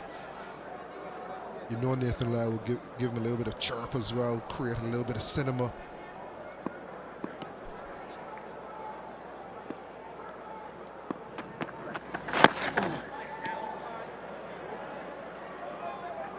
So far, so good. Joseph still with that body language, showing aggression.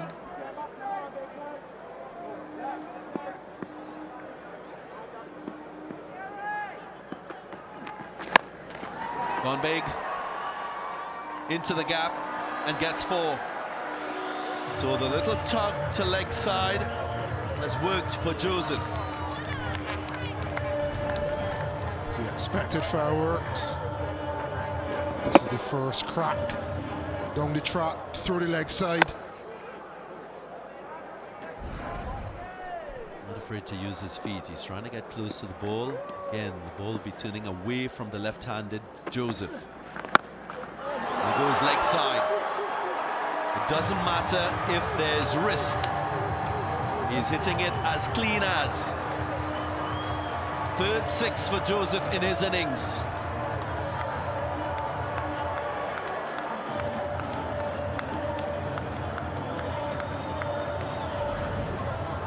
Fireworks, we said. Fireworks we've had. Bang!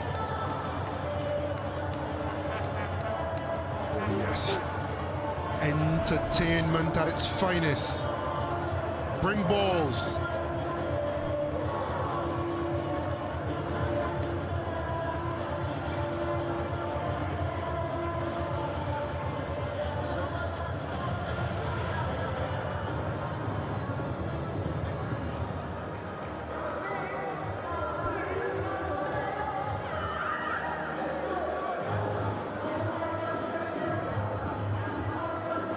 Shamar Joseph's highest test score. He's approaching that landmark.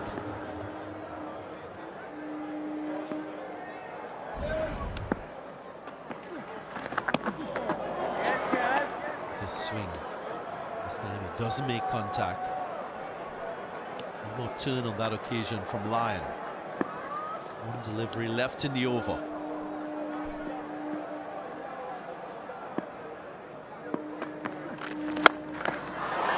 Straighter and long enough to get him another 6, so that's another brilliant strike by Joseph. Now goes past his highest score in Test match cricket. 133 for 8.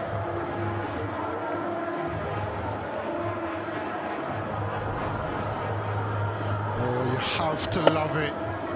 Using his feet. Arms to the ball, and the crowd arms aloft, and just watch it go. Fireworks were promised and fireworks were delivered. A smile is back on her face.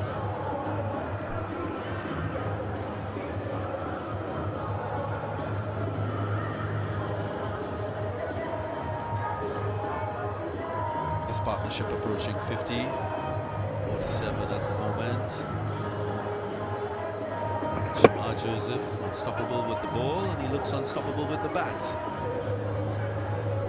And I'll tell you what, Jaden Seals, Shamar Joseph and Alzari Joseph all believe they can bat at number 7 or 8 for West Indies.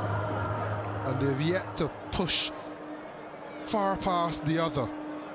But I've seen Shamar Joseph now on a couple of occasions play a few cameos. Remember Knox, Adelaide, now here in Barbados. He'll be giving Alzari Joseph a little bit of a nudge to tell him, I'm coming for your spot. And he's approaching a half century, just 10 away from it. Joseph.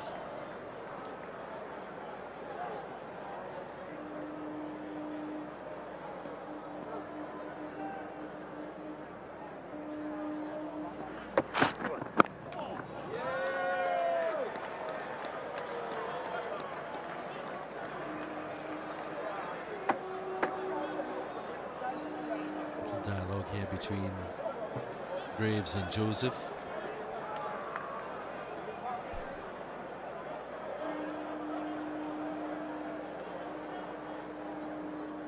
They will want to play spoilers. Push the Australians to come back on day 4.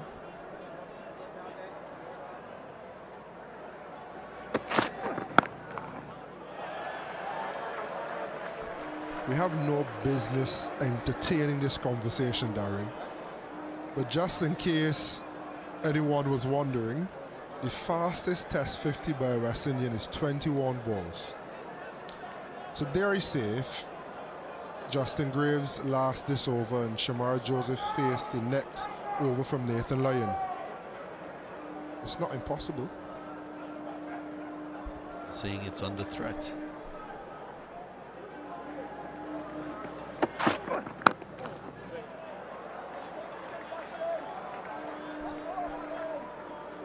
And news have come to us, Darren.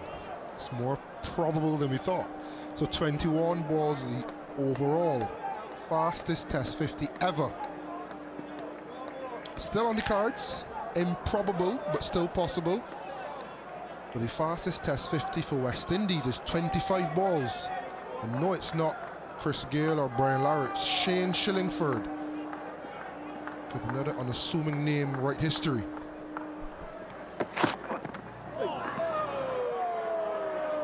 Sharp, short delivery from Hazelwood. This is high quality fast bowling on show. Very best you can expect in Test match cricket from the Australians. First it was Mitchell Starc and Josh Hazelwood, followed by Pat Cummins. We've seen 2 overs of spin. Webster just bowled 4 overs.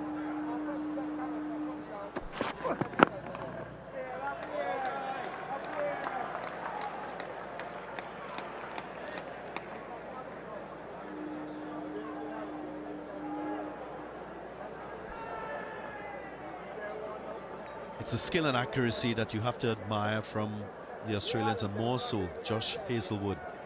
5 for 39 into his 12th over. Really broke the back of this West Indian batting lineup. Great consistency in his lengths and the lines that he delivered today.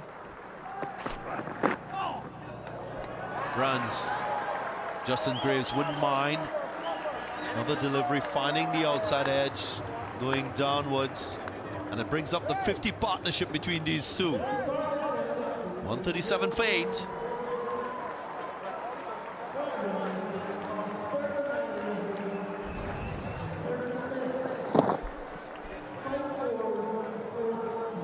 Yeah, angled back from Justin Graves. Disappointment for Josh Hazelwood. He's toiled with success. The Aussies would not want to come back tomorrow.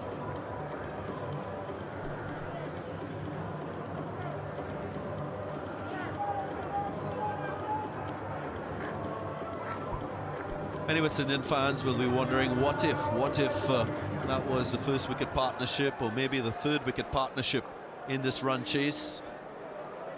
The outlook in the chase would have been different. Shamar Joseph, Justin Graves showing great resilience.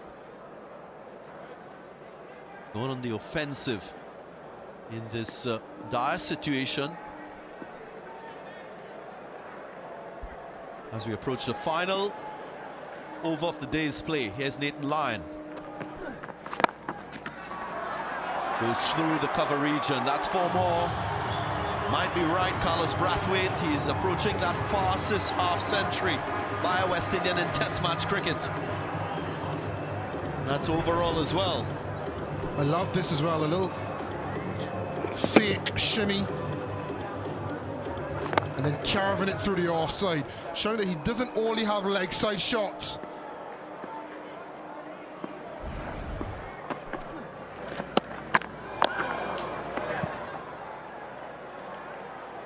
Well, he's just missed a achieving the fastest half-century in Test match cricket overall. Misbah-ul Haq holds that record, and it will stay with him.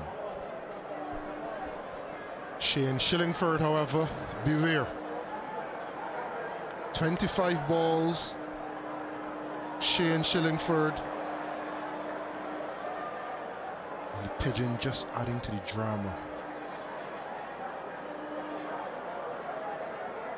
Just need to cup him. Seems injured, and he's a bit of a false start. I think he's enjoying it. We talk about bird's eye view. I can't tell if he's injured or if he just doesn't want to leave. It's not the best fielding position, however. He's at short leg, no helmet on.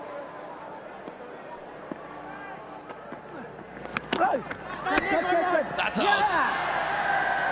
The sound of the bat was evident. It ricocheted onto the wicketkeeper. And good reaction from Usman Khawaja. No glory for Shamar Joseph with a half-century in Test match cricket. He'll have to go. Good entertainment on show from Shamar Joseph. Perishing. A little bit of extra bounce. Confirmation. There was the outside edge. And a Test match he can be proud of. Not only innings, but 2 good bowling spells. He leaves the Test arena in Barbados on this occasion. 44 off 22, and it's not T20 cricket, folks. A strike rate of 200. Good entertainment. 141 for 9, the West Indies.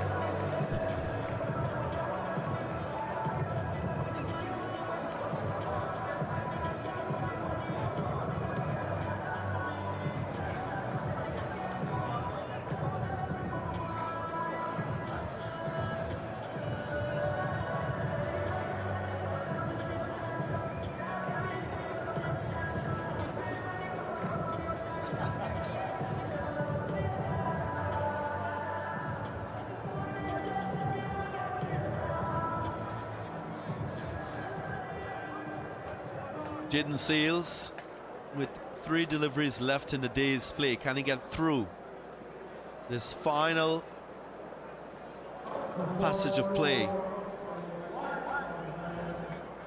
Another lefty works in Lions' favour.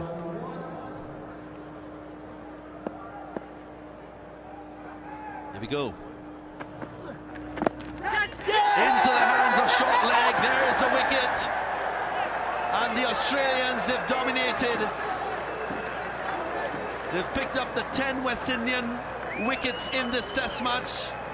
And they go on to take a 1-0 lead in the series. They win by 159 runs.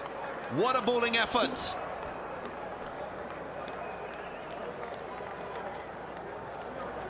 This game has had it all. Today has had it all. This final session has had it all. And when we thought we were coming back tomorrow, Nathan Lyon got 2 and 2. This being the second of that 2. Back pad, good catch from Sam Constas.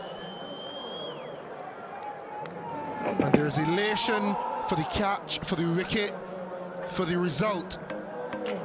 But I think there's as much relief that we don't have to come back tomorrow. 4th consecutive win for the Australians in Test match cricket at this venue, the Kensington Oval. Sheer dominance by this opposition. The West Indies going down, their batting capitulating in the 4th innings. And the target of 301 just too much, too hot to handle for the West Indians.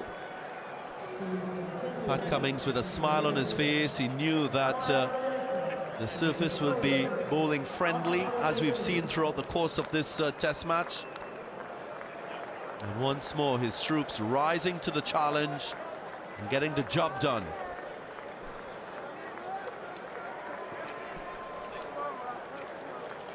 It's been high-class Test cricket.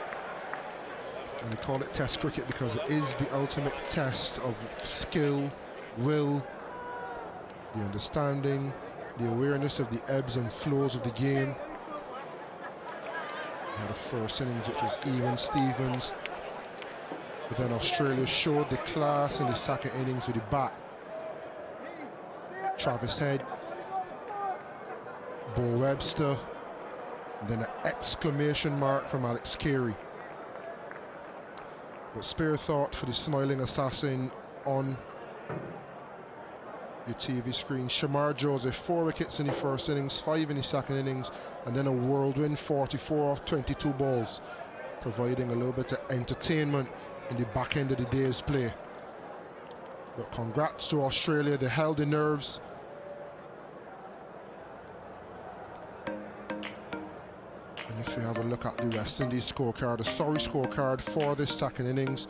Campbell and Carty getting into the 20s, but once John Campbell played his injudicious ramp and was gone, it was a procession of wickets. Brandon King, Casey Carty, Ross and Chase, Shea Hope. Justin Graves added a little bit of resistance with 38, not out. That helps his average. But Shamar Joseph, the pick of the batters, as he was with the bowlers, 44 off 22. Well, the world-class status of this Australian bowling lineup on show, led by Josh Hazelwood, 5 for 43, really making early inroads into this West Indian batting lineup. His aggression and control and that skill to move the ball into the West Indian batters, really, really impressive to look at. Captain Cummins picked up 1, so too Stark. And Nathan Lyon just closing things out with 2 for 20 just before he completed 3 overs. So a wrap on this first test match of the Frank Worrell Series allows the Australians to go forward 1-0 and lead. Again, their decision to bat first proving to be the right one, and that's been the trend here at the Kensington Oval in Barbados. The Australians, despite being shot out for 180 in the first innings and the West Indies leading by 10 runs, they showed their real strength with the bat in that second innings, scoring 310, setting a target of 301 for the West Indians, and they fell short, way short by 159 runs in this first test. So now let's shift to pitch side and join Samuel Badri. Josh, a 13-5 wicket haul for you, third against this opposition. You continue to put in exemplary performances against the West Indies. Tell us about that 5 wicket haul today. Yeah, obviously I think there's enough in the wicket. I'm starting to get a bit tired. Up and down movement from a length in particular, probably right arm is blowing from this close end here. So it's just about hitting that area time and time again and just be patient. Yeah, what is it about Josh Hazelwood that keeps putting in these types of performances for Australia? I just think enjoying cricket at the moment, enjoying Test cricket, enjoying the group. We've got a fantastic staff, players, really good environment at the moment. So it's just good fun, and we keep putting in the performances as well. Were you a bit surprised at the pace at which this Test match ended? I think once we saw West Indies take the second new ball today, things started to happen. So sort of in the back of my mind, I thought it could happen, but yeah, I didn't think it was going to happen that fast. But great finish from Gazza there as well. Yeah, you mentioned bowling from this end, and there seemed to have been more variability in the pitch. I think 8 out of the 10 wickets fell from this end. What did you make of it? Yeah, exactly that. There's just a few cracks there on a pretty good length. It was probably short of a length, which kept the batter guessing going forward or back, and then the old one skidding through, as we saw. A few LBs and a few bowls. So yeah, we just keep hitting that time and time again. Congratulations on another 5 wicket haul, Josh. Thank you. Cheers. What an eventful test match. We've seen wickets tumble throughout the course of all 3 days. Australia winning by 159 runs. We're going to take a short break, and when we come back, we'll have much more for you.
Welcome back to the Kensington Oval in Barbados. Australia showing its dominance, reinforcing its #1 rank in this test format, winning this first test between the West Indies and Australia by 159 runs. Pretty much dominant with the ball in this 4th innings. A fifer for Josh Hazlewood, and wickets tumbled.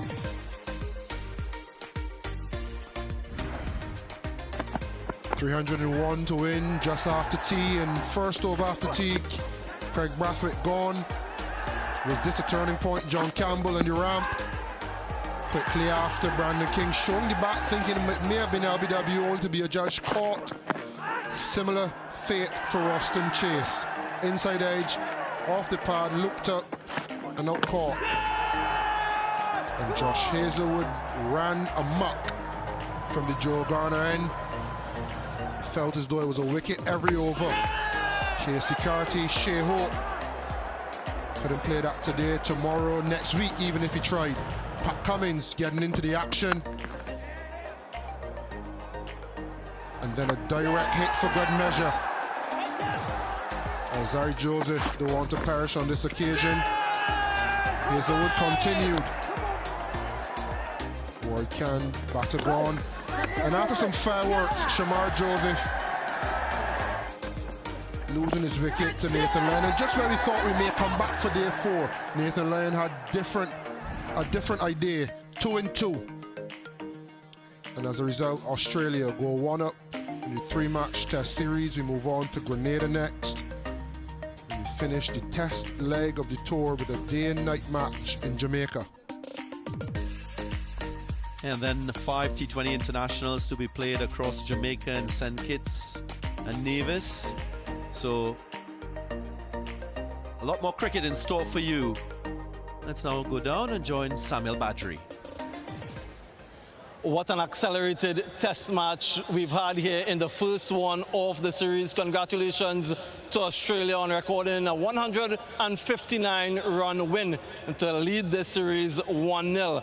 And welcome to the end of match presentation of the first Test Cricket West Indies Test Series, West Indies versus Australia 2025. Cricket West Indies would like to thank the official sponsors of this series who have made it possible: CG United, Betcage Sports, Dasani, Courts, Macron, Coca-Cola, Powerade, Mount Gay, Banks Beer, Barbados Tourism Marketing Inc.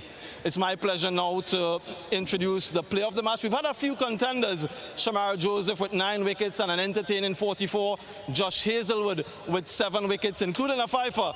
But the player of the match for this first test goes to none other than Travis Head.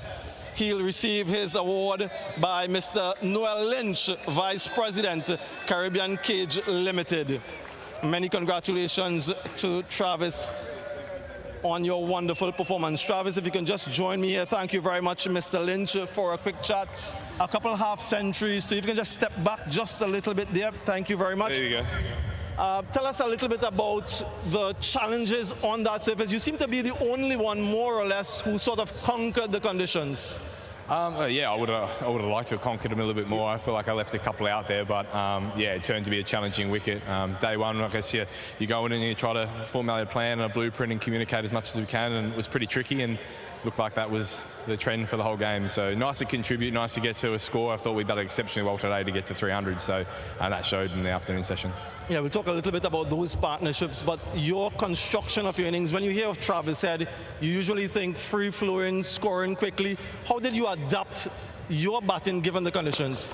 Yeah, I felt like I was probably more positive on day one with the game that sort of was there for the taking, I guess, and pretty open book on how to go about it. And then last night I was just, desperate just to make sure that I was able to get through the stumps. I thought it was a really important period. As we've seen probably every day, that late wickets and momentum, I just wanted to try and get a bit of momentum back in our change room. It was, I guess, on a tightrope the whole game, and nice to get in there with Bo at the end of last night and then to start. And it was probably a little bit slower innings for me in the second innings, but it was what was required, so I was happy to take my time. Yeah, tell us a little bit then about that partnership with Bo. I think it was 102. He's pretty new to Test match cricket. How did you see him go? Yeah, he's had an exceptional start to Test cricket. I've played a lot of cricket against and with Bo for a long time now. He's played a a great deal of first-class cricket, and I think that's held him in good stead for the start of his Test career. I think he's got some great experience in all conditions and situations, and when you've got that experience, you can the best step forward in games, and he started exceptionally well, and he was fantastic today. It was a huge partnership. It was great for our momentum, and it's what was needed today. I don't want to take too much of your time, but just in the absence of Steve Smith and Manus Labuschagne in this Test match, was there a little bit of added responsibility on your shoulders? Not that I try and put on myself. I try to contribute every time I play, and the same pressure wherever I go, and every time I go out to bat, I try to hold myself as accountable as I can be. And I was probably a little bit disappointed to get like a runs at Lords a couple of weeks ago, feeling in good form. So yeah, nice to contribute, nice to be contributing on a win, and it's a great start. So it was a tough week with the bat, so nice to be in the runs. A wonderful start to this Test series. Congratulations once more. That's Travis Head, player of the match for the first Test. I'll now like to call on Ruston Chase, captain of the West Indies. Ruston, if you could just join me here for a quick chat, commiserations on the result. Your first Test match as captain at home. Tell us a little bit about how you saw this Test match unfold. Yeah, obviously the result is a bit heartbreaking. I thought we started the match well in terms of the bowling performance, bowling them out on the first day for 178. If after losing the toss and having to bowl, I thought that we would have took that any time. And that first innings batting performance, do you guys felt as though you should have gotten a little bit more of a lead given the position of the game, and as you just rightly mentioned, dismissing them for just 180? Yeah, the plan was to at least get 100 runs lead. We thought that if we had gotten 100 runs lead, that would have put us in a good position to set up the game for victory. But I mean, we didn't have the best of starts, and then me and Shea Hope, we were having a good partnership, and then obviously with a few out of the way calls. Decisions. I mean, that set us back a bit, but I still thought that we did well to get the lead, but we couldn't put any batting innings together. Yeah, and coming into day 3, Australia 82 runs ahead, 4 wickets down. They got just over 300. Was there anything that you guys could have done differently? Was it good batting, or did you guys stray away from the plans a little bit? Yeah, I thought we slipped up in terms of the fielding. We dropped too many catches. We didn't take the chances when they came, and you can't really drop good batters at this level and give them 2 innings to bat. I thought Travis and Webster played a beautiful partnership, so kudos to them. But I can't discredit the bowlers. Every time I called on them, they were willing and ready to come and give their all, and I must commend them for the effort throughout the game. Yeah, a couple of things more from me than the bowlers. Shamar Joseph, 9 wickets in the Test match, another 5-wicket haul against his opposition. As you so rightly mentioned, every time he gets an opportunity, he delivers, doesn't he? Yeah, but I mean, coming into the game, they had a bit of controversy in the news talking about Curtly Ambrose and stuff. So I guess he used that as fire to come out there and give the performance that he gave. And I just want to congratulate him again on the game that he had and the innings that he came and played in the end. It just shows that the character and the heart that this young man has. A world-class bowling attack on a challenging surface. How do you sum up the second innings batting effort then? I mean, we didn't get off to a good start. We were looking for at least a 50 partnership because we realized that the wicket was a new ball wicket, that things were happening with the new ball. So once we could nullify that new ball, we thought that we could have had a chance at getting the target. But I mean, we were on the back foot from ball 1. In the first over, we lost our most experienced batsman, Craig Brathwaite, and we just never really got a foot back in the game from then. Yeah, tough luck today and in this one. Ruston, all the best in the next. Thanks. Ruston Chase, the captain of the West Indies, commiserations to him and his team. I'll now like to call the winning captain, Pat Cummins, for a quick chat, always smiling. Let me get a smile there. Pat, sum up this Test match for us. I think it was a great Test match. You know, coming here this morning, I thought it was going to be a pretty tight day, and yeah, you know, we played as well as we could have today. But I think for most of the game, it felt pretty well in the balance. Yeah, that partnership, those little partnerships today started on 82 ahead, got over 300. Must have been comfortable with that. Yeah, once we got to 300, you know, came here this morning, I was thinking if we could get our way to 200, and the way the boys batted, you know, Carey as well, to get us up there. I felt a lot more comfortable. And in terms of the bowling, Josh Hazelwood, again, another 5-wicket haul for him. How special is he? Yeah, I mean, he's great. Feel very lucky to have him. If there's anything in the pitch, he's going to find it. He just puts presents a really good seam in good areas over and over again. So, yeah, happy it was his turn to get a few wickets. He bowled beautifully. And Bo Webster, his batting continues to impress? Yeah, that's right. He made his way into the Aussie team on the back of a lot of Sheffield Shield runs. So, he's got a lot of experience, and even on a difficult wicket, I think, his positive way that he goes out and plays and keeps the scoreboard ticking over, he's a huge asset for our team. And projecting to the next test match across in Grenada, a couple of days off to rest and recover, what would be the message for the group? Yeah, I think first of all, rest up and recover. It's a short turnaround, so you want to make sure you got full energy going to that second game. I think we'll get a look at the wicket and the conditions over there and see if we need to change much. But yeah, kind of enjoy this one for a couple of days, and once we fly out in a few days and start looking ahead. Congratulations on the first test win, Pat, and all the best in the rest. Thanks very much. Cheers. Fabulous start for Australia as they start a new World Test Championship cycle. They win by 159 runs in this first test of the Frank Worrell Trophy. Another win for them here at the Kensington Oval in Barbados. Australia just too good for the home side. Test was evenly matched at the halfway stage, and then the class came to the fore. So the first test done and dusted. We move now to Grenada, where the second test will start on July 3rd. That will be at the National Cricket Stadium in St. George's. That should be another fascinating test match between these two wonderful teams. Activity is still here at the Kensington Oval. Shamar Joseph, of course, a crowd favourite. As we close this test, we say goodnight and goodbye, but we also have ESPN's Around the Wicket, another little analysis piece coming your way, and we have a special. Alex Carey will be joining us to speak a little bit more about his efforts in this test match. So thanks for your company, and hope that you will continue to stay tuned.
Well, surprise, surprise, surprise. The test match has ended on day 3, late on day 3. And welcome to ESPN Around the Wicket Saturday morning in Australia. So this is great news for you around the Caribbean region.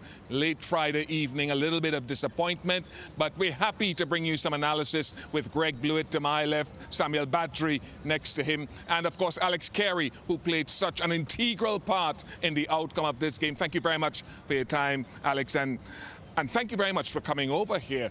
The outcome of this test match, given the speed of it and everything else, how do you sum it up?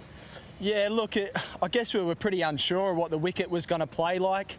And I think we summed it up pretty well, pretty early. I think we probably missed a trick first innings and not getting a bit more runs on the board. But the pleasing thing was we were able to, I guess, adapt our second innings, put a partnership on the board, which when Chase and Hope got together, it got a bit frustrating, and you could see that if you applied yourself, you could get those runs. So for Bo and for Travis to get, I guess, in a pretty good position for me to come out there as well was really pleasing. And then I think we all saw today just, you know, a really high-class bowling attack. I've loved standing behind the stumps to this bowling attack, and we saw it today. They were just putting the ball in the right area, and there was enough there. Your own knock in particular was played at a certain tempo today. Talk us through that, the reasons why and how you went about it. Yeah, I think it just unfolded that way. I went in before tea and I guess try to get a bit of a feel for the wicket. I think it's when you see Travis Head not scoring at, you know, 90 strike rate, you know it's probably a pretty tricky wicket. He normally hits the ball really well. So I guess I was trying to get into my innings and then yeah, just try to continue to put the bowlers under pressure. We lost Bo Webster, and I thought my role was just to stay positive and try to keep the scoreboard ticking. The messaging today was runs are going to be crucial. However you can get them, you know, we needed them to defend. Very, very even first couple of days cricket and a lead of 82. How confident were you that you could really drive home the advantage today? It was... because the game was still sort of in the balance this morning. No, it certainly was. Look, it was, if we lost some early wickets today, West Indies definitely on top. I think overnight, yeah, it's pretty even. We did know that it was pretty crucial that, you know, the two at the crease got us through that tricky period in the morning, and they did a fantastic job. So, well aware of the position we were in. We weren't in a dominant position probably at any stage until I guess we went over probably the 220 mark. I thought was going to be a good total to defend if the bowlers bowled the right area. Samuel Badri here with us as well. As you spoke to Pat Cummins across there, you spoke to Ruston Chase, and you reflect on Travis Head and Webster in addition to Carey. What were your feelings? Yeah, I think they, as he so rightly mentioned, they summed it up really well, and the way he batted and the partnership in the back end of that innings to get them upwards of 300. I came in today thinking that 200 would be a bit of a challenge for the West Indies. If they get to 250, it might be out of the reach for West Indies. But when they got to 300, it certainly proved that way. But that partnership and the way he batted, Travis Head, we saw him in the first innings getting that half century. And he himself mentioned the way he had to adapt his style based on the situation and the conditions. And I think it's a lesson for West Indian batters as well, who seem to at times have one way, the modus operandi to go in one direction.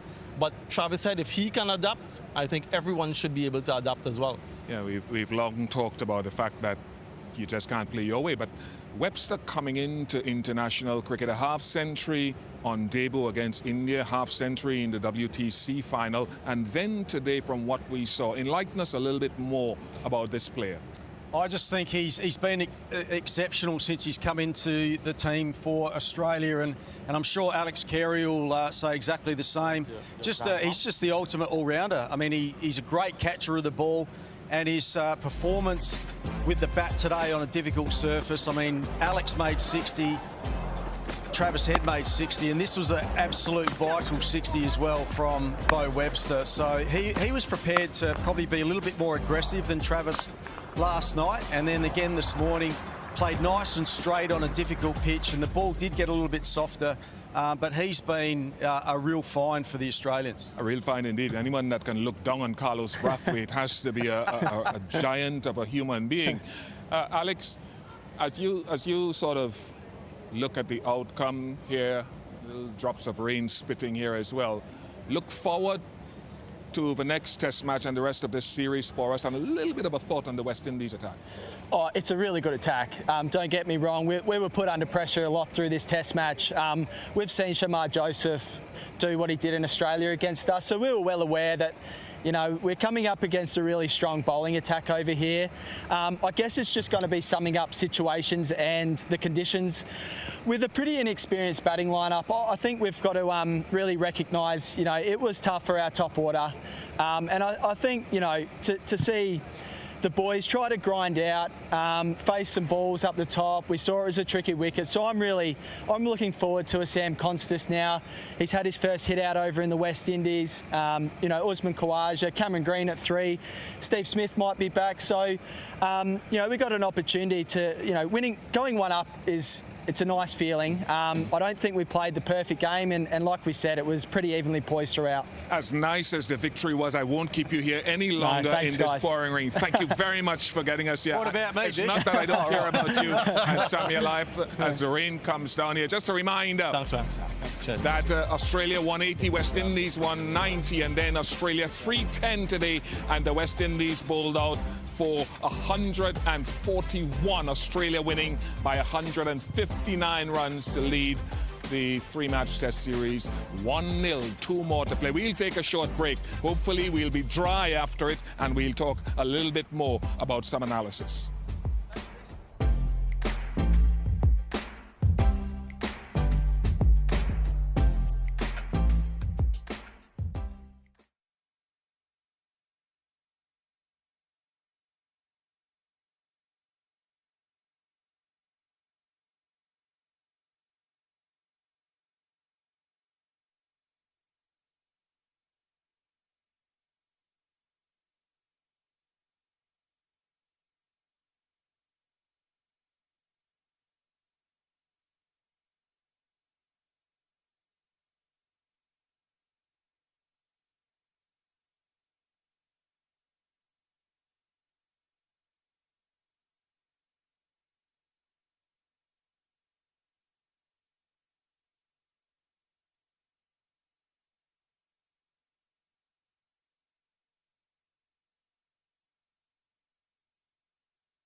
Welcome back to ESPN Around the Wicket. Again, Australia have wrapped up this first test match here at late into day 3. The game really moved forward very, very quickly. Greg Blewett and Samuel Battery are still here with me. We've spoken about how well Australia batted.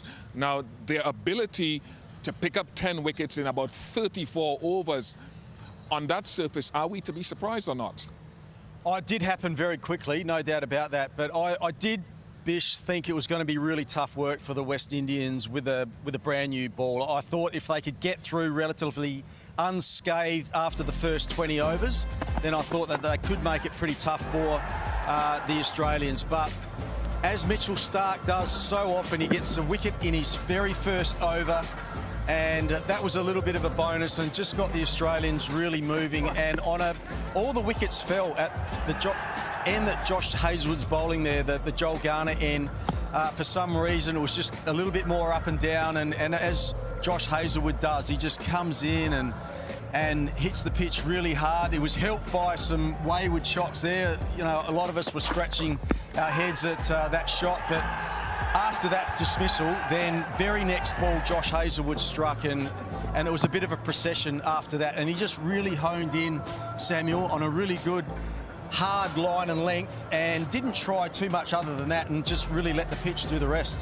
Yeah, listen, it's always going to be tough for a West Indian batting unit that's in transition. Quite a few of these players are making a test match return after some time. And when you look at the last World Test Championship cycle, 4 of the top 5 run scorers aren't in the playing 11. Craig Brathwaite is here, but he went cheaply. And then when you have a bowling attack as skillful, as unerring as the Australians are, they're always going to challenge him. So I wasn't surprised that they'll get the 10 wickets. I was surprised at the accelerated nature of the West Indies collapse. I didn't see this game finishing on day 3, albeit quite late on day 3. But yeah, that's an example of how difficult it was. Those types of deliveries, there isn't much that you can do about it as a batter. And then they didn't help their cause. Manus Labuschagne, substitute fielder on, making an impact, direct hit. Alzarri Joseph caught perhaps a little bit napping.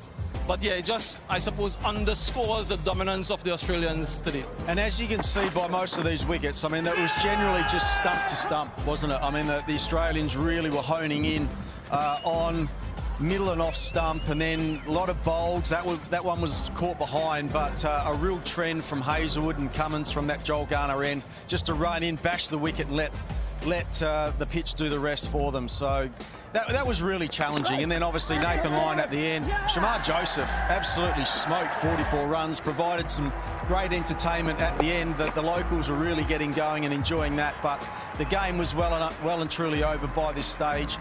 And with a couple of just 2 deliveries left before we might have had to come back for day 4, Nathan Lyon got the breakthrough. Pretty much an inside edge and a good sharp chance taken by Sam Constas, and a bit of relief by the Australians because they get an extra day off, Bish. And that will be needed perhaps, and I suppose it's great for Australia that they were able to sort of stamp their authority after the disappointment of the WTC final. Josh Hazlewood, though, if we stay on him, 13 fifers now in Test match cricket, 3 against the West Indies. Apart from the accuracy, can you put your finger on anything else that makes him what he is? I think his height is one thing. You know all about that, Bish. If you can run in and you know, terrorise us little shorties, it makes it a little bit more difficult. But I mean, he's just relentless. He's very similar to Pat Cummins as well. I mean, they just run in and target that off stump. He can swing the ball away at times under the right conditions, but I think he thinks about it. He's not the greatest batsman of all time, bats at number 11, but I do think he can think like a batter and probably what they don't want to face. So he's just been a great servant for Australia. He's had a few issues, soft tissue issues of recent times, but hopefully he can sort of now string a run of games together. When you talk to him, as we've had the benefit of doing, Samuel Badri, in recent months, in years, in fact, what sense do you get about his bowling acumen? Yeah, I think it really is there for everyone to see. In addition to what Greg just mentioned, his accuracy and all of that, his consistency. What I also think is quite crucial for him is that he always asks questions of the batters so that they don't have a ball or 2 in the over where they can leave alone and get a mental break. So they are always challenged inside edge, outside edge when he's bowling.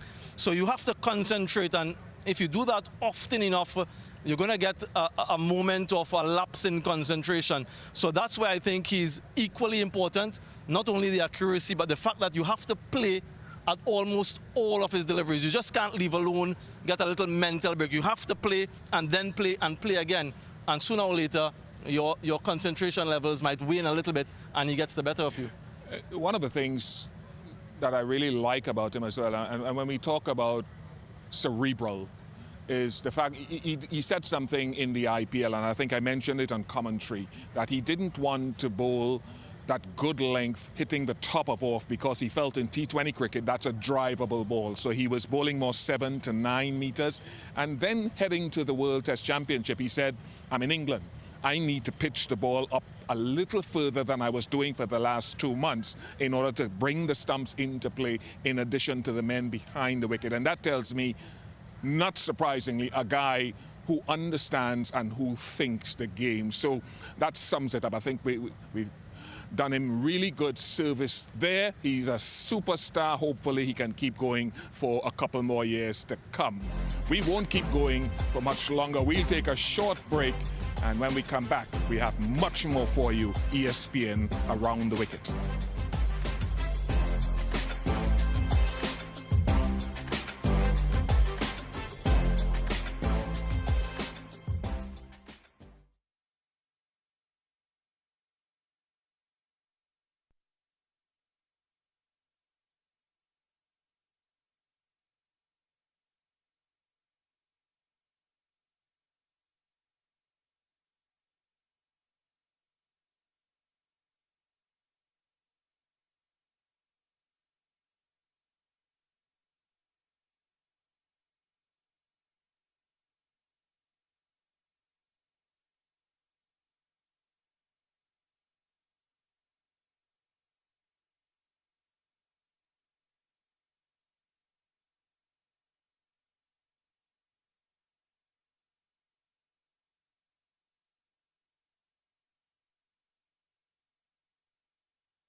Australia will be celebrating a successful start to this edition of the ICC World Test Championship cycle. Welcome back to ESPN Around the Wicket. Greg Blewett and Samuel Battery still here with me. If you notice, Greg smiling and the two West Indians maybe with a little bit of a frown. We're going to try to lift our frown upside down now with a smile, because the West Indies did have a positive today in Shamar Joseph, Samuel Battery, with the ball. Yeah, 22 wickets in just 3 test matches against this opposition. He's really a fiery customer. Every time West Indies, they want something to happen, they throw the ball to Shamar Joseph, and the way he runs in, no matter which spell it is, it could be the first ball he's bowling or the last ball of the third spell in the day, he just continues to give that effort, and he plays with a smile. We've spoken about drop chances off his bowling, how many of them have they been, but he just continues to do his job with enthusiasm and alacrity. That's amazing levels of stamina for me. And then, as bowlers are wont to do, and batsmen can park their feet in slip or fine leg or mid-on after they've done their job, the bowler still has to come back out and try to score some runs. And not for the first time, Shamar Joseph has done that again. Yeah, he's got some real talent with the bat as well, and he hit an absolute bomb today off of Nathan Lyon that went out of the ground, and the ball had to be replaced. But Yeah, he really got the crowd going towards the end. You know, the game was over by this stage, but I came out of the commentary box and I was amongst the crowd, and they were really getting going. And he's got some great bat speed, and just frustrated the Australians a little bit there. So a whirlwind 44, but yeah, showing some real talent with the bat. And not for the first time. Remember in Adelaide, remember that first test match? He took on Mitchell Stark after Mitch hit him in the head. Is there scope, Samuel Badri? I think we've talked about it for the past year and a bit. Is there scope for him to further develop his batsmanship based on the technique, the striking power that we see? Yeah, absolutely. From what we've seen of him with the bat so far, only 9 test matches, I certainly do think that he still has a lot of improvements to make and a lot more contributions to make. There's a little bit of a discussion with that last 3 or 4 batters in the West Indies team as to who bats where. I know he wants to come ahead of Alzarri Joseph, and certainly from the body of work that we've seen from him, there is credence to that argument. Yeah, I think the first thing I look at is the downswing of a bat with the lower order, and if I see straight lines, then I think there's someone to work with, and lower order runs, as Nathan Lyon said this morning, absolutely critical. Catching also vital to the outcome. 11 catches dropped in this test match, most of them by the West Indies. Yeah, it all started on day one, just an enormous amount of catches going down, and a lot of them behind the wicket. You can see here some a little bit difficult, but also some fairly straightforward ones as well. That, you know, 80% of these catches should have been taken really, and the Australians were guilty as well. We put a graphic up at the start of Day 3 today, didn't we, Bish? And the West Indies right down the bottom of all test-playing nations for catching efficiency, and Australia are mid-table as well. I mean, Australia are used to being up near the top, but the Australians of late have just waned a little bit as well. So that's certainly some improvement for both teams, but mainly for the West Indies, really. I mean, this is the graphic that I was talking about. Yeah, it really was endemic, those drop catches. And to think that the game finished on day 3, you look at West Indies at the bottom of the pile there, as you mentioned, Greg. Australia, uncharacteristically, not at the top of that list, in the slip region. Yeah, with all of those drop catches, Bish, the game still finished inside 3 days. If they were all taken, we might have been at the beach. The whole concept of improving that when you've got 2 very highly seam-oriented attacks, we cannot understate. We know from a fact the great West Indian team of the 70s and 80s and 90s, you know the dominant Australian team, even with the great Shane Warne. So that is absolutely necessary. That drop catch this morning, though, off Travis Head, which compartment can we put that into in terms of importance? Wow, that was mightily important. Off Alzarri Joseph, Justin Graves having to dive low to his left early doors today. They were just about, I think, around 90 ahead at that stage. If they had gotten him at that point, who knows how this test match would have unfolded. But you're absolutely right. You can't afford to be dropping catches and giving quality batters a second opportunity. And West Indies, no doubt, the guilty of the 2 parties, both teams guilty, but it's an important facet that they'll need to correct moving ahead. Bish, I reckon they would have said this morning, OK, we've dropped some catches, but the game's on the line right now. That's gone. Let's go about it this morning in the right way. And when that catch went down, you could probably just see the West Indians going, oh, no, here we go again. And it was Travis Head. We spoke about him being the key to the Australians, and that catch early just sort of set the scene, unfortunately, for the day for the West Indies. I just wonder if that was just sort of like a blip, or how quickly they can improve that heading into the next test match. And that next test match is going to be our topic of discussion after this short break. Don't go away.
Back here on ESPN Round the Wicket, they had a ball, the Australians, within the boundary and beyond the boundary. Barbados is a tourism hub, but even within the confines of Kensington Oval, they were able to find some sand, some lovely white sand, and enjoy themselves even more.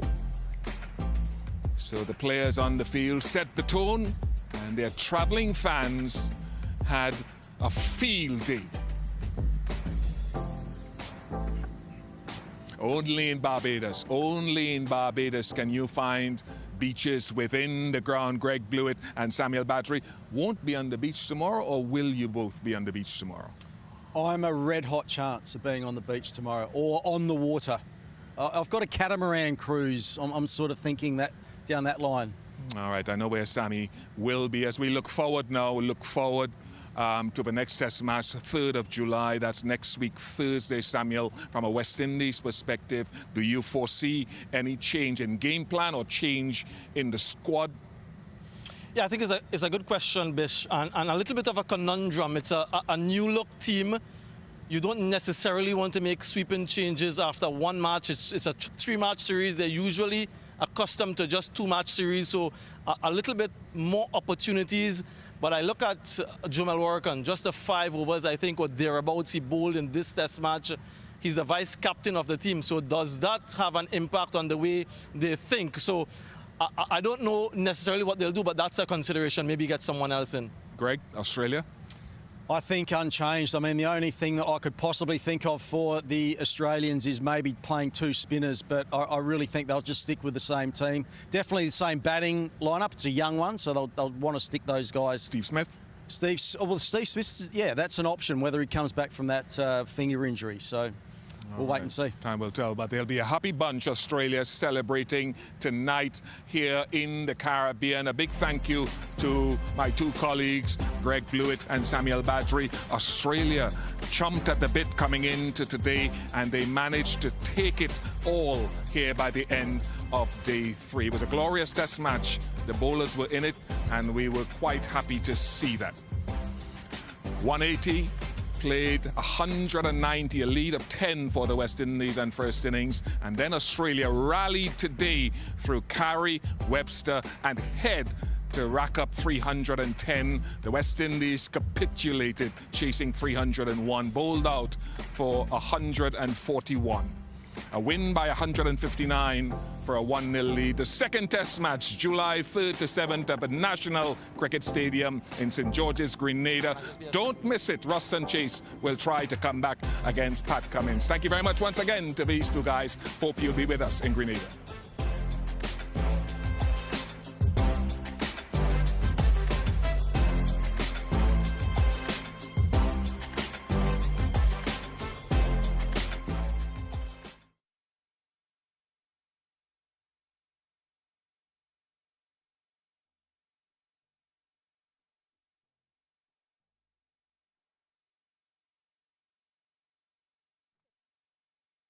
Is this yours?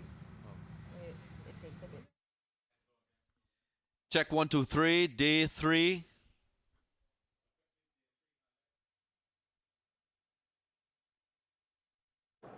Day 3 highlights started with Australia leading by 82 runs and with 6 wickets in hand.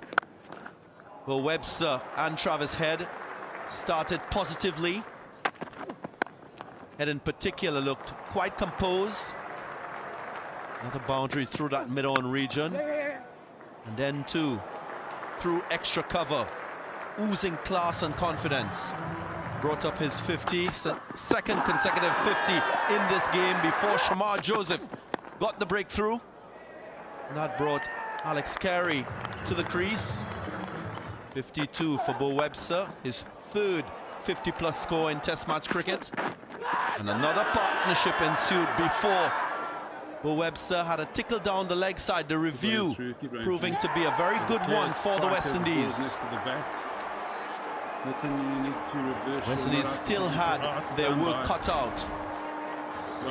There is that confirmation. Alex Carey just switched gears and started to take the attack to the West Indian bowlers. Consecutive 6s. And he too brought up another half century in Test match cricket. Pat Cummins, the skipper, tried a pull shot, miscued one to Craig Brathwaite, and then wicket stumbled. Joseph getting the wicket of Mitch Stark, and Roston Chase also getting another. There was the last wicket, a 5th wicket haul for Shamar Joseph. And when the West Indies started the run chase, they lost Craig Brathwaite, and then too John Campbell trying the ramp, and a procession followed. Brandon King and Roston Chase both caught off the inside edge. Casey Carty, after looking so good, he was bowled by Hazelwood, and so too Shea Hope. Jamel Warrican got an outside edge, and the final wicket going to Nathan Lyon. Yeah, obviously, I think there's enough in the wicket. I'm starting to get a bit tired. Up and down movement from a length, in particular, probably right arm is bowling from this close end here. So it's just about hitting that area time and time again, and just be patient. Yeah, I would have liked to have conquered him a little bit more. I feel like I left a couple out there, but yeah, it turned to be a challenging wicket. Day one, I guess you go in and you try to formulate a plan and a blueprint and communicate as much as we can, and it was pretty tricky, and looked like that was the trend for the whole game. So nice to contribute, nice to get to a score. I thought we did exceptionally well today to get to 300, so that showed in the afternoon session. I think it was a great test match. Coming here this morning, I thought it was going to be a pretty tight day, and yeah, we played as well as we could have today. But I think for most of the game, it felt pretty well in the balance.